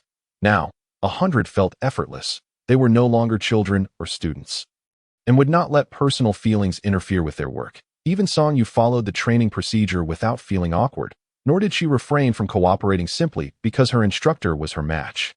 On the contrary, she stood the tallest and performed the best. The spectators were left disappointed. 2 hours later, Princess Roar and Song Yang gazed despondently at Tang Jishu. Brother-in-law. The two slumped back to back on the concrete ground. Indifferent to the dirt beneath them, I somewhat miss Instructor Ren.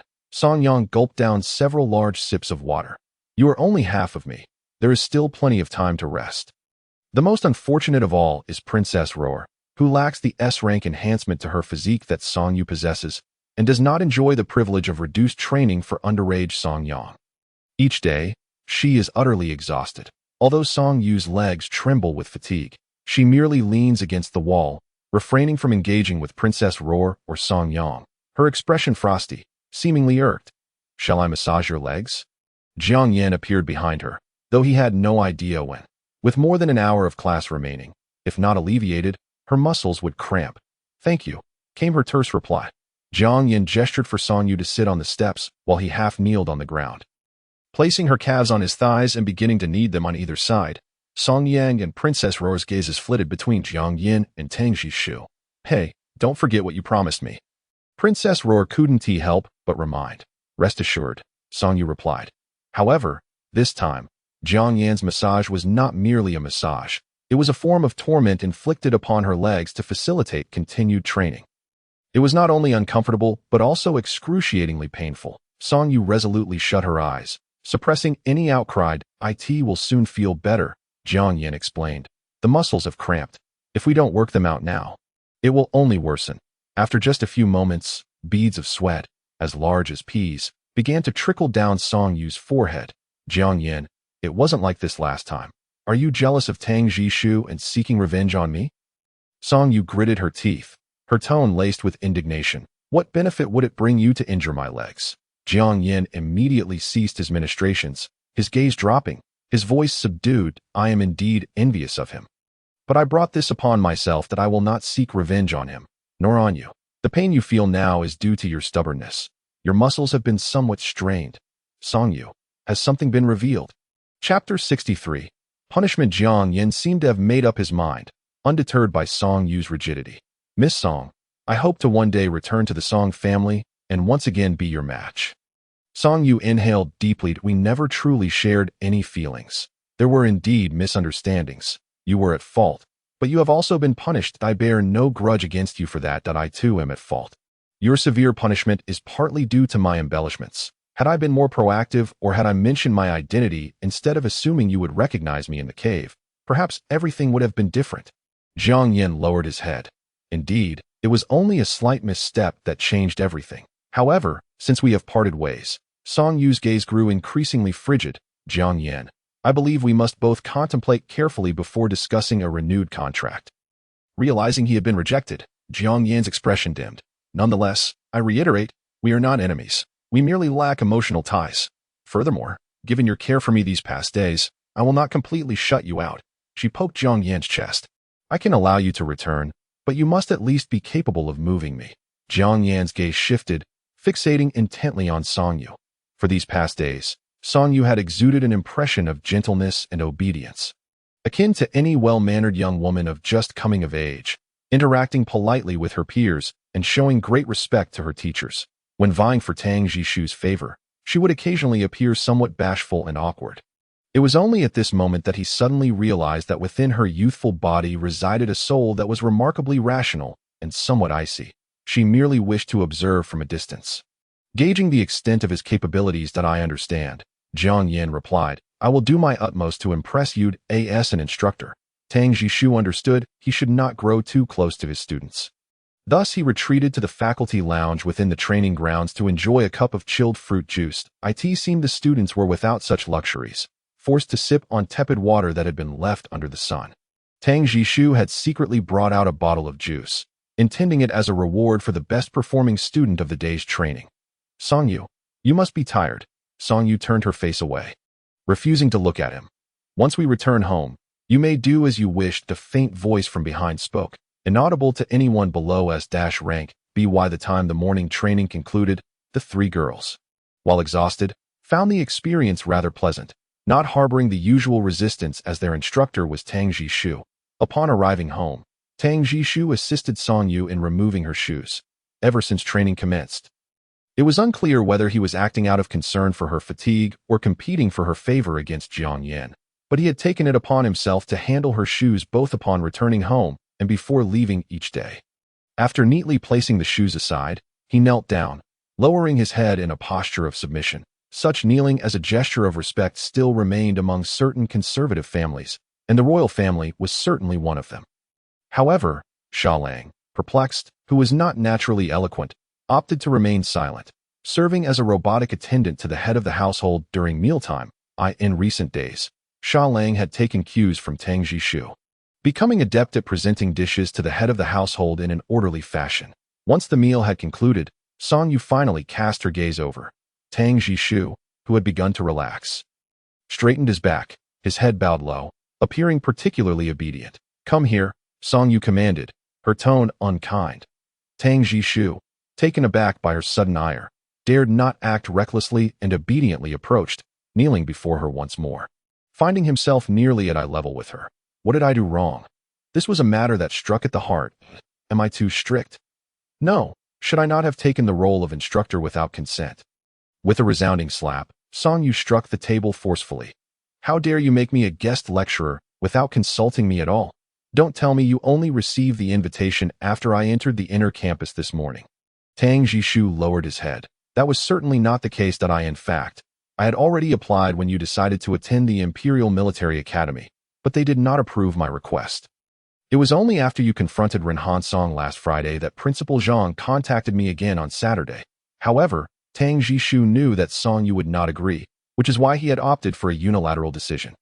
He had not anticipated that she would be so furious, since their contract had been established. Although she had jokingly punished him a few times, she had never truly been angry, nor had she ever exerted her authority as the head of the household. But this time was different. Tang Jishu straightened his back. I apologize. I merely wished. You were not trying to surprise me. You were afraid I would refuse. Well, you've seen through me. Tang Jishu's face flushed slightly. Head of the household, are you truly angry? Song Yu slammed the table again, reminding Tang Jishu to maintain seriousness. She was indeed genuinely angry. Tang Jishu was entirely unaware of how terrifying his state could be when he lost control. Dancing on the precipice of death every second, that time dealing with the SS rank beast had left no room for fear. However, afterwards, she had endured nightmares for quite some time. If Tang Jishu's degree of mutation had escalated even slightly faster, or if she had failed to advance to S rank, or if any minor mishap were to occur, he would be dead. His condition was unlike anyone else's. What's this about being truly angry or feigning anger? Is this how you respond to having erred? Yes, Jishu spoke out of turn. Song Yu retrieved a branch from her own body, roughly the size of her finger and less than 40 centimeters in length. Swinging it a couple of times, finding it quite manageable, Tang Jishu's entire back tensed. He had fought against beasts, suffered injuries, lost control, and even been a subject of experimentation in the lab, but this was the first time he faced a beating with a branch. Are you truly going to hit me? What else? Am I merely jesting with you? Song Yu's brows furrowed, her expression serious, which was surprisingly intimidating. As she spoke, Song Yu extended the branch, intending to bind Tang Jishu's hands, thinking it was common practice in television dramas. However, he flinched and instantly evaded with an S-rank speed. What are you doing? Song Yu exclaimed in surprise, not expecting such a strong reaction from him. I apologize, Tang Jishu quickly offered, returning to his kneeling position, his gaze pleading. Head of the household, I won't move. Please don't bind me. Although she was uncertain why, Song Yu agreed without hesitation. She observed Tang Jishu visibly relax. As she moved to his back, it appeared effortless for the heads of households and dramas to strike. Yet when it came to her turn, she found herself at a loss for how to proceed. Should she strike his back? Would it be painful during tomorrow's training? If she struck his backside, would it hurt more? She was not truly angry to the point of disregarding everything to strike him. Yet she felt it necessary not to condone his behavior. As the head of the household, one must steer the family in the right direction. This family was not merely a conventional three-member household, but rather a large family comprising several matches and numerous children. This was both power and responsibility. After a moment's hesitation, she delivered the first strike to his backside. She saw Tang Jishu flinch, but he did not react further, prompting her to deliver a second blow. Does it hurt? Song Yu inquired. Tang Jishu bit his lip, his face reddening. After a few seconds of hesitation, he resolved not to deceive the head of the household any longer and answered truthfully. It doesn't hurt if it doesn't hurt. Why not say so earlier? Song Yu felt a twinge of embarrassment. Well, if she truly caused him harm, she could always seek Princess Roar for assistance, at most receiving a scolding. For the third strike, Song Yu increased her strength, and with a sharp smack, Tang Jishu visibly jolted, indicating that it indeed hurt. Song Yu continued her course of action, administering a total of around 20 strikes before finally ceasing. This was a minor punishment intended as a significant admonition. Should there be a next time, it would not be so lenient. Tang Jishu did not rise immediately. Instead, after ensuring that the punishment had been duly administered, he solemnly faced Song Yu and, with his head bowed, said, "Jishu acknowledges his mistake and will not dare to repeat it in the future. I thank the head of the family for the punishment. If the head of the family does not permit me to rise, then I cannot do so." Fortunately, Song Yu had no intention of pressing him further. "You may rise and rest. There is no need to see me off this afternoon." Song Yu, steeling himself, did not check his wound immediately, but turned and returned to his room. Chapter 64. Conversation. She had thought she would be unable to sleep, yet the morning's training had proven so exhausting that she fell asleep within mere minutes. Before leaving, Tang Jishu came out to see her off, but she paid him little mind, stepping out of the house alone. Upon exiting, she unexpectedly encountered Princess Roar. "Where's my brother?" the princess inquired upon seeing Song Yu alone. "He was injured and is resting at home." "Well, your matchmaker, you may punish him as you see fit, but do not harm him." Song Yu, already covering her ears, caught only this remark. "Though the sun rises, you have surprisingly changed." In the Interstellar Empire, it was quite normal for the sun to rise from any direction. That I am merely stating facts. After all, you are the head of the family. If my brother has acted excessively, you are, of course, entitled to discipline your matchmaker. Song Yu said little in response, but it seemed Princess Roar's trust in her was quietly growing. At that moment, Jiang Yin approached, handing each of them a bowl of small desserts. Cool and fragrant with rich dairy notes. "You can make these?" Song Yu exclaimed, pleasantly surprised. She had been so busy with training lately that she had not indulged in sweets for quite some time. Jiang Yin shook her head. "I cannot, but a friend of mine can. He sent me the tools, and I followed his instructions." "How wonderful," Princess Roar remarked, a hint of envy in her voice. "You should teach Jiang Yin. He knows nothing." The first class of the afternoon was a theoretical course on the essence of the soother, which the teaching assistants were not required to attend. The school cafeteria had already closed for mealtime, allowing them to sit inside, though no meals were available. Jiang Yin and Jiang Yin faced each other. "Brother," Jiang Yin grasped Jiang Yan's hand. "Are you all right?" They said many people witnessed that day. "You were injured severely." Though they shared the same campus, they had each been preoccupied, making this their first meeting since acquiring their own soothers. Such was the nature of adult siblings, each following their own paths and inevitably drifting apart. Jiang Yin shook his head. "It was merely superficial wounds. I am fine." How could it be just superficial wounds? The lashings of a military tribunal inspire dread in all. "How is my father?" Jiang Yin asked. Uncle Zhao. Ever since my mother severed ties with me, I have been unable to contact him." Jiang Yin sighed softly. His father was his greatest concern. Their mother was notoriously harsh with matchmakers.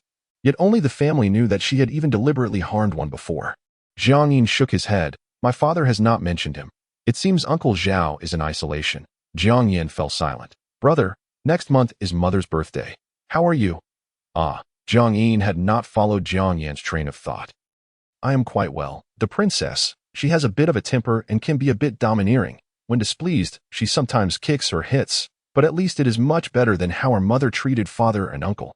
No one has truly been harmed that I in truth." Jiang Yin understood that the princess could have made their lives unbearable with her royal status, but had chosen not to truly trouble them. Financially, she was quite generous. Without any income, she had covered his tuition and provided a substantial allowance. "I have not suffered," Jiang Yin admitted, gradually realizing that Princess Roar had done quite a lot for him. "She even bought me a house near the school and provided me with a car for commuting. She is not unreasonable. It was only after meeting the princess that I understood not all soothers are like our mother." Observing the flush on Jiang Yin's face, Jiang Yin realized that his brother had genuinely begun a new chapter in his life, having established his own home and found a trustworthy soother. Jiang Yin, the most timid and cowardly child in the family, had always felt distant from his father, who was more inclined towards his daughter, and their mother was even less nurturing. That it was only in their teenage years that Jiang Yin had begun to pay attention to his younger brother. "Brother, you truly should not miss out on Miss Song," She is a remarkable person. In my eyes, the princess is already quite exceptional, but Miss Song is even more gentle and considerate towards her matchmakers. I have rarely seen her be harsh, even with the princess, whom she was once quite worried about. For a time, it caused quite a stir, but now she is completely at ease. What grievances could he possibly endure? Jiang Yin retorted that the god of death from the 1st military district had become well known by the time Jiang Yin entered the 4th military district. However, he had suddenly vanished for several years, only to reappear as the gentle and refined Prince Boya. Jiang Yin was unsure which version of Tang Jishu was the true one, but those who achieved military ranks through merit were few and far between. The beast that had perished by his hand could likely form a mountain. He could endure grievances? Jiang Yin scratched his head, not quite comprehending Jiang Yan's words. In truth, Prince Boya was quite amiable and gentle. Brother, you should strive to re-enter the Song family. It would undoubtedly be better than your current situation. As Jiang Yin spoke, he recalled something. Brother, do you still have money? My allowance is not much, but I could share some with you. Without waiting for Jiang Yan's response, he began to transfer funds to No need. She, Miss Song, has returned my assets to me. Jiang Yin seemed to have stumbled upon some earth-shattering news. She is indeed a good person, but she likely will not accept me again. The atmosphere grew somewhat somber until suddenly. 2 students, having just finished class, spotted Jiang Yin seated inside and hurriedly retrieved paper and pen from their bags, rushing over with excitement. Sir, the students' faces flushed with enthusiasm. No, Assistant Jiang, could you please sign this for me? One student presented the paper and pen, while his friend quickly offered a leather-bound notebook embossed with gold leaf. Very well. Jiang Yin, neither stern nor overly jovial, wrote his name with swift strokes and returned the notebook to the 2 students. Thank you. Thank you. The students were even more thrilled. You may not know this, but it was your accomplishments that inspired me to apply to the Imperial Military Academy. Many of my classmates greatly admire you. Indeed, I never expected to meet you right after starting school. The other student chimed in, only to have his companion pat him, signaling him to stop speaking. No need for thanks. Jiang Yin gestured to send them off. And the 2 students bounced away in delight. Jiang Yin had been smiling all along, but it was a pity that they had no idea who he was. This place is quite nice. Isn't it? Jiang Yin remarked, gazing at the scenery outside. Brother, you have been working too hard these years. Jiang Yin had joined the 4th military district in his sophomore year, and it had only been 4 years. By the standard timeline, he was not yet of graduation age, yet he had already become the commander of the military district. Throughout these 4 years, he had scarcely had a moment of rest. Accumulating military achievements rapidly and climbing ranks with remarkable speed, yet he felt utterly exhausted. He had not lived a normal life in ages. Perhaps, even Commander Qiao hoped he could take a break for a while. Chapter 65. Photo for several consecutive days. After having dinner in the cafeteria, Songyu would rest for half an hour around campus before heading directly to the Soother training grounds for extra practice. Not returning home until around 8. However, today, barely out of class, she hurried back. In truth, she had regretted not checking on Tang Jishu's injuries halfway through class. She had struck him rather hard and was uncertain if she had caused any serious damage. Tang Jishu was often quite rigid and would never treat himself without permission. Her constant thoughts of Tang Jishu had rendered her training lackluster today, and she had nearly been injured by Jiang Yin on several occasions. What is wrong with you today? Jiang Yin, concerned about hurting Songyu, had refrained from going all out, which inadvertently allowed Songyu, lost in thought, to suddenly unleash her strength, causing a small branch to pierce Jiang Yan's arm, which was now bleeding. Feeling guilty towards Jiang Yan, Songyu, fortunately, found a medical room within the training grounds. She fetched some medicine and bandages, having already tended to Jiang Yan's wound. We should go find Princess Roar for treatment.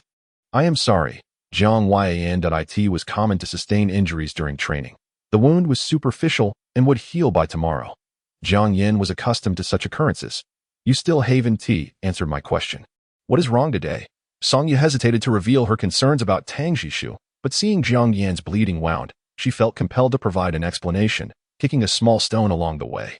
I struck Tang Jishu at noon. She bit her lip. It was actually my first real punishment towards someone. I didn't know whether I was too harsh or too lenient, and I have been somewhat worried. Hearing this, Jiang Yan's lips involuntarily curled upward. The enhancement from animal essence to the body was several times greater than that of plant essence. as long as she did not employ S-rank powers. He would be fine. Song Yu nodded, understanding the logic, but still unable to suppress her worry. Jiang Yin chose not to elaborate further, and the two made their way briskly to the dormitory. Before they arrived, they spotted Tang Jishu waiting at the entrance of the campus, looking as unfazed as ever. "Didn't I tell you to rest properly?" Song Yu gently nudged him. Tang Jishu glanced at Jiang Yin, a faint blush gracing his cheeks, yet he offered no reply. Understanding his embarrassment, Song Yu refrained from further inquiries, choosing instead to wait until they returned to their dormitory to insist on seeing it. "No way, you must show me. It's not as if you've never shown it before, so what is there to be shy about?"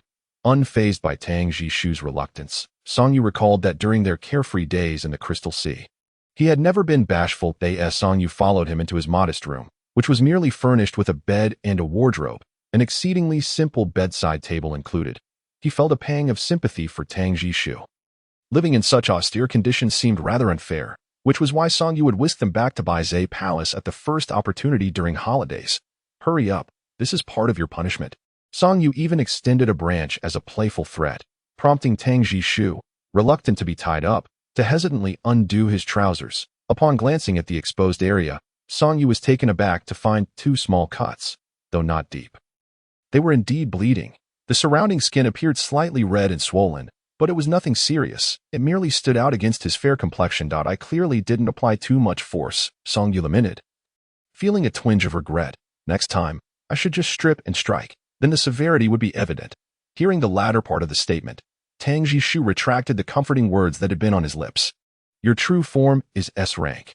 Even a minor fragment of your power is beyond the capabilities of an ordinary branch," he remarked. "It's fine. The wounds are shallow. They will heal in a couple of days." "Does it still hurt?" Song Yu's fingertips brushed over the injuries, her heart aching a little. "It hurts, unbearably so, a pain that pierces to the core," Tang Jishu replied, his brows furrowed as he turned away, looking utterly aggrieved.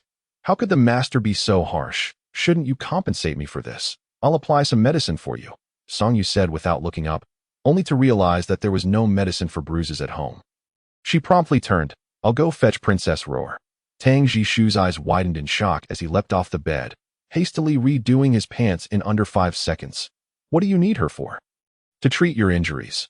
Although Song Yu was aware that Tang Jishu's pain was feigned, she remained earnest. The master, Tang Jishu, blushed deeply, resembling an octopus as he attempted to obstruct Song Yu's path.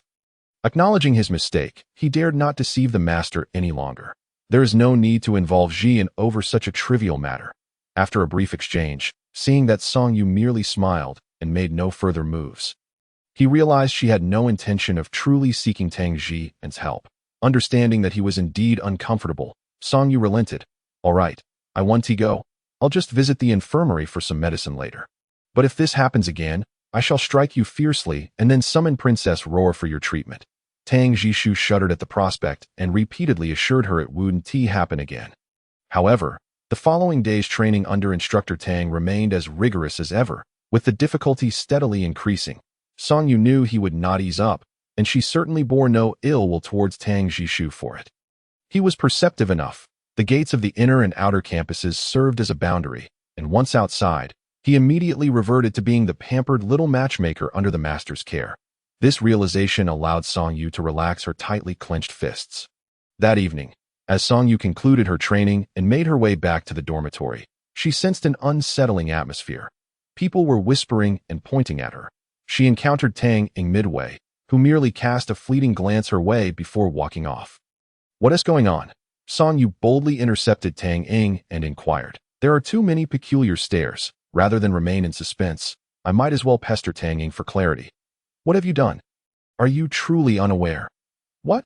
How could you treat Prince Boya, such a gentle soul, in that manner?" Song Yu remained bewildered. "You should check the internet for yourself." Opening her communicator, she discovered that Prince Boya was trending. And upon clicking, she found several photos. The first 2 depicted Tang Jishu kneeling with his head bowed. The lighting in the 2 images varied slightly, and had she not known he had only knelt for a mere 10 minutes, one might assume it had been several hours. The third photo showed Song Yu wielding a stick against Tang Jishu, who appeared to be in pain as he leaned forward. The fourth captured Tang Jishu glancing back slightly, revealing a hint of his expression. If one were unaware that he was reassuring Song Yu he felt no pain, it might have appeared as if he were begging for mercy, though only these few images existed. They had sparked discussions among hundreds of thousands online, with some even speculating that Song Yu's actions stemmed from her dissatisfaction with Tang Jishu for not being lenient as an instructor. Others noted that despite his injuries, he had persisted in training the following day without taking a leave of absence. Some even claimed that Song Yu vented her frustrations on Tang Jishu daily. There were whispers connecting past events, suggesting that after Song Yu's ascension to S rank, the royal family had entirely forsaken Tang Jishu, ceasing their support from behind the scenes, leaving him at the mercy of Song Yu.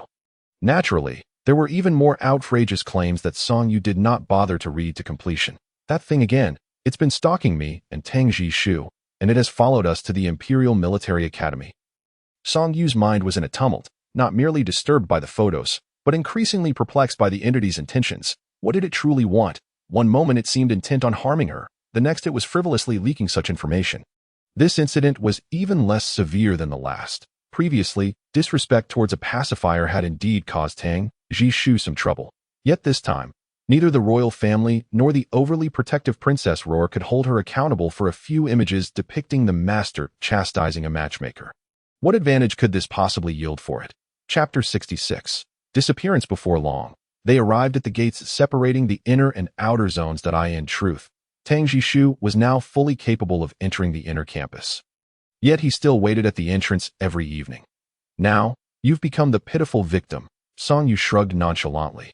Yes, I was scrutinized by Jian for nearly 2 hours. It wasn't until Xia Lang vouched for me that she finally relaxed. Tang Jishu replied helplessly. Song Yu, however, remained cheerful and untroubled. Although the photos might have been taken out of context, she had indeed acted as she did, and how others chose to interpret it was of no concern to her. This is my first time being cast as the villain. Come here, little pitiful one, let me ride on your back. With that, Song Yu leaped onto Tang Jishu's back, prompting him to carry her. Thus, the tables turned, and it was Song Yu who received a lesson. Upon returning home, she received a call from Song Han, who, along with Zhao Mu, launched into a tirade against her, reiterating the importance of family harmony and unity. In that moment, Song Yu could empathize with Tang Jishu's previous grievances. Meanwhile, at the Imperial Military Academy, they suspected that certain gossip reporters had infiltrated their ranks, given the outer campus's less stringent surveillance. They began implementing extensive renovations to the campus, installing cameras in previously neglected areas. The following days remained tranquil. After a month of physical training, they would transition into formal combat courses, led by instructors skilled in various combat styles. The pacifier combat and research department differed from the actual combat department. The latter had fixed theoretical classes and numerous practical course options, while the pacifier department could only choose 2 to 3 practical classes from a limited selection, with the majority of their time devoted to researching and training their true forms. Only Song Yang could select more courses, as her true form was currently untrainable. Song Yu opted for shooting long weapons and soft weapons, her choice of shooting stemming from her past experience using a firearm to slay an S-rank beast, while her selections of long and soft weapons were due to her branch's compatibility with them. Princess Roar and Song Yang also selected shooting, while Princess Roar further chose mecha combat. In a world where abilities existed, mecha combat was often deemed a rather lackluster mode of combat, costly, prone to damage, and lacking in power. However, for a healer like Princess Roar, it served as a means of self-defense. As October approached, bills began to pour in like snowflakes. Numerous maintenance and upkeep tasks were scheduled simultaneously. Alongside wages for workers, most staff at Baizé Palace and the ship's pilots were on annual salaries. Fortunately, someone was now managing these affairs for her, relieving Song Yu of the burden, except for the allocations meant for the matchmakers. Each was given an emergency fund of 500,000 star coins, which could not be touched unless in dire need, along with a fixed monthly allowance of 20,000 star coins, excluding family expenses and personal living costs.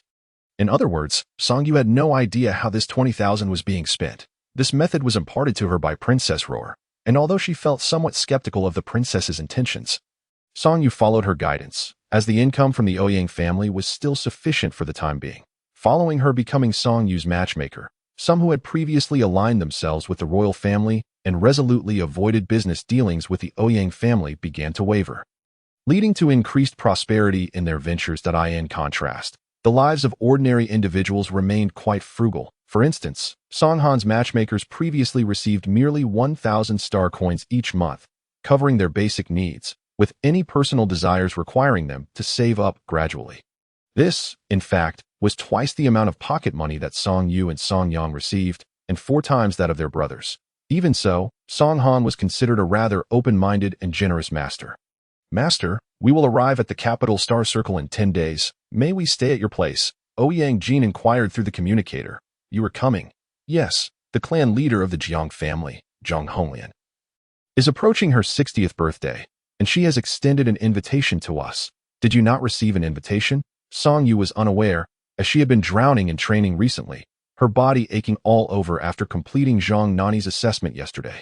She hardly had time to check the invitations. "There is one," Tang Jishu interjected. "On October 14th, I was planning to wait until the head of the family approved Zhang Principal's assessment before informing you."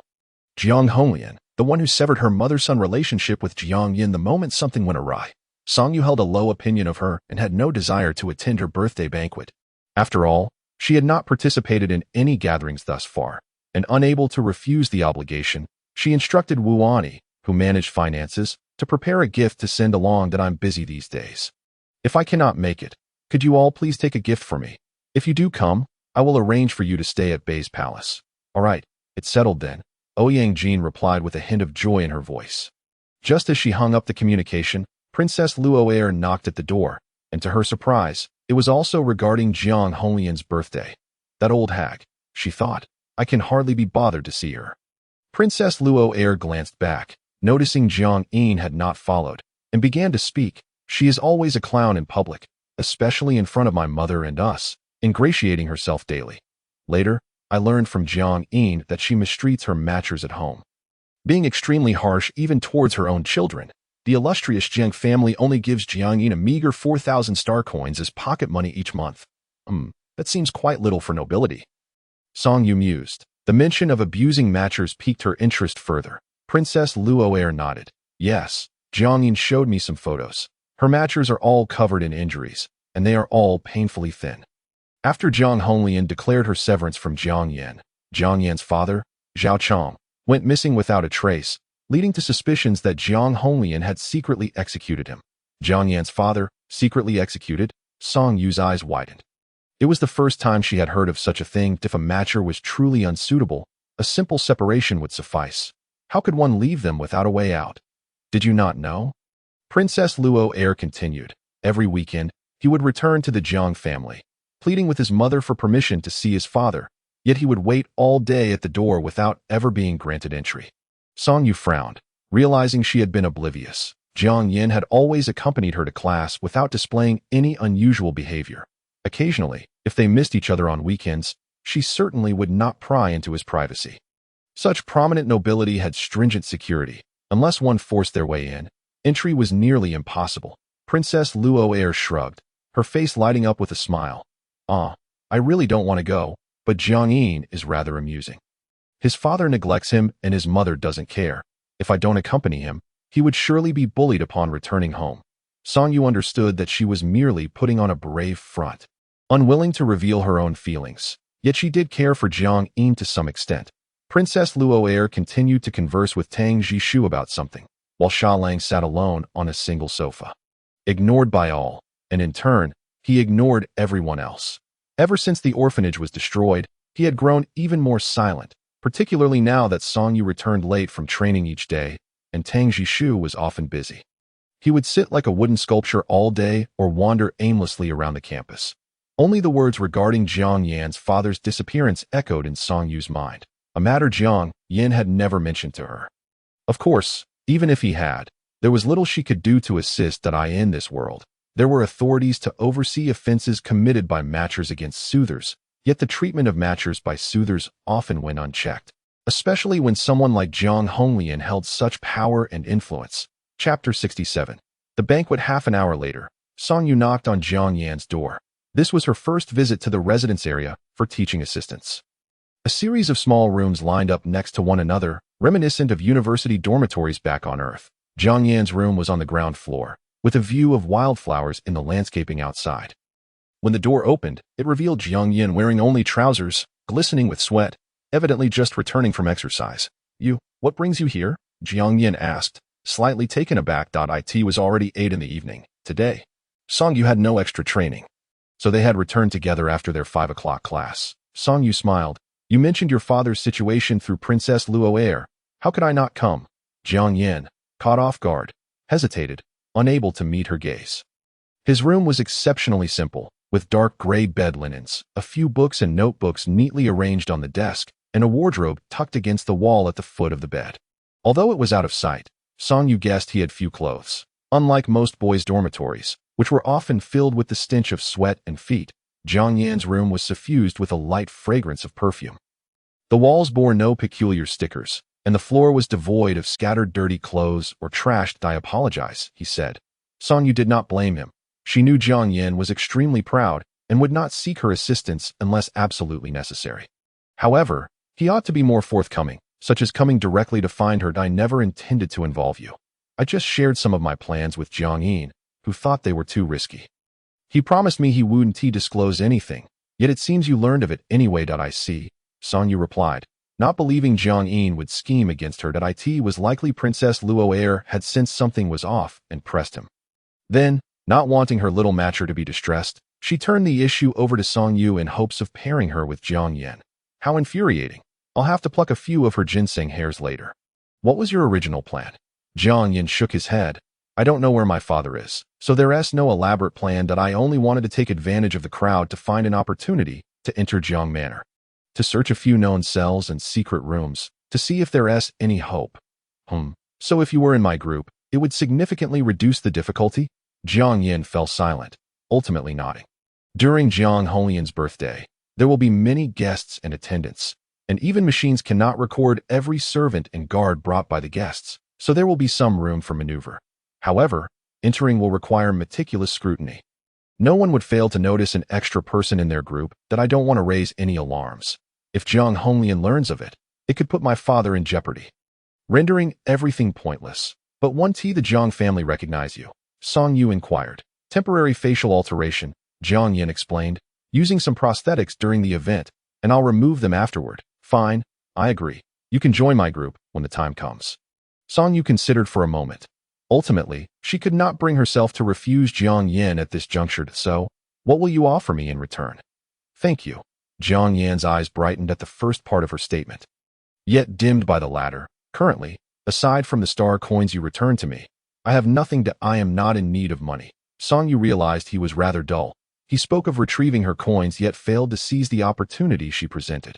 How about this? You can cook for me for another week. Your dishes are far superior to those made by machine servants, and don't forget the desserts. All right, Jiang Yan's eyes lit up. Immediately agreeing, the matter proceeded much smoother than Jiang Yan had anticipated. He had not expected Song Yu to acquiesce so readily, leaving him with a plethora of unspoken thoughts. Once the serious discussion concluded, the room fell into an awkward silence, especially since Jiang Yin was still without a shirt. I've been here for quite a while, and you haven't even put on a shirt, Song Yu remarked with a teasing smile, crossing her arms as she appraised Jiang Yan's physique. Jiang Yin remained still, allowing Song Yu's gaze to traverse his every inch of skin. Finally surrendering, I took my friend's suggestion to use charm to attract you, but it seems to have failed. Song Yu shrugged. Not entirely. It's certainly not bad, but she playfully lifted Jiang Yan's chin. Next time, don't be so direct. Tell your friend that his methods are outdated. Jiang Yan's face flushed crimson, momentarily leaving him at a loss for words. The Jiang family resided on planet 004, the same planet as the royal palace of Beijing. Thus Song Yu's family would first visit the Empress before heading to the Jiang family in the evening. This was Song Yu's first experience navigating the capital star cluster. Unlike the distant and remote star clusters, here the vastness of space was nearly invisible, surrounded instead by enormous guiding lights and bustling public and private spacecraft. The planets were densely packed, and one could almost sense the intoxicating allure of extravagance in the air. Beijing Palace was vast, nearly rivaling a medium-sized city on Earth, and in addition to the Empress and her family, there was also the Lingshan Princess's family residing there. Lingshan Princess, the Empress's first child and the current heir, was 32 years old. Initially assessed as E-grade, and despite taking a large quantity of genetic drugs, had only ascended to D-grade. She now had 4 matchers, 2 sons, and was pregnant with a daughter soon to arrive, making her the next empress in waiting. The empress did not await them in the grand hall, but rather in her usual dining room. This meal was a complete family gathering, although termed a small dining room. It could comfortably seat 20, adorned with intricate carvings and opulent decor. The empress herself was only a B grade but had 12 matchers. The ranks of the matchmakers are not particularly high, yet they possess either striking beauty, esteemed lineage, or exceptional prowess in their respective fields. None can be deemed ordinary. Today, only 6 have arrived, with several having ventured to distant star clusters for visits, unable to return promptly, while others are preoccupied with personal matters. The empress did not compel their return. Furthermore, there are those, such as Tang Jishu's father, who has already passed away. Tang Jishu's father departed this world 13 years ago, the very year he manifested his true form. And Song Yu has long sensed a possible connection between these 2 events, though she has found no information online, and Tang Jishu is reticent to discuss it, leaving her in ignorance. As they traversed the opulent corridor, Princess Ling Shan awaited them at the entrance. "Welcome, Lord Song Yu, and my dear brother," along with the 2 gentlemen Ouyang. Princess Ling Shan radiated elegance, effortlessly embodying a semblance of the empress without pretension. As Sha Lang had not received an invitation from the Zhang family and was not in good spirits recently, he chose not to accompany them. Princess Ling Shan, Song Yu greeted with a smile. Inside, the empress sat in her esteemed position, maintaining her usual solemn demeanor, as she did during their communications. The matchmakers stood behind her, not taking their seats. "Your Majesty," Song Yu inclined her body slightly in a gesture of respect. "Nobility is required to bow before the sovereign, while commoners may act according to their discretion. Nevertheless, given their status as elders of Tang Jishu, Song Yu adhered to the customs of the aristocracy. Mother, elder sister, the titles were affectionate. Yet Tang Jishu's demeanor remained notably distant." Chapter 68. The banquet, too. The Ouyang brothers trailed behind in silence. Previously, the empress had indirectly admonished Song Yu by retracting Tang Jishu's annual allowance, only for Song Yu to swiftly ally herself with the Ouyang family, liberating herself from the royal family's economic grasp. At the time, it was quite satisfying, yet now it felt inconsequential, since Song Yu had ascended to S rank. No one would be foolish enough to believe that material means could control her. Indeed, on the small table beside the empress lay a delicate handgun, which any discerning individual would recognize as the latest model from the Interstellar Empire, powerful and capable of connecting with its owner's consciousness, autonomously executing commands. If it could replicate the incident in the marketplace where a bullet was successfully lodged within a beast, it would be sufficient to obliterate it from the inside. A modest gift. "I hope Miss Song enjoys it." Song Yu reciprocated with her own present, a hat crafted from the iridescent feathers of a rainbow phantom bird. "Please, take your seats," the empress stated. "Today is a family gathering, and it is my pleasure to meet Miss Song for the first time. I have heard you have ascended to S rank." Princess Ling Shan and Song Yu took their seats at the expansive table, the 3 women forming a triangular arrangement, while the men stood orderly behind their respective companions. Song Yu typically dined quickly, not wanting Tang Jishu and Sha Lang to feel neglected, and unable to resist Tang Jishu's aristocratic habits. She often finished her meals in under 10 minutes. However, today was different, as the dishes were served separately, with the matchmakers providing fresh servings during the meal. "Yes, I recently engaged in combat with an SS rank beast, which effectively forced my promotion." Song Yu was unaccustomed to using a knife and fork. "How has the reconstruction fared in the disaster-stricken areas of Planet 006? Their conversation flowed naturally, with Princess Ling Shan interjecting occasionally. While the matchmakers remained silent. "Jishu, you must cherish having such an exceptional soothing partner as Miss Song. You should respect her and heed her counsel." The empress seemed to finally recall Tang Jishu. "Indeed, Jishu remembers," Tang Jishu replied, mirroring the empress's businesslike demeanor. After nearly half an hour, the final dish was served, and Song Yu exhaled in relief. The empress possessed an imposing presence, as if she could see straight through to one's core. This was not merely a matter of rank, but rather a culmination of personal experience and insight.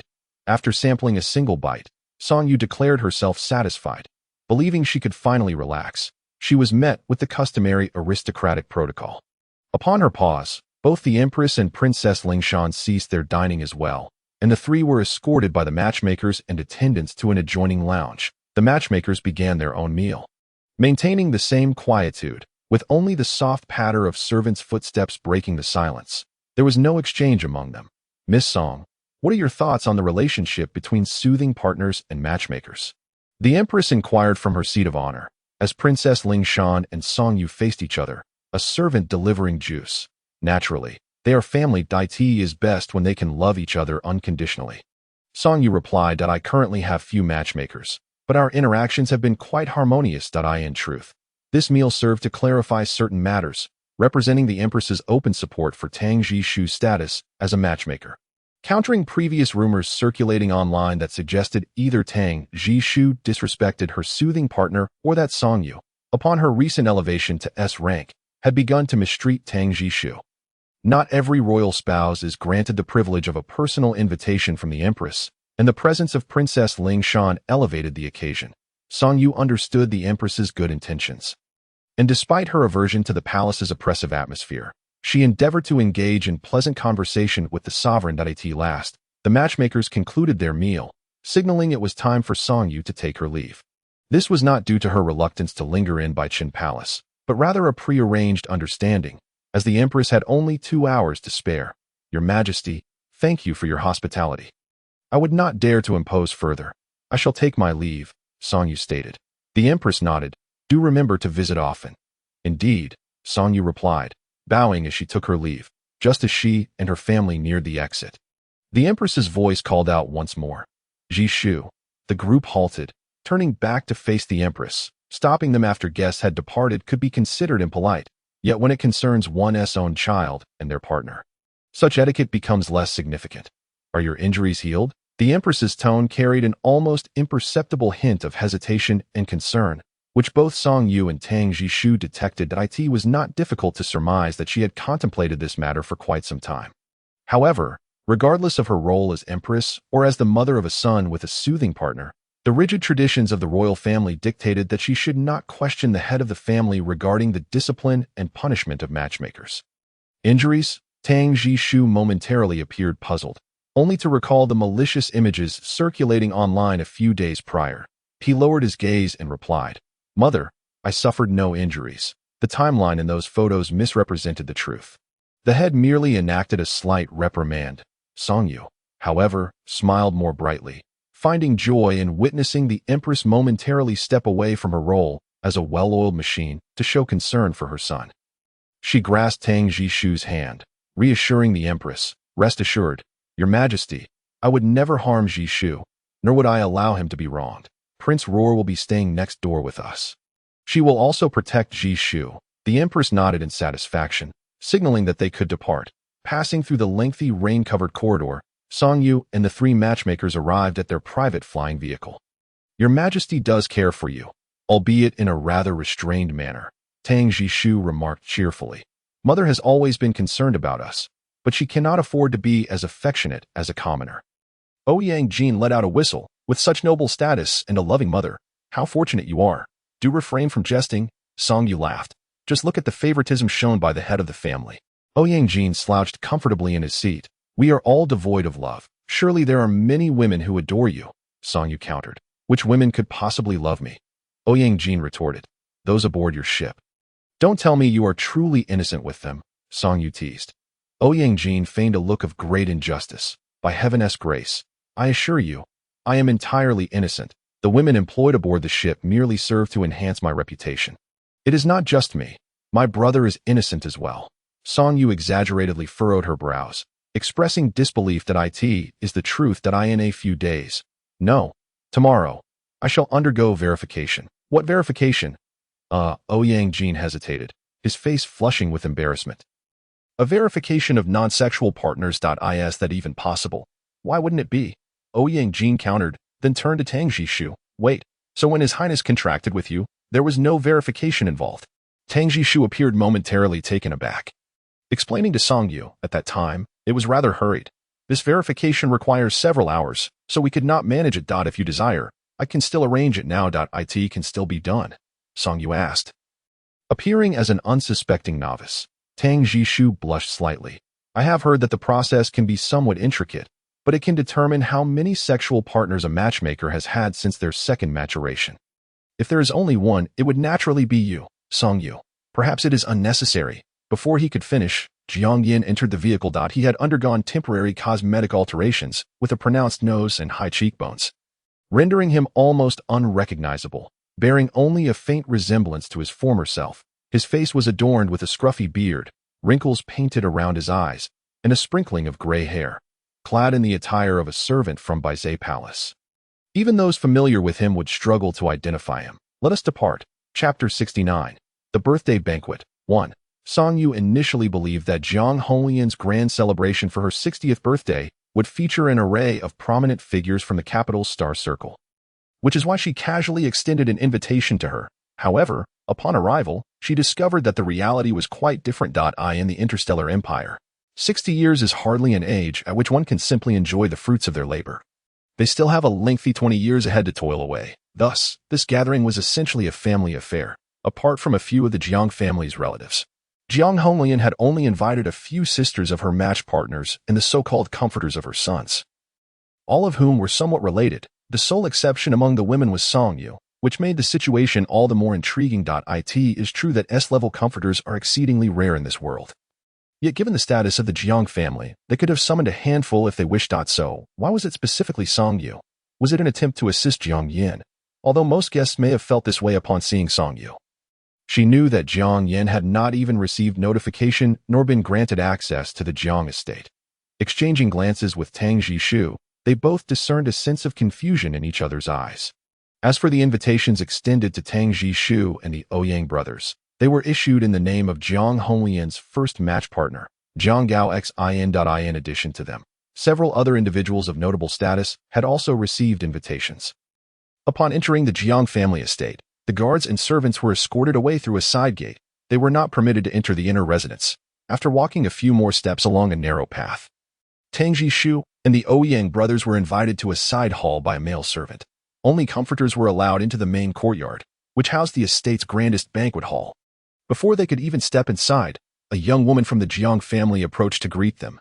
"Miss Song, I apologize for the oversight," she said politely, maintaining a gentle smile. "I am Jiang Qingyu, the niece of the head of the Jiang family, and also Jiang Yan's cousin."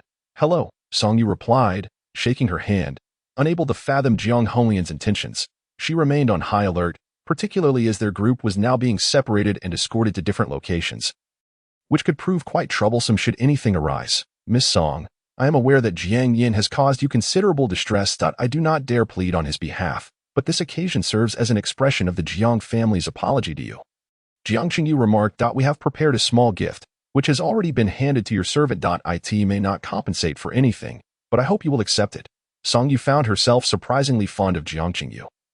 She appeared to be in her 30s, exuding a mature and capable demeanor without an overwhelming sense of pressure.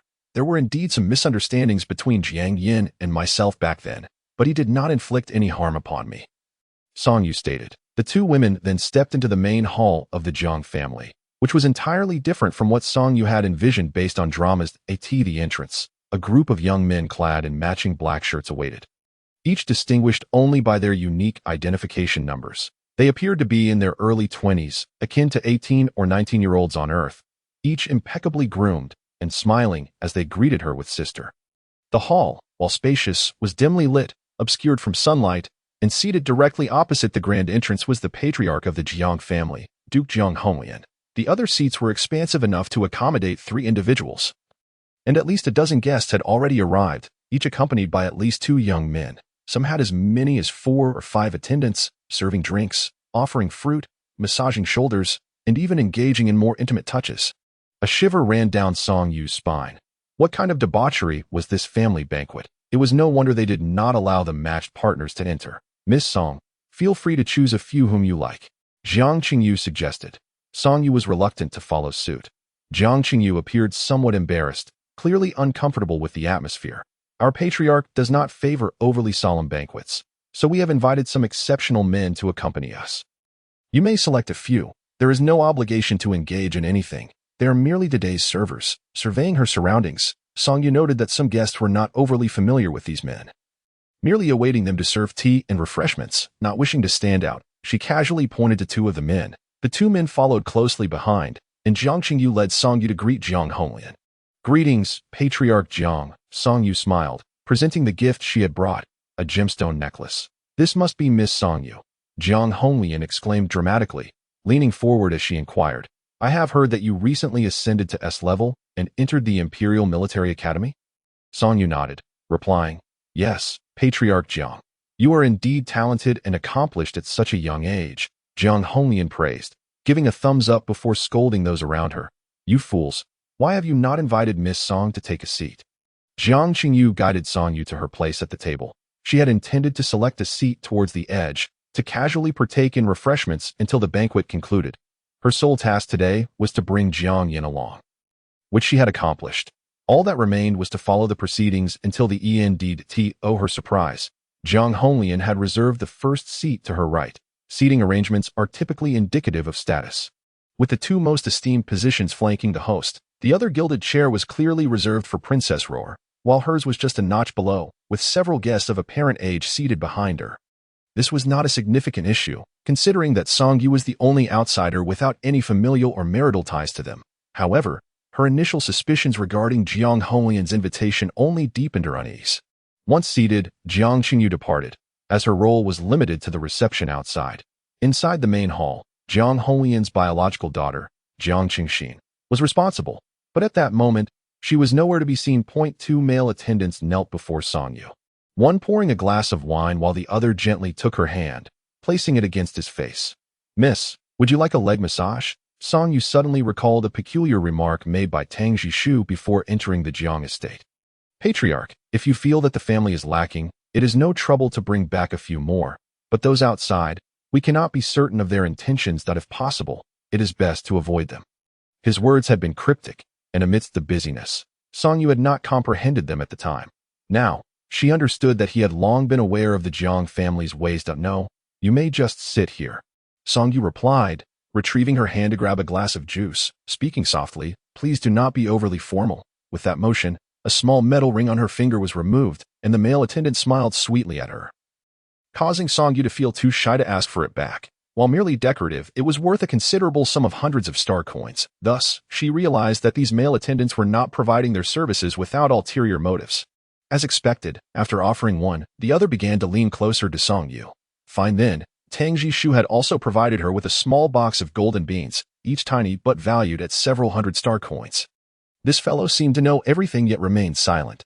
Chapter 70, The Birthday Banquet 2, she handed one to him, softly indicating that they were unnecessary, which caused the two to behave more obediently. Kneeling on either side of Song Yu, despite her urging them to sit, they remained steadfast. "In the Jiang family, even if the guest does not require service, we must remain kneeling in attendance," one of the attendants explained.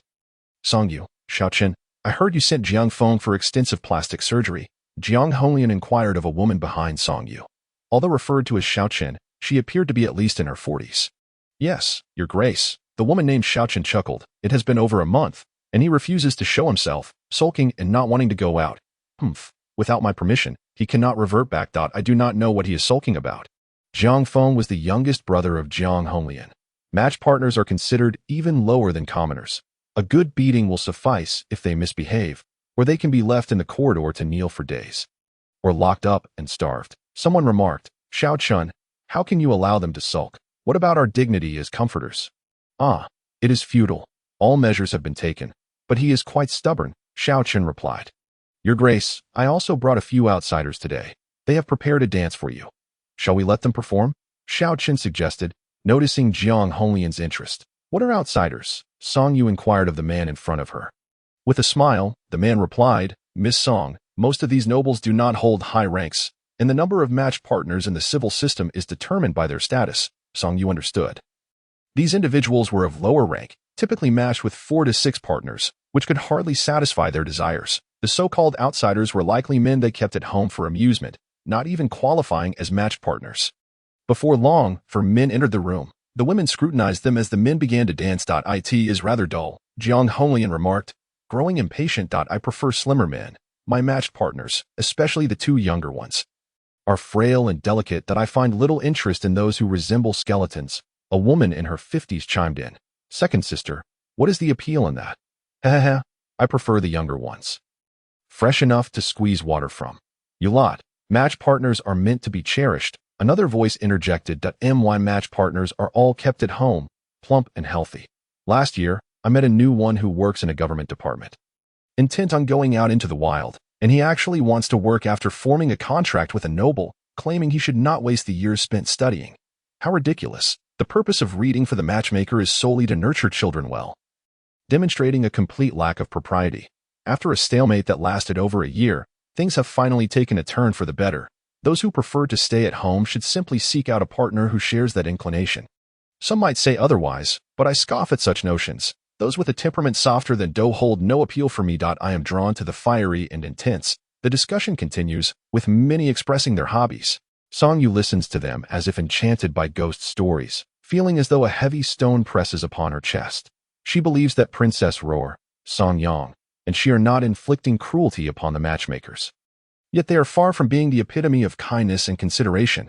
Although she typically treats them well, just days ago, she lost control and struck Tang Gshu. To her surprise. There are indeed individuals whose perversions exceed her comprehension. They wield their noble status, along with inherited wealth and land, living luxuriously without the need for work, demanding whatever they wish from the matchmakers without a hint of restraint. Has Jiang Yin faced such individuals since childhood? Song-yu furrows her brow. Uncertain as to how the conversation had shifted, Jiang Honglian suddenly inquired of Song-yu. Song-yu felt an inexplicable reluctance to associate Jiang Yin with such an occasion. Merely nodding slightly, the thought of Jiang Yin achieving S rank is astonishing. One wonders what S rank truly entails. Song-yu's agitation began to simmer. She had no desire to engage with these people's discussions. However, considering Jiang Yin would soon seek out his father, she resolved to maintain her composure, occasionally offering perfunctory replies. What prince? A cheerful voice rang out from outside, and Princess Roar, resplendent in her finery, entered, flanked by several attendants. Upon her arrival, everyone rose to their feet. Even the steadfast Jiang Honglian hastily rushed out to greet her. The previously charged atmosphere in the room dissipated somewhat. Your Highness, the nobles greeted in unison. At that moment, Song-yu realized she was the only non-noble present, as she remained standing while the others bowed. Princess Roar was invited to take her seat, and notably, there were no male attendants beside her. When asked about it, she succinctly replied, "Too dirty." Upon noticing Song-yu before her, with two men kneeling at her feet, a look of disgust crossed her face. How could you allow this? Song-yu was at a loss for words. This was her first encounter with such a scene, and she had no idea such things could occur. She had to admit that Princess Roar possessed far more experience in certain social settings than she did. Nonetheless, she felt a sense of relief at the princess's arrival, as it spared her from enduring those nauseating remarks. It's just someone serving. Song-yu feigned indifference. Meanwhile, in another room, Tang Jishu entered the side hall and spotted a familiar face. Hu Rong. The young teacher. After witnessing their combined effort to vanquish an SS-level beast, he no longer dared to boast in front of Tang Jishu. That day, he had resolutely refused to continue lecturing, persuading two other teachers to leave with him overnight. Long time no see, Teacher Hu. Tang Jishu greeted warmly. Hu Rong stepped back a bit, having come with his mother, whose matchmaker was a son of the Jiang family. His invitation was not solely due to having once been a teacher to the Boya prince for 3 days. You came, Hu Rong stammered. I want you to know that I'm not afraid of you. I never claimed you were, Tang Jishu replied with a smile. Before approaching several of Jiang Honglian's matchmakers, the side hall was filled predominantly with men from the same social circle, gathered together, like the Ouyang brothers, who were soon called over by several company executives, and a few leading stars engaged in discussions about maintaining their figures. The conversations among the academics were largely indecipherable to most, and a few stern-faced officers awaited their soothing companions nearby. Upon entering, Tang Jishu received a reception akin to that of Princess Roar. Everyone stood to welcome him, though it was less extravagant than Jiang Honglian's welcome. He preferred not to mingle too closely with anyone, as he did not truly belong to any specific circle. If anything, he was barely a dandy noble. Therefore, he could only seek amusement by conversing with Teacher Hu. Truthfully, with your domestic skills being so exceptional, it's high time you considered seeking a soothing companion. Chapter 71. Killed Jiang Honglian. After approximately 2 hours, most guests had indulged in food and drink and began to chat idly, with some even retreating to private rooms with the men attending to them. Song-yu excused herself under the pretext of needing the restroom, intending to inquire about Tang Jishu's well-being and check if Jiang Yin had sent her any messages. uncertain of what Jiang Yin might encounter. She had previously instructed him to message her immediately upon success, while temporarily blocking him to review his messages only in a safe environment. Though referred to as a restroom, it was quite spacious, with a lounge area featuring sofas, a central wash basin and vanity mirror, and an array of cosmetics available, while the actual toilets were tucked away at the back, equipped with peculiar faucets and sprayers. The innermost chamber offered a high degree of privacy. Just as Songyu intended to activate her communicator, she was suddenly overwhelmed by an eerie sensation, her entire body paralyzed and immobile this time. However, a face appeared less than 10 centimeters from her own. Startled, Songyu felt her heart leap into her throat. Yet, the figure before her was not frightening. Rather, he was quite handsome, with well-defined features, fair skin, and long hair, appearing to be in his early 20s. However, only his head was visible, as the rest of his body seemed to vanish into another dimension. Soon, that visage faded, replaced by a small image. In the image, a man who bore a striking resemblance to Jiang Yin was trapped in a cage barely large enough for him to turn around. He was covered in wounds, looking as though he were on the brink of death. Jiang Yin was slowly approaching another, even smaller cage beside him, which glowed with an ethereal light, not of ordinary metal. To their horror, Jiang Honglian stood directly opposite them. Songyu recalled that before leaving her seat, Jiang Honglian had spilled soup on herself and had gone to change. If you enter, I won't kill him, Jiang Honglian sneered, her face contorted like a malevolent spirit preparing to feast. She was luring Jiang Yin into that smaller cage. Suddenly, the cage containing Jiang Yin's father, Zhao Chong, began to tremble violently, as though he were enduring excruciating torment, his anguished cries echoing. Jiang Yin turned, trembling, and quickened his pace. Songyu clenched her fists, desperate to warn Jiang Yin not to approach. For it was evident this was Jiang Honglian's ploy. If he entered, both of them would perish. She could not fathom why Jiang Honglian would exhibit such cruelty, not only torturing her matchmaker but even sparing her own son's life. As if to hasten Jiang Yan's decision, the tremors in Zhao Chong's cage abruptly ceased, and he appeared to regain some strength, managing to grasp the bars and lift his body slightly. Don't come over, Jiang Yan, she won't spare me. If you come, we will both die. Zhao Chong, having regained his ability to speak, urgently cautioned Jiang Yan that you're courting death. Jiang Honglian's face twisted in hatred as she attempted to activate the device, torturing Zhao Chong once more. But it was too late. Zhao Chong's hands suddenly transformed, and he grasped his own throat fiercely. Father, even if Jiang Yan was S rank,